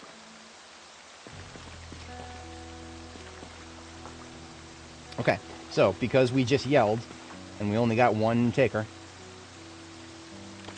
I feel a little bit more confident about this. Gonna move up there with the nightstick out and see what happens. Not bad. Okay, so what do we have up here? Bars that used to be on windows. That'd be one bar completely removed, one door completely removed. Very small room, all things considered, for a Louisville building. It's pretty small right here. But we've also got another stairwell right here. What does that mean? That we are keeping our ears wide open. I can't remember if there was another floor and then the helipad or not. There was a helipad at the very top of this building, like many others. I think this is it right here. Yep, okay. So that, ladies and gentlemen, is the main building of the Louisville Police Department. I say the main building because this is a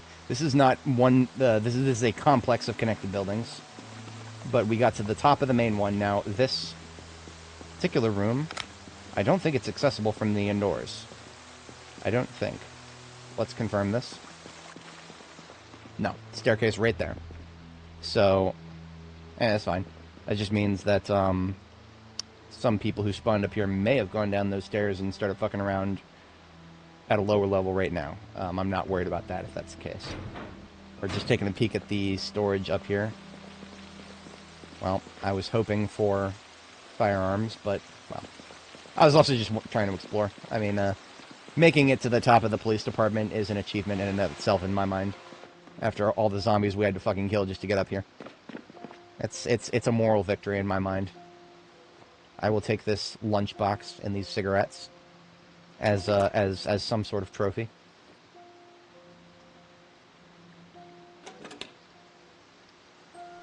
Wish there was a helicopter up here. I'm not even asking the devs to give us a flyable helicopter. I just want a helicopter that I can, like, shoot the windows out of anger. Why? Because, well, everybody who plays this game knows what I'm talking about. The helicopter event. It's caused many people many sufferings. I would like to get my revenge on a helicopter. I don't care if it's the same one. Let me shoot one. We can dream.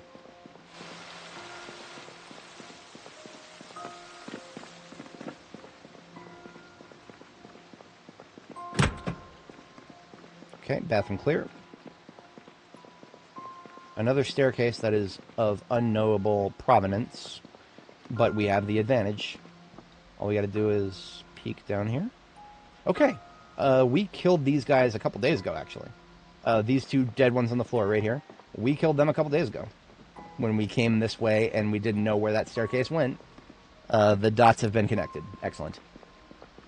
I'm actually feeling pretty confident about this entire side of the building now. I mean, obviously we've been all the way to the peak, and when it comes to isolated pockets of Zeds, the surface area in which there could be any isolated pockets has been substantially reduced. Very substantially. Tell me this is the break room with all the coffee? No. Even in the break room with the coffee machine, it's still just office loot table. So all of this work, and I couldn't even get some coffee to bring home. That's okay.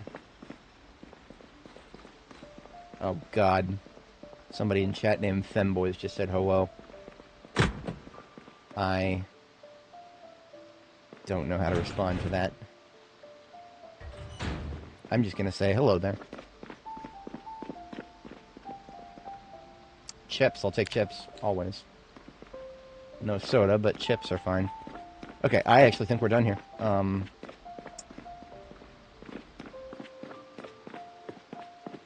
When I say done, what I mean is I'm going to take a quick peek at the...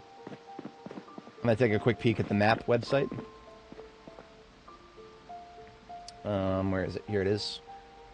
And we're just going to do a floor by floor for the map. I don't want to bore you guys watching me go floor by floor in an empty building. We just want to take a peek and make sure that we have hit the places that are filled with lockers. So this is a hold right here. They look like jail cells, but jail cells don't usually have huge supply closets in them, do they? What are these? We're going to peek at those and figure out what those are. I have no idea what's going on there. That's next to the ham radio room. We've got another evidence locker room here. We'll take a look at it. If it's actual evidence locker room, then chance for almost anything. The Muldraw Police Department is better designed than the Louisville, from what I've seen so far. The Louisville one has already shown me a few evidence rooms without evidence in them. Quote-unquote evidence, what do I mean by that? I mean, like, the hammer that somebody killed a guy with. Just improvised weapons. You're going to see a lot of improvised weapons that I guess the game is telling you that the police collected and left in that room as evidence. Actual evidence, not just a bunch of file cabinets with paper in it. There's paper, but there's also things that may potentially be useful. Also, I brought this up when I was in Muldraw, but as the last living person in Knox County, technically speaking, civil authority has ceded to me. I therefore determine the chain of custody for evidence. And I determine that evidence is better stored in my Riverside stronghold than unsecure places out in the field like this. So I am not just looting here. I am recovering. I'm recovering and maintaining a proper chain of custody. I don't care if I'm the last human alive. We are going to do things right if we can. If it isn't too boring to do so. Y'all know how we roll. Anyway. That room with the evidence potentiality was over here? Or we are one floor up from that. Okay, there may actually be some stragglers here. I did not keep track of how many went through this door. So we could run into a few guests over here.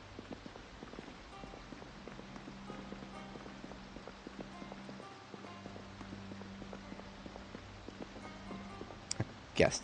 Bunch of skeletons. When I pulled the floor we were just on, it was this staircase that I pulled them from. Bathroom, and then left up here. I think this takes us to the interesting looking jail cells that I saw. Okay, here we are.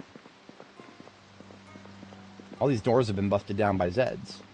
So this hold, whatever it actually is supposed to be, was once full of zombies that conveniently broke the doors for us. Evidence. Actual evidence.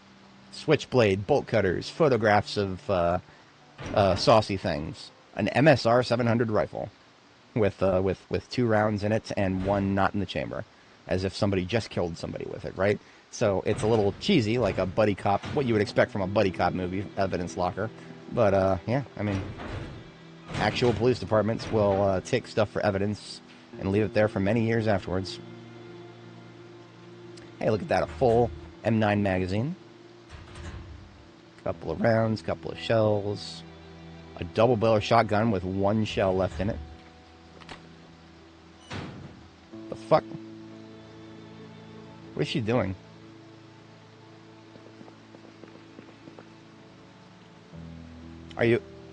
Annie, are you okay? Annie, are you okay, Annie? Annie, are you okay? All I did was try to make her unload the shotgun, and now she is surrendering, and she is surrendering even when I would start walking around. I've never seen this happen before. Apparently, the game doesn't like it very much if you try to unload a double barrel shotgun, sawed-off double barrel shotgun. Literally never fired one of these things before, so. Anyway, can I get out of this state? I'm trying to switch weapons and the game isn't letting me. What if I click my keybind to drop what I'm holding? Literally nothing is working. Oh, all I had to do was run. Okay, good. Enabling running fixed that. Good to know.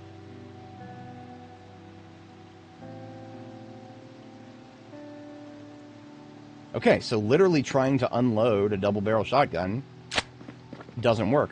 You have to animation cancel it by running. So I'm physically incapable of removing the shells from this shotgun. So how about we go the opposite direction and just reload it. Well, I've never really wanted to carry one of these with me everywhere I go, but I mean, I'm gonna put one in my hands. Yeah, sure, I'll use it if I see any Zeds. Why not? Let's put away the I'm gonna put away the spear for now. Did we run out of flashlight? Yes. That is why we carry around a battery. Insert battery. Insert coin to continue. Alright, and we continue. Always have your spares with you. Yeah, so this shotgun goes on our back. I said this before, I'll say it again. I really wish, if we're going to saw off parts of a gun, why can't I saw off just a little bit more? Can I saw the stock and like a little bit more from it so that it's like one of those things that's almost small enough to fit on a waist holster? I don't know. As somebody who's 6'4", my thigh is almost long enough I could probably fit a really, really, really heavily sawed down shotgun in a custom built thigh holster for myself. Maybe. I don't know. I like to imagine because it would kind of be cool to have a shotgun that was not going to be on your back, but perhaps somewhere else. Explosive schematic for smoke bomb.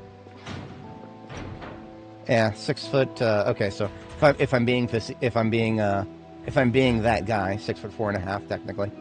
I try not to be that guy. I mean, I have a lot of people on the internet right now. A big popular discourse is all women care about is height.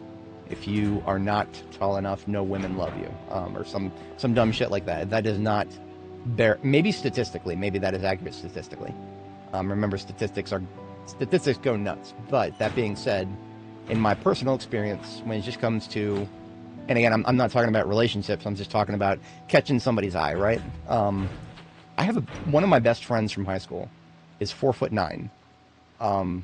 Yes, it was a running joke among us that the one of the tallest guys in the grade was best friends with one of the shortest guys, literally the shortest guy in the grade. That was actually kind of a fun thing that we had going on. But anyway, one of my best friends is 4'9". He has had female companionship in the triple digits. I have had one major relationship that lasted close to a year. I have had many other flings shorter than that did not last long at all, and that's it. So everybody who feels like height is all that matters, no, not even close. I'm just going by personal experience here. No, there's so much more to it than that. So much more to it than that. It's not even funny how much more there is to it than that. But yeah, just one man's story, I suppose. And the funniest thing about that is, you know, body count in the triple digit, it doesn't matter what your sex is, your gender is, you're going to be a little, body count in the triple digits? I mean, the guy has settled down now. He's just being, all he cares about now is being a good dad. He's only actually had one kid, all that he's been pulling in, but he has one kid. All he cares about now is being a good dad. Unfortunately, the young lady who, that didn't last, unfortunately. I'm very sad about that, too.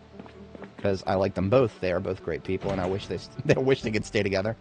But they also, yeah, they hate each other now, sadly. But it is kind of wholesome to see a guy turn around from being that crazy of a dude to just all he cares about now is being a dad. Pretty cool thing, if you ask me. I don't need more club hammers. I'm fine. Don't care how many people have clubbed somebody to death. More Eminem lyrics come to my brain. Mother, are you there? I love you. I never meant to hit you over the head with that shovel. Its pronunciation actually made it rhyme, too. Fucking whack-ass dude. Hey, an M625. I'll take that. Box of 45 auto. Fuck yeah.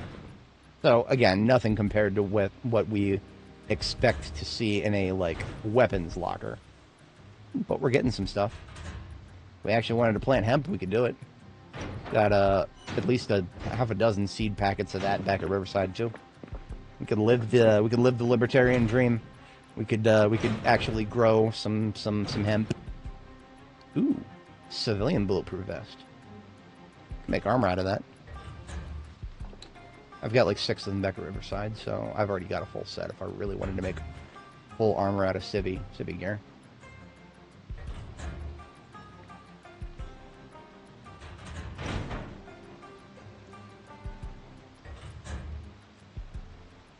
Yeah, I don't really care about most of the rest of this. I just kind of wanted to grab the highlights and get on out of here.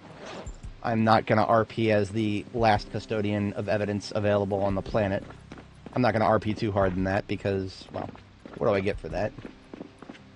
It'd be really cool if, I don't know, NPCs in this game, if one of them was a civil servant who just really loved being a civil servant and would actually give you a GTA style plus respect for maintaining a chain of evidence even in the apocalypse.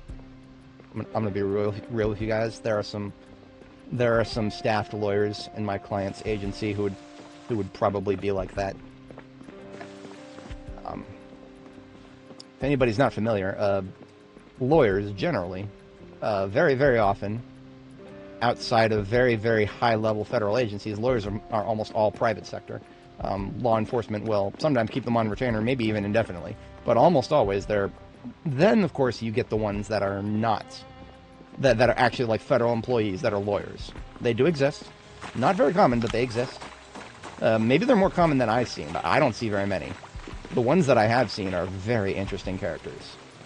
Very interesting characters. Because, remember, you gotta... Almost always, the private sector is going to pay more than the public sector. If you want to be a lawyer, you're going to make a lot more money if you are got a private practice of your own versus if you're on staff for a federal agency. So right there, you're taking a pay cut. So the people who are willing to take that pay cut and their motivations, I suppose, I think that's going to be a factor. But regardless of the factors, there's some interesting characters. I'll say that is the most I will say about that.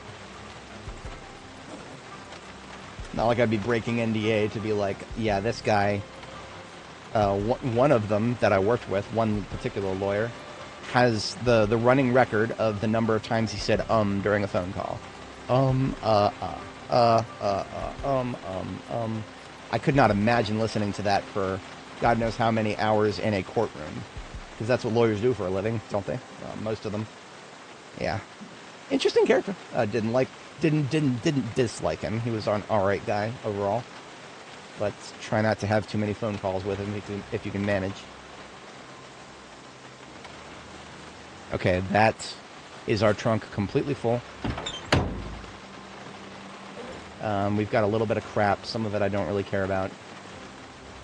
And all the rest of the ammo we picked up is on the floor right here. We're going to come back with the trailer for that. For now, we fall back to read and we dump off what is scattered right now. Come back with the trailer, pick up everything else, haul it back. I think we'll take a look at the prison. We will take a look at the prison on b42map.com, see if we can see where the locker is, and see if we can estimate how many Zeds we're going to have to kill to get there. Because that is the only other big ammo stockpile that I'm looking at right now that's going to be potentially right in front of me that I could pick up before moving on to something slightly more interesting.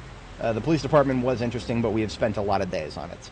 So I would kind of want to look at a few other things at this point, if just for a change of scenery. A note about respawns in the, yeah, I only just saw that act, absolutely. It is unfortunate.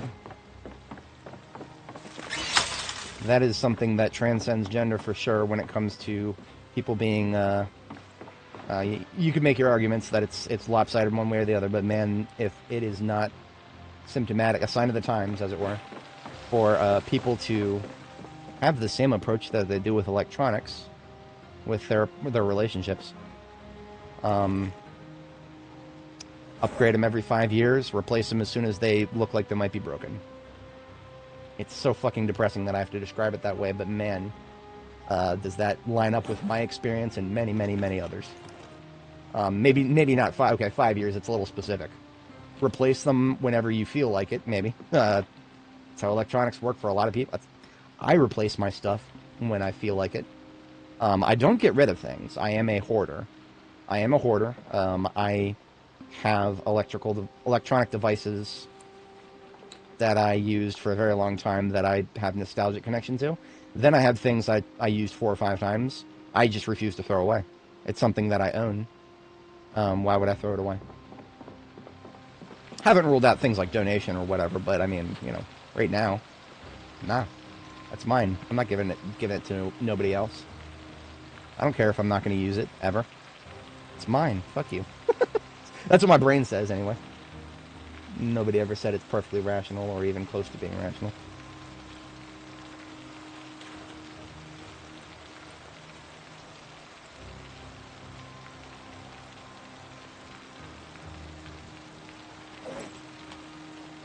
Alright, so that is actually a surprisingly large amount of stuff I gotta sort through. I'm separating the guns that need to be racked and disassembled over here for now. Come back to those later. This shotgun right here is my shotgun, my actual shotgun. I'll keep that where it is. This is a perfect M9. For some reason, I want to keep it separate from the others. If we look at the conditions, you'll see why. Literally 0.0% of these 40 M9s on the ground right here, 0 of them are perfect. The one I just found is perfect. Might as well have just come off of the assembly line. So yeah, we are putting the one that is perfect just somewhere conspicuous. I'm gonna put it next to the coffee machine because I ain't got one anywhere else here. So, know what this is? This is just an M9 that we switched to start using when the one we're currently rocking is taking a little bit of condition damage. We can go back to using a perfect one if we feel like it.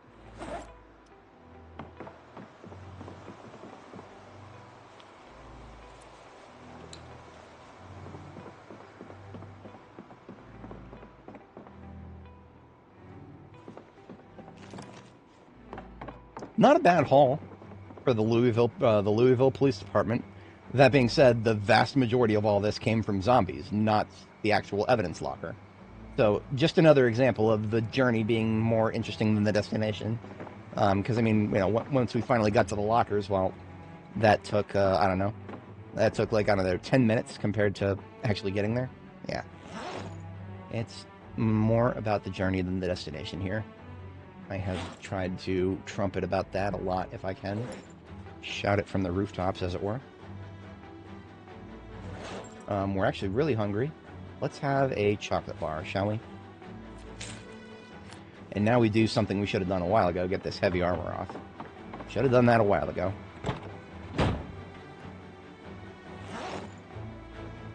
Helmets. And thigh guards. Coda plates. Bone choker. Bone fingerless gloves. That is all of my heavy armor gone. We'll just replace that with the hat, because it's pretty. And the gloves, because they're weak, but they are better than nothing. And our protection levels go down a little bit. We have a little bit more vulnerable spots. But for 0 discomfort, this is a pretty good loadout right here. For 0 discomfort, yeah. That's great. I like it a lot.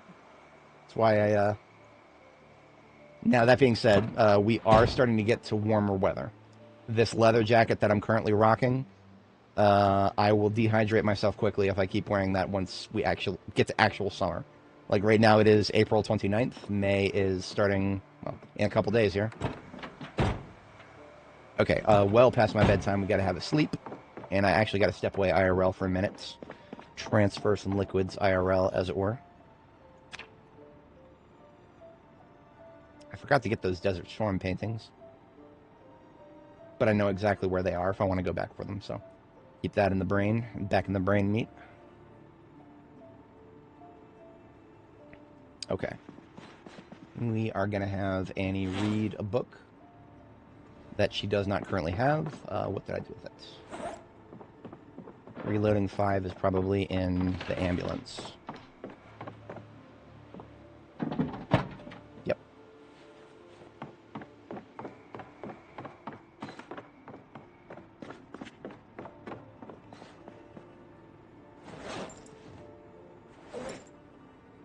Okay, I should be back in probably just a minute and a half. So here, catch you guys in just a moment.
Hey, we are back.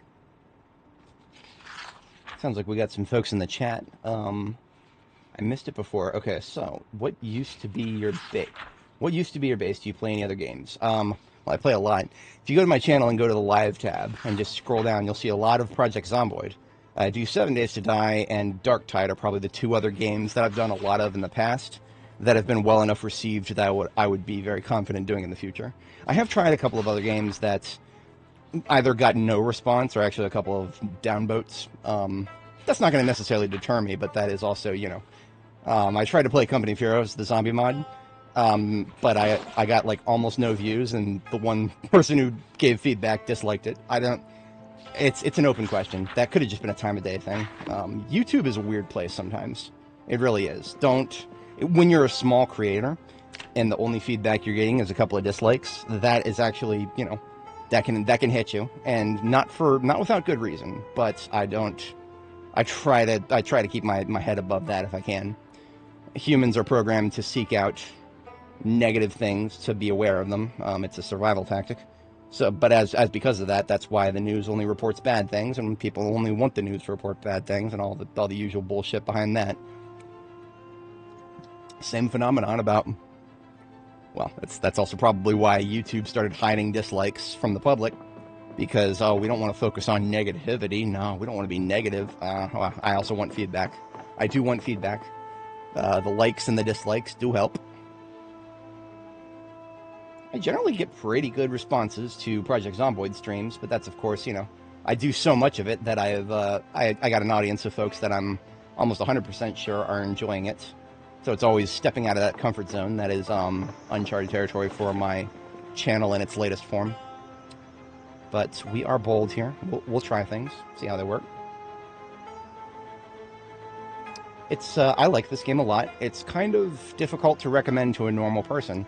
As strange as that might sound, I enjoy this game because, okay, for the one very important thing about my streams here and me in IRL is I am currently in a phase of my life where I have no problem spending a lot of time doing something that is kind of silly. We've been streaming here for 10 hours and 22 minutes, and we're probably going to continue for... Actually, I noticed that earlier. We're probably going to wrap things up within the next 20 or 30 minutes here. We're not going to go all the way to the cutoff, the YouTube cutoff at like 11 hours and 50 minutes, whatever. We're not going that hard, but how does a game eat up that much time, you might wonder? If you're not familiar with Zomboid, yeah, Zomboid can eat up all that time and more. I literally have gone past the YouTube cutoff before. At least twice in this character's 600-hour lifespan so far. We have just blown straight past the 12-hour limit on YouTube. Yeah, so part 39, yeah. Part 39, there's a part 39 and then a part 39.5. Because YouTube doesn't stop you from live streaming if you go over the 12-hour limit. It just basically stops recording things. So the people who are watching live can continue watching, but the people who don't watch it live, of which I do have quite a few, they don't get to see everything unless, like me, you're very vigilant and you make sure to record everything locally and then upload anything that YouTube doesn't catch separately. That is what I have done for Anime here. Anything that we may have gone over in the totals of live streams, I just upload them as a separate video, and then I put it in the playlist. Playlist always in the description, so I'm a little bit obsessive about making sure that every single moment of Annie's life in Zomboid here has been recorded, and so far I've been successful, so I'm happy about that. Yes, warehouses are always great in my opinion. I love warehouses in this game. It's not just because, you know, obviously full of really useful stuff. The stuff that they're full of is particularly useful for building better bases.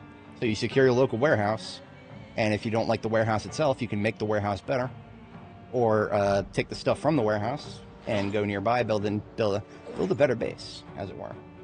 Your warehouses are super important strategically. Okay, most of this food stuff is just going into Meals on Wheels here. Most of this food stuff goes right over here. Yeah, I have thought about that many times. I mean, I'm weird. I'm very weird when it comes to family. Maybe it's just my overactive imagination. That could be it. I actually, in the back of my mind, I have 3 kids, and they just haven't been born yet. I have not found the correct woman to carry them. Will all of them actually be born as I believe they should be? I don't know. Maybe I just can't. Maybe it's just a skill issue. I don't know. Maybe I don't make it happen. But in the back of my mind, they already exist. They just need that last step. Just need to find the right person to carry them and help me raise them. Because that is, nobody will ever say that is not one of the most important things about having a family, is having the right person to bring them together with. And well, isn't that the biggest challenge of the modern era right there? Finding the right person to start a family with. People are terrified of starting families today. There is, when I was with my ex-fiance for a while there, we had a brief pregnancy scare. And when I say scare, I mean, goddamn, I was terrified. Why? Why was I so terrified? Looking back on that is the one thing that I just genuinely regret everything about. I regret being so fucking terrified about, oh my god, a family. Oh, terrifying. Of course I wasn't ready. She wasn't ready. Nobody's ever fucking ready. No, okay, yes, you can convince yourself I'm going to be ready when I meet all of these criteria here. That's not how life usually works. For the past 200,000 years that anatomically modern humans have been around, that's not how life has worked. Life has just fucking happened, because the other thing that I just said has been happening, right? But of course, in the modern era, no. Everybody's safe by default, and so it just doesn't happen. It just doesn't happen because people are not ready, and they're not going to be ready, and they're going to keep making excuses for the rest of their lives sometimes. Literally for the rest of their lives. There are, articles coming out right now for people who have let their entire lives go by and are no longer capable of having children, and well, I really wish they did. I'm in my mid-30s. That's not that bad, but I'm way past my prime. I'm way past my prime in that regard, and just from an energy perspective, right? Just from an energy perspective. How much energy do you have to give your kids a good upbringing? If you're in your 20s, you have more energy. Anybody who gets to their 30s knows this. You have more energy in your 20s than you do in your 30s. It's just almost a human universal right there. So just in that one regard, I'm already past what I could have done to make things better for my kids. Even, I haven't been born yet. They will be someday. And it's already a skill issue that I don't have quite as much energy to give to them. I was 19 when my ex-fiance and I had that pregnancy scare. I don't think I was 20 yet. I was with her from like halfway through 19 to 20 something, whatever the fuck. That I would have had almost twice as much energy as I do today to deal with raising a kid. It's just, looking in hindsight, I genuinely regret being scared of the fact that I could have, I would have I could be playing this video game with my son right now. If I just say that it had happened, and it had been a son, we would be playing video games together on stream right now. I think about that a lot, because it's a bit of a mindfuck sometimes when you think about it. Did the opportunity just pass you by? No, there's more to it than that, but I mean, I don't know, I think about that stuff a lot, and you don't want to navel gaze too much on that, because, coulda, woulda, shoulda is the mantra of many generations, not just ours. Although we have a couple of unique challenges that have not yet been experienced by modern humanity. I'm just going to remind you, anatomically modern humans have been around for 200,000 years. Birth control has been around for less than 100 years. We have not yet seen exactly what this is going to do to us as a species. Just the simple ability, which, at face value sounds like a good thing. It sounds like a good thing. We can choose when to have kids now. We have it's very reliable, as long as all you got to do is take a pill every day. It's pretty, the onus is on the women, but I mean, men have options too in that regard. There's plenty of options now. And the options are 100 times easier than they ever were throughout all of our evolution in the past. We're not equipped to handle that as a species, I don't think. We've got a lot of learning to do in the process of managing that, and there's going to be a population collapse before we figure everything out. I'm not a doomer when it comes to the population collapse. We've, as a species, have had a low population before, and we bounced back from it. I'm not a doomer about that, but it does mean that the economy's going to get a little worse. Worse than it already is. Worse than it already is, because the generation that helped make all of this possible, the boomers, they're not all done retiring yet. They're not all done retiring soon. Most of them are mostly retired now. When they're all retired, and it's just my generation, the millennials. When my generation reaches peak retirement age, we're going to see a very interesting world in the West, generally. You're seeing a little bit of that, like in places like Japan and South Korea. Those countries currently, their birth rates just plummeted off a cliff. For different reasons than we're seeing here in the West, but the effects of it, well, we're going to see that too here in the West. Maybe it'll be for different reasons, but we're going to see it too. I'm not even going to sit here and tell you that's a good thing or a bad thing. I have one of my best friends, a former he went to university for climate science, and he is at least I believe he's of the very strong opinion that we are way too overpopulated. I think overpopulation is a skill issue. Like, literally, I think we have a lot of resources on this planet. We can support 50 times our global population if we were a little bit more organized, but we're not. I think it's literally a skill issue as a civilization and a species that we feel like things are overpopulated right now. In my humble opinion, it literally just a fucking skill issue. But also, the fact that we're facing a population collapse, despite having the ability to choose completely when we have kids, that's also a skill issue. At a civilizational level, it is a fucking skill issue. We're going to have to get good as a species. As stupid as that might fucking sound, we have to get good at something that is so far beyond a video game that's kind of laughable. Same truth, though. It's a skill issue, and we have got some learning to do. But what else is new, right? And is what we've always been doing as a species, is learning things, getting a little better, a little better, a little better. And if anybody ever says, oh, we've never had that big of a backslide before, I present to you the Dark Ages. What is that? Almost 1,700 years between the height of the Roman Empire and before I guess the next big good one was the British Empire. I'm not a good history buff. But if you look at all that happened between the Roman Empire and then the British Empire, well, that was a long time. Anyway, philosophical rants are not what we're here for all the time, but we partake once in a while. It's hard not to get a little philosophical when you're playing a video game where you're the last 0.05% of humanity in the lore, as it were. Hard not to get a little philosophical. I mean, yeah. We are faced with oblivion here. How we deal with it is incredibly important. Yeah. So it's never a question, like I was saying, and folks in chat talking about ages. Ages are a factor. That's it, just a factor. Of course, for women, it hits harder than men. But really, at the end of the day, if you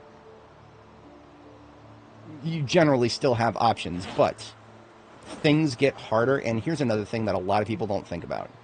When I saw this, we're just going to look at Wikipedia again really quick here. And I know you guys you're here for Zomboid, right? You don't want black pills. You don't want me to... We're going to go to the Wikipedia page for Down syndrome. I have never had, like, a friend with Down syndrome, but I have interacted with people who have it. They're not bad people, of course.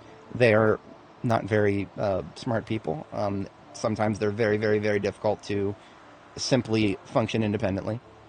There's a very big list of things that can go wrong with them. They're not all the same. However, there is a particular little table here. It was on this page, wasn't it? No, it wasn't on this page. Okay, so the actual page for Down syndrome doesn't have the... it was under geriatric. Geriatric pregnancy is no longer the acceptable term. It is now advanced maternal age. Thanks, Wikipedia. Here we go. This, for some reason, is not on the chart for not on the page for Down syndrome. However, Wikipedia, here we go. Risk of having a baby with Down syndrome. At age 20, it is 1 in 2,000. At age 30, it is 1 in 900. At age 40, it is 1 in 100. People very, very rarely, almost, if never, and we're talking about women here, the mother. At age 49, it is 1 in 10. And again, the mentality, like I said before, this really, it's just the way I look at things. My kids already exist. I just need to find the correct person to carry them and help me raise them. And this, looking at this chart, I have never felt the biological click ticking louder in my ear than looking at this chart right here. Because this, I believe, I can't remember if this was gestational or if it was just based on the gamete, the age of the gamete, right? I've done a lot of studying about this for the book I'm writing, but in a nutshell, the gamete itself there's an age factor there, but then there is a gestational factor too. I don't actually know off the top of my head. No, we don't need to look into that. All we need to do is look at these numbers.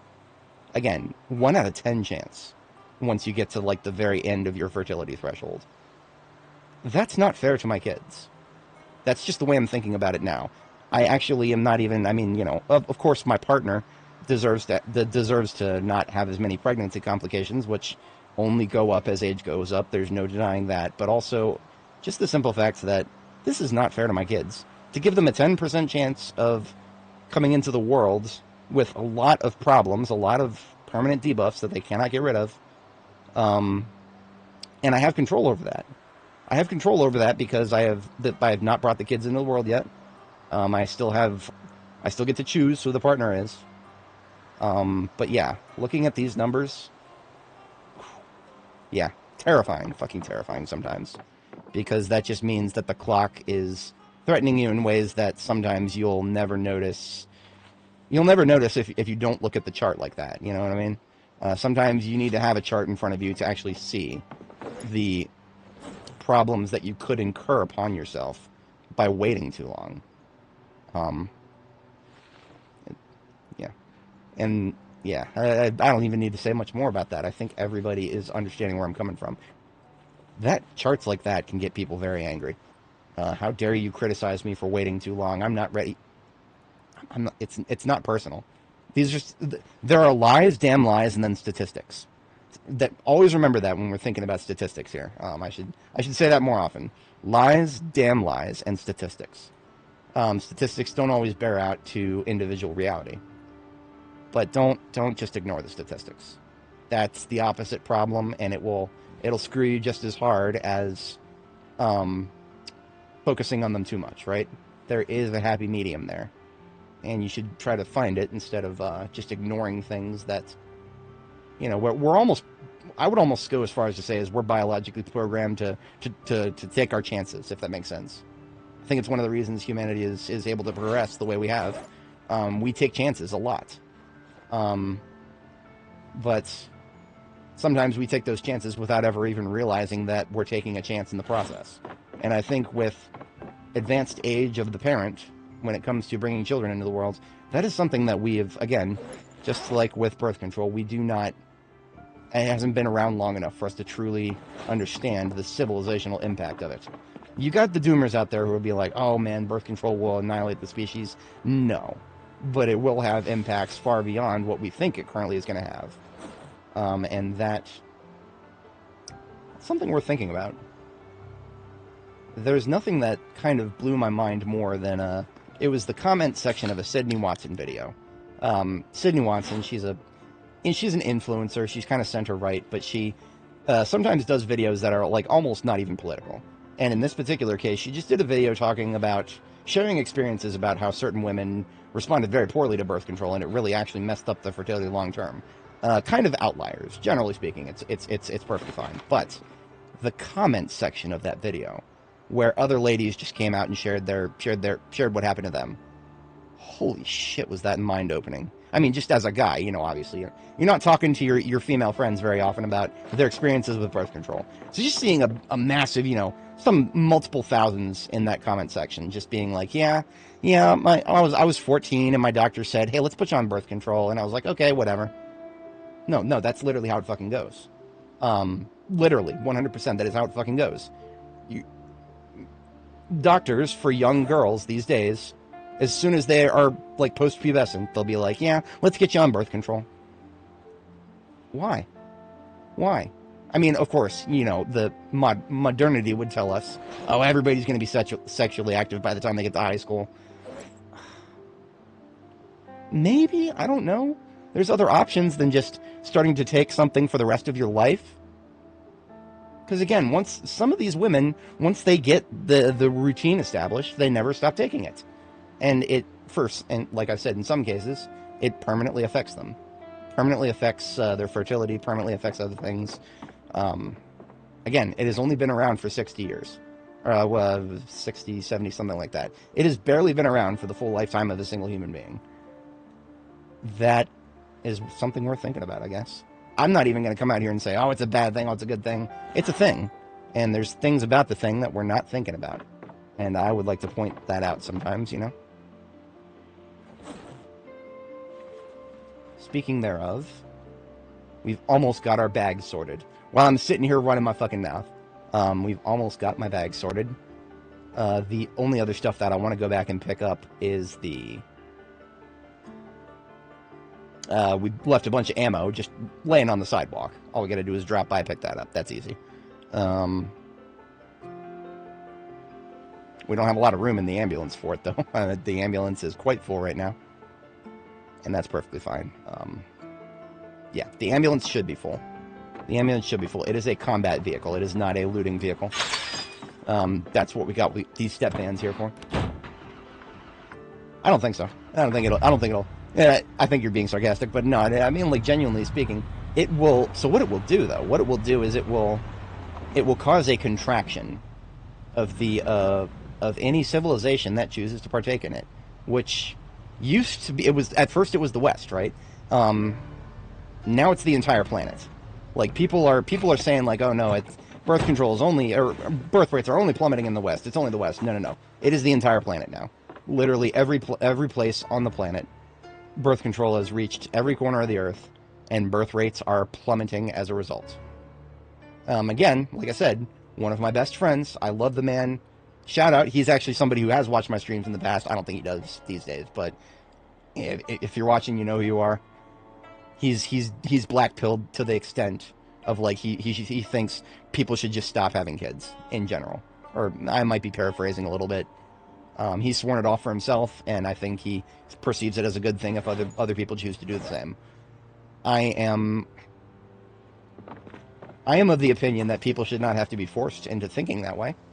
And so I guess you could say that, well, that's hardly a stance, right? You know, Sunder comes out with a very, very non-political take on something highly politically divisive. What else is new here? Am I right? But no, I don't. Like I said before, I'm not even going to call it a good or a bad thing. It's just a thing that people don't seem to think about enough. And I wish people would think about things like that more. But the pot gets out of my inventory here. And then... Yeah, well, that's the thing, they are. For a while, it was the meme. In fact, right now, one of the most interesting innovations in the field of birth control is... something that men can take to whatchamacallit, unload the magazine, if you catch my drift. All innovation right now is happening in India. I have read some papers on it. There is not a single researcher that I'm aware of anywhere in the English-speaking world that is currently trying to come up with a solution for men. Everybody is focusing on solutions for women. And I mean, you know, I'm not going to come out here like a feminist and be like, oh, the men need to do this, men need to do... No. We're doing quite a lot. Women are doing quite a lot. Right now, all of the options are for women. Men get to... you know, we have a couple of options, sure, but they all fucking suck. All the options we have to control fertility, they all fucking suck. I'm not going to lie to you guys. I'm not going to tell you that, oh, no, that's safe, you should do it that. Fuck you. They all fucking suck. They're all unnatural, and they all fucking... I hate them all. Just a hot take on that. I'm not gonna go further into depth on that. But that... Imagine if men had birth control, just a pill they could take that just unloaded everything. Didn't have to worry about it. Well, we would just have the same problems that women have. We would just keep putting it off, wouldn't we? I mean, I know I would. I'm not above this kind of stuff. I'm pointing things out that would absolutely affect me as well. In fact, I might not have even learned the lesson that I learned from that pregnancy scare that I had back when I was much younger. And if I had not learned that lesson, I would be a different person today. So it's like, I don't know if I would really want that to be a thing for me. But as a whole, I mean, sure, if one side of the coin has the option, if women have the option, men should have the option too. Everybody, I'm a big fan of options. I don't know. Yeah, I'm not going to make any hard statements beyond that. That's not what I do here. I'm not here to tell you what to think. I'm here to point things out, maybe give you some facts that I find particularly interesting, and then I want you guys to come to your own conclusions on things. I'm not an influencer. I want to go out of my way to not be a quote unquote influencer. The only thing I ever want to really influence is the search for more knowledge. And now I'm writing a book. If you guys want to read that someday, I'll let you know when it's published. It's not going to be anytime soon, but yeah, that's another reason that I'm here. I will not shy away from being a influencer once I have my book published, and I can actually start putting links in the description and being like, hey, I got this right here, you might want to like that. I don't know. It is still a long way away from being published, so it's all a moot point at the moment. But it'll happen someday, and I'm very much looking forward to that. Alright, time count. We are about 1 hour out here from the cutoff of YouTube. We got all of the ammo we picked up right here on the floor. We are just putting it all together on the floor. All the ammo we've picked up from the PD is now on the floor, right here. What we do now is check the crafting menu. And we cannot currently make any cartons of ammo. Yeah, so we've got a lot of loose boxes here. We're really, really, really close to another carton of 556. We're 10 out of 12 boxes for that. Everything else we're a little short.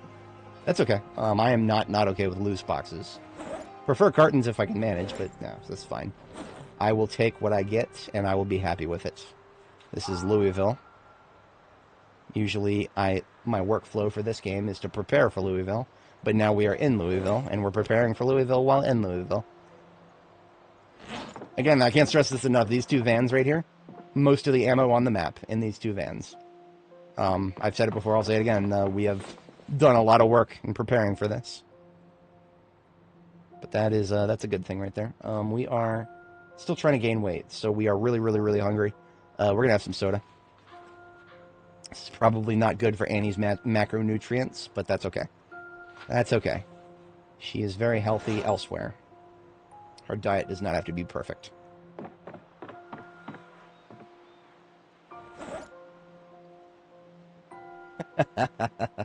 No. At 100%. Mr. Pro, as it were, right there, 100%. But of course, that's not how I felt at the time. At the time, I was just, oh no, what about college? Oh no. My ex-fiance wasn't even going to college. She was literally just working at Target at the time. She was a fucking cashier at Target at the time. Like, there was nothing particularly in her life that was like, would be interrupted all of a sudden. Other than, oh, I didn't want it to happen right now. That would have been probably the worst thing that happened to her. Now, of course, if something happens that she does not want, I'm over her. I promise I'm over her. But, yeah, she is not happy when things don't go her way. In much smaller ways than something life-changing like that. So maybe it is a good thing that I continue to have the jurisdiction over where my children come into this world from. And the fact that it is going to be from someone else instead of her, maybe that will be a good thing in the long term. Maybe. Can't say anything definitive there. The only thing definitive that I'm going to say right now is that I don't really need to be carrying around this entire carton of 556 in my ambulance right now. I said this before, 556 is for assault rifles, M16s. We've got one M16, and all the magazines for it are not with us at the moment, so We don't need that right now. We'll put that back in the ammo van. Oh, I did pick up a carton of 9. Where did I put it? There it is. In the other duffel with my frying pan. We have a carton of 9mm. This is the only carton straight up that we got out of the police department. We'll just put it in here with the others. 9mm is amazing in this game. When you get to aiming level 10, you get a 9mm with tritium pistol sights. Genuinely a very good weapon. Like, unironically, second only to the M16. The M9 is second only to the M16. And when it comes to finding ammo for it reliably in this game, go find some cop zombies.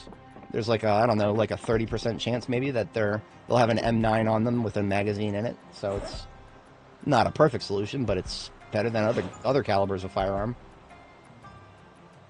Yes, that is 100%. And I mean, you know, we're playing vanilla right now, but of course there are still people who want their firearm expanded beyond this, and just be like, yeah, we want all the calibers.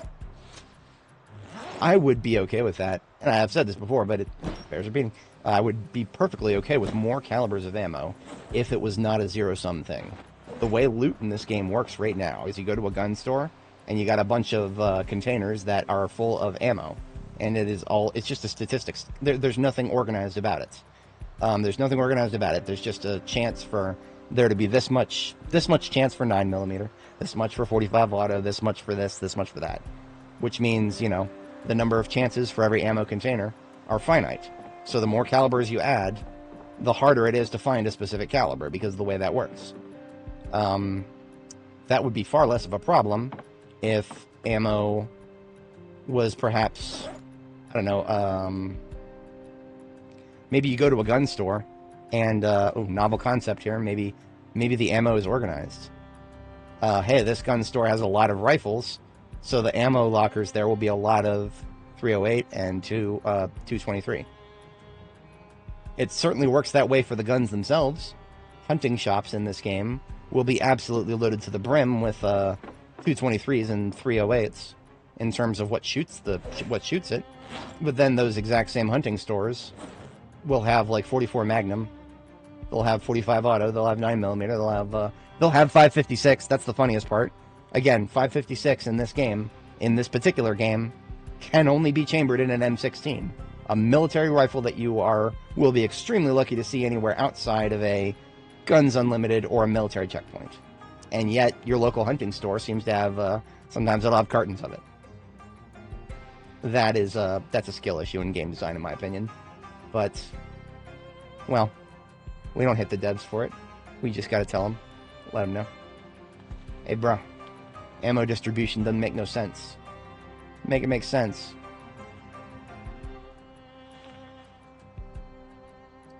Okay. There's a little bit of method to this madness. At this point, I am just kind of tossing it where it works.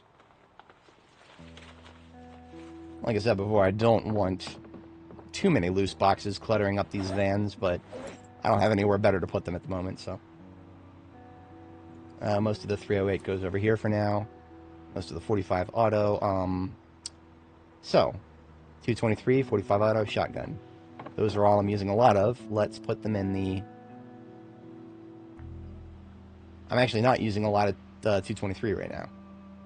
But I do have so much 223 that I can now, between what I found in the police department and what I have in the ambulance, I can make another carton and still have several boxes left over.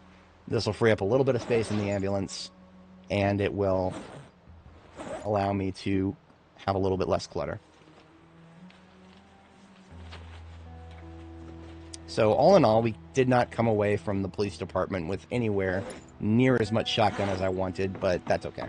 We still got a lot of everything else and a little bit of shotgun, so cool. We will hit the prison lockers. I think we're going to do that next stream, which is just tomorrow. Weekends for me are obviously the biggest numbers, so I do the biggest game I do, which is Zomboid. So we're coming up on the end of the stream soon here. It's 10 hours, 55 minutes, so we're not far from the hard cutoff. So I am probably going to tomorrow in-game at the start of the day tomorrow. That we'll call it a wrap there. So we will spend the rest of the evening here getting things cleaned up. so that we can have a good start tomorrow.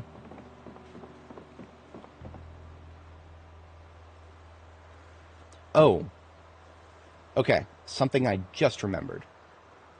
And I think we have enough daylight and time left in the stream to get this done.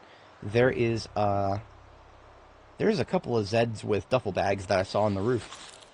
And I was in such kill everything on the roof before we start even looking at loot mode that I completely forgot about it till now. So we are going to go back to the police department really quick, go to the upper floor. We're going to grab those paintings that I set aside, and then we are going to put this garbage bag of ammo away, because I thought I already did. Oops.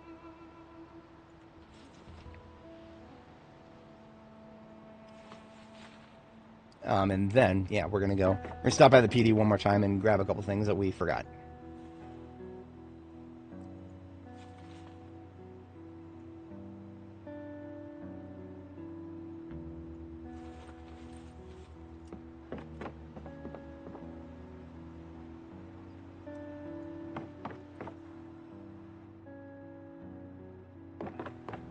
Loose 45 auto boxes have been going into the ambulance, but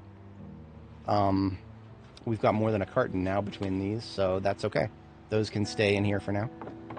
These remaining ones are shotgun and 223, which we have room for and we are taking. So we actually have more than a carton of shotgun in the ambulance now. I'm perfectly okay with that, to be honest. We're using it a lot, and now that we're done with the police department, and we're going to start moseying in the direction of the Grand Ohio Mall, we're going to need shotgun more than ever as we get close to Grand Ohio Mall. So not only are we're not even, we have not reached the peak shotgun yet. A pentakill is the most I've killed at once, I think. We might be able to do better than a pentakill. I forget what 12 gauge actually means. That doesn't mean that there's 12 pellets, does it? I don't think. I don't actually know enough about shotguns to say. But I do know that there is enough buckshot for a lot more than 5 zombies. I'll tell you that much. I'd be very curious, because I mean, you know, whether it's a bullet simulation now, and what does that mean? That means if all the buckshot actually is being simulated, like the devs are claiming. Interesting. I'd like to see how that plays out. Okay, I have enough room in my backpack now to carry one of the paintings,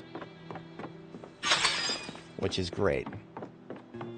Grab the LEO duffel from the roof and anything else I may have left up there, and then we can say that we are done with the main building of the PD.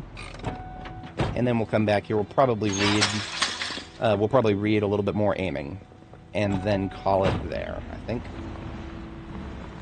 Well, so obviously the hard cutoff, right? If we look at my live stream backlog here, go to my channel and go to live and scroll all the way back to part 39 of Annie Mae's journey through build 42. We have it right here. This I streamed on a while ago. This was September 12th. So a little over a month, almost 2 months ago. And this one I went so hard that I completely blew past 12 hours, and I didn't even notice it. So what we can do is just go to the end of this part right here, at the end of part 39, and you guys can see exactly what happens to a live stream. This door, and then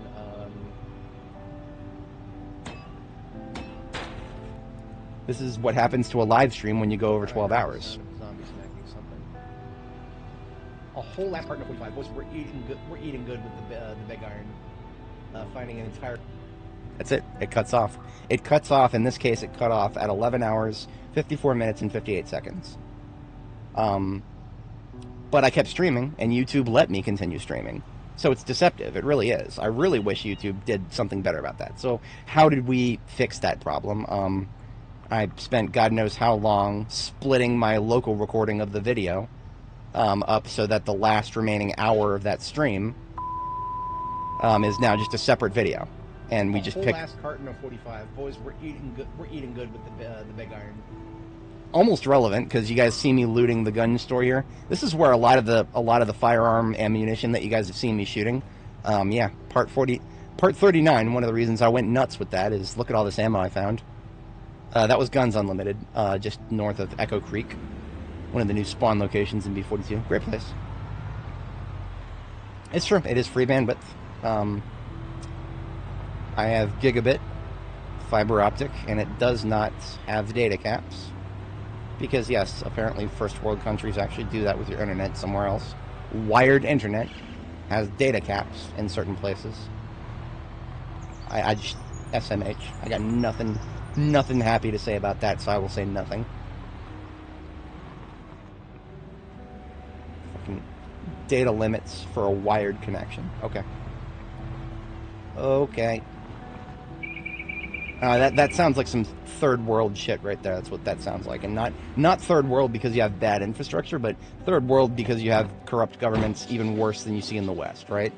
That sounds like something you would see in like a really corrupt hellhole somewhere far, far away from the shining beacons of what we call democracy, even though it's very imperfect. It is closer than what some folks have to deal with. Speaking of dealing... Curious that we saw her. She probably came across the sky bridge. Yeah. We got a whole building full over here that we have not even looked at, and I don't even want to, because there ain't no weapon lockers over there.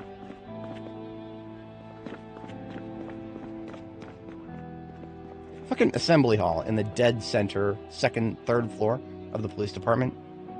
Okay. Weird flex, but okay. I'm gonna steal the flags, because we're here for low priority stuff. I'm stealing the flags. I am stealing the flags. But yeah, that was just to illustrate, I suppose, one of my strategies here. I showed you guys how I have these step vans here with the Scarlet Oak Distillery ones, that they're full of ammo. This one here, for example, has just been full of ammo since I quite literally took it from Guns Unlimited on the other side of the map. I literally drove it into the building, filled it up, and most of the ammo has remained in there ever since. That is what we do here. We got those logistics. Got them logistics. I enjoy it a lot. It's definitely one of the things that keeps me playing this game long past what normal people would want to do. Okay, with those two flags, we're a little bit over the limit for carrying a encumbrance 20 painting. I just got to take the reloading book out, and now we're below it. Okay, perfect. Alright, we're going back to the roof, but we're still being careful about it. Especially now that I've kind of burned my oil for the day. My reaction time, I can feel it. It is a little bit more sluggish than it should be for playing a game where every interaction is putting 600 hours of work on the line. Sometimes, if you guys... I kind of like to stream every day if I can. If you guys see me not streaming, one of the biggest reasons that I might just not stream one day is just like... I just feel sluggish for some reason, and I don't want to risk Annie. I do not want to risk her if I'm feeling sluggish. I don't want to do that. Nope. If I'm going to control Annie Mae after 600 hours of keeping her in good shape, I am going to give her my best, or I'm going to do something else. That's my current approach. Okay. So, also glad that I didn't forget my sledgehammer. The red sledgehammer. Nectar of the god right there. We came up here for a couple Zeds with guns on them, and there was one with a duffel. It specifically because of the way they all died on the same... There's like probably 50 zombies here total across these like 8 tiles here. And that's just because of how we ended up killing them through the fence. Y'all see these lists. Anyway, saw multiple with duffels. So what we're gonna do, we're just gonna scroll until we find a duffel first, and then use that to store firearms, and then prioritize from there. Just barely fit that. There it is. I think I see a little bit of the blue here.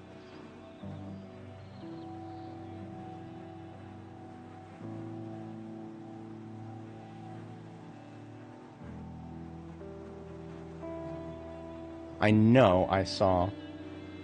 Am I a doofus? Did I kill the duffel bag carrier somewhere back here? There was a duffel bag carrier. Random event. There was a duffel bag carrier up here somewhere.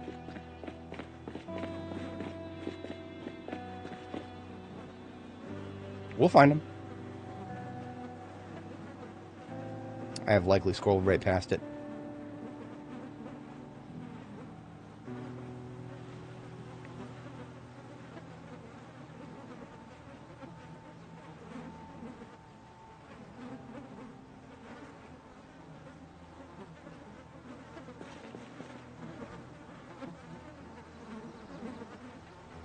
AoE looting should have happened a very long time ago in this game. I know there's a mod for it. It needs to be in the vanilla game desperately. But alas.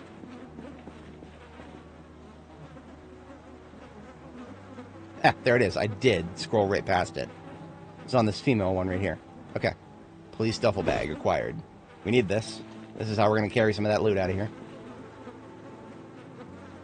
And now we are grabbing firearms and other things. Actually, some things I'm just going to drop on the floor. And maybe come back for them someday. Otherwise, some of this stuff can get left behind. Some of it, these are coming with us. Because they are good condition and they got ammo in them. I am still on a badge collection. Especially for the feds. I mean, this rooftop has a lot of feds on it. Yeah, we were seeing a lot of badges outside of the usual law enforcement badges up here. In my little hobby of collecting certain types of LEO badges, yeah. If you're not a fan of LEO, in real life, I understand completely. You can melt them. You can literally collect enough fed badges. You can melt them for gold and silver.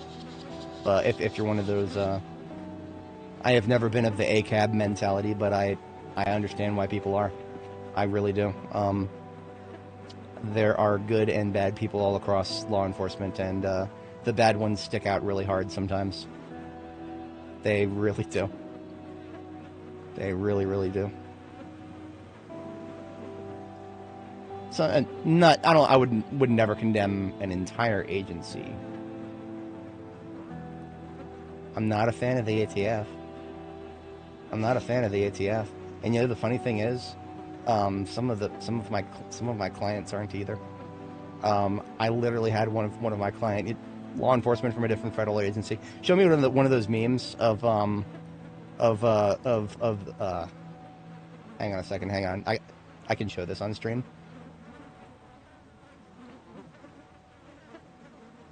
ATF letter meme, was it?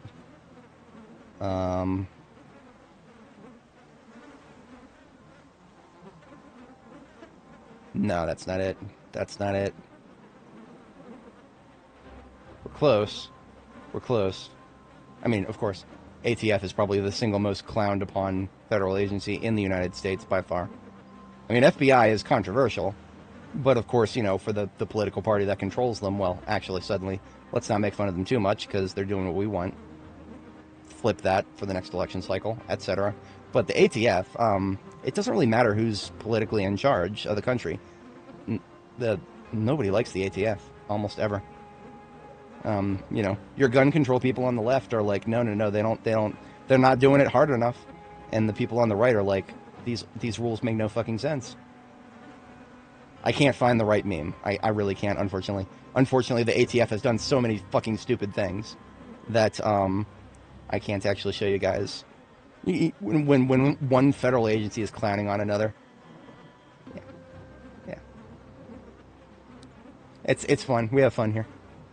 And, you know, it's not like they're not going to work with them. They work together. Feds always work together. Birds of a feather, usually. But, yeah, it's kind of funny to see that there are people who understand what's going on and are not going into their echo chambers, as it were. Okay, this duffel bag is completely full. We'll just set it aside for a moment in a very visible place. And then, quite separately, we get out one of our military backpacks, which are much bigger, and pick right back up where we left off with the looting there. Because we still got some corpses up here with guns on them. That being said, we are too full to put that, so we put that in this. Now we can pick this up, put that in there. Okay, so the entire duffel bag is now in the military backpack, and we got room to spare. Military backpacks are superior to duffels in every way except quantity. I got a lot of military backpacks. I don't have quite enough to just use them as the way I do duffels in this game. Duffels, I got a duffel for everything, because I keep picking them up. I'm constantly on the search for the duffel of the perfect color.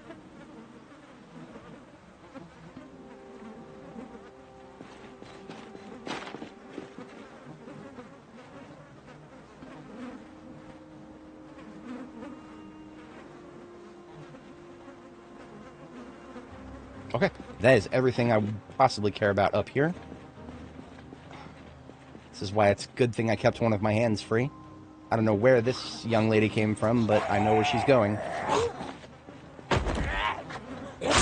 She's going to help me learn short blade, like many before her. She was not a Fed, but she had a stock certificate. So, I recently heard Nancy Pelosi is retiring. Why did I think about that when I thought about Fed and stock certificate? Well, that's unfortunate for people who like to do stock trading just by following what Nancy Pelosi does. That was an entire cottage industry, believe it or not. Other politicians too, but one of the most successful portfolios ever has been Pelosi, apparently. Don't quote me on that 100%, but I do believe that that is a correct statement.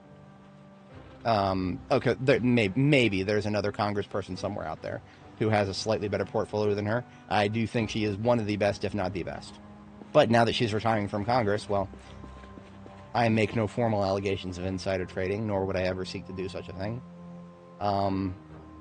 It's a damn shame that her portfolio is probably going to have its activity somewhat lessened. Who knows? Who knows? Maybe, once she's out of Congress, she'll even do more trading. Who knows?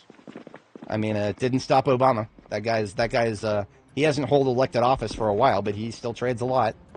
And of course, because these people are very high profile, you can, there are places you can go to actually track all the trades they make. And there are, like I said, there are people who have gotten really wealthy just copying what the fucking politicians do for no reason. In terms of stock market trading behaviors, as far as those go, oh, Jesus Christ, I did not see the one to the north of us there. I saw the losers to the south. This bitch right here, I did not see her. Now, I'm going to go ahead and discharge to get rid of these guys. I could hammer them, but at this point, no. Oh, we actually don't have any reloads for the weapon I just pulled out. That's what the 9mm is for. I always have reloads for the 9mm. 3 of them, in fact. I could kill quite a few zombies right now, despite being very disadvantaged. I'm not gonna, but if I needed to.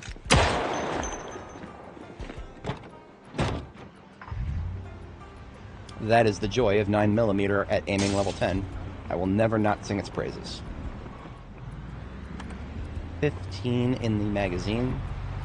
High chance of headshotting instant kill on good weather. A couple of things that could work against you, but otherwise, better than most of the revolvers.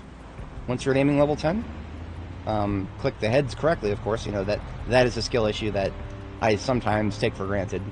I'm not bad at clicking on heads, and therefore I sometimes worry a little bit more about the things that have nothing to do with where I click, such as the weather, more than the actual clicking process. But now, of course, you know, I've been at this for 11 hours, 15 minutes. I am now definitely concerned about my clicking accuracy.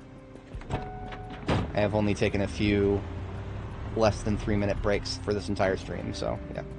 We go hard here, that's what we do. I wasn't necessarily thinking about, like, you know, going so hard, like, I wasn't going to go to the cap today. It was not necessarily something I planned to do. But I was perfectly okay if it happened, right? We just kind of let things go as they did. The yap caused us to have a lot of time spent on that.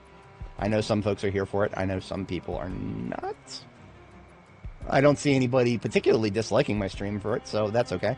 Of course, you know, can you get a lot of information out of YouTube dislikes in this day and age? I mean, a vast majority of YouTube dislikes are drive-bys.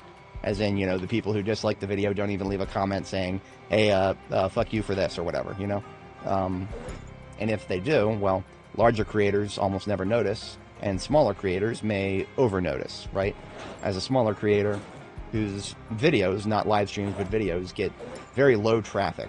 A single dislike, my ape brain is like, I gotta try to stay above that. No reason to be scared of it. And in fact, it's almost completely useless if the person doesn't explain why they don't like it. And that happens a lot on this channel, on this platform. Hard on the paint. Yeah. That is an accurate description. We don't even have our painting supplies with us right now. But we still go hard in the paint, as it were. This is a empty M9 mag. It goes into the alpha bag here. The rest of them. RTB duffels right here can get all of the memorabilia, the badges, the ID cards. We have one desert landscape painting. Let's see if we can find a home for that. I was actually thinking about doing like a desert landscape on both sides of my bed. I can't do that. I do not have the real estate for it. Desert landscape are 2 tiles wide. I've only got 1 tile on the left side, so it's like these paintings right here. It's like these. I don't have room for 2 of those upstairs. At least it wouldn't match right. The patterning of the window here. No, I can do 1 tiles on either side of the bed, and then of course she's got it right here. Probably the most interesting painting in the game. Like I said, I'm pretty sure it's sufficiently blurred that YouTube is not going to cause problems for me. It's still kind of interesting to see that the Project Zomboid devs actually put that in there. We're going to put it right here for now. It's not bad. It's not perfect. Let's top off this 9mm that we shot a few rounds of. We're going to eject the magazine and top it up. Now we got 2 flags. Those 2 flags are an odd number. Therefore, we're not putting anything down outside yet. We do our flags in sets of 2 here. 2 of each, right? So we got 1 Stars and Bars and 1 Kentucky State. We're going to need 1 more of each of those before we start putting... There's Kentucky State right there. Okay. Okay. Let's take that with us really quick. And let's replace it with the Stars and Bars. And now we've got in our inventories, we've got 2 Kentucky States that we can put outside here. Wither 2 and the Y4 on the outer. We're going to do it on the outer layer here. Yeah, one Kentucky State right here. And 1 Kentucky State over here.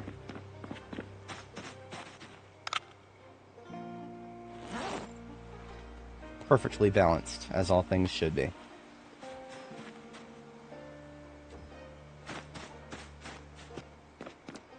Last thing, of course, we got a bulb out. Unacceptable. We got like 40 green light bulbs. I don't care how many burn out, I'll replace them all.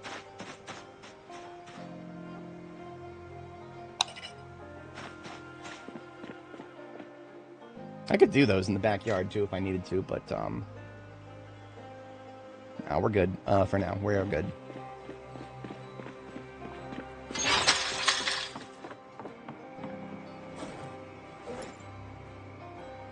Loose 9mm is in alpha here. Top up our current magazine because I'm really obsessed about this. I mean, the last thing you want is your 9mm to not have as many rounds in it as it should when you need it. And when it comes to when I need it, yeah, that's what the 9mm is there for. So, we're actually coming down the home stretch on time here, and I do have a couple of other things coming up this evening. So now that my inventory is sorted out, I'm just going to spend the rest of the stream making Annie happy. She is depressed, she is hungry, she is tired. We're going to make our girl happy before we fuck with anything else here.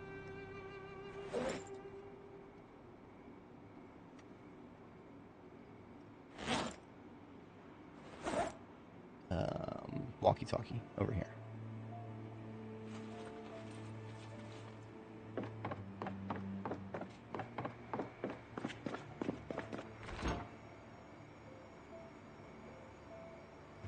Still gaining weight, not rapidly gaining weight. I have no strong feelings about that at the moment.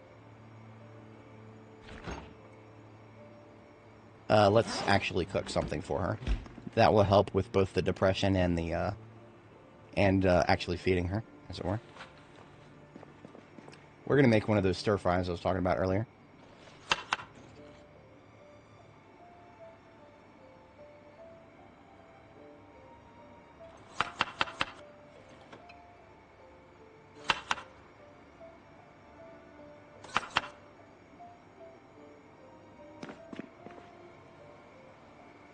We're going to put margarine, chives, garlic, and salsa and nacho cheese. That is going to make her very happy to eat that. That would make me very happy to eat that. That sounds friggin' delicious if I do say so myself. Sometimes playing this game actually does make me hungry, unironically. And we will just read a little bit of reloading while that cooks.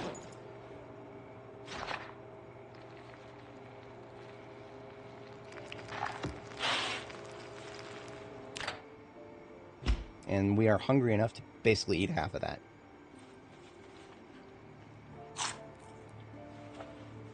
That didn't cure our depression, but that took a good chunk out of it right there. And you know what? What will probably not cure it, but take us pretty close? Just getting cleaned up. Literally just getting cleaned up will make us happier.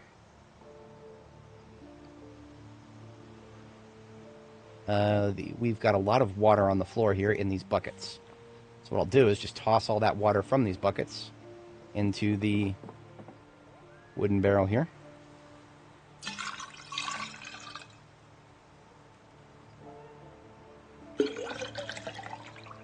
Yeah, absolutely, 100%. I agree in totality. I do enjoy the process of cooking a lot more when I get to share the food with somebody. But being somebody who lives alone, whose friends are scattered across the map in real life, yeah, we don't get to cook for other people here too often.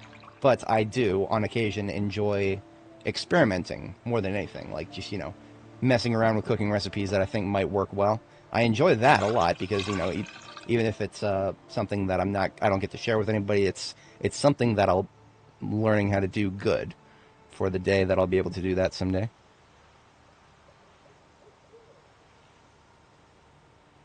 We're just going to wash ourselves for now. We're really dirty and bloody. We wash ourselves. And look at that. Our happiness went straight to 100. Yep. Sometimes Annie enjoys the simple things, like making sure we are clean instead of dirty. We're going to put all of those buckets we just picked up right back on the, right back out here. They get filled up with rainwater again.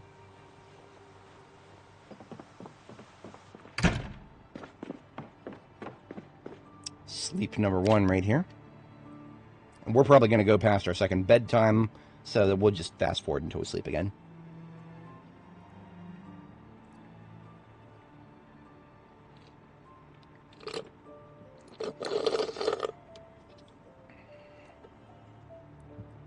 Alright, yeah, we just read, fast forward, try to sleep, read, fast forward, try to sleep, read, fast forward, try to sleep, read, fast forward, try. This is what restless sleepers have to do when you don't keep up with your bedtimes and you still need to get a second sleep in.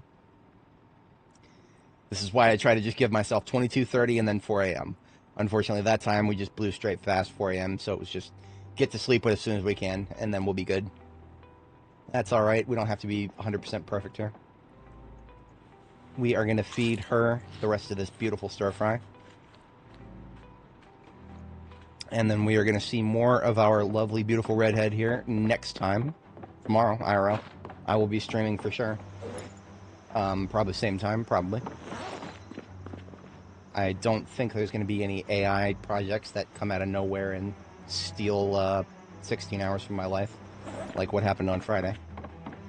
That is a thing that can happen to me. I don't think I think I'm good for now. I think I'm good for that. Okay. Screenshot of read base, as I have been doing at the end of most of my streams, just doing a big old sweeping screenshot of the base as we develop it. It'll make my time lapse a lot easier in the future. Yeah, we've had a good time here. I think we've done some good stuff. We will do more good stuff in the future. Usually YouTuber stuff. Like and subscribe if you like the video. Whatever, I'm not your dad. But I shall catch you all in the next one. Now, the last thing I always do in my streams, for anybody if you're not familiar, is a very important thing for Build 42. We just back up our saves. That's all we do here. Back up our saves. Just in case. My buddy Justin, he always gets a case. We opened a lot of random stuff here. Save folder, right here. Zomboid saves Apocalypse. Date modified, this one right here, right at the top. Control-C. Go to my backups folder. And we create a new one called 63, because this is part 63 of Annie Mae's journey through Build 42. Hit Control-V, and this will take a long time to finish. I shall catch y'all on the next one. Y'all have a good night.